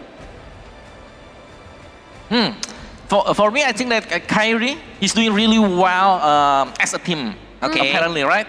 But we are talking not only Kyrie, but we are talking about the others player as well. The whole team. The whole team. So yeah, I mean, like, Kyrie is very good, but the other player is also on par with Kyrie.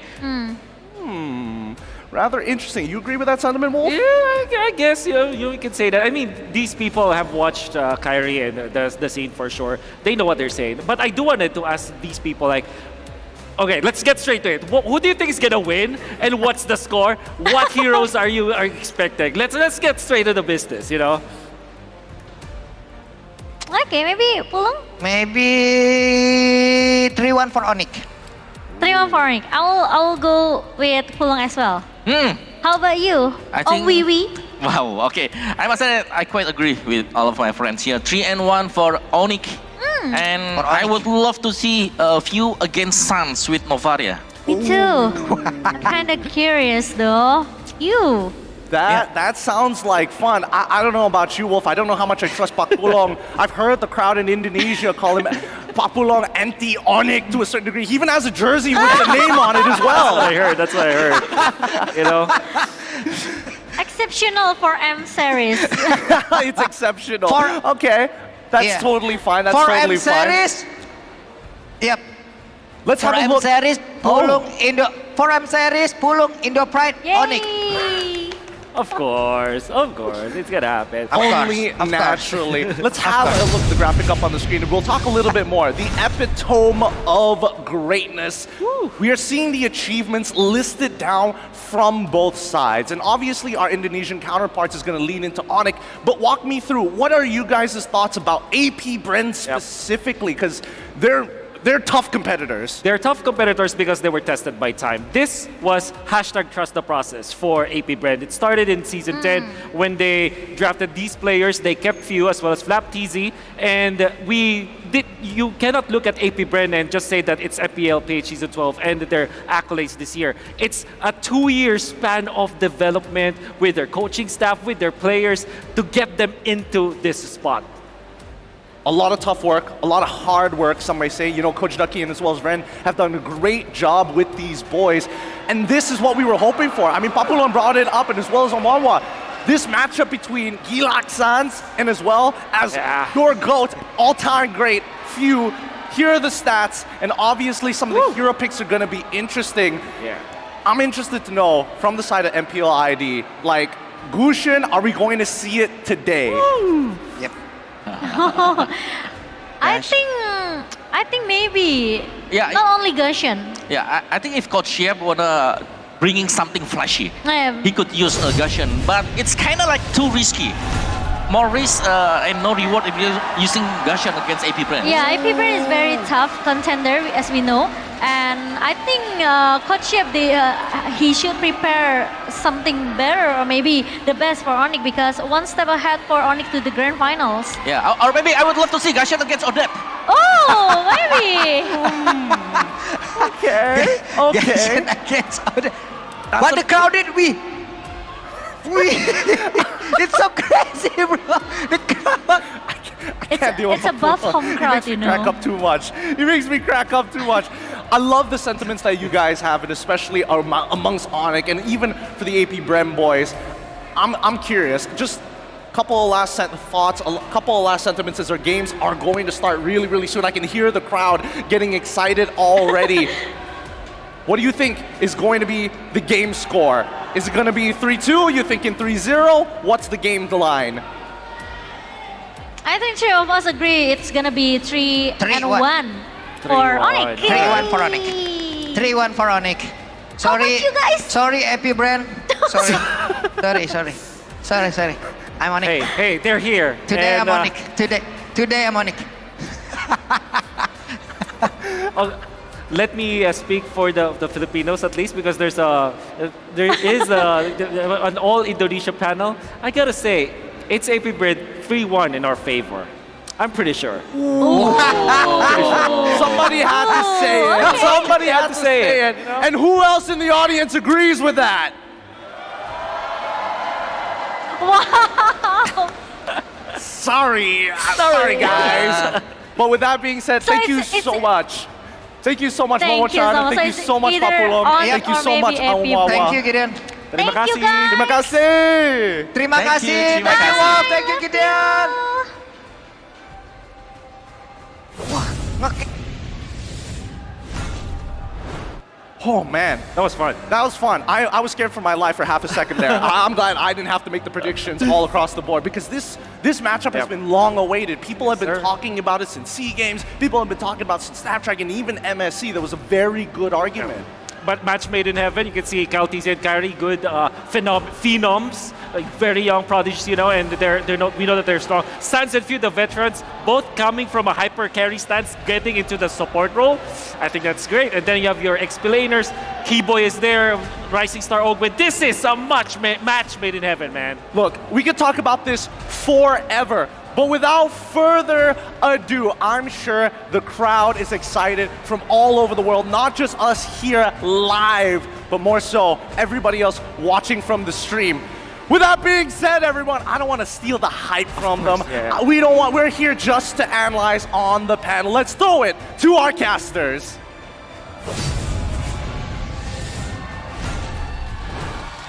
A battle of greatness is about to erupt here in Rizal Memorial Coliseum, and we are waiting for this matchup to unfold. Again, on desk here, what is up, guys? I'm Naisu. This is Mirko. Trex, how we guys doing?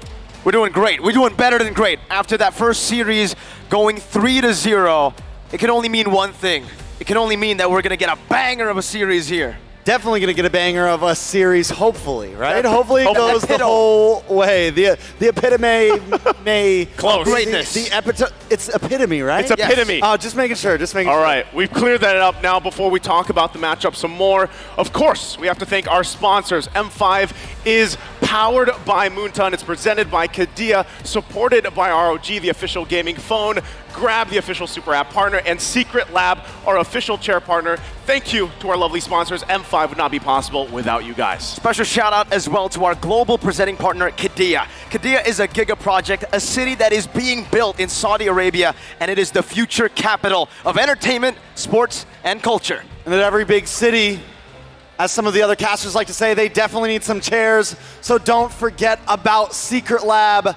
Get ahead of the competition and reach mythic or mythic glory with the Secret Lab Titan Evo gaming chair, outfitted with pro-grade ergonomic features, engineered for maximum performance. Shop match-winning comfort and keep yourself at the top of your game now. I got rid of all my couches in my house. I replaced them all with Secret Lab chairs. You just have Secret, even at the dining table. Yes, dining table everywhere, whole house. Yeah. I mean, like, you gotta be ergonomic, man. At all times. At all times. Eating dinner, watching TV, whatever you're doing. Why not? Comfort. Even casting. Even casting. Also, maybe while playing, everybody out there, the M5 Pass, it's still going on for you guys to go ahead and join.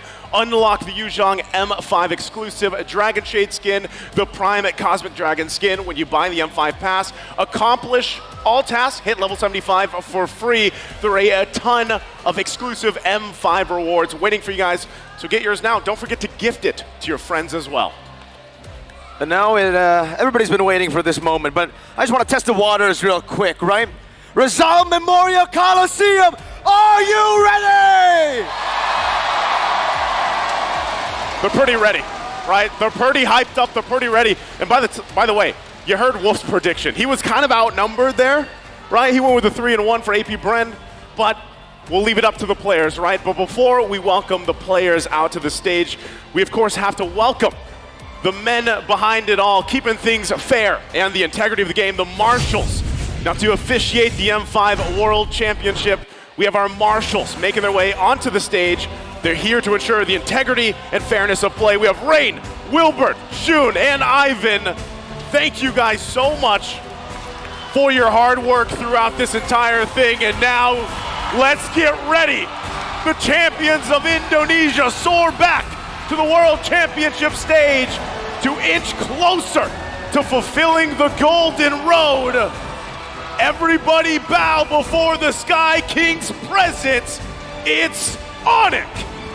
At MSC, they ascended, they made their arena, their kingdom, and now they descend once again to prove to the world who the best team in the world is.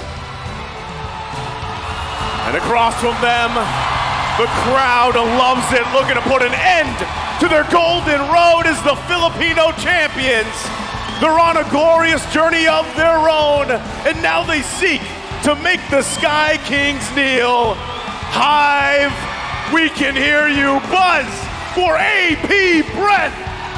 the hometown heroes.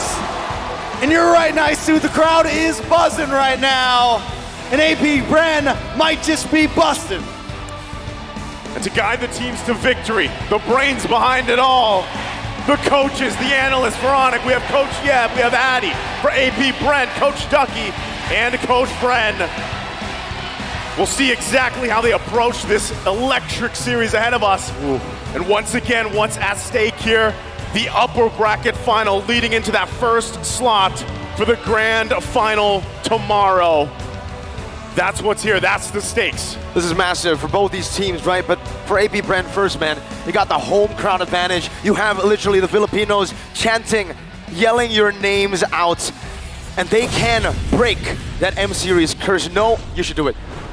What? No hometown has ever won.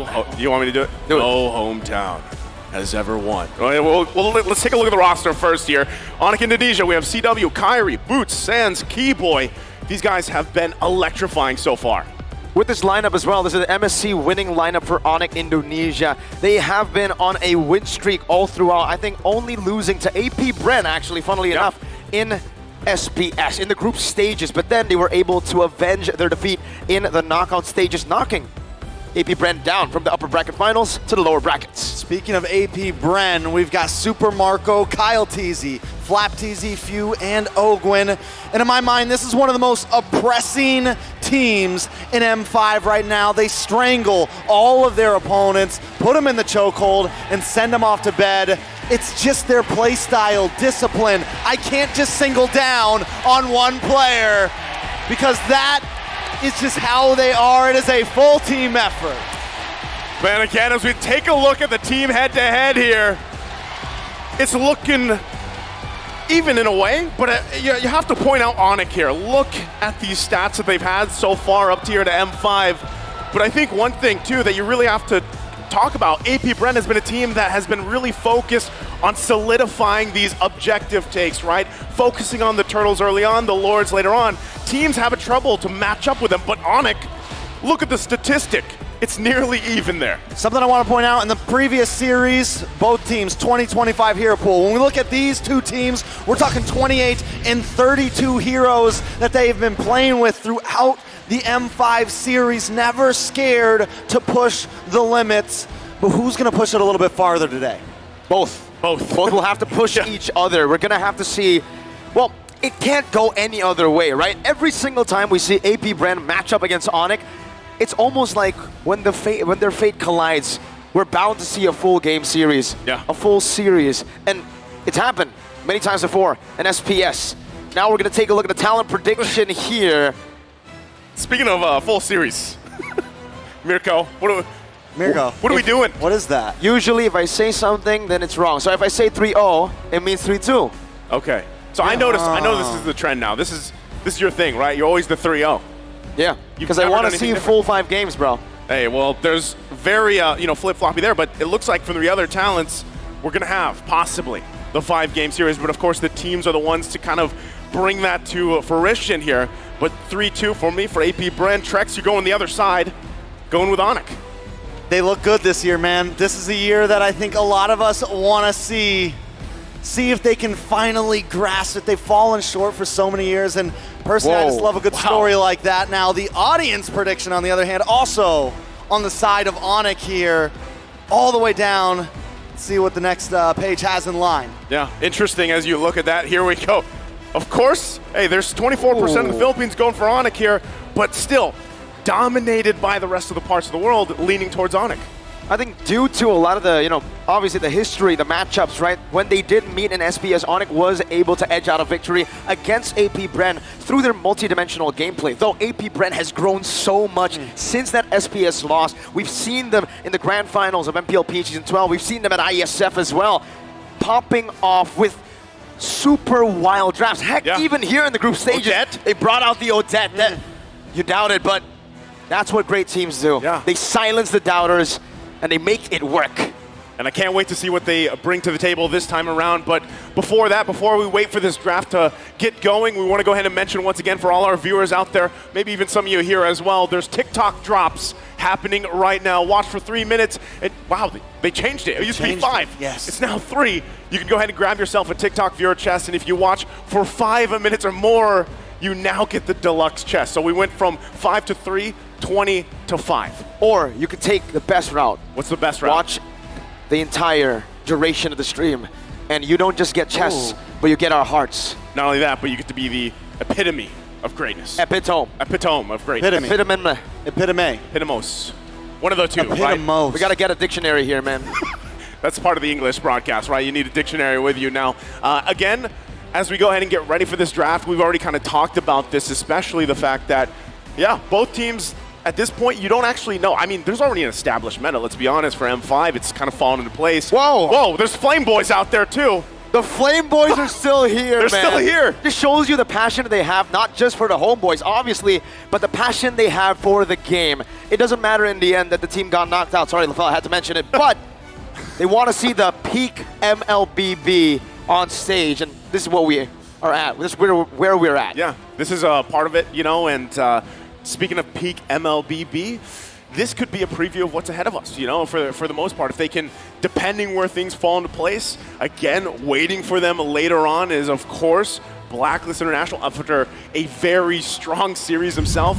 I didn't expect the sweep, but hey, we'll see what happens. Now we're going to be loading up into the draft here for game number 1. It's a best-of-5 series between Onic and AP Bren, once again looking for that grand final slot, getting one step closer to their goal here.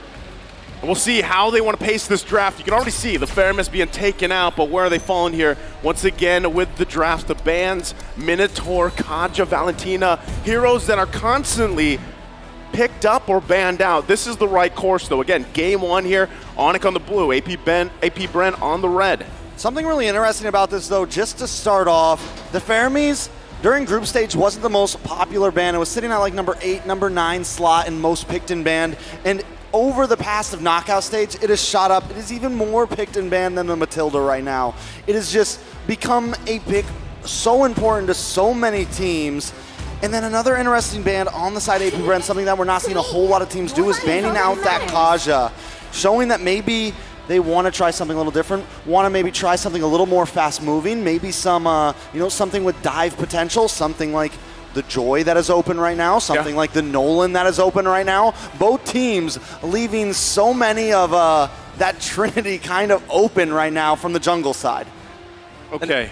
Those being open, you know, if that is not a Joy ban, are we expecting the Joy or maybe even the Bruno? It's interesting not to see assassin bans against Kyrie, right? That's been the main way of attack for a lot of the teams, main angle to attack. It's Kyrie. It seems like for AP Bren, they've decided to go a different route here. I like the Bruno man coming through here to get CW off of a pick that he's been phenomenal on. Heck, I feel like CW, this tournament has just been phenomenal. He has been the highlight for me in the knockout stages alongside Mr. Marco. All right, so... But someone else is open. Yeb's going to pick up the Nolan. So I'm wondering, like, does Ducky have a plan here, right? Like, what is... Phobius isn't banned out. Phobius is open. First pick, are we seeing that? Like, on for the side of AP Bren?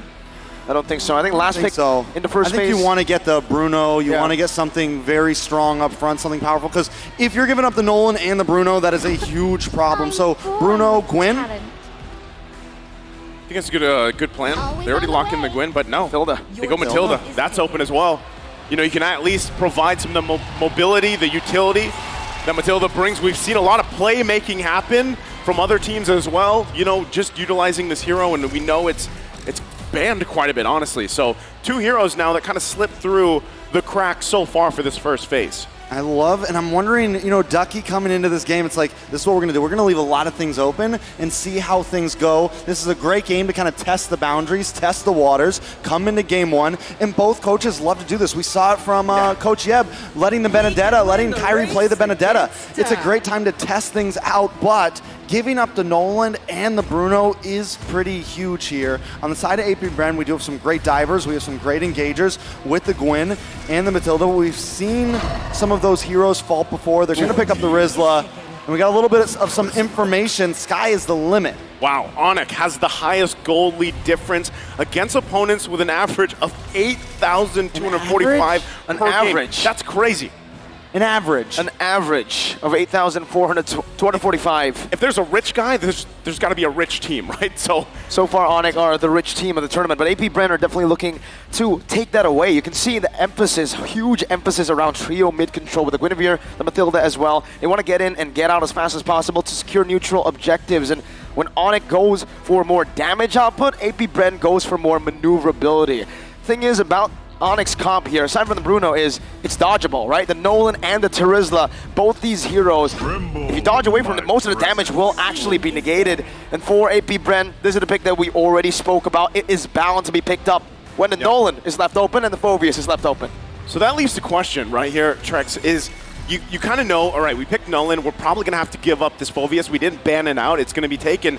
So if you're Onic, how do you build around this to go ahead and kind of go against a counter already against the Nolan? I mean, you have a few options, right? You could go for the old, like, overload strategy. You can go for something that maybe heals you up a bit. Go for maybe the more sustainable roamer, something like the Raph, or you go for something, I think the Diggy could fit here a little bit against the Gwen, against the Matilda. If AP Bren wants to even huddle down more onto CC, it could be an answer, but it's definitely something that could get slotted last here. On the side of Onic, though, I think anytime going against a Phoveus, another good idea is just try to muscle down on it in the early game. Try to slow down Phoveus as much as possible, because if he has a rough early game, it can really kind of push him back into the super late game comparative to the rest of the heroes. Yeah, and with that, Brody's going to be taken out, a hero that is traditionally the matchup against the Bruno, right? This time around, it's taken out. We know how the statistic played out up to this point, so that might go ahead and just be like, hey, Onic, we're okay letting Super Marco possibly just play the Claude again. You know, go into that matchup, deal with that. But then the other thing, too, is what do you put in the mid lane? Onic, do they want to put Sans again on this Novaria pick that has worked for him so well through the course of, you know, just M5 alone? But real quick, too, looking at the Matilda comparison between Keyboy and Ogwyn, how's this looking, Trex? I mean, right now, Ogwyn with an 80% win rate on the Matilda on the side of Onic. Keyboy with a 66.7. But honestly, Onic hasn't been favoring the Matilda as much as a lot of other teams. Overall, KD, Ogwyn sitting at #1. I mean, it's a tough call to make. It's interesting, too, because I'm not sure where he lies now in terms of KDA, but remember where Ogwyn was sitting. He was at the top, right? #1. #1, I think it was an 8.8 back before we got to phase of knockouts 2 here. So really that Matilda comparison alone kind of, you know, lines up with that. Now, once again, the Claude was banned out.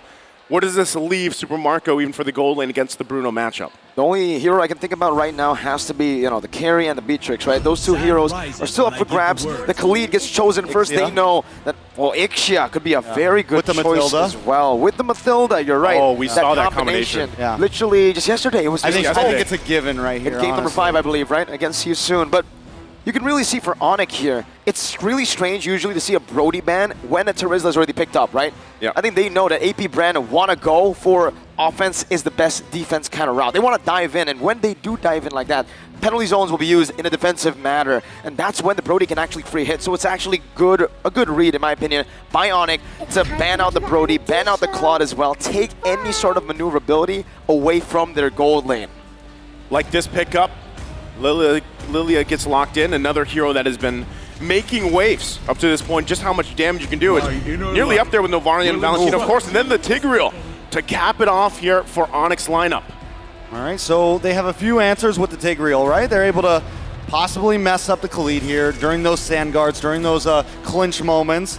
Another thing, a great way to stop Phoveus is to lock him down for enough time that he doesn't even have time to pop the Demonic Force. And the amount of damage that Onic is bringing to this game, anyone that gets caught in that implosion could easily be taken out. They have huge damage from Nolan, huge damage from Lilia, huge crit damage from the Bruno. This is an aggressive composition right here. Will it scale, though? Like yes, it scales, but is it too all or nothing? It's a good question, right? Oh, whoa! This was a pickup that, you know, our old good buddy Renmar was hoping for yesterday. It's going to be high noon here, right? Clint locked in, yeehaw.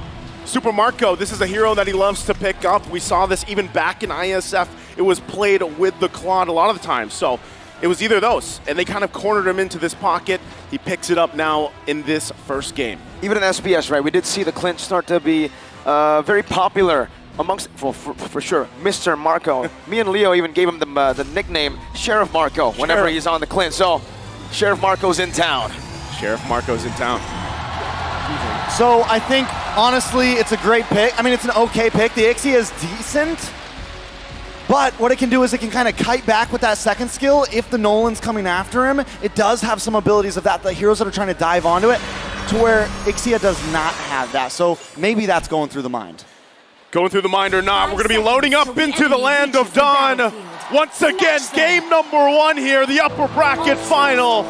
The team to start the lead here will have the momentum. It's Onic versus AP Bren. As we take a look at these early rotations here, Kyrie going to be on the Nolan, who has been constantly banned out.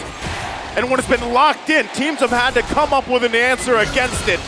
Does AP Bren have that answer? They might. There's no other reason you would actually leave the Nolan open unless you already have some countermeasures against it, especially when you're up against Kyrie. Keyboy, very early on, going to be chunked down already by AP Bren. And this is what Onic will have to deal with the entire day. Every time AP Bren gets a small win, you can hear a big, big reaction from the crowd. All right, taking a look at some of the emblems.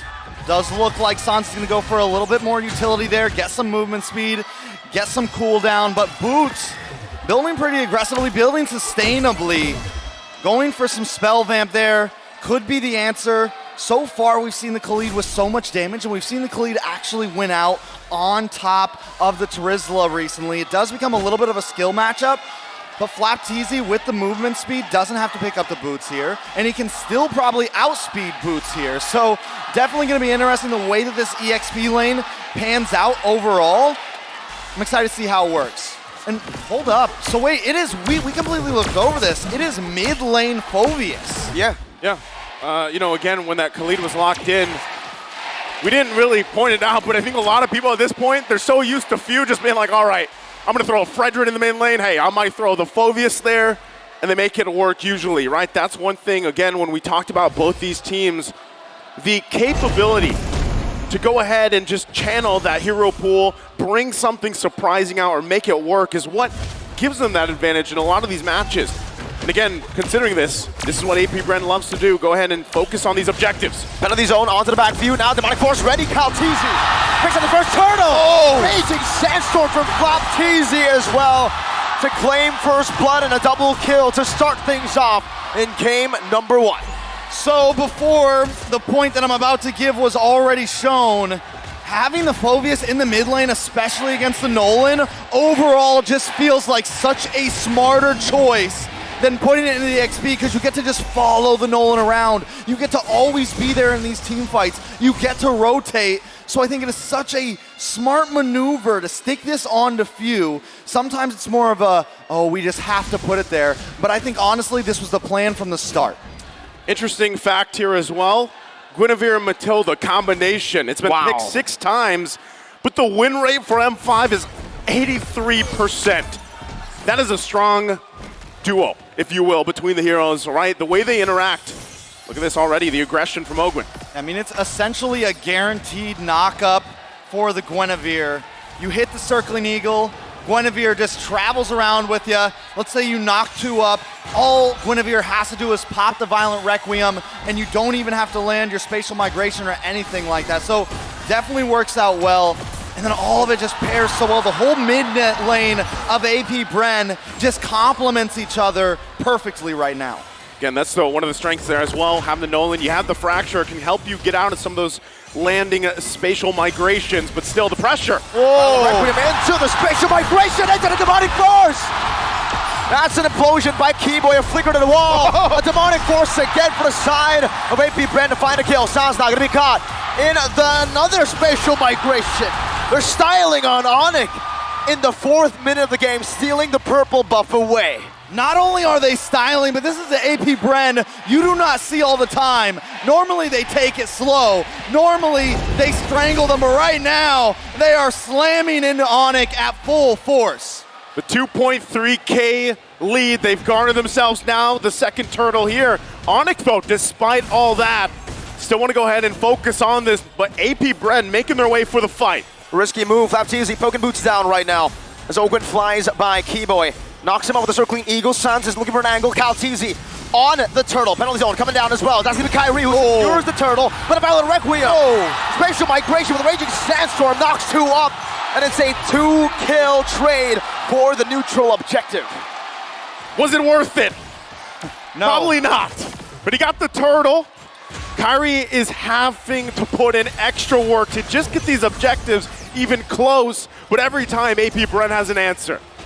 AP Bren is everywhere right now, all at once. And like I said before, you don't see him play like this very often, but I think that was part of the plan. Let's catch Onic off guard. Let's come in like no other team is going up against Onic. Like most teams come into the game a little bit worried. They want to take it slow. But AP Bren knows their strong points. They know they have the ability to bully any team in the bracket. And Onic, for the first time in a while, is feeling that pressure. Again, as they put the pressure in the jungle. AP Bren wants to work around this lead real quick. Items, how's it looking here, Trex? So far, the main thing I want to point out is into this gold lane. Neither of them oh, wait a second. Another penalty zone into an implosion right now. Comboed in together with a guiding wind. They're able to get out, but the Violent Requiem once again comes down to turn things around. Hugh getting one final shot to the force. Kyrie dashing away, but Hugh is inevitable. Sans getting gunned down by Sheriff Marco. 3-0. 9-0 at 6 minutes in. What is going on? The Hive is buzzing, and Onic is having trouble keeping up. Back to the items now. FlapTeasy is on fire, 4,300 gold. He's got almost a full 2K gold leader, a 1.5K gold lead over Kyrie right now. Kyrie has only gotten in the Hunter Strike. On the side of FlapTeasy, we've got the Dreadnought. We've got the Molten Core getting started. I mean, it is becoming a problem. So let's think about it here once again, given the fact that AP Bren heavily in the lead right now, most likely we'll be able to just secure this turtle as well. The third one of the game, it's better for Onic just to wait, buy time, get to a point where you are online. Kyrie has struggled for the majority of this. Sans needs a couple items as well in this Lilia to help pump out the damage. And with that, the next turtle's taken here for AP Bren, and they go right for the purple buff, but Kyrie does not get it this time. FlapTeasy. He's feeling a CW now. In that goal, gonna be dove on. He doesn't even need FlapTeasy to jump on him. It's Trooper Marco who gets him down with the quick draw. Yeehaw. Yeehaw, partner. And he just locked in the Berserker's Fury for Super Marco.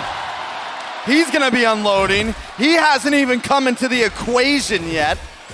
Onic, on the other hand, oh, wait a second. Going again.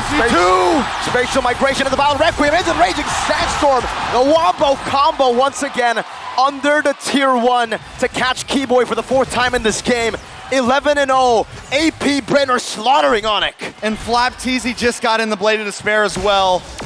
A lot of time he won't build that up front, but when you have this much of a lead, you are just gonna hammer that item in. And now that is gonna put them even more ahead. That double combo that they've been landing every time, the Violent Requiem onto 1 or 2 members, FlapTeasy comes in with the Raging Sandstorm. How does Onic even compete with that? Using Keyboy right now on the Tigreal, I'm wondering whether that was a good pick. I was wondering if they should go for something a bit more supportive. They went for the aggressive Tigreal, but the thing is how can Keyboy catch any of them? The movement is everywhere, from the spatial migration, the guiding wind, all of the above. It just seems like a very tough game for Onic. Tough game as well for Kyrie as in terms of the jungle, resources go. FlapTeasy though, look at the damage, but Boots gonna fight back. Okay, both ultimates used. Once again, Kyle. Spatial migration, the fracture grants Kyrie is from everything else. Ogwen's perfect circling eagle into FlapTeasy's Requiem. Again, difficult game here for Kyrie and everyone for Onic. The layering of ultimates is just on point from AP Bren right now. Lord gonna be up, and they have all control right now in this game in the 9th minute, as this first Lord will go to AP Bren undecisively. AP Bren, 8 points, 8 gold They're at the average, bro. They're at the average. They're at Onic. They're passing Onic's average right now. I don't think Onic was prepared for this type of aggression in game number 1. I think they completely got caught off guard. Onic right now in complete shambles of game 1. Look at that. I know it's a long series. Look at that. But Kyle Teasy feels good. Kyle Teasy's feeling good, as he should. Alongside, once again, the 10,000 gold lead. Now, we have to say that we have seen things turn around before, given 10,000 gold leads, but at this point, it just looks like Onic doesn't have the potential to find the setups they're looking for, even with a Tigreal combo. The Wombo combo is not there for them because the damage is just not online yet. Even CW, it's taken him so long at this point to get to where he needs to be on the Bruno. But now they have to deal with the Lord topside and AP Bren knocking on the base of Onic as they approach into it. Looking for the siege with the first Lord of the game up top. Boots holding it down right now, but the Circling Eagle does come through from the side of Ogwen. Knocks Boots up just a bit. Calteezy pushing some damage as well. Kyrie with a fracture. Not with the fracture, just with the passive alone. Takes the Lord down. Still value for AP Bren, but Keyboy spot out. Flapteezy with a few slashes. Oh, a good shove back for the rest of the team, but that's a flicker burnt out by Keyboy, and that's even more value for the Bees. A good play by Keyboy there. The average roamer may have panicked, hit the implosion. He knew, I just got to get out of here. If I hit the implosion and try to force my team out when we're at a 10K gold deficit against AP Bren, it's just not a smart play. Taking a look at the items, right now Super Marco getting decked out. Looks like he's going to be working into the BOD next. Once he gets out, then it's a lot of trouble. That's a dive all the way. Calteezy able to knock up one. Ogwen doing a little bit of that capitalization, but Onic were still able to fend off of this defense. AP Bren falling back, playing it disciplined. They are calm. 12-0, 10,000 gold lead. That's big bounties on the board if they lose their lives. Yeah, they gotta keep it together, right? Take the discipline route. Now, the one thing, too, that has been pointed about AP Bren in M5 specifically is the chance that sometimes they do let these leads kind of slip out of hand a little bit, right? But for the most part, they're able to keep things under control. Now, this time, Onic looking to punish a mistake from AP Bren.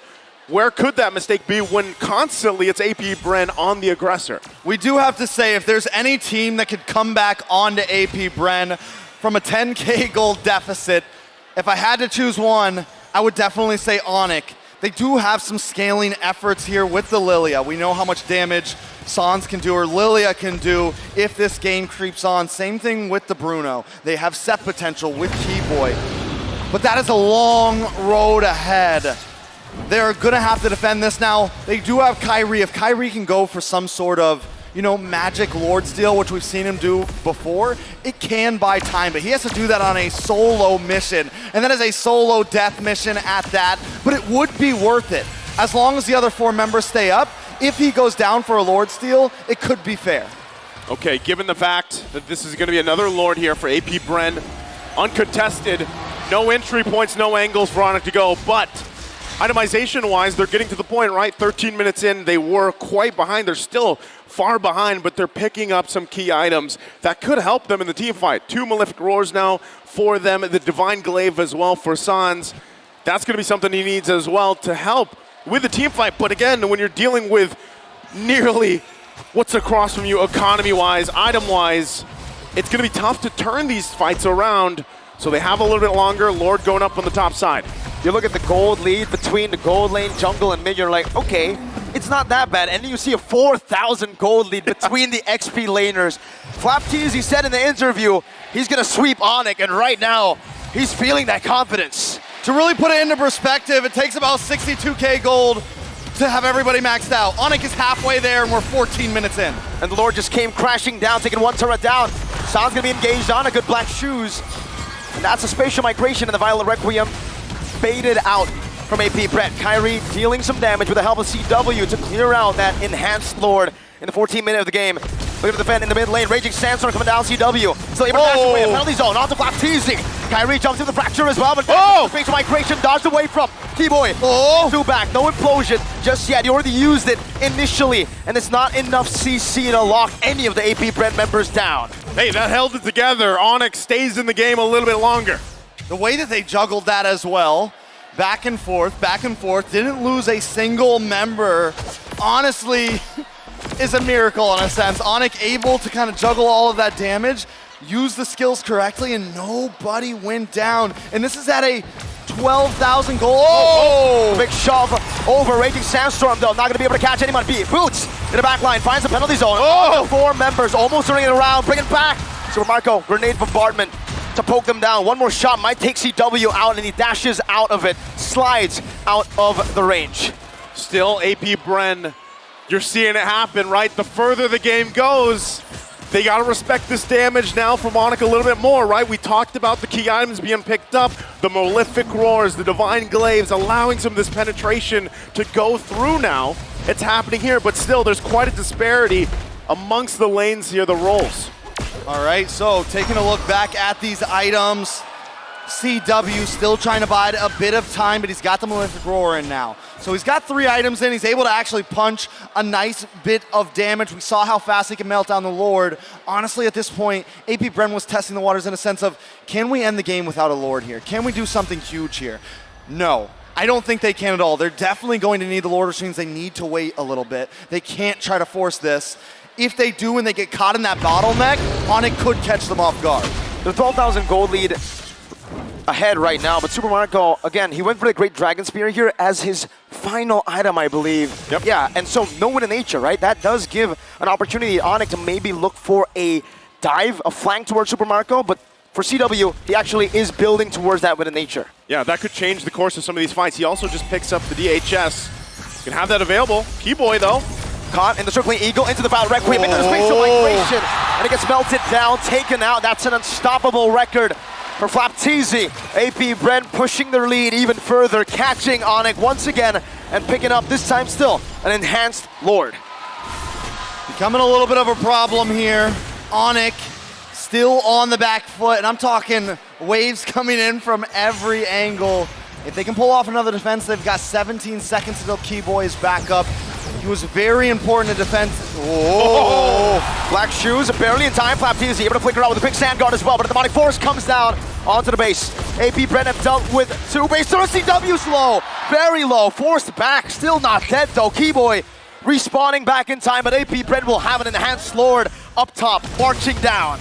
You know, there's something really important we got to point out here. Onic is still yet to get a singular kill. Yeah. Kyrie has not found anybody. What is going on right now? Lord encroaching in. This is a big one. AP Bren looking for an opening to get an initiation fuel. Getting the shield with a photo as well from the side of Ogwen with a guiding wind. Now Flapteezy to be poked down by Sans with the Gloom's Few. Caught off guard. Has the Winter Truncheon, has the guiding wind. Gets out. 3 base turrets and AP Bren decide we're out of here. They're out of here, and Onic still looking for a kill on the board, and even a turret. They have no space to work around with right now, but one thing's for sure, they're fighting. Their base is fully exposed, but the damage is getting there. Once again, they're working towards it. Kyrie onto his next item as well. But again, how many times can you let that happen? How many times can you defend against that Lord pushing in now that your base is fully exposed here? The gold lead has bloomed to nearly 16,000 now for AP Bren. Flapteezy still having that immortality, will be fine. But once again, it's kind of the waiting game, right? They're going to wait nearly the 1 minute for the Lord unless they can get a pick off. So it took about 5 minutes for them to move from 30K gold to 44. So for them to get to that point where the gold doesn't matter anymore, we're talking about at least another 5 or 6 minutes. Can Onic last that time to where then it just comes down to plays? Then it just comes down to the movements on the map. Circling Eagle coming down onto Keyboy, knocks 2 up. It's Kyrie and Boots right now, and they're looking for a re-engage. That's Flapteezy, who's able to steal away the orange buff from Onic. A retribution used up, but it's going to be back on time for that Lord. Let's go ahead and think about the possibility here of, is there a chance that Onic can actually get in position to possibly steal a Lord at this point, right? This is, Black Shoes baited out. Flapteezy taken low though. The demonic force is ready. Fuel decides to go. Fighting tackle out. Flapteezy only losing immortality. Sounds to be able to kite away for it now. Kyrie's waiting in the midst. Fuel coming down. Keyboy!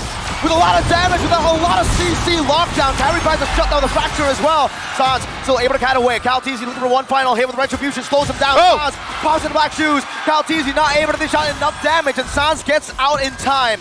Boots still alive. Onic still alive. 1 for 1. My goodness. They're on the board. Finally a kill on the board. 1 for 1. But honestly, that is a win for Onic. A trade at this much of a deficit. 10K more gold is what Onic needs here. But you asked if they could go for the Lord. I think at this point, it is definitely possible because AP Bren has hit their peak in power at this point. Onic is only going to continue to go up as they get more items in. Everybody's essentially decked out on the side of Bren, and we're already seeing Onic start to contest. CW's back. Flapteezy now. Only now is he starting to march into that Lord Pit. Keyboy's trying to reset it the best he can. Topside wave still coming down onto Onyx base.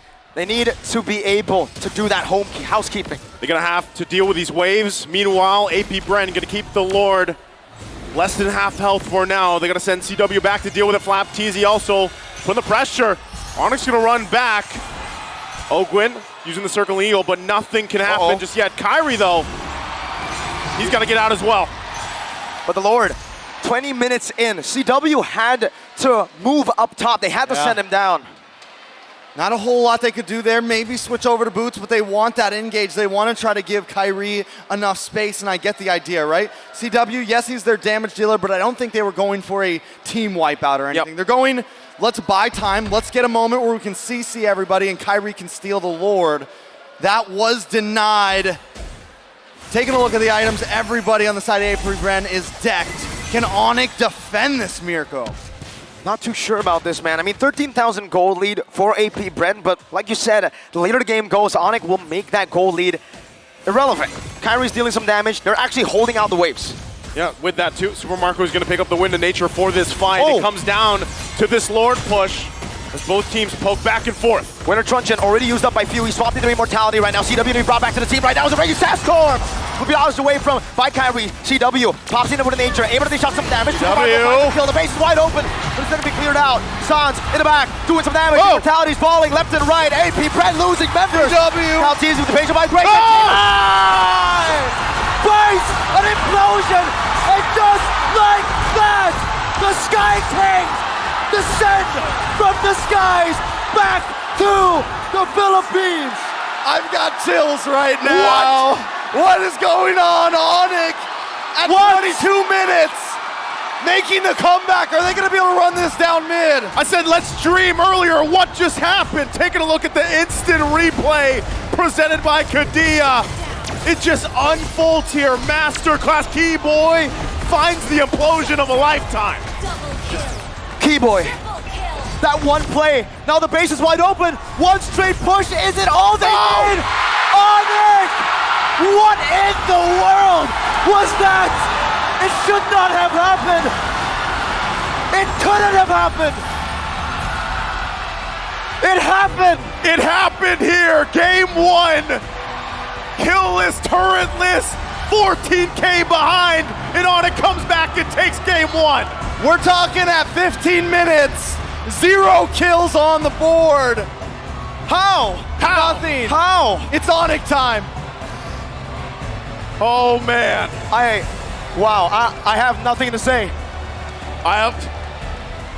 Again, when you count them out, that just happens again. Fully exposed base, everything going in favor of AP Bren, and they turn it around. All they had to do was buy time. They knew their goal. They knew the assignment. They knew their objective, and that clock was ticking. I called it from around 13 minutes. They need just a little bit longer. I'm sorry, casters. We gotta take it away, but even for us, that was an incredible game. 22 minutes. We've held it. I have held it. Look, we're at a loss for words for good reason, but we're gonna try and break this down. And especially from our POVs, it looked like an almost impossible situation to come back from. Like, what a goal lead they held from the 12th minute onwards. Like, this should not have happened in the first place. And to be fair, it's not like Bren or AP Bren are mindlessly jumping into the opponent. It's not like that. It's not a game where they were just throwing bodies at AP Bren, at Onic. It's crazy. But let's break it down, right? There are so many MVP performances that you would give to the side of AP Bren, but this guy, oh my God! Give it to him. Give it to him. The God play at 22 minutes, flickering in to catch 3 and turn this game around. This is what we call a revolution. This is the moment where it's like, enough oppression. It's time for us to be free. After the updates on the Tiger, where you're able to kind of suck your opponents into that big bubble, into that implosion, you would think that, okay, yeah, surely that is going to be a broken ultimate, right? But nobody actually used it like that. Keyboy used the dash as well as the flicker in combination with one another so that he's able to land that beautiful implosion at the end. The timing and his patience was just so good. It's one of those moments where you fail to imagine how he's able to pull it off, right? Exactly. From his POV, all he sees is just a leg. Yeah, you're right. He roughly can tell that there's 3 people there. Let's jump into these highlights and really break this down step by step, because I think from the drafting phase alone, we could see that there was a huge priority for the side of AP Bren after the first turtle. It's all about lane prio for AP Bren, which I like, because what they did was to win the laning stage, including the jungle and the side lane, so that they can actually invade time and time again. They're trying to invade all the time, and even after there's a lot of protection from the implosion, it's not enough, because if you're going to be thinking about the lineup of AP Bren, they have 4 dives. Matilda, Guinevere, Phoebus, and Khalid, all very good in the early stages of the game. I mean, they're really hardcore heavy dive, and the momentum that they generated by the 7th minute alone, we're already at 6 minutes, but you can see that the lead increases significantly. And it got even worse for Onic, because as soon as those tier 1 started to fall, the neutering began. Yes. Purple buff taken away, and then the initiations coming in from FlapTZ enables them to do whatever they want. And when you think it's over, Owen's just going to pull them away. If anything, AP Bren just showed us how to jungle choke. They had a wonderful way of doing it. They cleared the waves in the middle, and they make sure that 4 of them will be into that purple buff at the most perfect time, and they will try to just do it their best. And I gotta say, this is one of the better initiations coming out from Onic. But I didn't think that there will be another like this, especially after AP Bren secures the Lord. Obviously, Few got baited into that spot. Look at Keyboy. Look at that flicker and that dash. You would think that he was targeting CalTZ, but no, he wasn't. He utilized the flicker so that he can skewer the other people to the backlines.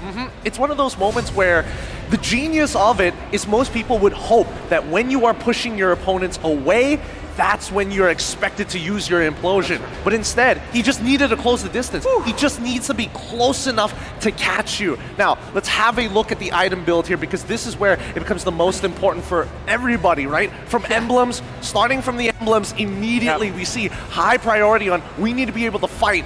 I'm already seeing a Master Assassin. I'm already seeing a Concussive Blast coming up from Flap. And it's also important to take note of the Purify that we saw from Mr. Few, so that he's able to utilize this full views to its full advantage from the early stages up until the late stages of the game. So it's not just about the emblems, it's also about the spells that they were able to get. And I gotta dare say, this was AP Bren's game already. Like the way that they drafted it, the way that they composed this lineup against AP Bren, definitely they can win. But, you know, it's not as easy as that. When we look at the items, Gideon, I want to point out one important itemization I saw from CalTZ in the early stages. Even though they lost, I think it's still genius. They utilized this Molten Essence, casual Molten Essence, and Dreadnought Armor for the first 5 minutes of the game. Even when there's no full item yet for the Guinevere, he tanked up everyone. Nobody can touch him from the side of Onic. And the best part is once he does start getting ahead, he has people like Ogwin to actually pull him out of these dangerous situations with quick follow-ups from, well, especially FlapTZ, the greediest EXP laner I've seen so far. Second item, Blade of Despair, to ensure that they maintain that lead. It's some incredible gameplay, even for Super Marco, right? Second item, Berserker's Fury, after the endless battle. It gets extremely dangerous from that point on. But keep in mind, despite the rich guy being Super Marco, breaking down turrets like they're absolutely nothing, as soon as we see the Ice Queen Wong coming up from Gilak Sans, the carry of this game, that's when it started to get really difficult for AP Bren to penetrate into the base. Sans is the only player that I've seen play the Lilia so aggressively against his opponents when being down, what, 14k, 12k? Recalling in front of the champions of MPL Philippines at home stage. He's the only one that can do that. That guy's crazy. He really is. He really is, and he kept the team together. A lot of these base defenses, and especially during these team fights, it's important to keep in mind how they're actually approaching it without a Matilda. They're just trading back and forth constantly, and it's not ideal in some of these senses, but I think it's extremely important to note that when you are deciding on how to approach a situation, and more importantly, once you are that close into the base, from both perspectives. You're looking to defend, but at the same time, AP Bren did not want to get caught and get turned around like that. You saw it at the 15th minute, right? They're just very careful with the way they approach Onic. And to think about the composition of AP Bren, it's not like they don't have a lineup to end the game. They have a Clint with enough range to be safe while taking down the base building. Few was baited into the backlines with the ultimate again from Suns, which again, Suns outplayed so many members of AP Bren in this particular match, and this is what we expected. It's a Few versus Science matchup, and new shade of black and yellow for sure. Absolutely disgusting. I mean, from both of these teams, they have absolutely crushed what the metagame is to most people, right? You're thinking that Tigreal, he's out of the meta. No. M-Series has proven that he's worthwhile, and I think Keyboy this time around has proven why he should be as good as he is currently. Yeah, there were many changes for the side of Onic Esports. I think that M-Series as well as international tournaments have always been like the downfall of Onic Esports as a franchise. Whenever they perform internationally, pre-Coach Yeb, Kyrie era, there were so many doubts about them because they usually get defeated by teams that weren't supposed to defeat them. But right now, they're on their way to the golden road. Yep. So far, one step, nearer the grand finals and nearer to get the finish on that golden road. Absolutely, and I think this has been an incredible journey thus far, and it continues to show why that both of these teams live and breathe Mobile Legends. They're moving their limbs, they're moving their heroes like their limbs. It's crazy to give credit where credit is due, but at the same time to appreciate where we are just humble beings compared to these absolute gods of the game. I made a tweet actually. If you're part of our group chat in the caster group, I'd say, so this is how gods play Mobile Legends. It's just not fair. It's unfair. I mean, how do you even play like that? How do you play from being down 14k gold, recalling in front of your opponents, in front of the home crowd as well, and then still win the game? Unbelievable stuff. Yep. The worst part, had a single member of Onic died on that base defense, it would have been absolutely over, right? If they were missing a single ultimate, AP Bren could have closed out that game. Had Super Marco had the space to hit that crystal, this game would have already been done for the side of AP Bren. But with that being said, we've got some content to show you guys. This is going to be interesting, right? We've got an entire series left to go, so take a breather and enjoy.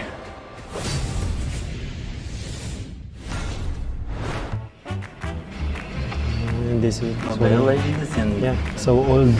You play this? Yeah. There's a spell back then that like silence the tower. Silence the tower? Yeah, I think I played that, but it's in 2017, right?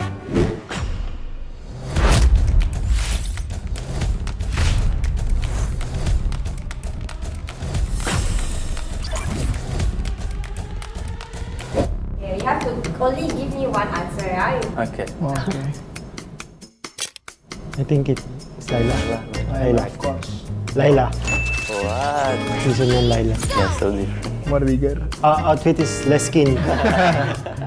Texana? Texana or Eudora? Texana, the face like. Oh, alright. Eudora. I started to play with Kadita. I play Layla. I play Layla also. Why did you pick that hero? Layla is like the default hero that start in the tutorial. Random? I don't know.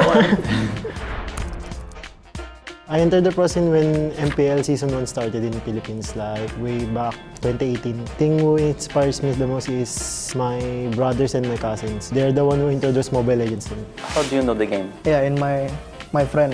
We download together and playing, I think 2016. I see Season 1 Mobile Legends ID, I see Rek. Blood God. Yeah, look, so strong, so good playing. And then I want to go to beat them. Now you're better than Rek. No.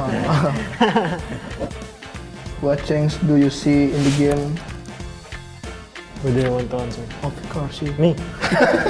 I think the major changes I see in the game is playstyle. Like then it was like more micro, just individual. Now it's more on teamwork. Yeah, I think the same. Yeah, same. Which is your favorite patch? My favorite patch is in M3 with the supports. M3 is like marksman meta, right? And marksman and support meta and Alici because I like Nathan, playing like that. Alici. When I almost die, oh my god, I have a support here to help me. How about you?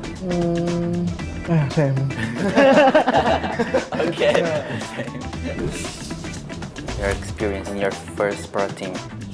Experience in my first pro team, just like brotherly, more focus in the outside game rather than in game. Like when we have mistakes in game, we don't trail each other because we don't want to hurt each other feelings. But now you cannot do that because your team will not improve. My first team, Onic. I think before that's not good. I just joined, right, and then too many like internal problem, and then I cannot see the positive. And then but slowly more good. Trust the process. Yeah, just trust the process. Nice. For me, my jungler would be Carl TZ. For tank, I pick you, Kiboy. Okay. Yeah. Mage, I want Odil. For gold, Kelra. Explain would be Edward. I think my team is Edward, Kyrie, Sans, Kiboy, Kyler. How about you, bro? I think first XP Edward, Kyle, Pale, Yeah, Baloiski. No, Baliski. the best for Natalia. us, guys. Natalia Rome. For me, I think as long as my teammates and coaches are trusting me and I can see that I can still like compete in a high level, I'll just continue playing. In my opinion, I will continue my life with pro player because I like playing Mobile Legends. And you?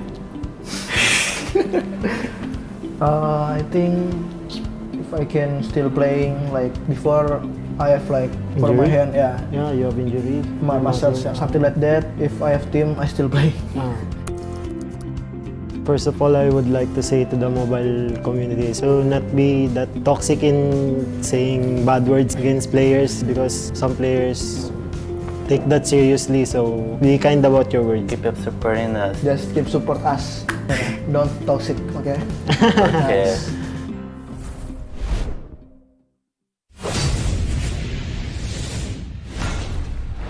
And welcome back once again to the matchup here. I think we had plenty of time to digest what just happened. You know, unfortunately, you guys can't see it unless you're here, but talk about it yet. yeah, no, you Don't spoil it. No, it's not going to you. Spoil it. Eventually it will. Okay, Eventually. okay. Eventually. I'll We'll work wait for the late time. game. Just keep it there forever, late game. Whole time. Just like Onic, they had the time grill forever. Forever in that game. They were waiting for one moment. They banked on that one moment, and they got the game with one moment. And that's what I'm doing right now. That's what he's doing right now, so he's going to keep it together. Banking on that one. You're doing the camera key shot. boy? He's the key boy. Pulling the key boy with the bees. I just have no idea, by the way. I think Onic really hates play-by-play casters, right? I don't know, Game man. one makes me almost lose my voice. You still have plenty of casting to do, man. Exactly. Yeah. You got to keep it together. We got just like Trex. 4 more games. You got to play for the late game, bro. I You're the have key to. Boy. But I had to do that justice, man. What was that? I don't know. Like, I'm still thinking about it, actually. And I even feel like, you know, on the analyst stand, like, they broke it down the best they could, but really when you think about it, even with some of those item swaps happening at the last moment there, leaving just being able to turn the tables, really, against 14,000 gold is insane. We'll see exactly what AP Bren wants to do, given the fact that game one, hey, they were ahead for so long, and it got flipped so quickly as we jump into the draft. Game number 2 here. Onic now drawing first blood in the series, up 1-0 in the best of 5. You can already see the bands coming out. The Phobius, Matilda, not going to be a part of the picture anymore as Onic takes that out alongside the Baramis. On the flip side, AP Bren taking out the 1-1. Valentina, Kaja, what does this open for first pick for Onic? I mean, the Nolan again? Yeah. The Nolan again, right? I mean, yes, he got completely denied due to the Phobius, but that is gone now. But I just can't get over the amount of respect for themselves that these two teams have, willing to open up the Gwyn, willing to open up. The Joy is also still there as well. Last time That was one of the last bans. This time it is going to be free, so do they want to give that over to Kyle Teasy here, or do they want to go for the Guinevere again? Maybe switch it up with the Phoveus gone this time. Do they pick up the Bruno? That was something that really helped CW out last time. Yes, Onic was eventually able to scale. Lilia also opened so many options for these two teams. Speaking of, strike it while it's hot.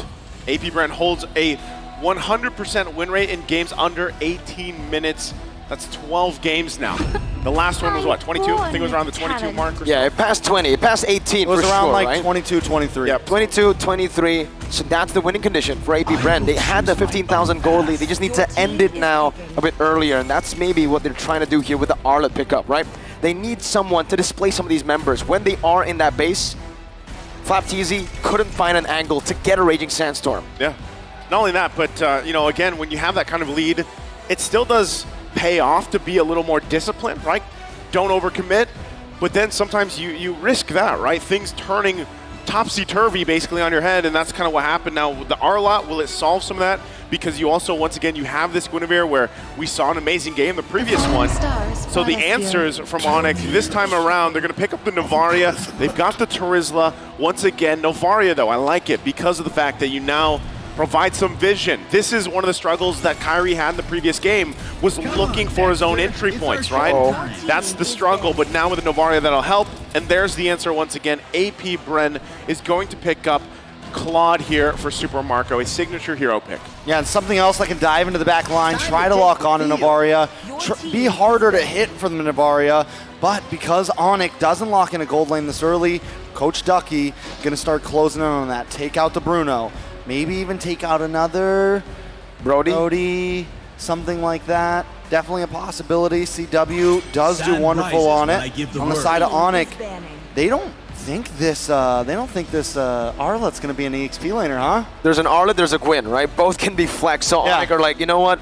That gave us a lot of problems, right? Let's ban that out from the get-go Just now. in case. Take it away from Mr. Flap. I mean, AP Bren literally played the Phoveus mid lane last time, and they played it wonderfully. I would not put anything past them at this point, but looking at Onic also, the Novaria, I mean, it's not done very often, but it could be flexed over to the roam position. I mean, you know ID a little bit more. Do we ever really see Keyboy play something on the more support side? We have. Multiple times. You know, the Novaria even, it was, I believe, once in MPL Indonesia, but he plays a lot of the supports, even the Rafaela, back when it was meta. Yeah, that's how flexible he's been, right? He can use the healers, but also, that has just been banned away. No one moment, one win anymore. That was when we were again talking about like what is the win condition. Let's imagine here. Well, that hero right there, just take it out of the picture. It's handled. Paquito also still taken out, focusing on that XP lane against AP Bren here. Onic still trying to get this favorable matchup if they can. Now, one thing too is you guys talked about it, right? Really that kind of double mage setup. If the Novaria does go in the roam and then you can still provide something in the mid lane, you know, exactly what would that be? The fact that Valentina's taken out here, you have to work around that. Minotaur, though, going to be locked in for AP Bren for that fourth pick. I almost feel like maybe they didn't plan on putting the Arlot, or if they did put it in mid, it was going to be flex. Coach Yeb's like, listen, either you're going to play that in the mid, or you're going to have a terrible EXP matchup. And they possibly force Ducky's hand into picking up the Minotaur because they don't want to have Novaria and whatever other mid they choose. They don't want to have Nolan deal with the disruption of, of the Arlot on the mid side. And this Minotaur was one of the reasons as to how AP Bren was able to beat Onic in the group stages of SPS. Yeah, it can do work, of course. You know, it's in a similar fashion, you also provide some sustainability.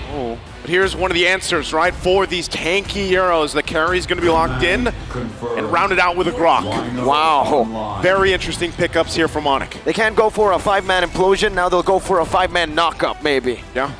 Big knockup, big damage. They have some early game potential. They have their late game covered. They have vision. They have the whole package here on the side of AP Bren.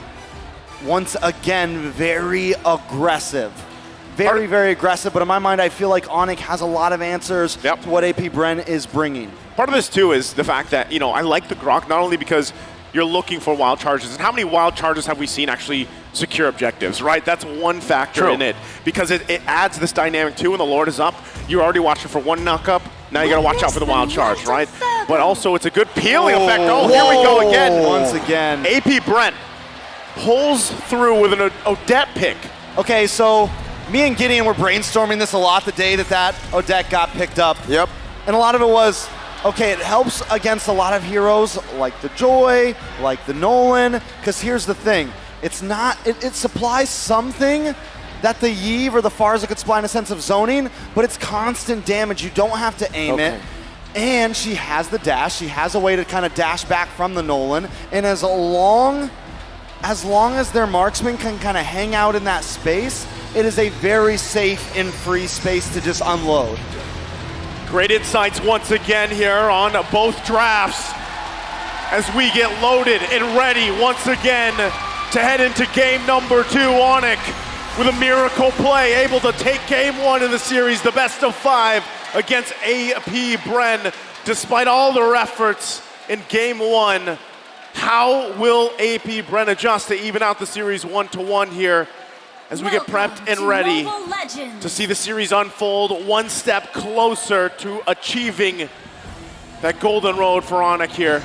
Looks like we're gonna take a little. There's a lot going on. Even Mobile Legends can't handle it right now. They're taking a break here, right? They're gonna figure some things out. You can still keep those off track. Keep them off. All right. Keep them there for now. Wait for the right moment. So the Swan Song, right? The Swan Song was the song that led them to victory. Yeah. In the group stages, right? Was it group stages? No. Knockouts 1 against Geek, right? Who was it up against? Man, M5 has been a long journey. It has been, man. But it was the counter at Joy, an assassin. It's a great pick against these assassins, and now against the Nolan, it's great. But then you take into account the Novaria, that he's going to be matching up in lane, right? That's a lot of range advantage for the Novaria, maybe even clear advantage in the early stage. Definitely a lot of range for the Novaria, but still, I'm not too worried about Few on this Odette. Like, I think overall, I'm like kind of sold on the Odette. I don't know a point where I feel like it's just... After one game, you're sold? Just the idea behind it. You have the dash, you pair it up with a flicker, and then once again, it gives you the coverage that you want from that type of mage, right? That zoning, that arrow, that AoE, someone that can attack a wide zone of area, but it's not as easily targetable when it's in its alt state. Comparative to the Farza, you are a sitting duck when you're Farza, you are a sitting duck when you're Eve, and that's why those two picks have not been getting picked up, because EXP lanes are back, baby. They are divers, they are aggressors. Then you also have so many roamers, you have so many junglers that are just highly aggressive, and those are just prime targets, whereas the Odette, in the alt state, it's not. The only thing the Odette lacks, really, is laning phase. Doesn't have as much mobility as some of those other types of mages. So as long as Few can get to a safe spot where the rest of the team can group up, it is definitely going to be dangerous. Yeah, and I like this, as you talk about this, exactly the Odette, but the lineup rating right for them is pretty high. It's nearly 9 against Onic here with that. And, you look at the course of the game, how things can fall into place. That's where they play around the Odette pick, just like they did the previous time that they picked it up, earlier in their earlier matches. So again, there you go. We'll see how it happens. We get the signal. We're going to be jumping into the Land of Dawn. Game 2 ahead of us. Onic versus AP Bren. It's 1-0 for Onic right now. You can already see the pressure from Keyboy. Doing some damage. Oh, a flicker as well. Burnt out by Keyboy here. But I do want to talk a little bit more about this Odette. In the matchup that we saw previously when Few picked this up, the Odette was also picked up against the carry. So now it's an assassin and a carry, right? Two very, very vulnerable targets for the Odette to catch.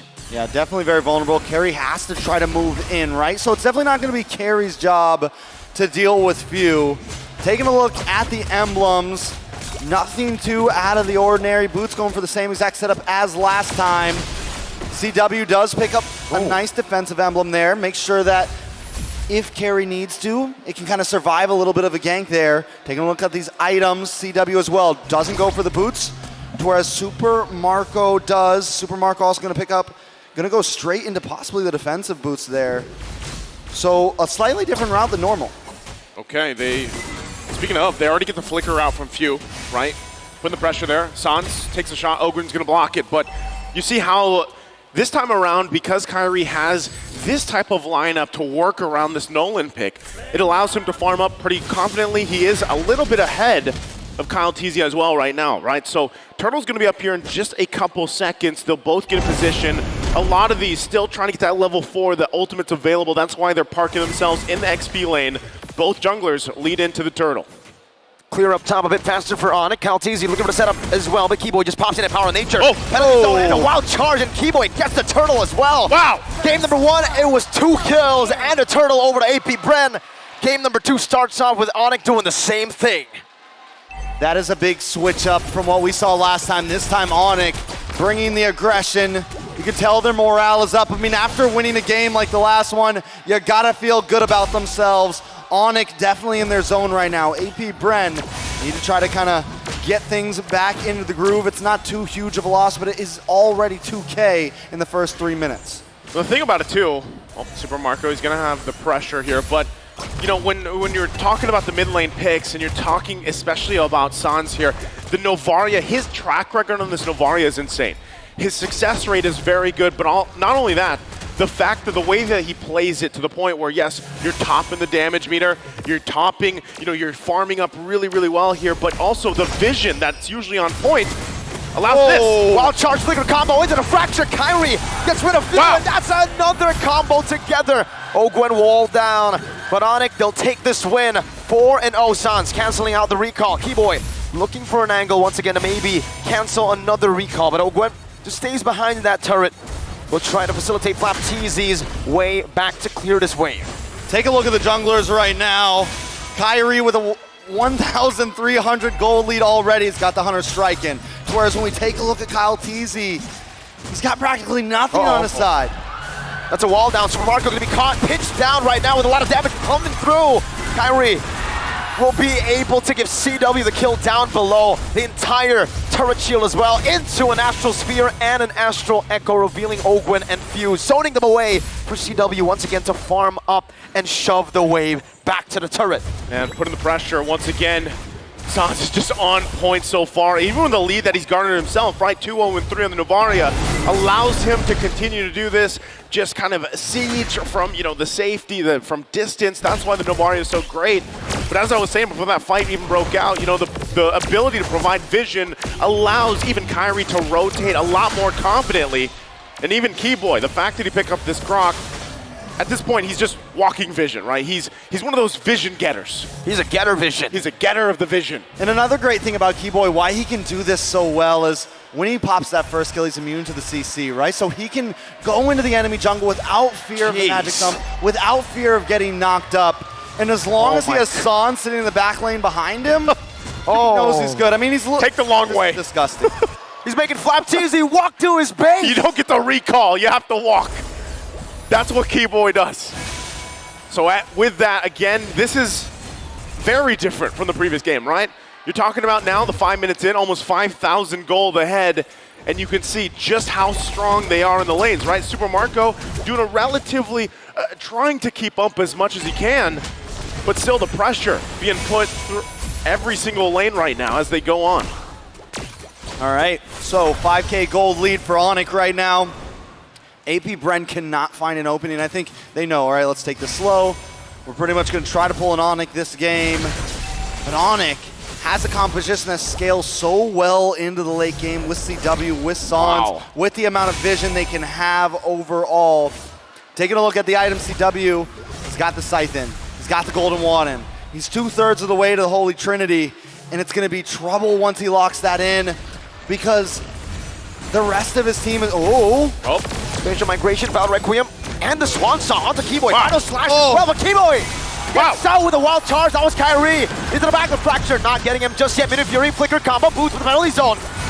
Distracting the back line, open, barely dodging away from that last hit, but CW's rotating over already now. Immobilized under the turret, boots taken low right now. Vengeance come down with the Astral Echo with a few more hits. CW finds the kill under the tier 1 of AP Bren. Onic Esports goes from getting caught off guard to completely responding, finding a kill, and almost a tower for themselves. Keyboy going to be able to make it another one. That's a knock-up, but Keyboy's still chasing. He's chasing. He's hungry. Few gets the dash. Super Marco gets Few out. But all that, while that was happening, Onic took what? Whoa! With a wall onto Few. You cannot recall right now if you're AP Bren because there's a gator hunting you down. Final slash in the Valor Requiem, but Keyboy just charges wildly back. He's not even stressed about it. Keyboy's like, it's okay, you can knock me up for a second, I'm good. I just wild charge away. No problems. And now, Onic are at their average. This is the average, right? But now it's only 7 minutes in. It's kind of crazy to think about what that gold average is that they have leading into M5, now the 8.4K ahead. And it's flipped around. It's weird, right? You're 7-0. Is this what these games are going to be, essentially?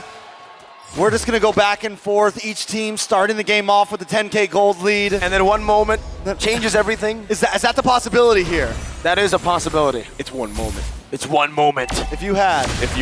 Shout out. Moment. Shout out one to Yasu. shot. All right, taking a look at the items once again. Few just getting that first item in.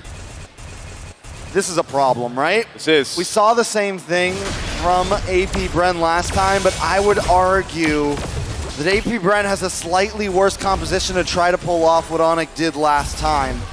And AP Bren didn't have the scaling capabilities that Onic has this time. CW is just getting involved into these team fights. It's only been a few minutes. And now that they're grouped up, now that they're ready to push in, it's going to present more and more of a problem. Yeah, it's crazy when you think about it too, right? The fact that we talked so much about this Odette pick, but unfortunately for the game, it's really just been stopped, right? You really haven't been able to see the Swan Song do anything just yet. Oh. You see AP Brent dealing with the siege from a distance, and once again, why that Novaria pick was so great. It was so crucial for the game plan here for Onic as they approach this game. Even with that, right, you need, you know, when we looked at the comparison, as this Lord is just going to be taken uncontested for Onic, when you looked at the comparison, right, the lineup power was in favor of AP Bren. Yep. But they have not been able to execute the lineup that they've drafted. Again, looking at Novaria here, this is why teams love this hero, and they pick it up, not only for the vision, but the insane damage early on from safety, essentially. Yeah, and the vision just supplies so much. I mean, especially when you have a lead overall, that is when you can really just start to get the noose around the neck, right? That is when you can really just start to keep AP Bren exactly where you want them at all times. Onic really starting to close in now. Wow. Gonna try to take this tier 2, and AP Bren can do nothing about it. Rose Gold Meteor built up for CW as well, so if the Swan Song does get utilized into the back, get CW, he'll still be able to survive it. 3-man Astral Echo as the Lord marches down bottom lane. This time with the first Lord looking for one base turret. Final slash flicker combo. Not going to be able to connect right now. CW free hits. Keyboy in the back. This might be the zone into the wild charge. Keyboy taking low. Swan Song and the Midas Fury. Boots caught in enemy territory. 1v4, but Lord was able to deal with the base turret. Now Super Marco's chasing Boots, but Boots is unkillable. He just walks out of there. The body of Smith. The BOS. The body of Boots. The body of Boots. The Bob. That's what worked there. The Bob. I have to say, still almost worth it, honestly, for Onic. At this point, when you're that far ahead, you can toss a body under the tower as long as you get the tower. Onic, if they want to try to close this out quick, they have to make sure those towers go down. Kyrie just stole the orange buff? Yes, he did. Looks like it. He's having a much better game this time around. Kyle Teasy, on the flip side, struggling this time, right? Even with the same pick, but really it's that lineup. It's the lineup difference here for Onic this time around, and now they're the ones, right? With the 13,000 gold lead. So really, if you're trying to think about it as they get ready, is Onic the team to just go ahead, slowly kind of whittle down the defensive of AP Bren here until that next Lord. And at the same time, they still have the tools to actually force a fight, even if it's just Sans. Given the vision, poking them down like that. Oh my God. He gets out very, very close.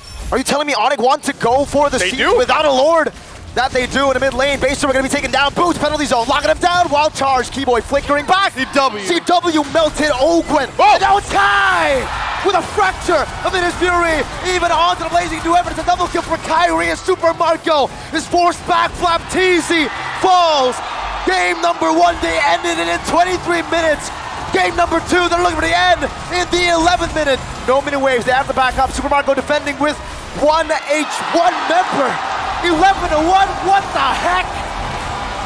Another what the heck moment for Onic.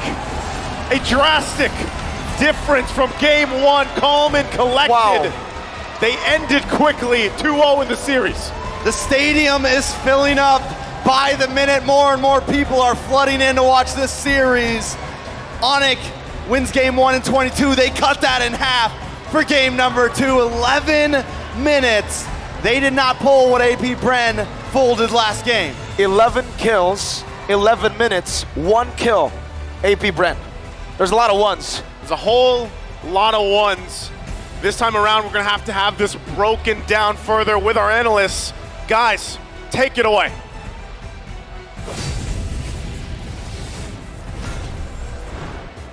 Thanks, Naisu. It's now our time to break down the game once more, and this time a little bit more straightforward. But even so, at least now we're seeing new win conditions, and at the very least, some important win conditions here. And the most important win condition though for the side of Onic, the way that they drafted is to win the laning stage. You can see that when they pick up the Nolan, we know that this is a hero that can, you know, outspeed almost any jungler out there when it comes to farming speed. But there wasn't any kind of invasion that happened coming from the side of AP Bren. Now, if you're gonna be looking at the side lanes, there is the first Arlott that lane's a wash. You know, it's not happening. It's not happening. But carry going up against the Claw, we know that traditionally carry wins versus the Claw, especially if you know the matchup so well. And then if you're gonna be looking at the mid lane, that is when AP Bren can be seen as very, very slow. You can see Odette plus the Minotaur. If you compare that to Grok and the Varia, man, your lane prio is heavily tilted towards Onic. And that guy again is the MVP. I mean, you gotta give it up to Keyboy. This guy, he really, on this Grok, it's so good to see these traditional picks start to come back into this particular game, because not only is he giving vision, but he's really emphasizing the mistakes of AP Bren. Oh, you make too much of a mistake in your lane, I'm gonna make you walk back from tier 1 to tier 2 till your base. Yeah, I think the way that they drafted it was so good. You gotta give big props to the coaching staff of Onic Esports for identifying this good hero, because we know that there's no Grok killer yet in the side of AP Bren. Arlott, Guinevere, Claude, and Minotaur, they won't be able to actually contest this Grok. And now, if you're looking at the Grok, it counters many members on the side of AP Bren, particularly this Claude. In the team fights, it can be used to cancel the Blazing Duet, but at the same time, in the laning stage, you have so much vision together with the Novaria, the vision and information that you can get from Onic off the roof. And then, Keyboy just steals the turtle. I mean, once we jump into these highlights, it becomes clear how the comp is actually moving faster than it's supposed to, right? And that's something that I don't think that AP Bren was able to kind of keep up with, especially with the few again, these are minor mistakes being emphasized by Keyboy. Hey, slow down for a moment. I'm going to cancel a couple of key abilities, waste your resources, and immediately after that, you have reinforcements from Sans to ensure that it stays that way. What I noticed from Onic when you watch them during their MPL region is their, I call it the Avenger-esque kind of gameplay, where somebody goes in with a superhero landing, somebody one-ups that guy, and then another superhero landing. You can see that with Keyboy and Boots, and then Kyrie. It's like a fashion show, but for their skills. A fashion show for their skills. Well, let's break it down now that we've got the post-game stats here up online. And more importantly, when we are looking through these emblems, we start to see the small, subtle differences between all of them, really. Yeah, for example, we can see the Grok going in for tanky emblems, naturally, but now because of the changes in the Wilderness Blessing, you would prio that if you are actually the Grok. And interestingly, Keyboy went for the Concussive Blast. Typically, we know that you go for what? Maybe defense, maybe Quantum Charge, right? But Keyboy, he understood the situation. They need to clear the lanes faster than their opponents. And in the first few minutes of the game with this emblem, you know that they are very, very quick at clearing that lane together with the Novaria, and then they leave that lane so that he now can get into the other lanes or maybe the jungle to supplement the vision for the side of Onic. It is actually a very smart take on how to play the Grok. I think, you know, a lot of people have kind of forgotten how impactful Grok can actually be, especially since nobody can really punish him at this point of time. The early game especially has been quite convincing to see that Onic was not only able to control and squeeze the map, but more importantly, really abuse, and you see Again, mid lane not hitting level 4 in time. Support's unable to get there, and they probably should have left that first turtle. Worst yet, even the jungler was kind of feeling that pressure. Kyle really struggling to get ahead. Exactly. When you're looking at the items, right? But what you may not notice here is at, what, 5 minutes or 8 minutes into, 6 minutes into this game, Kyrie had twice as much gold as Kaltizi. And I think that's a very massive difference that happened in the early stages that kind of just really nullified the effect of the Guinevere. The Guinevere without the farm cannot tank, and a Guinevere that cannot tank for you is, non-factor. Yeah, and again, it's just hard to engage when your life is put at risk all the time. But let's not forget about the rich guy. By 7 minutes into the game, double the gold and farm of the Claude himself. And that is such a big win for him. Not only did he crush the lane, but now he has scaled far past the point that he should be allowed to, especially against an Odette on the other side. He shouldn't be able to participate in these fights, and yet they were still able to make it happen. The carry going over to Sans only naturally. Yeah, the post-second turtle rotation that you saw coming out from Onic was actually genius. They went into the gold lane, they got the outer turret and shields. Immediately at 4 minutes and 20 seconds, they are allowed to switch for the XP lane as well as the gold lane, allowing for even more farm for that carry because he actually soloed the outer turret shields up top. So he had what? A total of 2 turrets, technically, and then 2 outer turret energy shields. That's, stonks, as you would say. Big stonks in a Big matter stonks. of fact. He even occupied the jungle as well, able to steal the core vault away, able to take River Crab for basically free, and more importantly so, just the smothering coming in from Keyboy down on the opposite side of the map to slow down that rotations. Those seconds are very precious, and they really matter. Let's have a look at the damage taken per second, right? And I think this will tell us more of what we're looking for. Yeah, Ogun was taking an absolute beating, and the same goes for Kaltizi. But even on the opposite end, right, we did see by the 6th minute, it became very clear that they were underfarmed, and the stat checking became very evident. People like Boots was getting away with super deep flicker penalty zones. I'm actually still in disbelief on how Boots was able to survive that, especially going up against Super Marco. But then, when you look at the items and when you look at the time, the Trinity wasn't available yet for Super Marco. That's why he wasn't able to supplement the damage against the Terizla. Naturally, the Terizla can just last throughout the combo of the Claude, maybe eventually be taken out. But at that moment in time, there's no way that they can destroy the body of Smith of that Terizla. You just get so much value from the DR, the damage reduction at that point of time. Let's not forget that dive coming in from the first inhibitor turret where they sacrificed Keyboy to make something happen. I think that was a pretty good trade, but you could really see that with all the ultimates piled up into one guy, Boots was able to just walk away, and even so, he only flickered at the very end, not at the very beginning. And I think if this Novaria also gave so much for the side of Onic, because not only of the vision of after the ultimate, but the pokes. You can see Kaltizi getting hit by 1 Astral Sphere already puts him, what 60% HP. If that hits even Ogwin, not only is he damaged, but he's also slowed down. Then there was even a connection when I saw that after slowing down Ogwin, you can see CW just chunking on the Minotaur like it's nothing.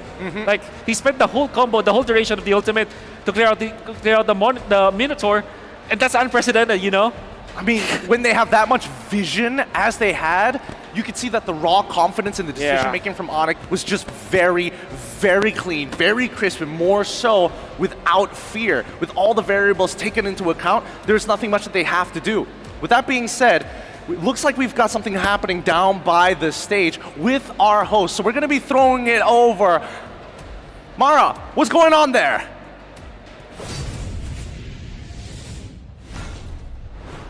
Oh, it is intense right here by the stage. And joining me here today from Todak, we have Moon and Chiku. And of course, we're going to have our translator, Lafel, helping us out with this. Chico, Moon, this is very intense. Who are you rooting for? Saya Onic lah. He said, oh my God, it's so loud. He said he's supporting Onic because game number 1, even though Onic was like, wow. But then when Onic fight back, okay. That's why he's supporting Onic. Was that accurate? That's true. That was accurate, okay. In Malaysia, it's just a few words, but there's really a lot of emotions. Okay, Moon, who are you rooting for? He's rooting for Onic. Kalau saya pilih Bren. He said he's supporting AP Bren because AP Bren, they're buzzing. They lose 2 games, but they're gonna come back. Were you, did you feel that intense? Yeah, I That feel it, I feel intense? it. Okay. You are Onic, you are Bren. Okay, we're gonna settle this, okay? You're gonna battle each other with facts. Why you think Onic and Bren is gonna win? Okay, Chiku, you go first. Why? Kalau saya sebab Onic terlampau kuat lah untuk sekarang. And saya nak Indo vs PH kat final. My boy Siku, okay. He said Onic too strong. He said he want to see Indo-Philippines in the grand finals. Oh, okay. Hoo-ha! Hoo-ha! Did you say hoo-ha? Yes. You said hoo-ha. Let me hear you say hoo-ha. Let me hear you. Let me hear it. I didn't hear it. Okay, there. Okay, there you go. I thought I missed it.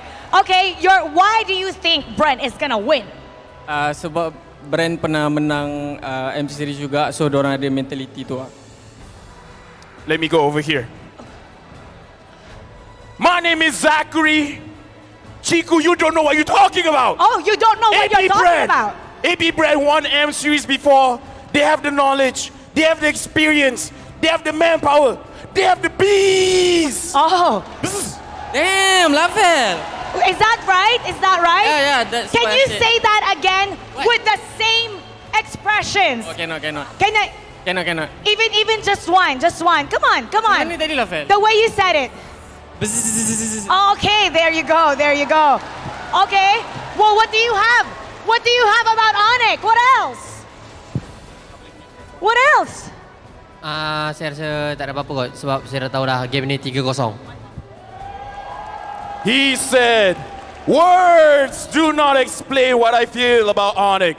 They're gonna win 3-0. Do you know why, Mara? Why? He said, Why? Watashi wa Chiku desu. Chiku knows the future. You see the future. He see the future. What's in the future? 3-0. Oh. Okay, he said that you said words cannot explain. Can you show us through actions? Cannot. No, can you show us through action? Show us through action. Show it. 3 Onic 0. Oh, okay. All right. Okay. You Sorry. cheering for Bren. I don't think we're gonna let that pass. What do you have to say to Chiku? Tak tahulah, tapi bagi Lapel lah cakap kat Chiku. Lapel, settle. Moon said, hey, shut up. Oh, okay. If we have any final messages to the people that are watching right now, what do you want to let them know? Chico. Untuk semua fans, keep support korang punya team, tak kisahlah team mana pun, and cuba jangan toxic lah sebab ini melibatkan negara. So support negara korang. Thank you everyone for supporting N5. Keep on supporting your favorite teams and be as friendly as Chiku. Thank you very much. I felt that was very accurate. Okay, Moon, what do you have to say? Nak cakap good luck, all the best, and yeah, tu je lah. All the best. Oh wait, he said it in English, never mind. Okay. What do you want to say anything else? He said some stuff that. He said thank you to my wife, his wife, not my wife, and I love. He love his wife, I love my wife. Oh. Ken, and do your best. Do your best to be great. And the teams are going to be better than great. And we're going to go back to game number 3. Casters. Pasok.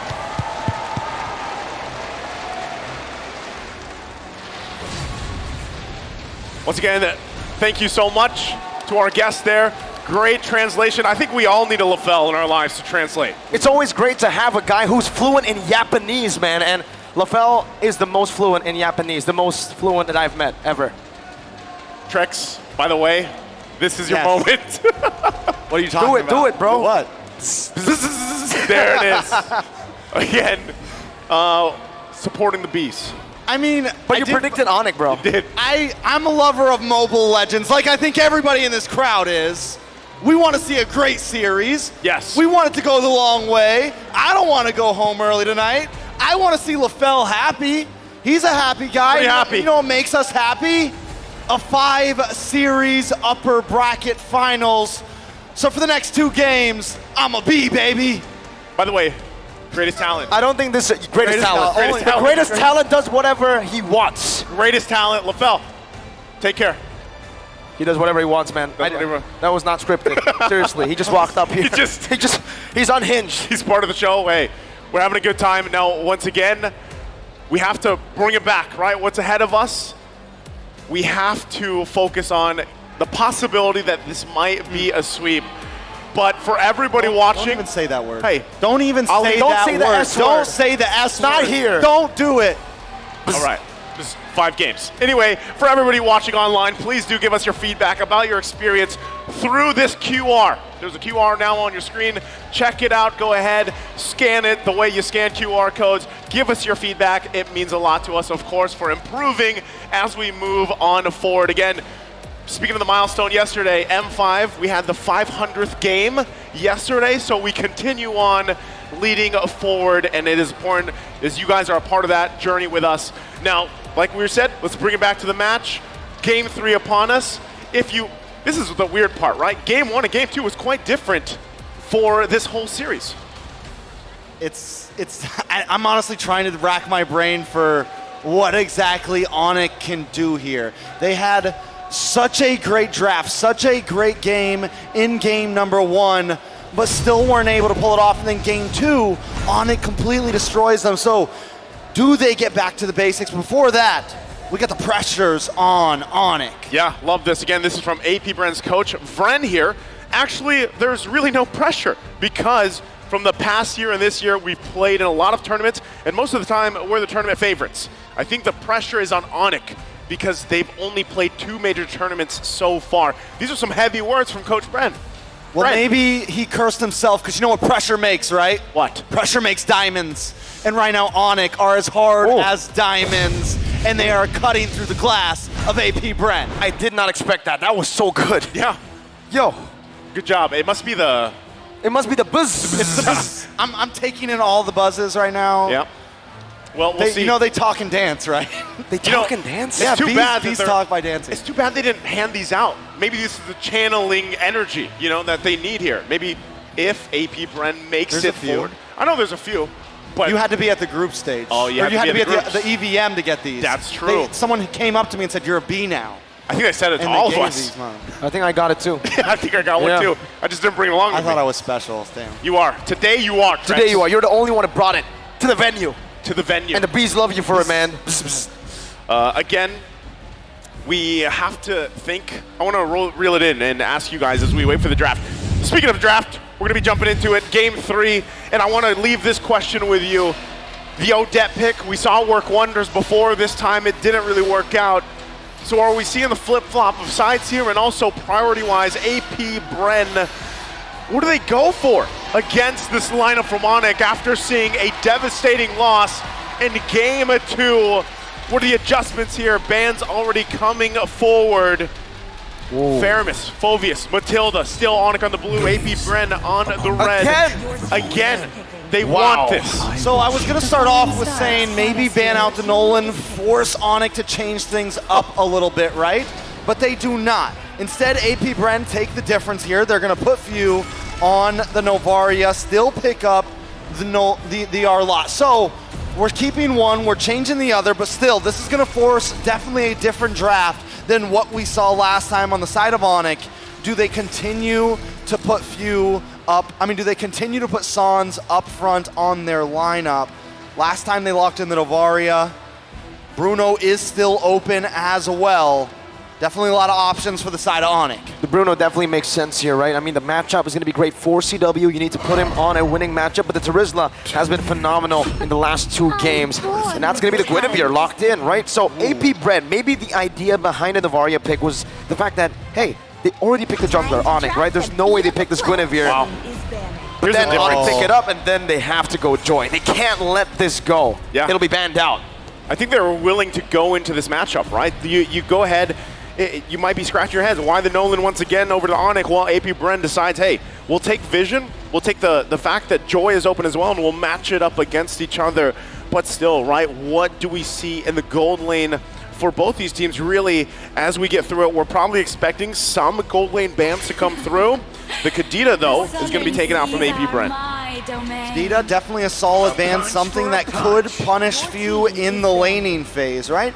Even once the level 4 spike comes, if Sans plays that Kadita like an assassin, or they decide to, no, now they have the Gwen, so it's got to be a roam Gwen. Either way, on the side of Onic, we're looking at mid lane for them right now. I like the Guinevere pickup, but it's going to be hard to target down on a Joy. Main target for Keyboy right now has got to be Few, and whatever Super Marco ends up locking in. On to the second phase of bans now. They take out the Paquito. Do they continue to hammer into the EXP lane? They did this last time, right? Yeah. Last time, even though the Arlala was picked up, they expect it still that Ogwin is going to get it, and they're going to force this Arlot to stay in the EXP lane. Is the proof that I'm still Brody being alive. taken out here. Once again, interesting ban, right? Really trying to get this matchup. Once again, Claude comes through.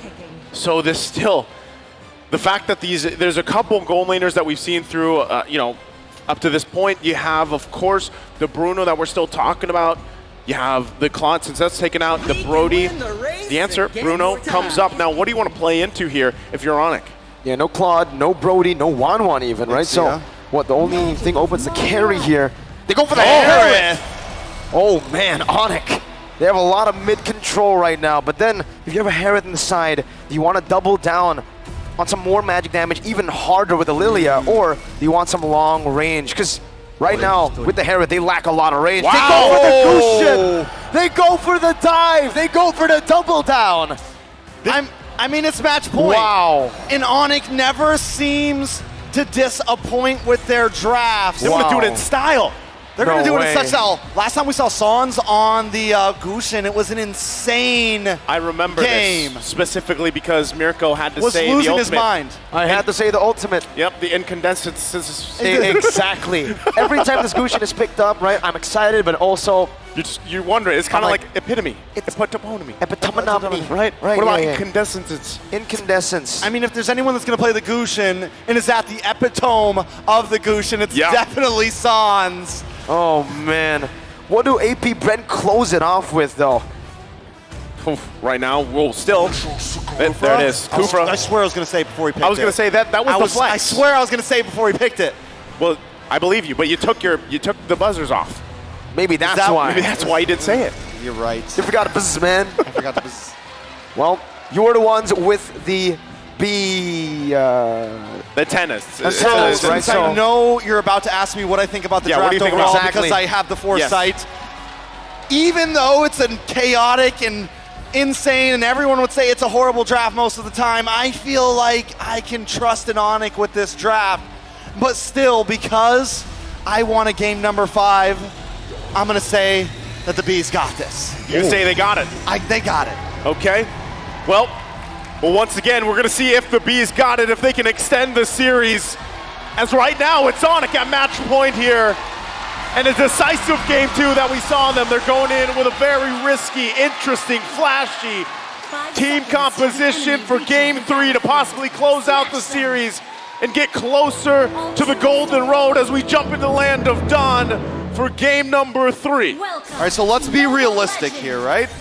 We take a look at Onic's composition. Definitely aggressive, a huge level 4 spike for almost every member of their team. Now onto the side of AP Bren, they do have a lot, and I mean a lot of late game potential. Definitely a huge win condition for the side of AP Bren. AP Bren needs to try to slow them down. Watch out for the level 4 spike. Watch out for the mid-game spike overall. Few needs to stay as far back as possible. He can't get caught off by Sans. He can't get caught off by Keyboy. As long as Few can do that, it's definitely a possibility. With the Tyrant's Revenge on the Keyboy, forcing a flicker out. Calteezy jumping in for the damage. Kyrie doing the same thing. Turned around, first blood, picked up by AP Bren, but Kyrie, the god in the jungle, takes a double kill. Very quick. 2-1. Already Naisu. Already, you can feel it, right? San's feeling pretty good about it. But again, how does that help? The last time we saw Gushin, in the last tournament we saw Gushin, it was another San. It was Sanji on the Gushin. It's poetic that now it's Sans. Very poetic. Yeah, must be something about the first three letters there. The Sans.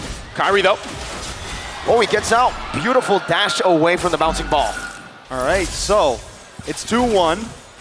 Definitely still anybody's game. We're just getting started, but you can already feel the pressure, and so far the past 3 games have been full of this, but up on the top side. CW gets a good hit, Super Marco taken low, and now someone's crawling down. The assassin from the mid lane. Super Marco has the Purify. San's not able to find the angle, jumps in and gives CW the pressure he needs to shove the wave, and Sans is chasing Super Marco down. He's making him walk all the way under the tier 2. Are they going to be able to deny Super Marco both of those gold cannons? Yes. Because if so, that is going to be huge. Here comes Few to try to help out. Try to get Super Marco in range just to get something there. Sans picks up 1. He takes Few down. Now Kairi against Baptiste with the help of Boots. Keyboy as well. Boots finds the penalties onto the back. It's a killing spree for Kairi. Dodges away. He buys the turtle. Onic are massacring AP Bren in the first 2 minutes. This is a lineup that I would like to just describe as finesse. That's what these heroes do, and that's how it's being executed right now by Onic. And not many teams around the world could pull off a composition like this, and they're hitting this level 4 spike so well right now. AP Bren at this point needs to just be careful, maybe even not try to force the next turtle, maybe even try to just run away from any fights at this point, because they're gonna need a little bit of time. They gotta go help out Super Marco. Someone's gotta get up there, because if he keeps getting starved out, if he's a level or 2 behind CW, it is gonna be bad when we get to the 6, 7, 8 minute mark. Okay, let's reel it in once again here. AP Bren, they are down by 2,200 gold at this point in the game. Itemization-wise, they're still trying to work on those first items to get picked up here, but still, they can play around that too as they try to just buy some time. You said it yourself, Trex, trying to buy some time for Super Marco, protect him a little bit, right? Look at the pressure here. I mean, half of that gold lead is in the hands of Kairi. Spatial migration canceled out, but he's gonna be pinned down. Super Marco Keyboy flickers out to safety, and CW gets out of the Tyrant's rage, not even utilizing the Purify. Onic. That's all I can say right now. They are all over the map. They have the movement speed, and here's the thing. They can attack these off lanes because they have such great dive potential right now. With the Gushin, with Kairi on this Nolan, it's hard to slow them down. It's hard to play safe because they can get right under your tower. CW dropped the Zaman's Force last fight, slows Super Marco down. There's no way for him to even get out, and that's what makes it so easy for them to get these pickoffs. The scary part, too, is if you're looking at all the items, right? That was a Genius 1 picked up by Sans now. You have the Starlium Scythe on CW, so interaction-wise, magic damage-wise, is going to hurt. Even Ogwin. Zaman Force going to be used up. Ogwin with the Time's Rage, able to lock Keyboy down and flickers out to safety right now. Keyboy's going to be able to pop that Requiem, but Calteezy takes him out. Electrifying beat. CW not able to find Super Marco just yet, but the turtle will be secured on the other side of the map with the Petrify connecting. Sans and CW turning around once again, and Sans body blocks the Astral Sphere. Flapteezy looking for another sort of initiation, but he will not be able to find it. Just when Kyle Teasy finally pulls something off there, he goes a little bit too deep and it's taken out Naisu. This is the, as I was saying, you know, Sans wasn't even part of that fight, but still you can see the damage potential with this lineup. Again, it does take a certain type of finesse to pull these heroes off, but so far, the interaction between them, it's building up, right? The power spike at this point in the game is clear, even given the situation. That's why, objectively, AP Bren, it's better that some of these turtles, they have just, let's give it up, let's go ahead and farm up as much as possible. But see this Super Marco having a difficult time just trying to find the gold right now. Violet Requiem onto Kairi's damage, onto Ogwin with a bouncing ball. Meanwhile, on the other side of the map, CW gets picked off. It's a two-man dive into bottom lane. AP Bren showing signs of life. I love how in some of those last two fights we saw, Onic isn't even worried about the bouncy ball. They're literally dashing right in it just to chase him down, dropping the Zaman's Force. At this point, Onic, 3K gold lead, 6 minutes in. It's definitely a slightly slower pace than the snowball that they had last game, but they are just getting started. Hopefully in a minute or two, AP Bren may be able to hit some sort of spike. But look at the gold lead in the gold lane, over 1K into the hands of CW. Super Marco just completing his Haas Claws, just completing his first item. That is a huge deficit, and he's supposed to be the big damage dealer. He's supposed to be the one that comes into the team around the 7-8 minute mark and is able to unload. We are seeing him already rotate down. Ogwin looking for something. Tyrant's Rage, Revenge is well used up. Boots flashback all the way in. Oh my goodness, the fracture from Kyrie. Just takes Super Marco out. He pops the Purify, but he's unable to get out of that burst. So, again, talking about Super Marco being behind, this furthers it, right? It's getting a little drastic here. Oh, you lead. Vile Requiem, Incandescent, CW executes Flapteezy. And Onic now are pushing their goal lead even further in this game. 3 turtles to nothing. Okay, back to it objectively. 3 now in favor of Onic. Goal lead building up here. You have to start to ask yourself, where is AP Bren going to be able to find the comeback for this, right? Given the lineup that they have, the Joy, who has slipped through the cracks for the most part, but really hasn't been able to utilize. M-Series Facts, by the way, total kills ranking. Kyrie has surpassed Carl Teasy's total kills in the M-Series. The Sky King is now ranked 4th with 201 kills. And you don't see that very often for a jungler anymore.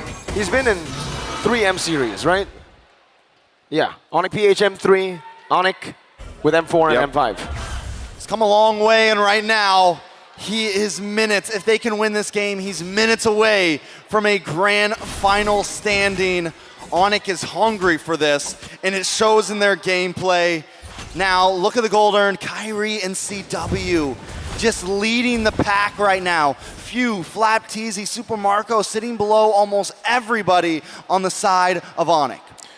Taking a look at the items here. Once again, the biggest drastic thing that has to change here for AP Bren is allowing Super Marco to get where he needs to be. A lot of times teams pick up the Bruno because usually you have the 2 items, you have the Haas Claws, you have the Berserker's Fury early on, and you're able to build up, scale up really quickly. But this time, Onyx had the answer for that, right? They've really slowed him down. And so if AP Bren, they have to find a way to stay alive for the most part. And that's why you even see some of these defensive items being picked up, right? You have the Radiant Armors here now available to deal with some of this burst magic damage like we saw even previously from Kyrie alone. And now it gets really tough for the side of AP Bren, right? How do they look for an angle here? It's technically, they have a lot of damage behind a lot of CC. They have Ogwin on that Kufra. We're gonna look for a lot of disengages, re-engages, and even catches around the map. But they need to look for one big combo. It needs to be Onic clumped up together. Unfortunately, with this kind of composition, I don't feel like there's any reason for Onic to clump up together. They're all assassins. Yeah, I mean, there's Boots, right? But for the most part, he's also just looking for his own angle to entry with the penalty zone. So for the most part, you're not going to be clumped up together if you're Onic. Even with this, the conceal going to be used. They spawn out Ogwin for now. Uh-oh. 1v1 Suns! Solo kills Kyle Teasy! In the bottom river, a mid laner taking on a jungler. And he's doing it in fashion. Onic take the Lord. AP Bren, is there an answer at this point? It seems so difficult. Oh, another knockup. Spatial migration into the Battle Requiem, into everything to take Ogwin down. That's the tank. This is tough. Again, AP Bren, their backs against the wall here. It is only that first Lord. But when you're dealing with this type of deficit, terms of economy, especially in the gold lane, it's tough to buy more time. Even if Ogwin lands the perfect rage and revenge setups, combinations, do you have enough firepower to turn the tide of a fight right now? Holy Crystal being picked up as well. Turrets dropping after another as Onic gets prepped and ready to knock on the base turrets of AP Bren as they continue to take the resources. Here's the thing, normally this type of gold lead between 2 teams like this, it would still be doable for AP Bren. But when you draft a composition like Onic has drafted here that is just so hyper aggressive, normally the reason you don't pick heroes like this, the reason you don't pick the Gusion in mid is because it's such risk reward. It has such an impact. But now that they have gotten to that reward, they've been able to scale. They're 10-3, they're 9K gold ahead. That is a dangerous concoction against AP Bren.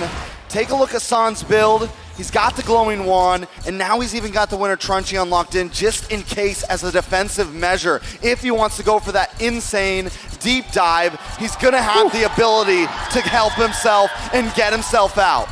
And of course, it's Sans here in front of the home crowd favorites, recalling and showing that finesse. The styling right there once again. Still similar situation, AP Bren trying to find anything they can. You already saw the disparity. Oh! Spatial migration dodged away from, able to escape from the Tyrant's range. Final slash, whoa, by Flap Teasy. Not connecting onto anyone. Swing and a miss. Yeah, that was a whiff. Yep, tough one once again. See it. Call him how you see it, because that's the situation for AP Bren. Once again, backs against the wall, it's tough. The damage though from Kyle Teasy. Zaman Force coming down, Kyle Teasy with electrified fates!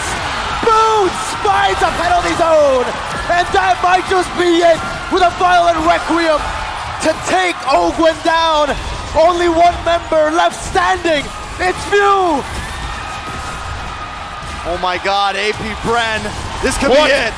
With one last incandescence, the Sky Kings have the golden road open, set for them to make the one last leap. There's only one thing that can explain this. Di atas langit, ada Onic! Another brick laid on the golden road as they head into the grand final for M5. It has been 4 years since Indonesia has made it to a grand finals.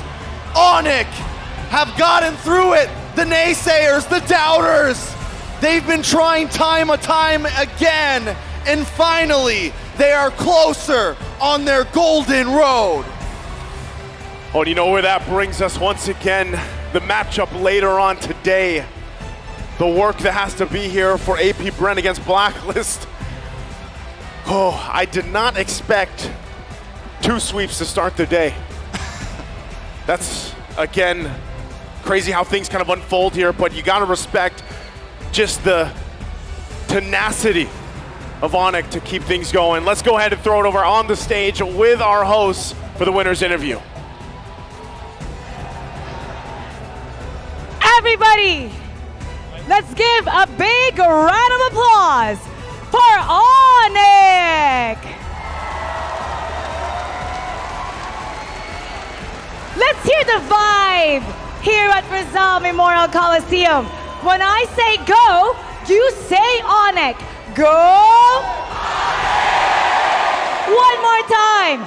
Go.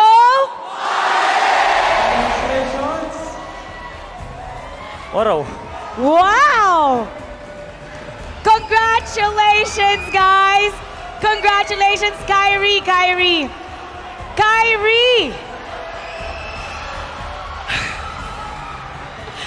Actually, Coach Yeb, ikaw na muna, Coach Yeb.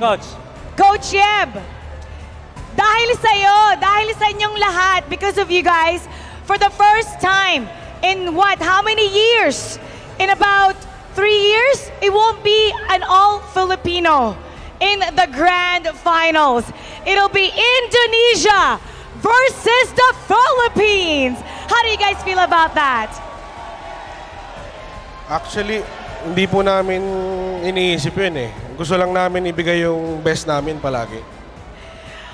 Coach Yeb is saying they're not thinking about that. They just want to give their best. Yes, as long as they give their best. Look at the results. Kyrie, please. Kyrie? Please talk us through that first game. Wow. That first game. Talk us through that first game. We all thought it was a done deal. It looked like AP Bren was going to come out with the win. What made it turn it? What did you do to turn it around and suddenly steal that win away? Kanina po, mindset ko na naman po namin, pabuhat na kay Boy. They just asked Kiboy to carry them to the win. That's basically it. But what was the mindset to stay composed and really just try to get that one? Normal lang naman po kasi marami din naman po kaming game na durog po kami ng early to mid. So, part of the game naman po yun. Kaya hanggang di pa tapos yung game, kaya pang manalo. It's part of the game. It's part of the game until it's not over. It's not over yet, but he was saying earlier, they just relied on Keyboy to carry them for that game one. Keyboy, I want to hear from you. And I want Sans to translate once again. Keyboy, that game number one shaped the rest of the series. You guys were down. It was 0-12, I believe, for the entire 19 minutes. In 3 minutes, you were able to turn it around and take that win. There was so much pressure going on in that time. And they said they were just relying on you to carry the team. How did you stay composed? What was going through your mind? Because that game shaped everything. Sans, you have to translate everything I said. You gotta translate everything I said. Take the mic, translate it to Keyboy. Translate it to Keyboy. You translate to him. That's okay, yeah, you translate with the mic. You translate with the mic. We want to hear how Sans translates. It's okay, he's got this. Keyboy is gonna carry everybody again. All right. Okay. Maybe just chill and hockey. Just chill and Lucky. Just chill. He'll take care of the rest. Just chill. He will take care of the rest. Okay. Keyboy will take care of the rest, Mikey. Keyboy's got the whole team and everybody here. Sans. You really have you to again, hold the Sans. mic. Sans. I will translate. Okay, Coach will translate. Blacklist versus AP Bren. The winner, you will meet tomorrow in the grand finals. What are your thoughts, and who do you think has the advantage later between both Filipino teams?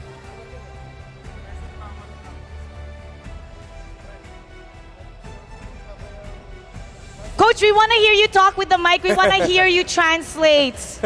We want to hear you translate this. Besok, Blacklist lawan Bren kan. Jadi menurut lo siapa yang ada advantage yang bisa menang? Grabe. Galing ah. Mungkin masih Bren. Soalnya aku rasa aku kan udah lawan dua tim, Blacklist sama Bren. Tapi aku rasa masih kekuatan Bren. Jadi mungkin ada chance Bren yang ketemu kita besok.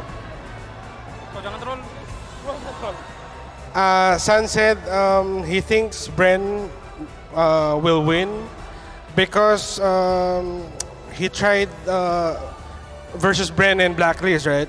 And he thinks Bren is more stronger. Okay, that's a great challenge. So that means, how confident are you if you were able to sweep Bren today?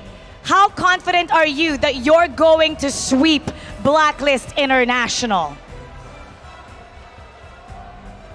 Since you swept Bren and you feel that you're gonna see Bren in the grand finals, so do you think that you can bring this home? Yeah, because he said that pakiramdam niya Bren ang papasok. Swinip ninyo yung Bren. How confident are you that you're gonna sweep Bren again? My apologies. Jadi, lu ngerti? Jadi dia tanya lu kalau apa ya? Lu tahu confident kan? Kalau lawan Bren lagi gimana? Ya pasti sangat confident buat besok juga. Tapi ya pasti kasih yang terbaik aja buat besok. Kita pasti bisa champion. San said he don't know but he will just try his best tomorrow. And final message to all the fans. Si Kapitan. Cap, Kapitan. go ahead, Cap. Invite everyone to catch the finals tomorrow, the grand finals. Kapten. Thank you for all Sonic and thank you for you guys who always supporting us. I hope we can give our best in grand final. Thank you, Po.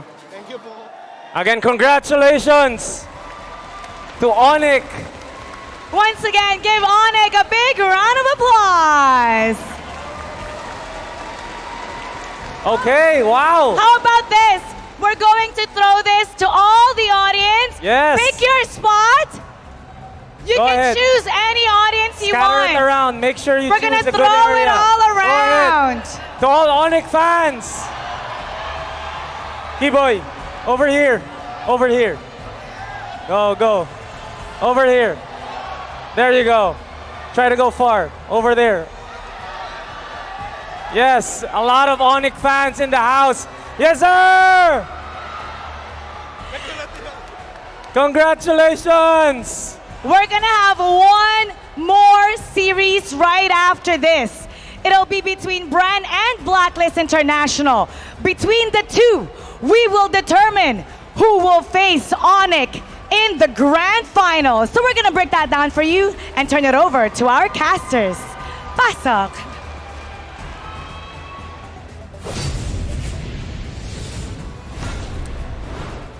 Thanks, Mara. Thanks, Wiggy. Once again, GG well played to Onic Esports, taking a sweeping series against AP Bren. Who would have thought that this is the reality that we live in? Yeah, it kind of hurts, you know, being part of the delegation. But at the same time, we're very happy about the results of the impact of the Filipino imports in Onic. At the same time, they keep on telling, like, they don't care really about who their opponents are, what the scores will be. They just want to try their best. And I think that's the main idea of the coaching style of Coach Shev. I mean, I have had the chance to work with him, and that's generally what he wants to say. Stay humble, just try to win the games all the time, and have fun at the same time. A year-long process to turn this into a super team. Let's have a look at our MVP of this game, brought to you by the Republic of Gamers. Give it up for the MVP, Kyrie. Of course. Of course. Look, we got to spread the love here. We got to spread the love. Yeah. The last two games, it was all about Sans and Keyboy. This game, you really feel Kyrie making that impact, really showing that, hey, I'm here to put on a show. Yeah, wonderful, by the way, rotation and the strategy coming out from the entirety of Onic Esports.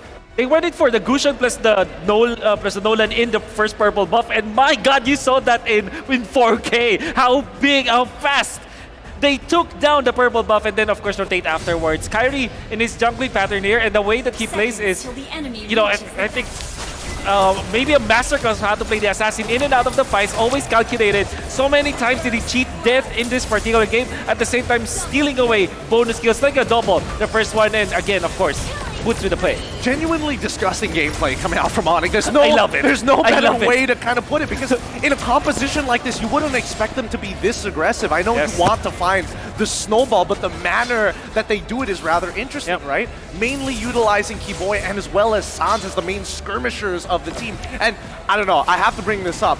We saw it with the Ohio brothers once when they decided to bring Petrify. Is Petrify the bane of Joy's existence? Looks like it. I mean, we could see that if you have that instant stun, that you will not be able to utilize your ultimate. Because you kind of need to dash out and use your ultimate just to be CC immune as the Joy. You kind of want to see it coming. But when it comes to Petrify, you don't know.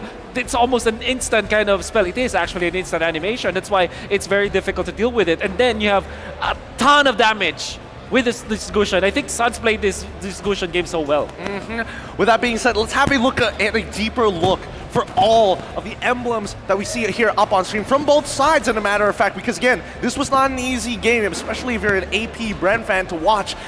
I'm looking at the Wilderness Blessings. I'm already very happy with what I am seeing all across the board. But I think the big game changer here, and again, one of those picks that you don't expect, is actually on Jaewei. Mr. Calvin Winata on this Harith. Yeah, the Festival of Blood, now a staple for all the Hariths out there, because you have supplementary damage to go with it. And of course, sustain, right? And then you can see that in the laning stage, it is actually disgusting. He's using the edge of the Synchro Vision as a way to last hit the minions up to the top lane so that he's safe. At the same time, he's trading. Every time that you can see Super Marco trying to trade against him, he always has that dash, the Synchro, the dash as well coming out from the Harith. So he's able to trade and then sustain his own lane. Yeah, even Super Marco was having a tough time, despite the fact that he took Master Assassin, a way to kind of combat the overall lane priority expected to be given away to Mr. CW himself. Even so, he got very close to actually looking for that first blood, but unfortunately, with the fast rotations coming in by both Sans and as well as Keyboy, it did make it a little difficult, right? Yep. Let's have a look at the items and look and take a deeper look, right? Because Super Marco was taking a brunt of the punishment. Important item as well. going for Athena Shield on Kyrie. Every time that he gets stunned up, which eventually he will, you'll notice that he will survive just because of the Athena Shield. Gonna be looking at the composition of AP Bren. They have this Joy, they have this Novaria, 200 euros that deal the magic damage. But this Athena Shield that was picked up by Kyrie prevented that from happening, especially in the latter portions of the game. Imagine there will be eventually a Nolan versus Joy happen. It didn't happen in this particular game because of the snowball from Onic, but you'll understand. Nolan versus the Joy, eventually someone has to pick up the defensive item with their Truncheon for the Joy and Athena Shield for the Nolan. Because Kyrie was snowballing out of control, he got the Athena Shield very early on. After 3 damage items, the defense was there. If we imagine in the late game, Kyrie will even be even more scary. Yeah, I mean, if we're looking at some of these post-game statistics, we're hoping to see that Ogren was supposed to make a bigger impact in those motions, but I do feel that even amongst Ogren and even Flapteezy, it felt isolated, right? Isolated from the rest of how the team is supposed to actually function. Ogren was at the right place, right time, sometimes jumping a little too soon where you could have gotten a little more value, but unfortunately, Flap just really felt out of place in a lot of these motions. And the thing with Kyrie, the way that he got the rich guy with the highest GPM, it's because of the rotation and the idea here coming out from Onic. They drafted for the Gusion plus the Nolan. Very fast leashing and clearing of the lane, of the purple buff. And you can see that through the jungle, it was very quick for Kyrie. We know for sure that Nolan versus the Joy, the Nolan is much faster when it comes to the jungling, and then he gets kills together with a double kill in the first Earl. That's why we overload the farm onto Kyrie because of the draft as well as the playstyle of Onic. And hopefully we get to see this a little bit more, right? This is one of the few exploits that have been utilized in not only just today's match, but even for the rest of the group stages. Is Gusion questionable in the meta right now? And considering what the lineup that he had to face, you would imagine that Ogren would have a better time at actually stopping him in his tracks. But unfortunately with a Petrify, and especially when you're up against a Joy, we are now seeing more utilizations for the Gusion.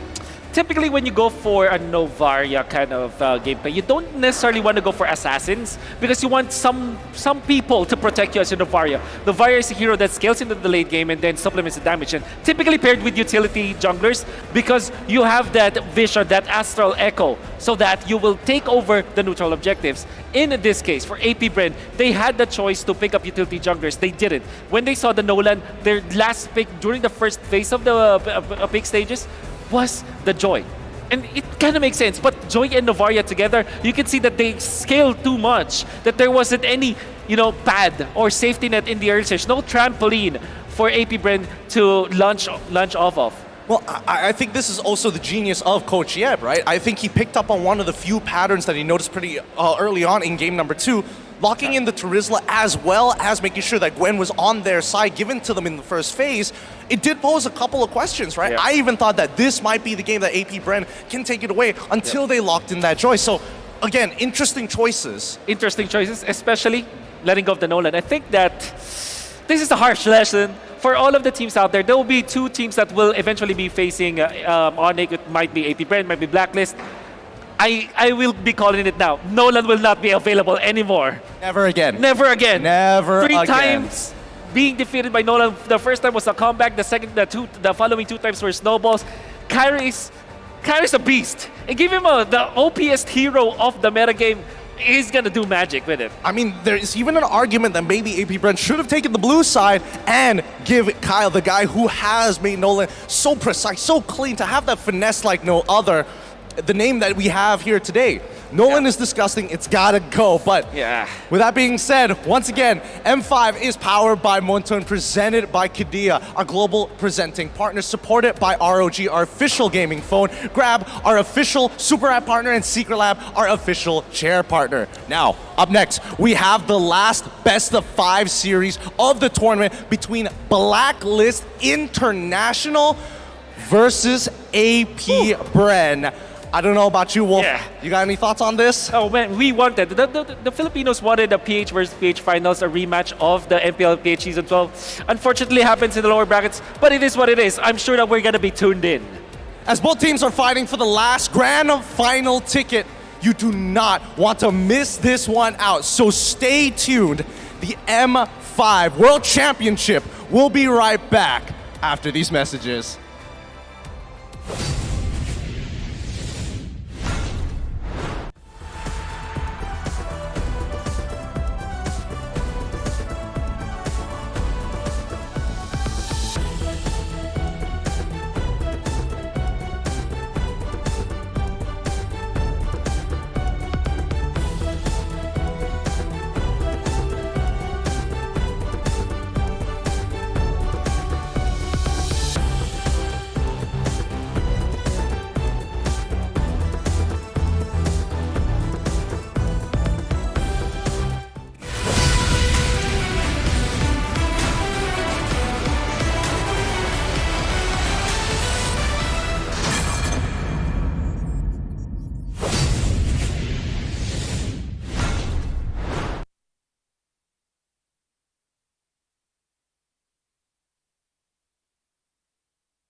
very own Odin, and we're outside Rizal Memorial Coliseum for the M5 on-ground activation. You can see the sponsors activation booth.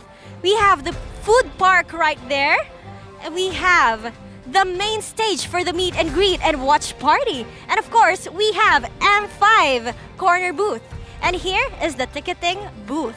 Now, as much as I want to go to every booth that we have, it might take long and I might ride Johnson to do that. Now, let's see the M5 signature wall. And let's grab one lucky fan to get an M5 signed merch by Blacklist International. Hi!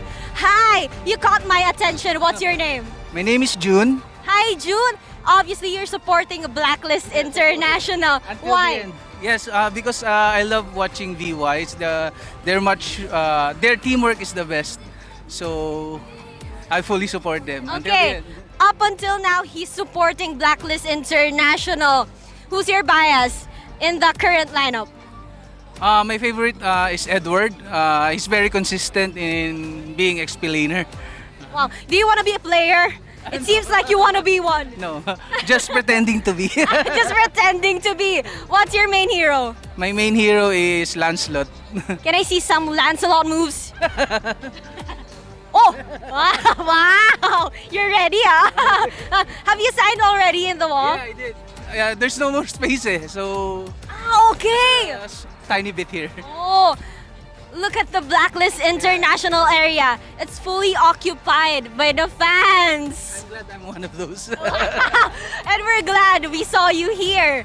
And because of that, you are winning an M5 exclusively signed by Blacklist International, courtesy of Kidia. Congratulations, June. Wow, thank you, Kidia, for this amazing shirt. Thank you. Are you happy about it? Yes, of course. Okay, let's cheer for Blacklist International. When I say Blacklist, you know what to do. Blacklist! Break the code! Let's go! Thank you so much, guys. And now let's head back to the Land of Dawn. Back to you, our very own talents.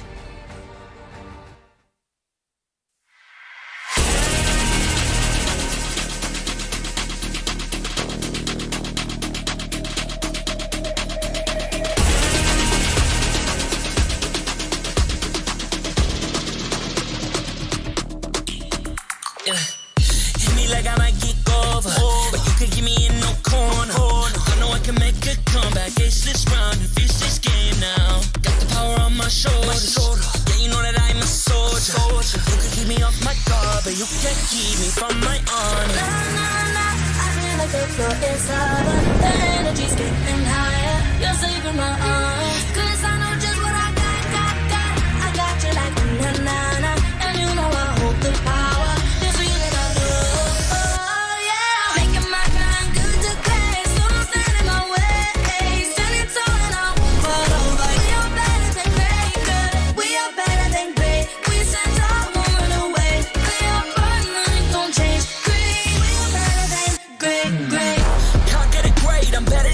I play my own role, I become the greatest.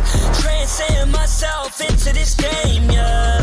I build a power to dominate fate. Championship mind, no time for the weak. We start to the game, shine, reveal. Better than great, that's how we feel. I feel like the floor is over, the energy's getting higher. You're saving my arms, 'cause I know just what I got.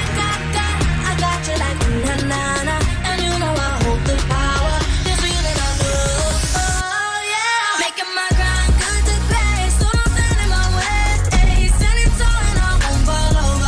Better than great, we are better than great. We stand tall.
number 1 seed, the champion of the arena.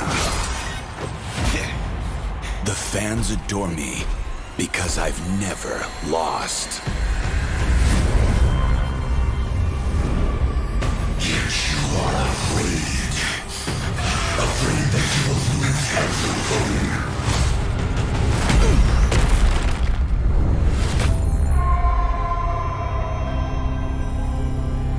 Do you ever get scared of losing, Kimmy? Well, big bro, I think we should cherish the joy and excitement of each game. Not who won or lost. That's right. I'll strive for victory, but I won't lose myself in its pursuit.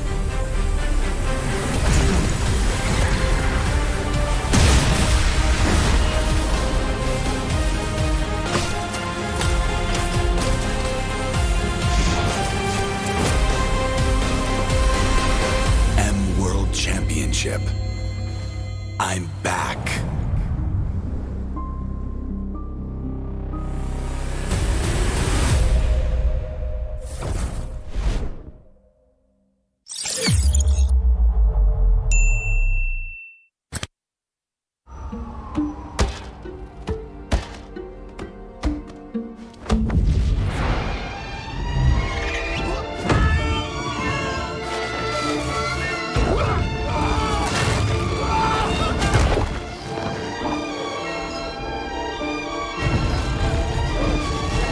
The world's first city, built for play, is coming to Saudi Arabia.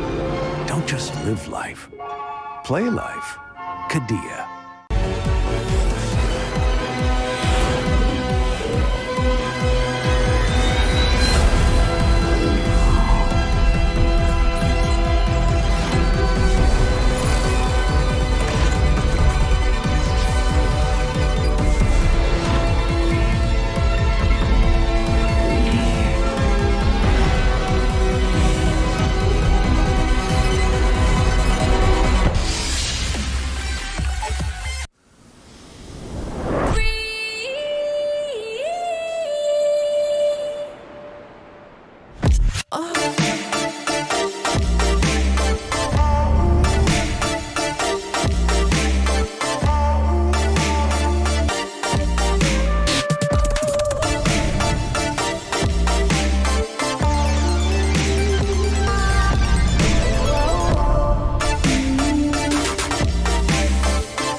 Grab only, savings ang dami. Your wallet sings tonight.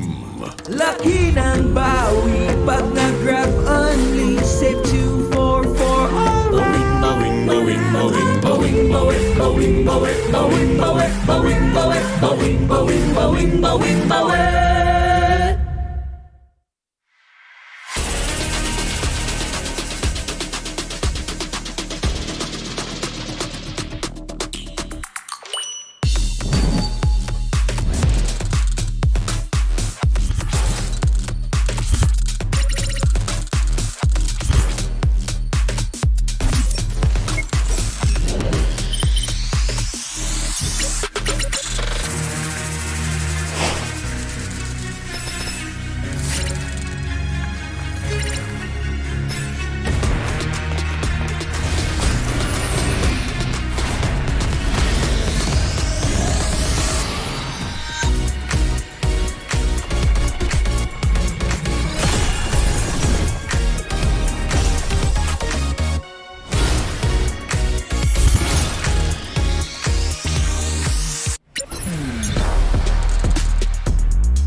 Brandon, alam kong masalimuot ngayon ang buhay mo. Kung kailan ka nabigyan ng break as a head coach sa pro scene ng Mobile Legends, doon ka pa nagkaroon ng malubhang sakit.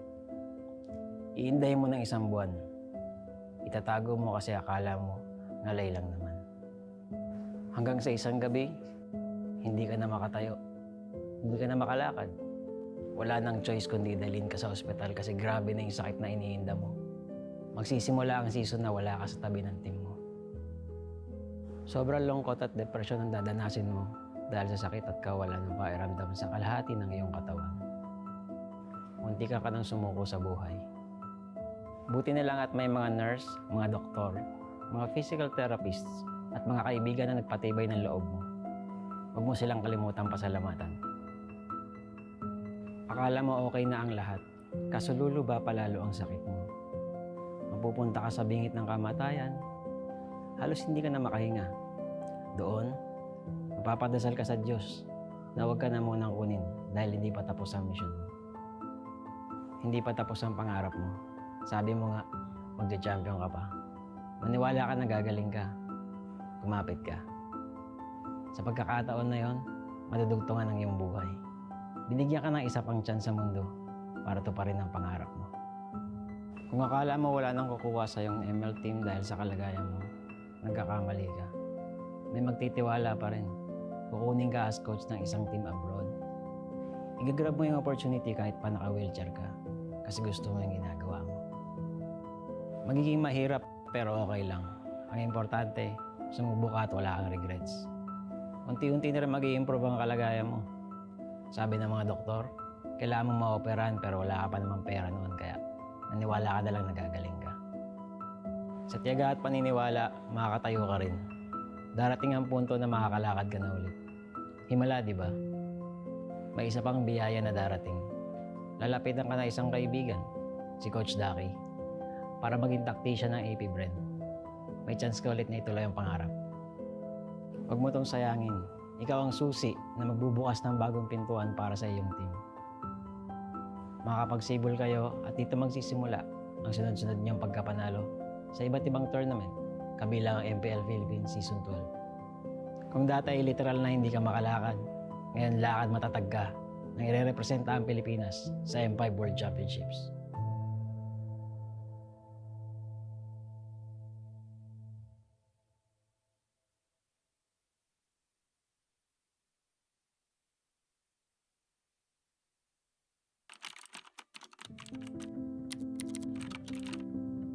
David, nakakatuwa manood ng MPL, no?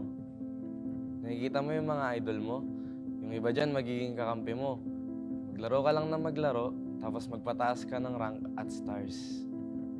Sa sobrang loko mo, darating pa nga yung 24 hours na nag-live ka ng ML para magpapansin. Dahil sa kasipagan mong yun, may chance ka pang nakasali ka sa Bren. Sobrang saya ng magiging run mo kasi magcha-champion ka na sa MPL tapos makakasali ka pa sa M2 World Championship. Nakaka-pressure pa yan kasi rookie ka pa lang tapos mag-worlds ka na. Buti na lang, umayon yung resulta sa atin. Magiging champion ka ng M2. Oo, masaya siya. Kaso warning lang ha, yung mga susunod na mangyayari dito magiging mahirap at masakit para sa'yo. Ganun talaga yung buhay eh. Hindi laging masaya. Minsan, kapag nasa tuktok ka at hindi mo alam kung paano harapin ang tagumpay, sasagadsad ka pababa, tatamarin ka, makikinig sa maling sinasabi ng iba. At ang uli, magmamahal ka ng taong lolokohin ka lang pala. Sa mga panahong yun, mapatingin ka na lang sa salamin at parang hindi mo nakilala yung sarili mo. Magiging madilim yung mga susunod na kabanata ng buhay mo. Pero David, dito ka matututo. Oh, baka gusto mo laktawan tong part na to ha? Hindi pwede, kasi mahalagang pagdaanan mo to. Okay lang matakot, gawin mo pa rin. Magta-top 8 kayo sa MPL, talo, laglag. Hindi lang isa, 2 beses pa. Dahil dito, mapaisip ka kung kaya mo pa ba, kung para sa'yo pa ba yung ML. Ngayon ka dapat hindi tumigil. Kailangan mong ituloy at patunayan sa sarili mo na kaya mo. Kahit sa mga oras na wala ka ng ganang gumalaw. Kung magagawa mo to, magkakaroon ka ng disiplina. Gagawin mo siya dahil pinangako mo sa sarili mo na panahon na para magising at magbago. Kapag naayos mo na yung sarili mo, magiging maayos na teammate ka na sa mga kasama mo. Kung yung dati nga, sarili mo lang iniisip mo. Ngayon, mas masaya ka na kapag masaya yung teammates mo, di ba? Dahilan ito para mag-champion kayo sa iba't ibang tournaments, pati na rin sa MPL Season 12. Matutupad rin yung pangarap mo para sa team na makapag-M5. Ngayon, sa pagkakataong ito, mas gagalingan mo pa kasi gusto mong maranasan nila ang feeling na naranasan mo noon.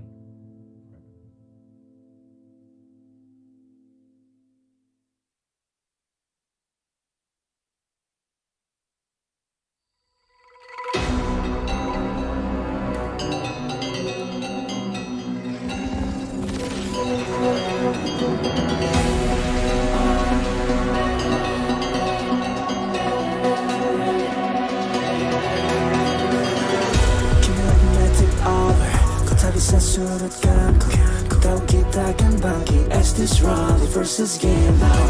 Got all on my shoulders. Ku tahu ku sang petarung. Kau bisa buatku lengah, but you can't keep me from my honor. I feel like the floor is lava. The energy's getting higher. You're serving my arms. Cause I don't just want me. I got you like na-na-na-na. And you know you hold the power. Cause we are better than great.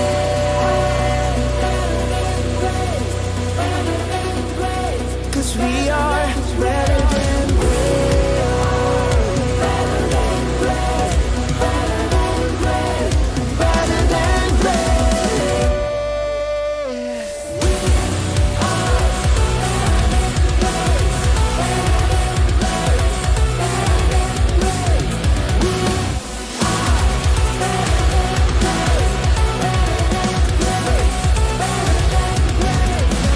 Taklukan yang hebat, aku yang terhebat. Apa yang malu, ku jadi terhebat. Transcend myself into this game, yeah.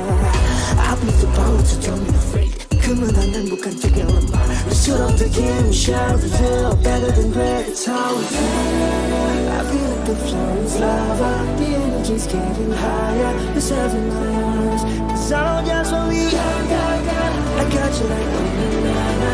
And you know you hold the power. Cause we are better than great. I can tell you if I don't stand in my way. Stand in front of you talking. We are better than great. Kita yang terhebat, hadapi dan takkan pergi. Leopard tak berubah. We are better than great.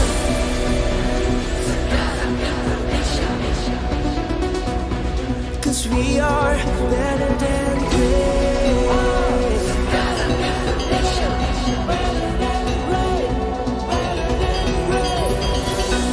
If we stand tall and believe, kau dan aku kan bisa dengan tekad membara. You see, I'm better than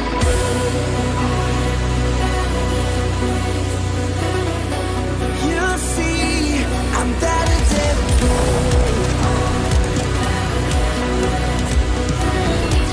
you see, I'm better than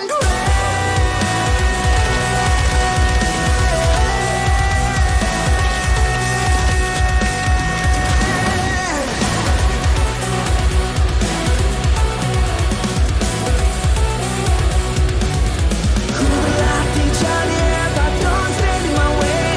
Stand in front of you talking jatuh. We are better than great. Kita yang terhebat, hadapi dan takkan pergi. Leopard tak berubah. We are better than great.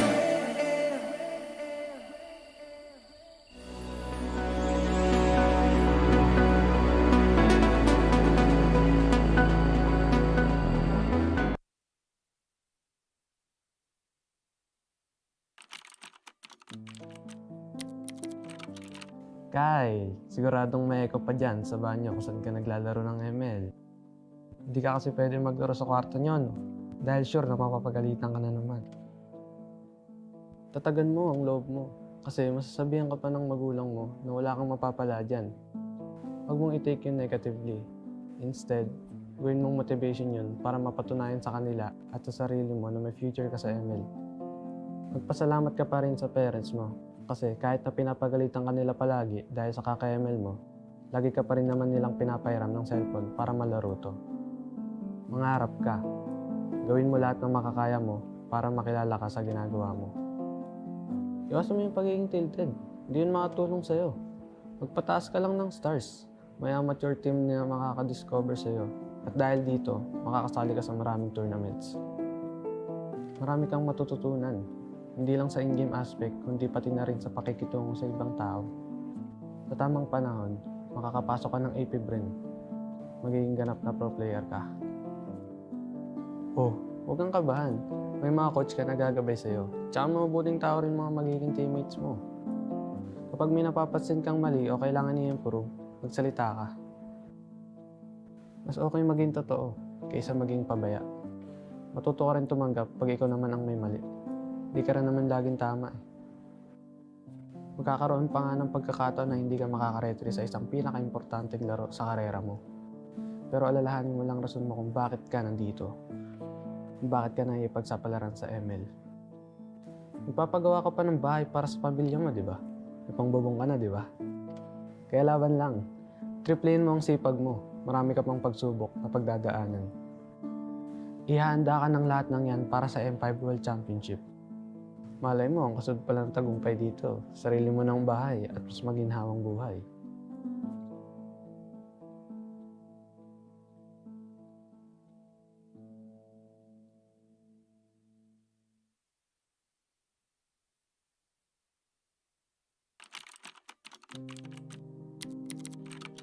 O Jin, unang-una, gusto kong malaman mo na magiging maayos din ang lahat.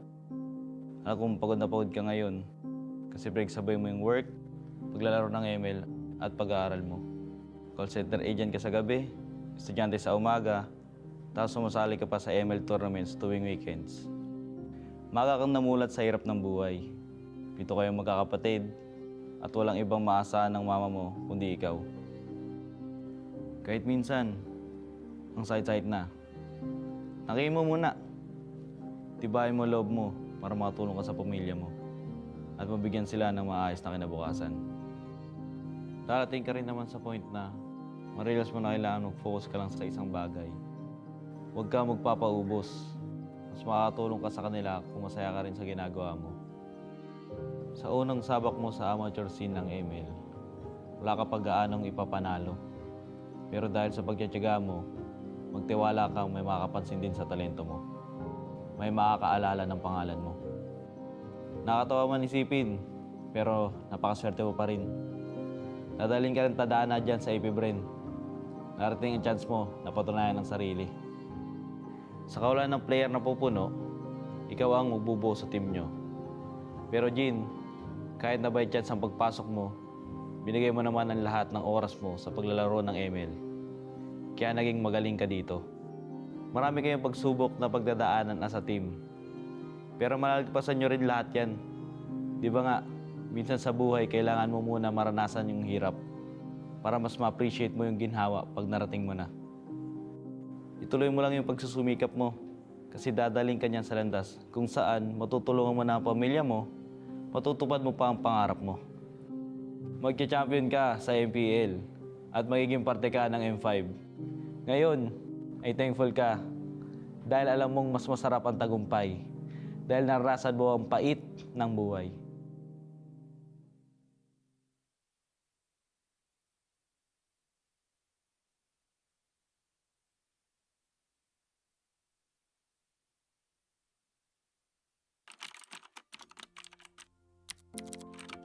Hi, Monina. Alam kong nag-iisip ka ngayon if you're going to let go of your BPO work. You know what? Take the risk. Pumasok ka sa mundo ng esports and tanggapin mo yung hamon and opportunity na maging team manager. It's gonna be exciting and different. Iba to sa dati mong naging trabaho. Hindi siya mas madali because you're gonna be dealing with kids and people with different personalities. The workload is going to be overwhelming, kaya please, huwag mong akuin lahat. Madaming challenges, pero mas maraming taong nakapaligid sa'yo na tutulungan ka to overcome those challenges. Learn to delegate, work on your adaptability. Life is not a straight line. may magiging ups and downs talaga along the way. Don't be afraid to try and to speak up. Kung may mga ayaw makinig sa'yo, lakasan mo pa yung boses mo. As long as alam mong may sense yung sasabihin mo, go for it. More than a manager, be an ate. These kids would be going through a lot of emotional stress and disappointments. Do your best to be there for them and to comfort them kapag kailangan. Alam ko, masakit din para sa'yo kapag natatalo. Pero ang importante, nandyan ka para samahan ng mga players mo, mga batang kapatid mo. You will sacrifice a lot. Resources, time with family, and even relationships. It would be stressful, but every minute will be worth it.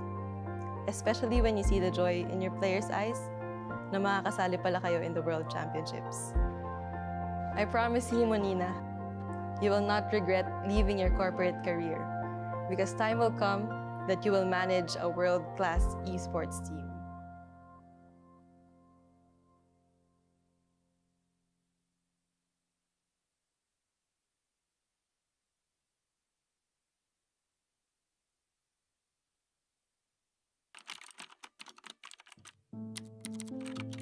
Hi, Kel. Alam ko, tuwing tinatanong ka nila kung anong gusto mo maging, wala ka pang masabi kasi hindi mo pa naiisip yung mga ganun. Hindi mo pa alam kung anong pangarap mo. Pero huwag kang mag-alala kasi darating din yung laro na magbabago ng buhay mo. Matututo kang mag-Mobile Legends, gagaling kang mag-ML at magiging passion mo to. Darating yung time na tatakas ka sa Tarlac pa Manila para lang masunod ang gusto mo. Magsasorry ka na lang pag nasa bootcamp ka na. Galingan mo lang dun kasi magpo-pro ka. Makakahanap ka ng team na alagaan ka. Oh, baka akala mo puro saya lang yun ha. Magkakamali ka, may issue ka. Pero okay lang yun kasi dun ka matututo.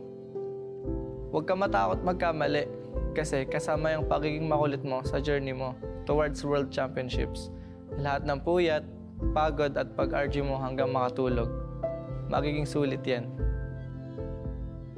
Magiging champion ka sa M3 at sobrang saya nun. Damin mo lang kasi bilog ang mundo. Pwedeng panalo ka ngayon, tapos talo ka na bukas. Pag dumating pala yung oras na parang nawawalan ka ng gana sa ML o sa buhay, huwag kang titigil. Pwede kang magpahinga, pero ipagpatuloy mo pa rin ang pagpitik. Huwag mo hayaan na may dumang araw na hindi ka pipindot. Kasi malaking bagay yun. Hanggat kaya mo pa, huwag mo sayangin yung panahon. Isa pa, huwag mong kalimutan maging mabuting teammate. Kasi hindi lang talent ang puhunan sa esports, kundi teamwork at respeto sa isa't isa. Maniwala ka man o hindi, yung ikaw na walang pangarap noon, ginagawa ang lahat ngayon para matupad ang pangarap ng iba. Ng mga teammates mo na sabik at deserving na makapag-world champion.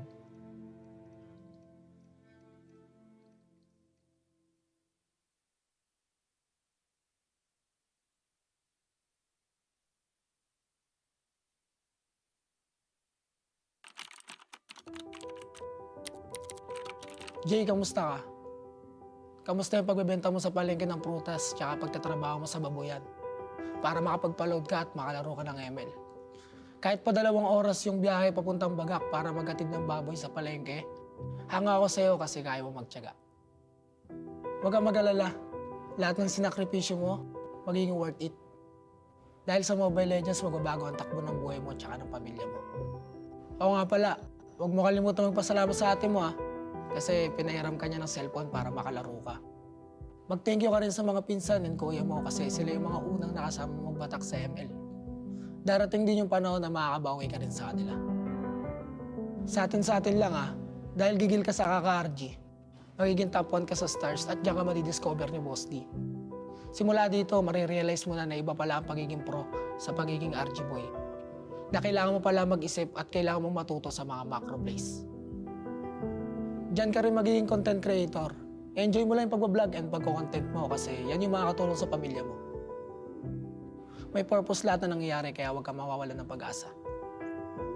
Darating yung time na kakailanganin mong lumipat ng team para pagbigyan naman ng gusto mo at yun yung makapag-focus sa pagiging pro. don't get me wrong magiging thankful pa rin tayo sa content creator na Renny J. Kasi dahil sa kanya may abilidad ka na para sundin yung puso mo. Since natulungan mo na yung family mo, pwede mo nang tuparin yung sarili mong pangarap. Dahil dito, marami ka may sasakripisyo. Vlogging, projects, oras sa pamilya. Pero huwag kang mag-alala. Worth it lahat yan. Kasi mas magbubunga yung hirap po at magiging M5 representative kayo ng Blacklist. Ito na yung chance mo para patunayan sa buong mundo na may bubuga ka. Yung respeto na hinahanap mo, makakamit mo yun. Dahil simula pa lang, alam mo na mas matimbang ang bagay na pinaghihirapan.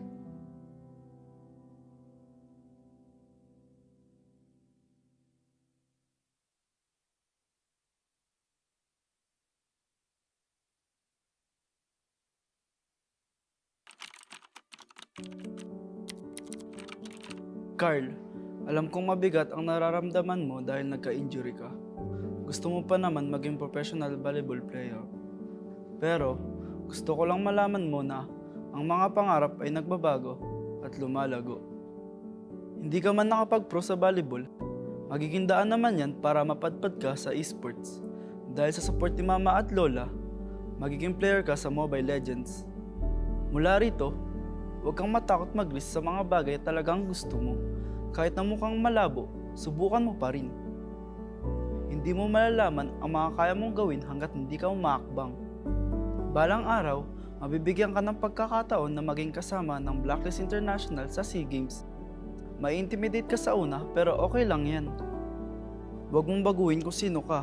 Oo, hindi ka man pala imik at madalas kang nabubuli dati dahil dito. Pero isang araw, makikita mo na ang pagiging soft-spoken mo pala yung kakailanganin ng magiging team mo. Huwag ka basta-basta sa suko, ipagpatuloy mo lang ginagawa mo. Kasi kapag gusto mo talaga ang isang bagay at pinaghihirapan mo, makukuha mo yan. Maging positive ka lang, kakailanganin yan ng mga kakampi mo. Marami kayong pagdadaanan. Kapag mahirap at malabo na, maging liwanag ka. Tignan mo, yung dating injured Carl na hindi pinalad maging pro sa volleyball, handa nang tumuntong sa M5 World Championship ngayon.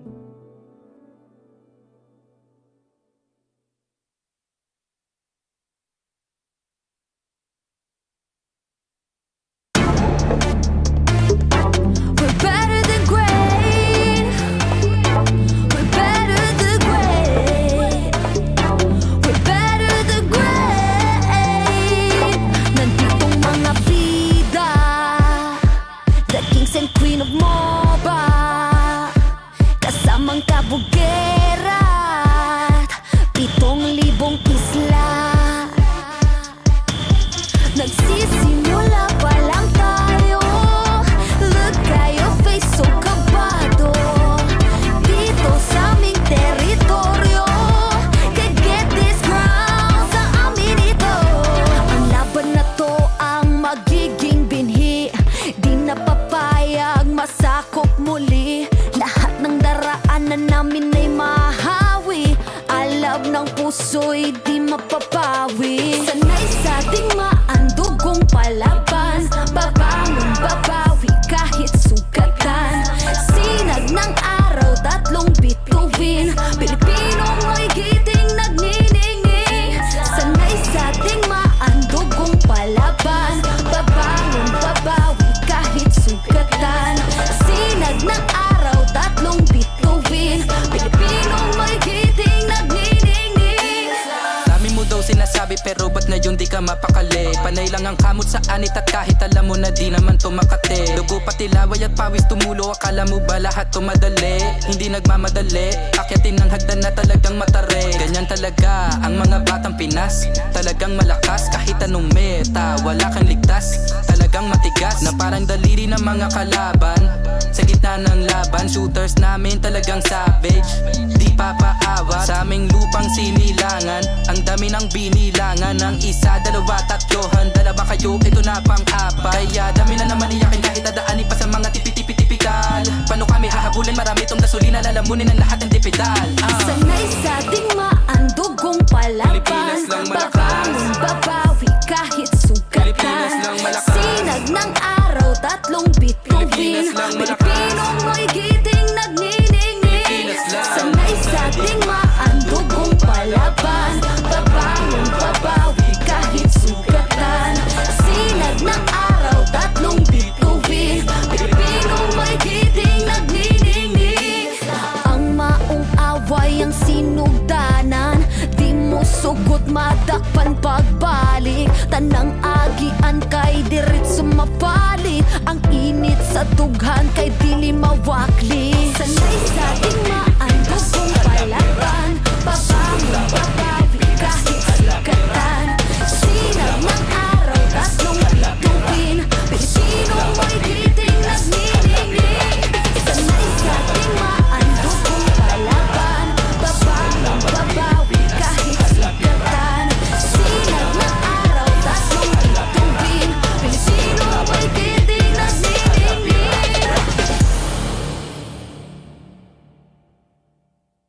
The Shadow Dragon was once my biggest weakness, but now it's my most potent weapon.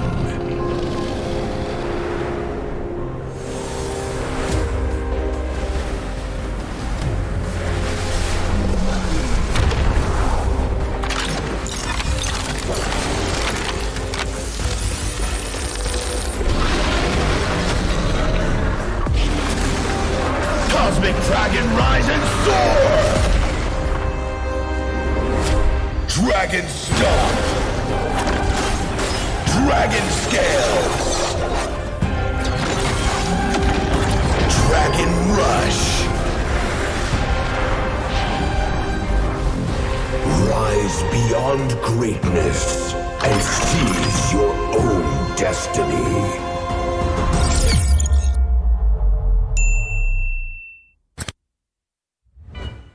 Tonight, we celebrate MLBB Esport. Do the kaldak! Do the kaldak! This is the Suman Challenge. Go! Oh!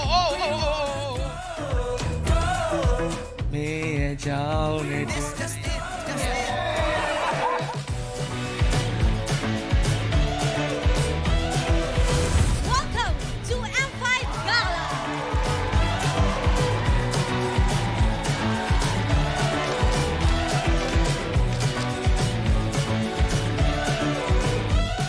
Guess the Hero Challenge! Lapu-lapu, Iritel, Franco, Nana.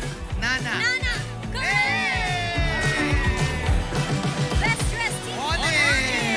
Best Dressed Super Marco!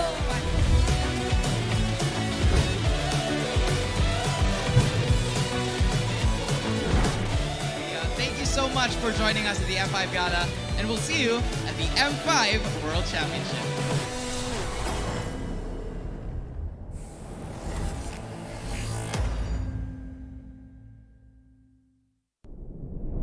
Have you ever wondered what is our identity? Our identity isn't limited to just esport players. Our style. Sweat. Our passion. And vibe. Feel our energy. When we dominate the stage,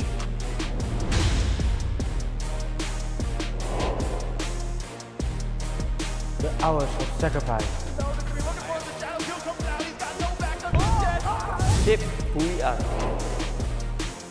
So, what is our identity? We are legendary.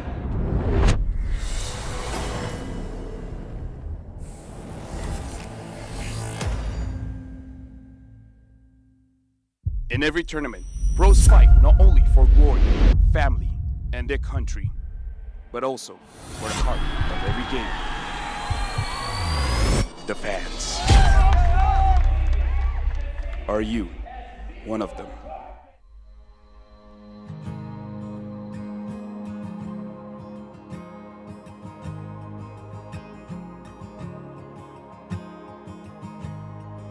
Hello everyone, my name is Queenie Tornis and I am representing Blacklist International Agent! Perjalanan Sonic ini udah berdiri sejak 5 tahun yang lalu. Sampai kita kalah, sampai apa itu Onic udah ada.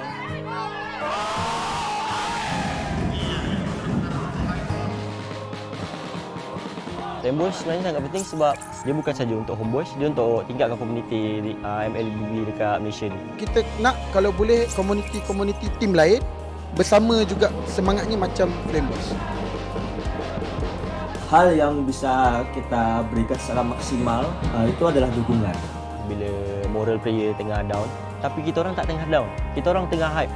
Kita apa-apa pun, kita sebagai macam homeboys ada 5 player, kita orang Playboys adalah player ke-6. And I can say that I'm the correct fandom because they really value their fans. I can feel that this is not just like playing games or what, but this is like a family, a whole family. player homeboys punya gameplay every season macam improve. Like wins or losses, like they're really not take it seriously, but they just take it as a room of improvements. Menang atau kalah, still support. Kalau mereka kalah meski sedih tapi tetap dukung.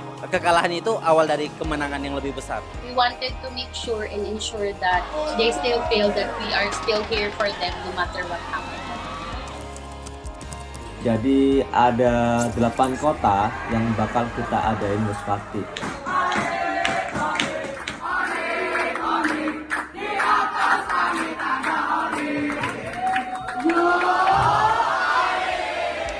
Let's go, Blacklist! Blacklist will only improve and they won't give up! Even if they lose, they will win the next game. Blacklist! Bren!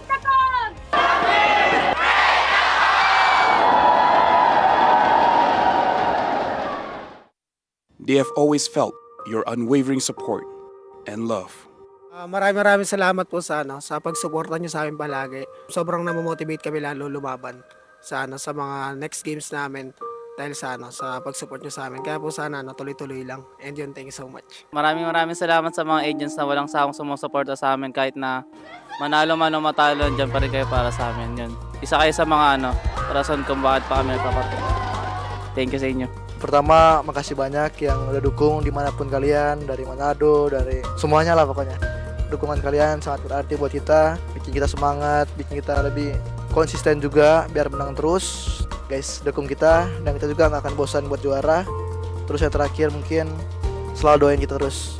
Terima kasih. Thank you to all Sonics for supporting us. It really is touching, and we really appreciate all of you guys from wherever you guys are, and I hope you continue supporting us and don't be bored. We will try our best to win every tournament for you guys.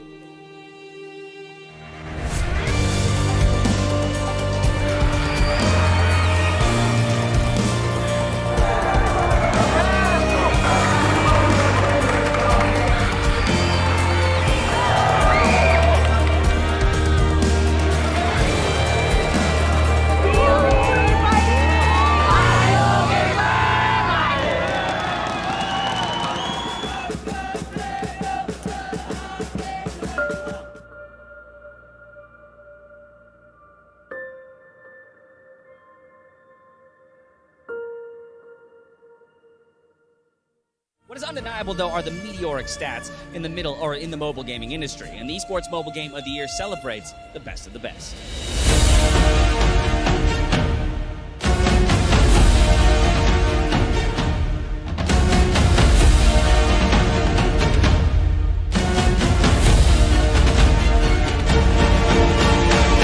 It is my pleasure to announce the 2023 Mobile Game of the Year, Mobile Legends Bang Bang.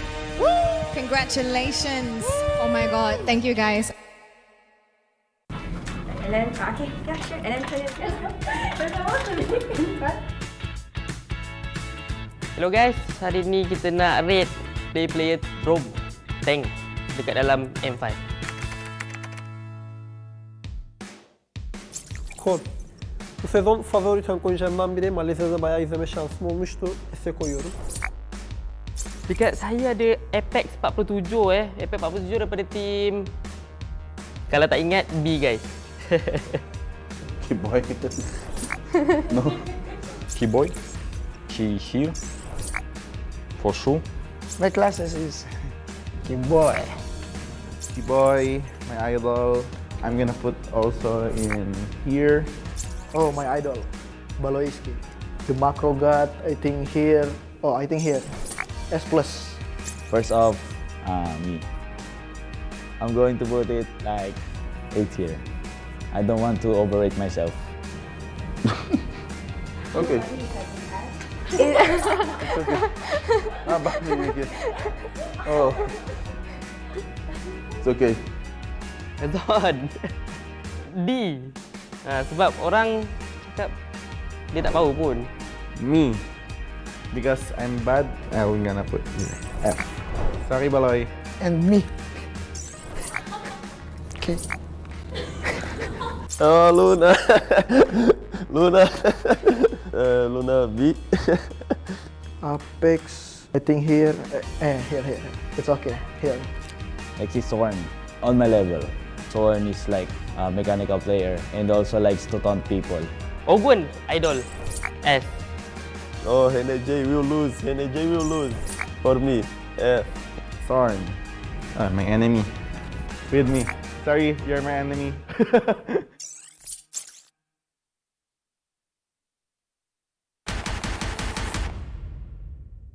Back-to-back elimination matches will kick off the opening phase of the Phase 2 of the knockout stage.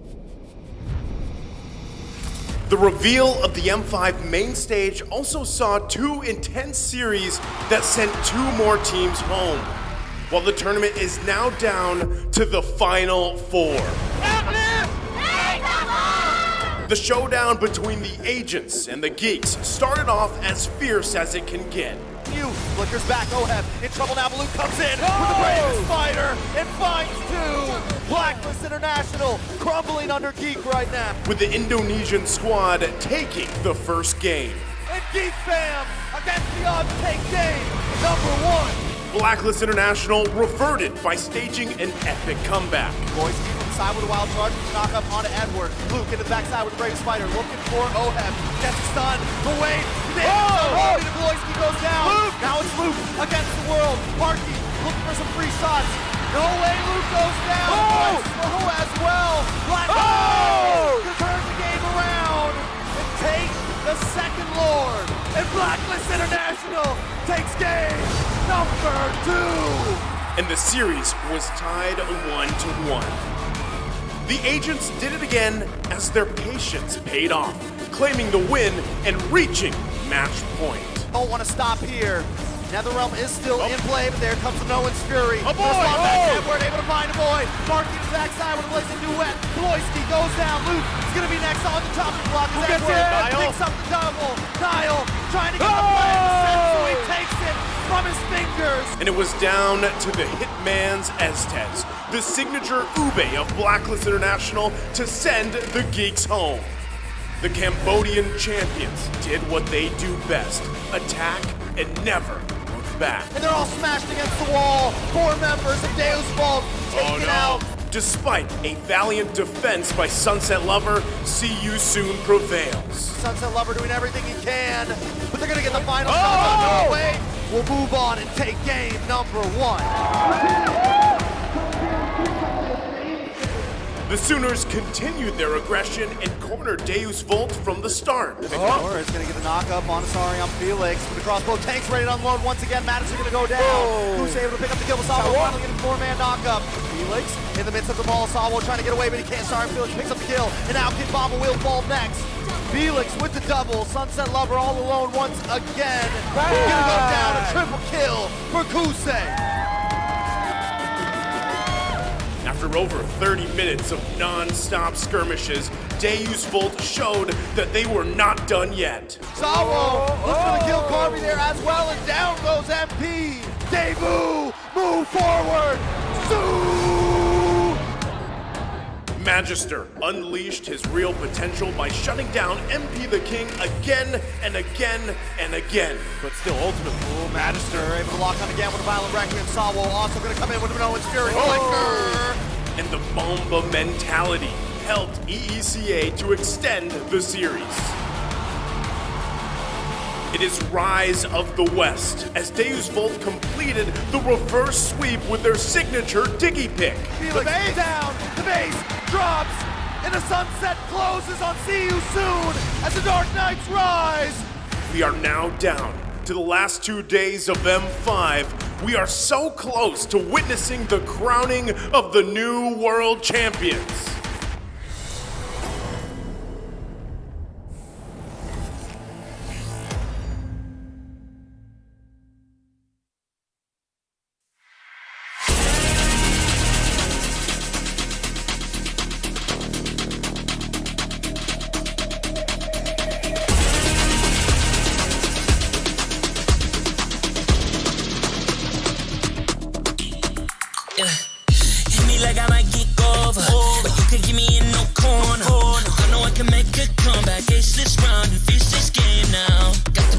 my shoulders.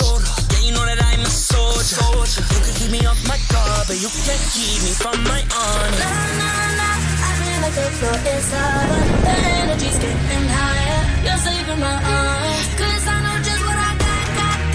I got you like na na na, and you know I hold the power. This feeling I feel, oh yeah, making my mind good to great. So don't stand in my way, standing tall and I won't fall over. We are better than great, good. We are better than great. We stand tall, won't run away. We are born, nothing gon' change. Great, we are better than great. Can't get it great, I'm better than great. I play my own role, I become the greatest. Transcend myself into this game, yeah. I feel the power to dominate fate. Championship mind, no time for the weak.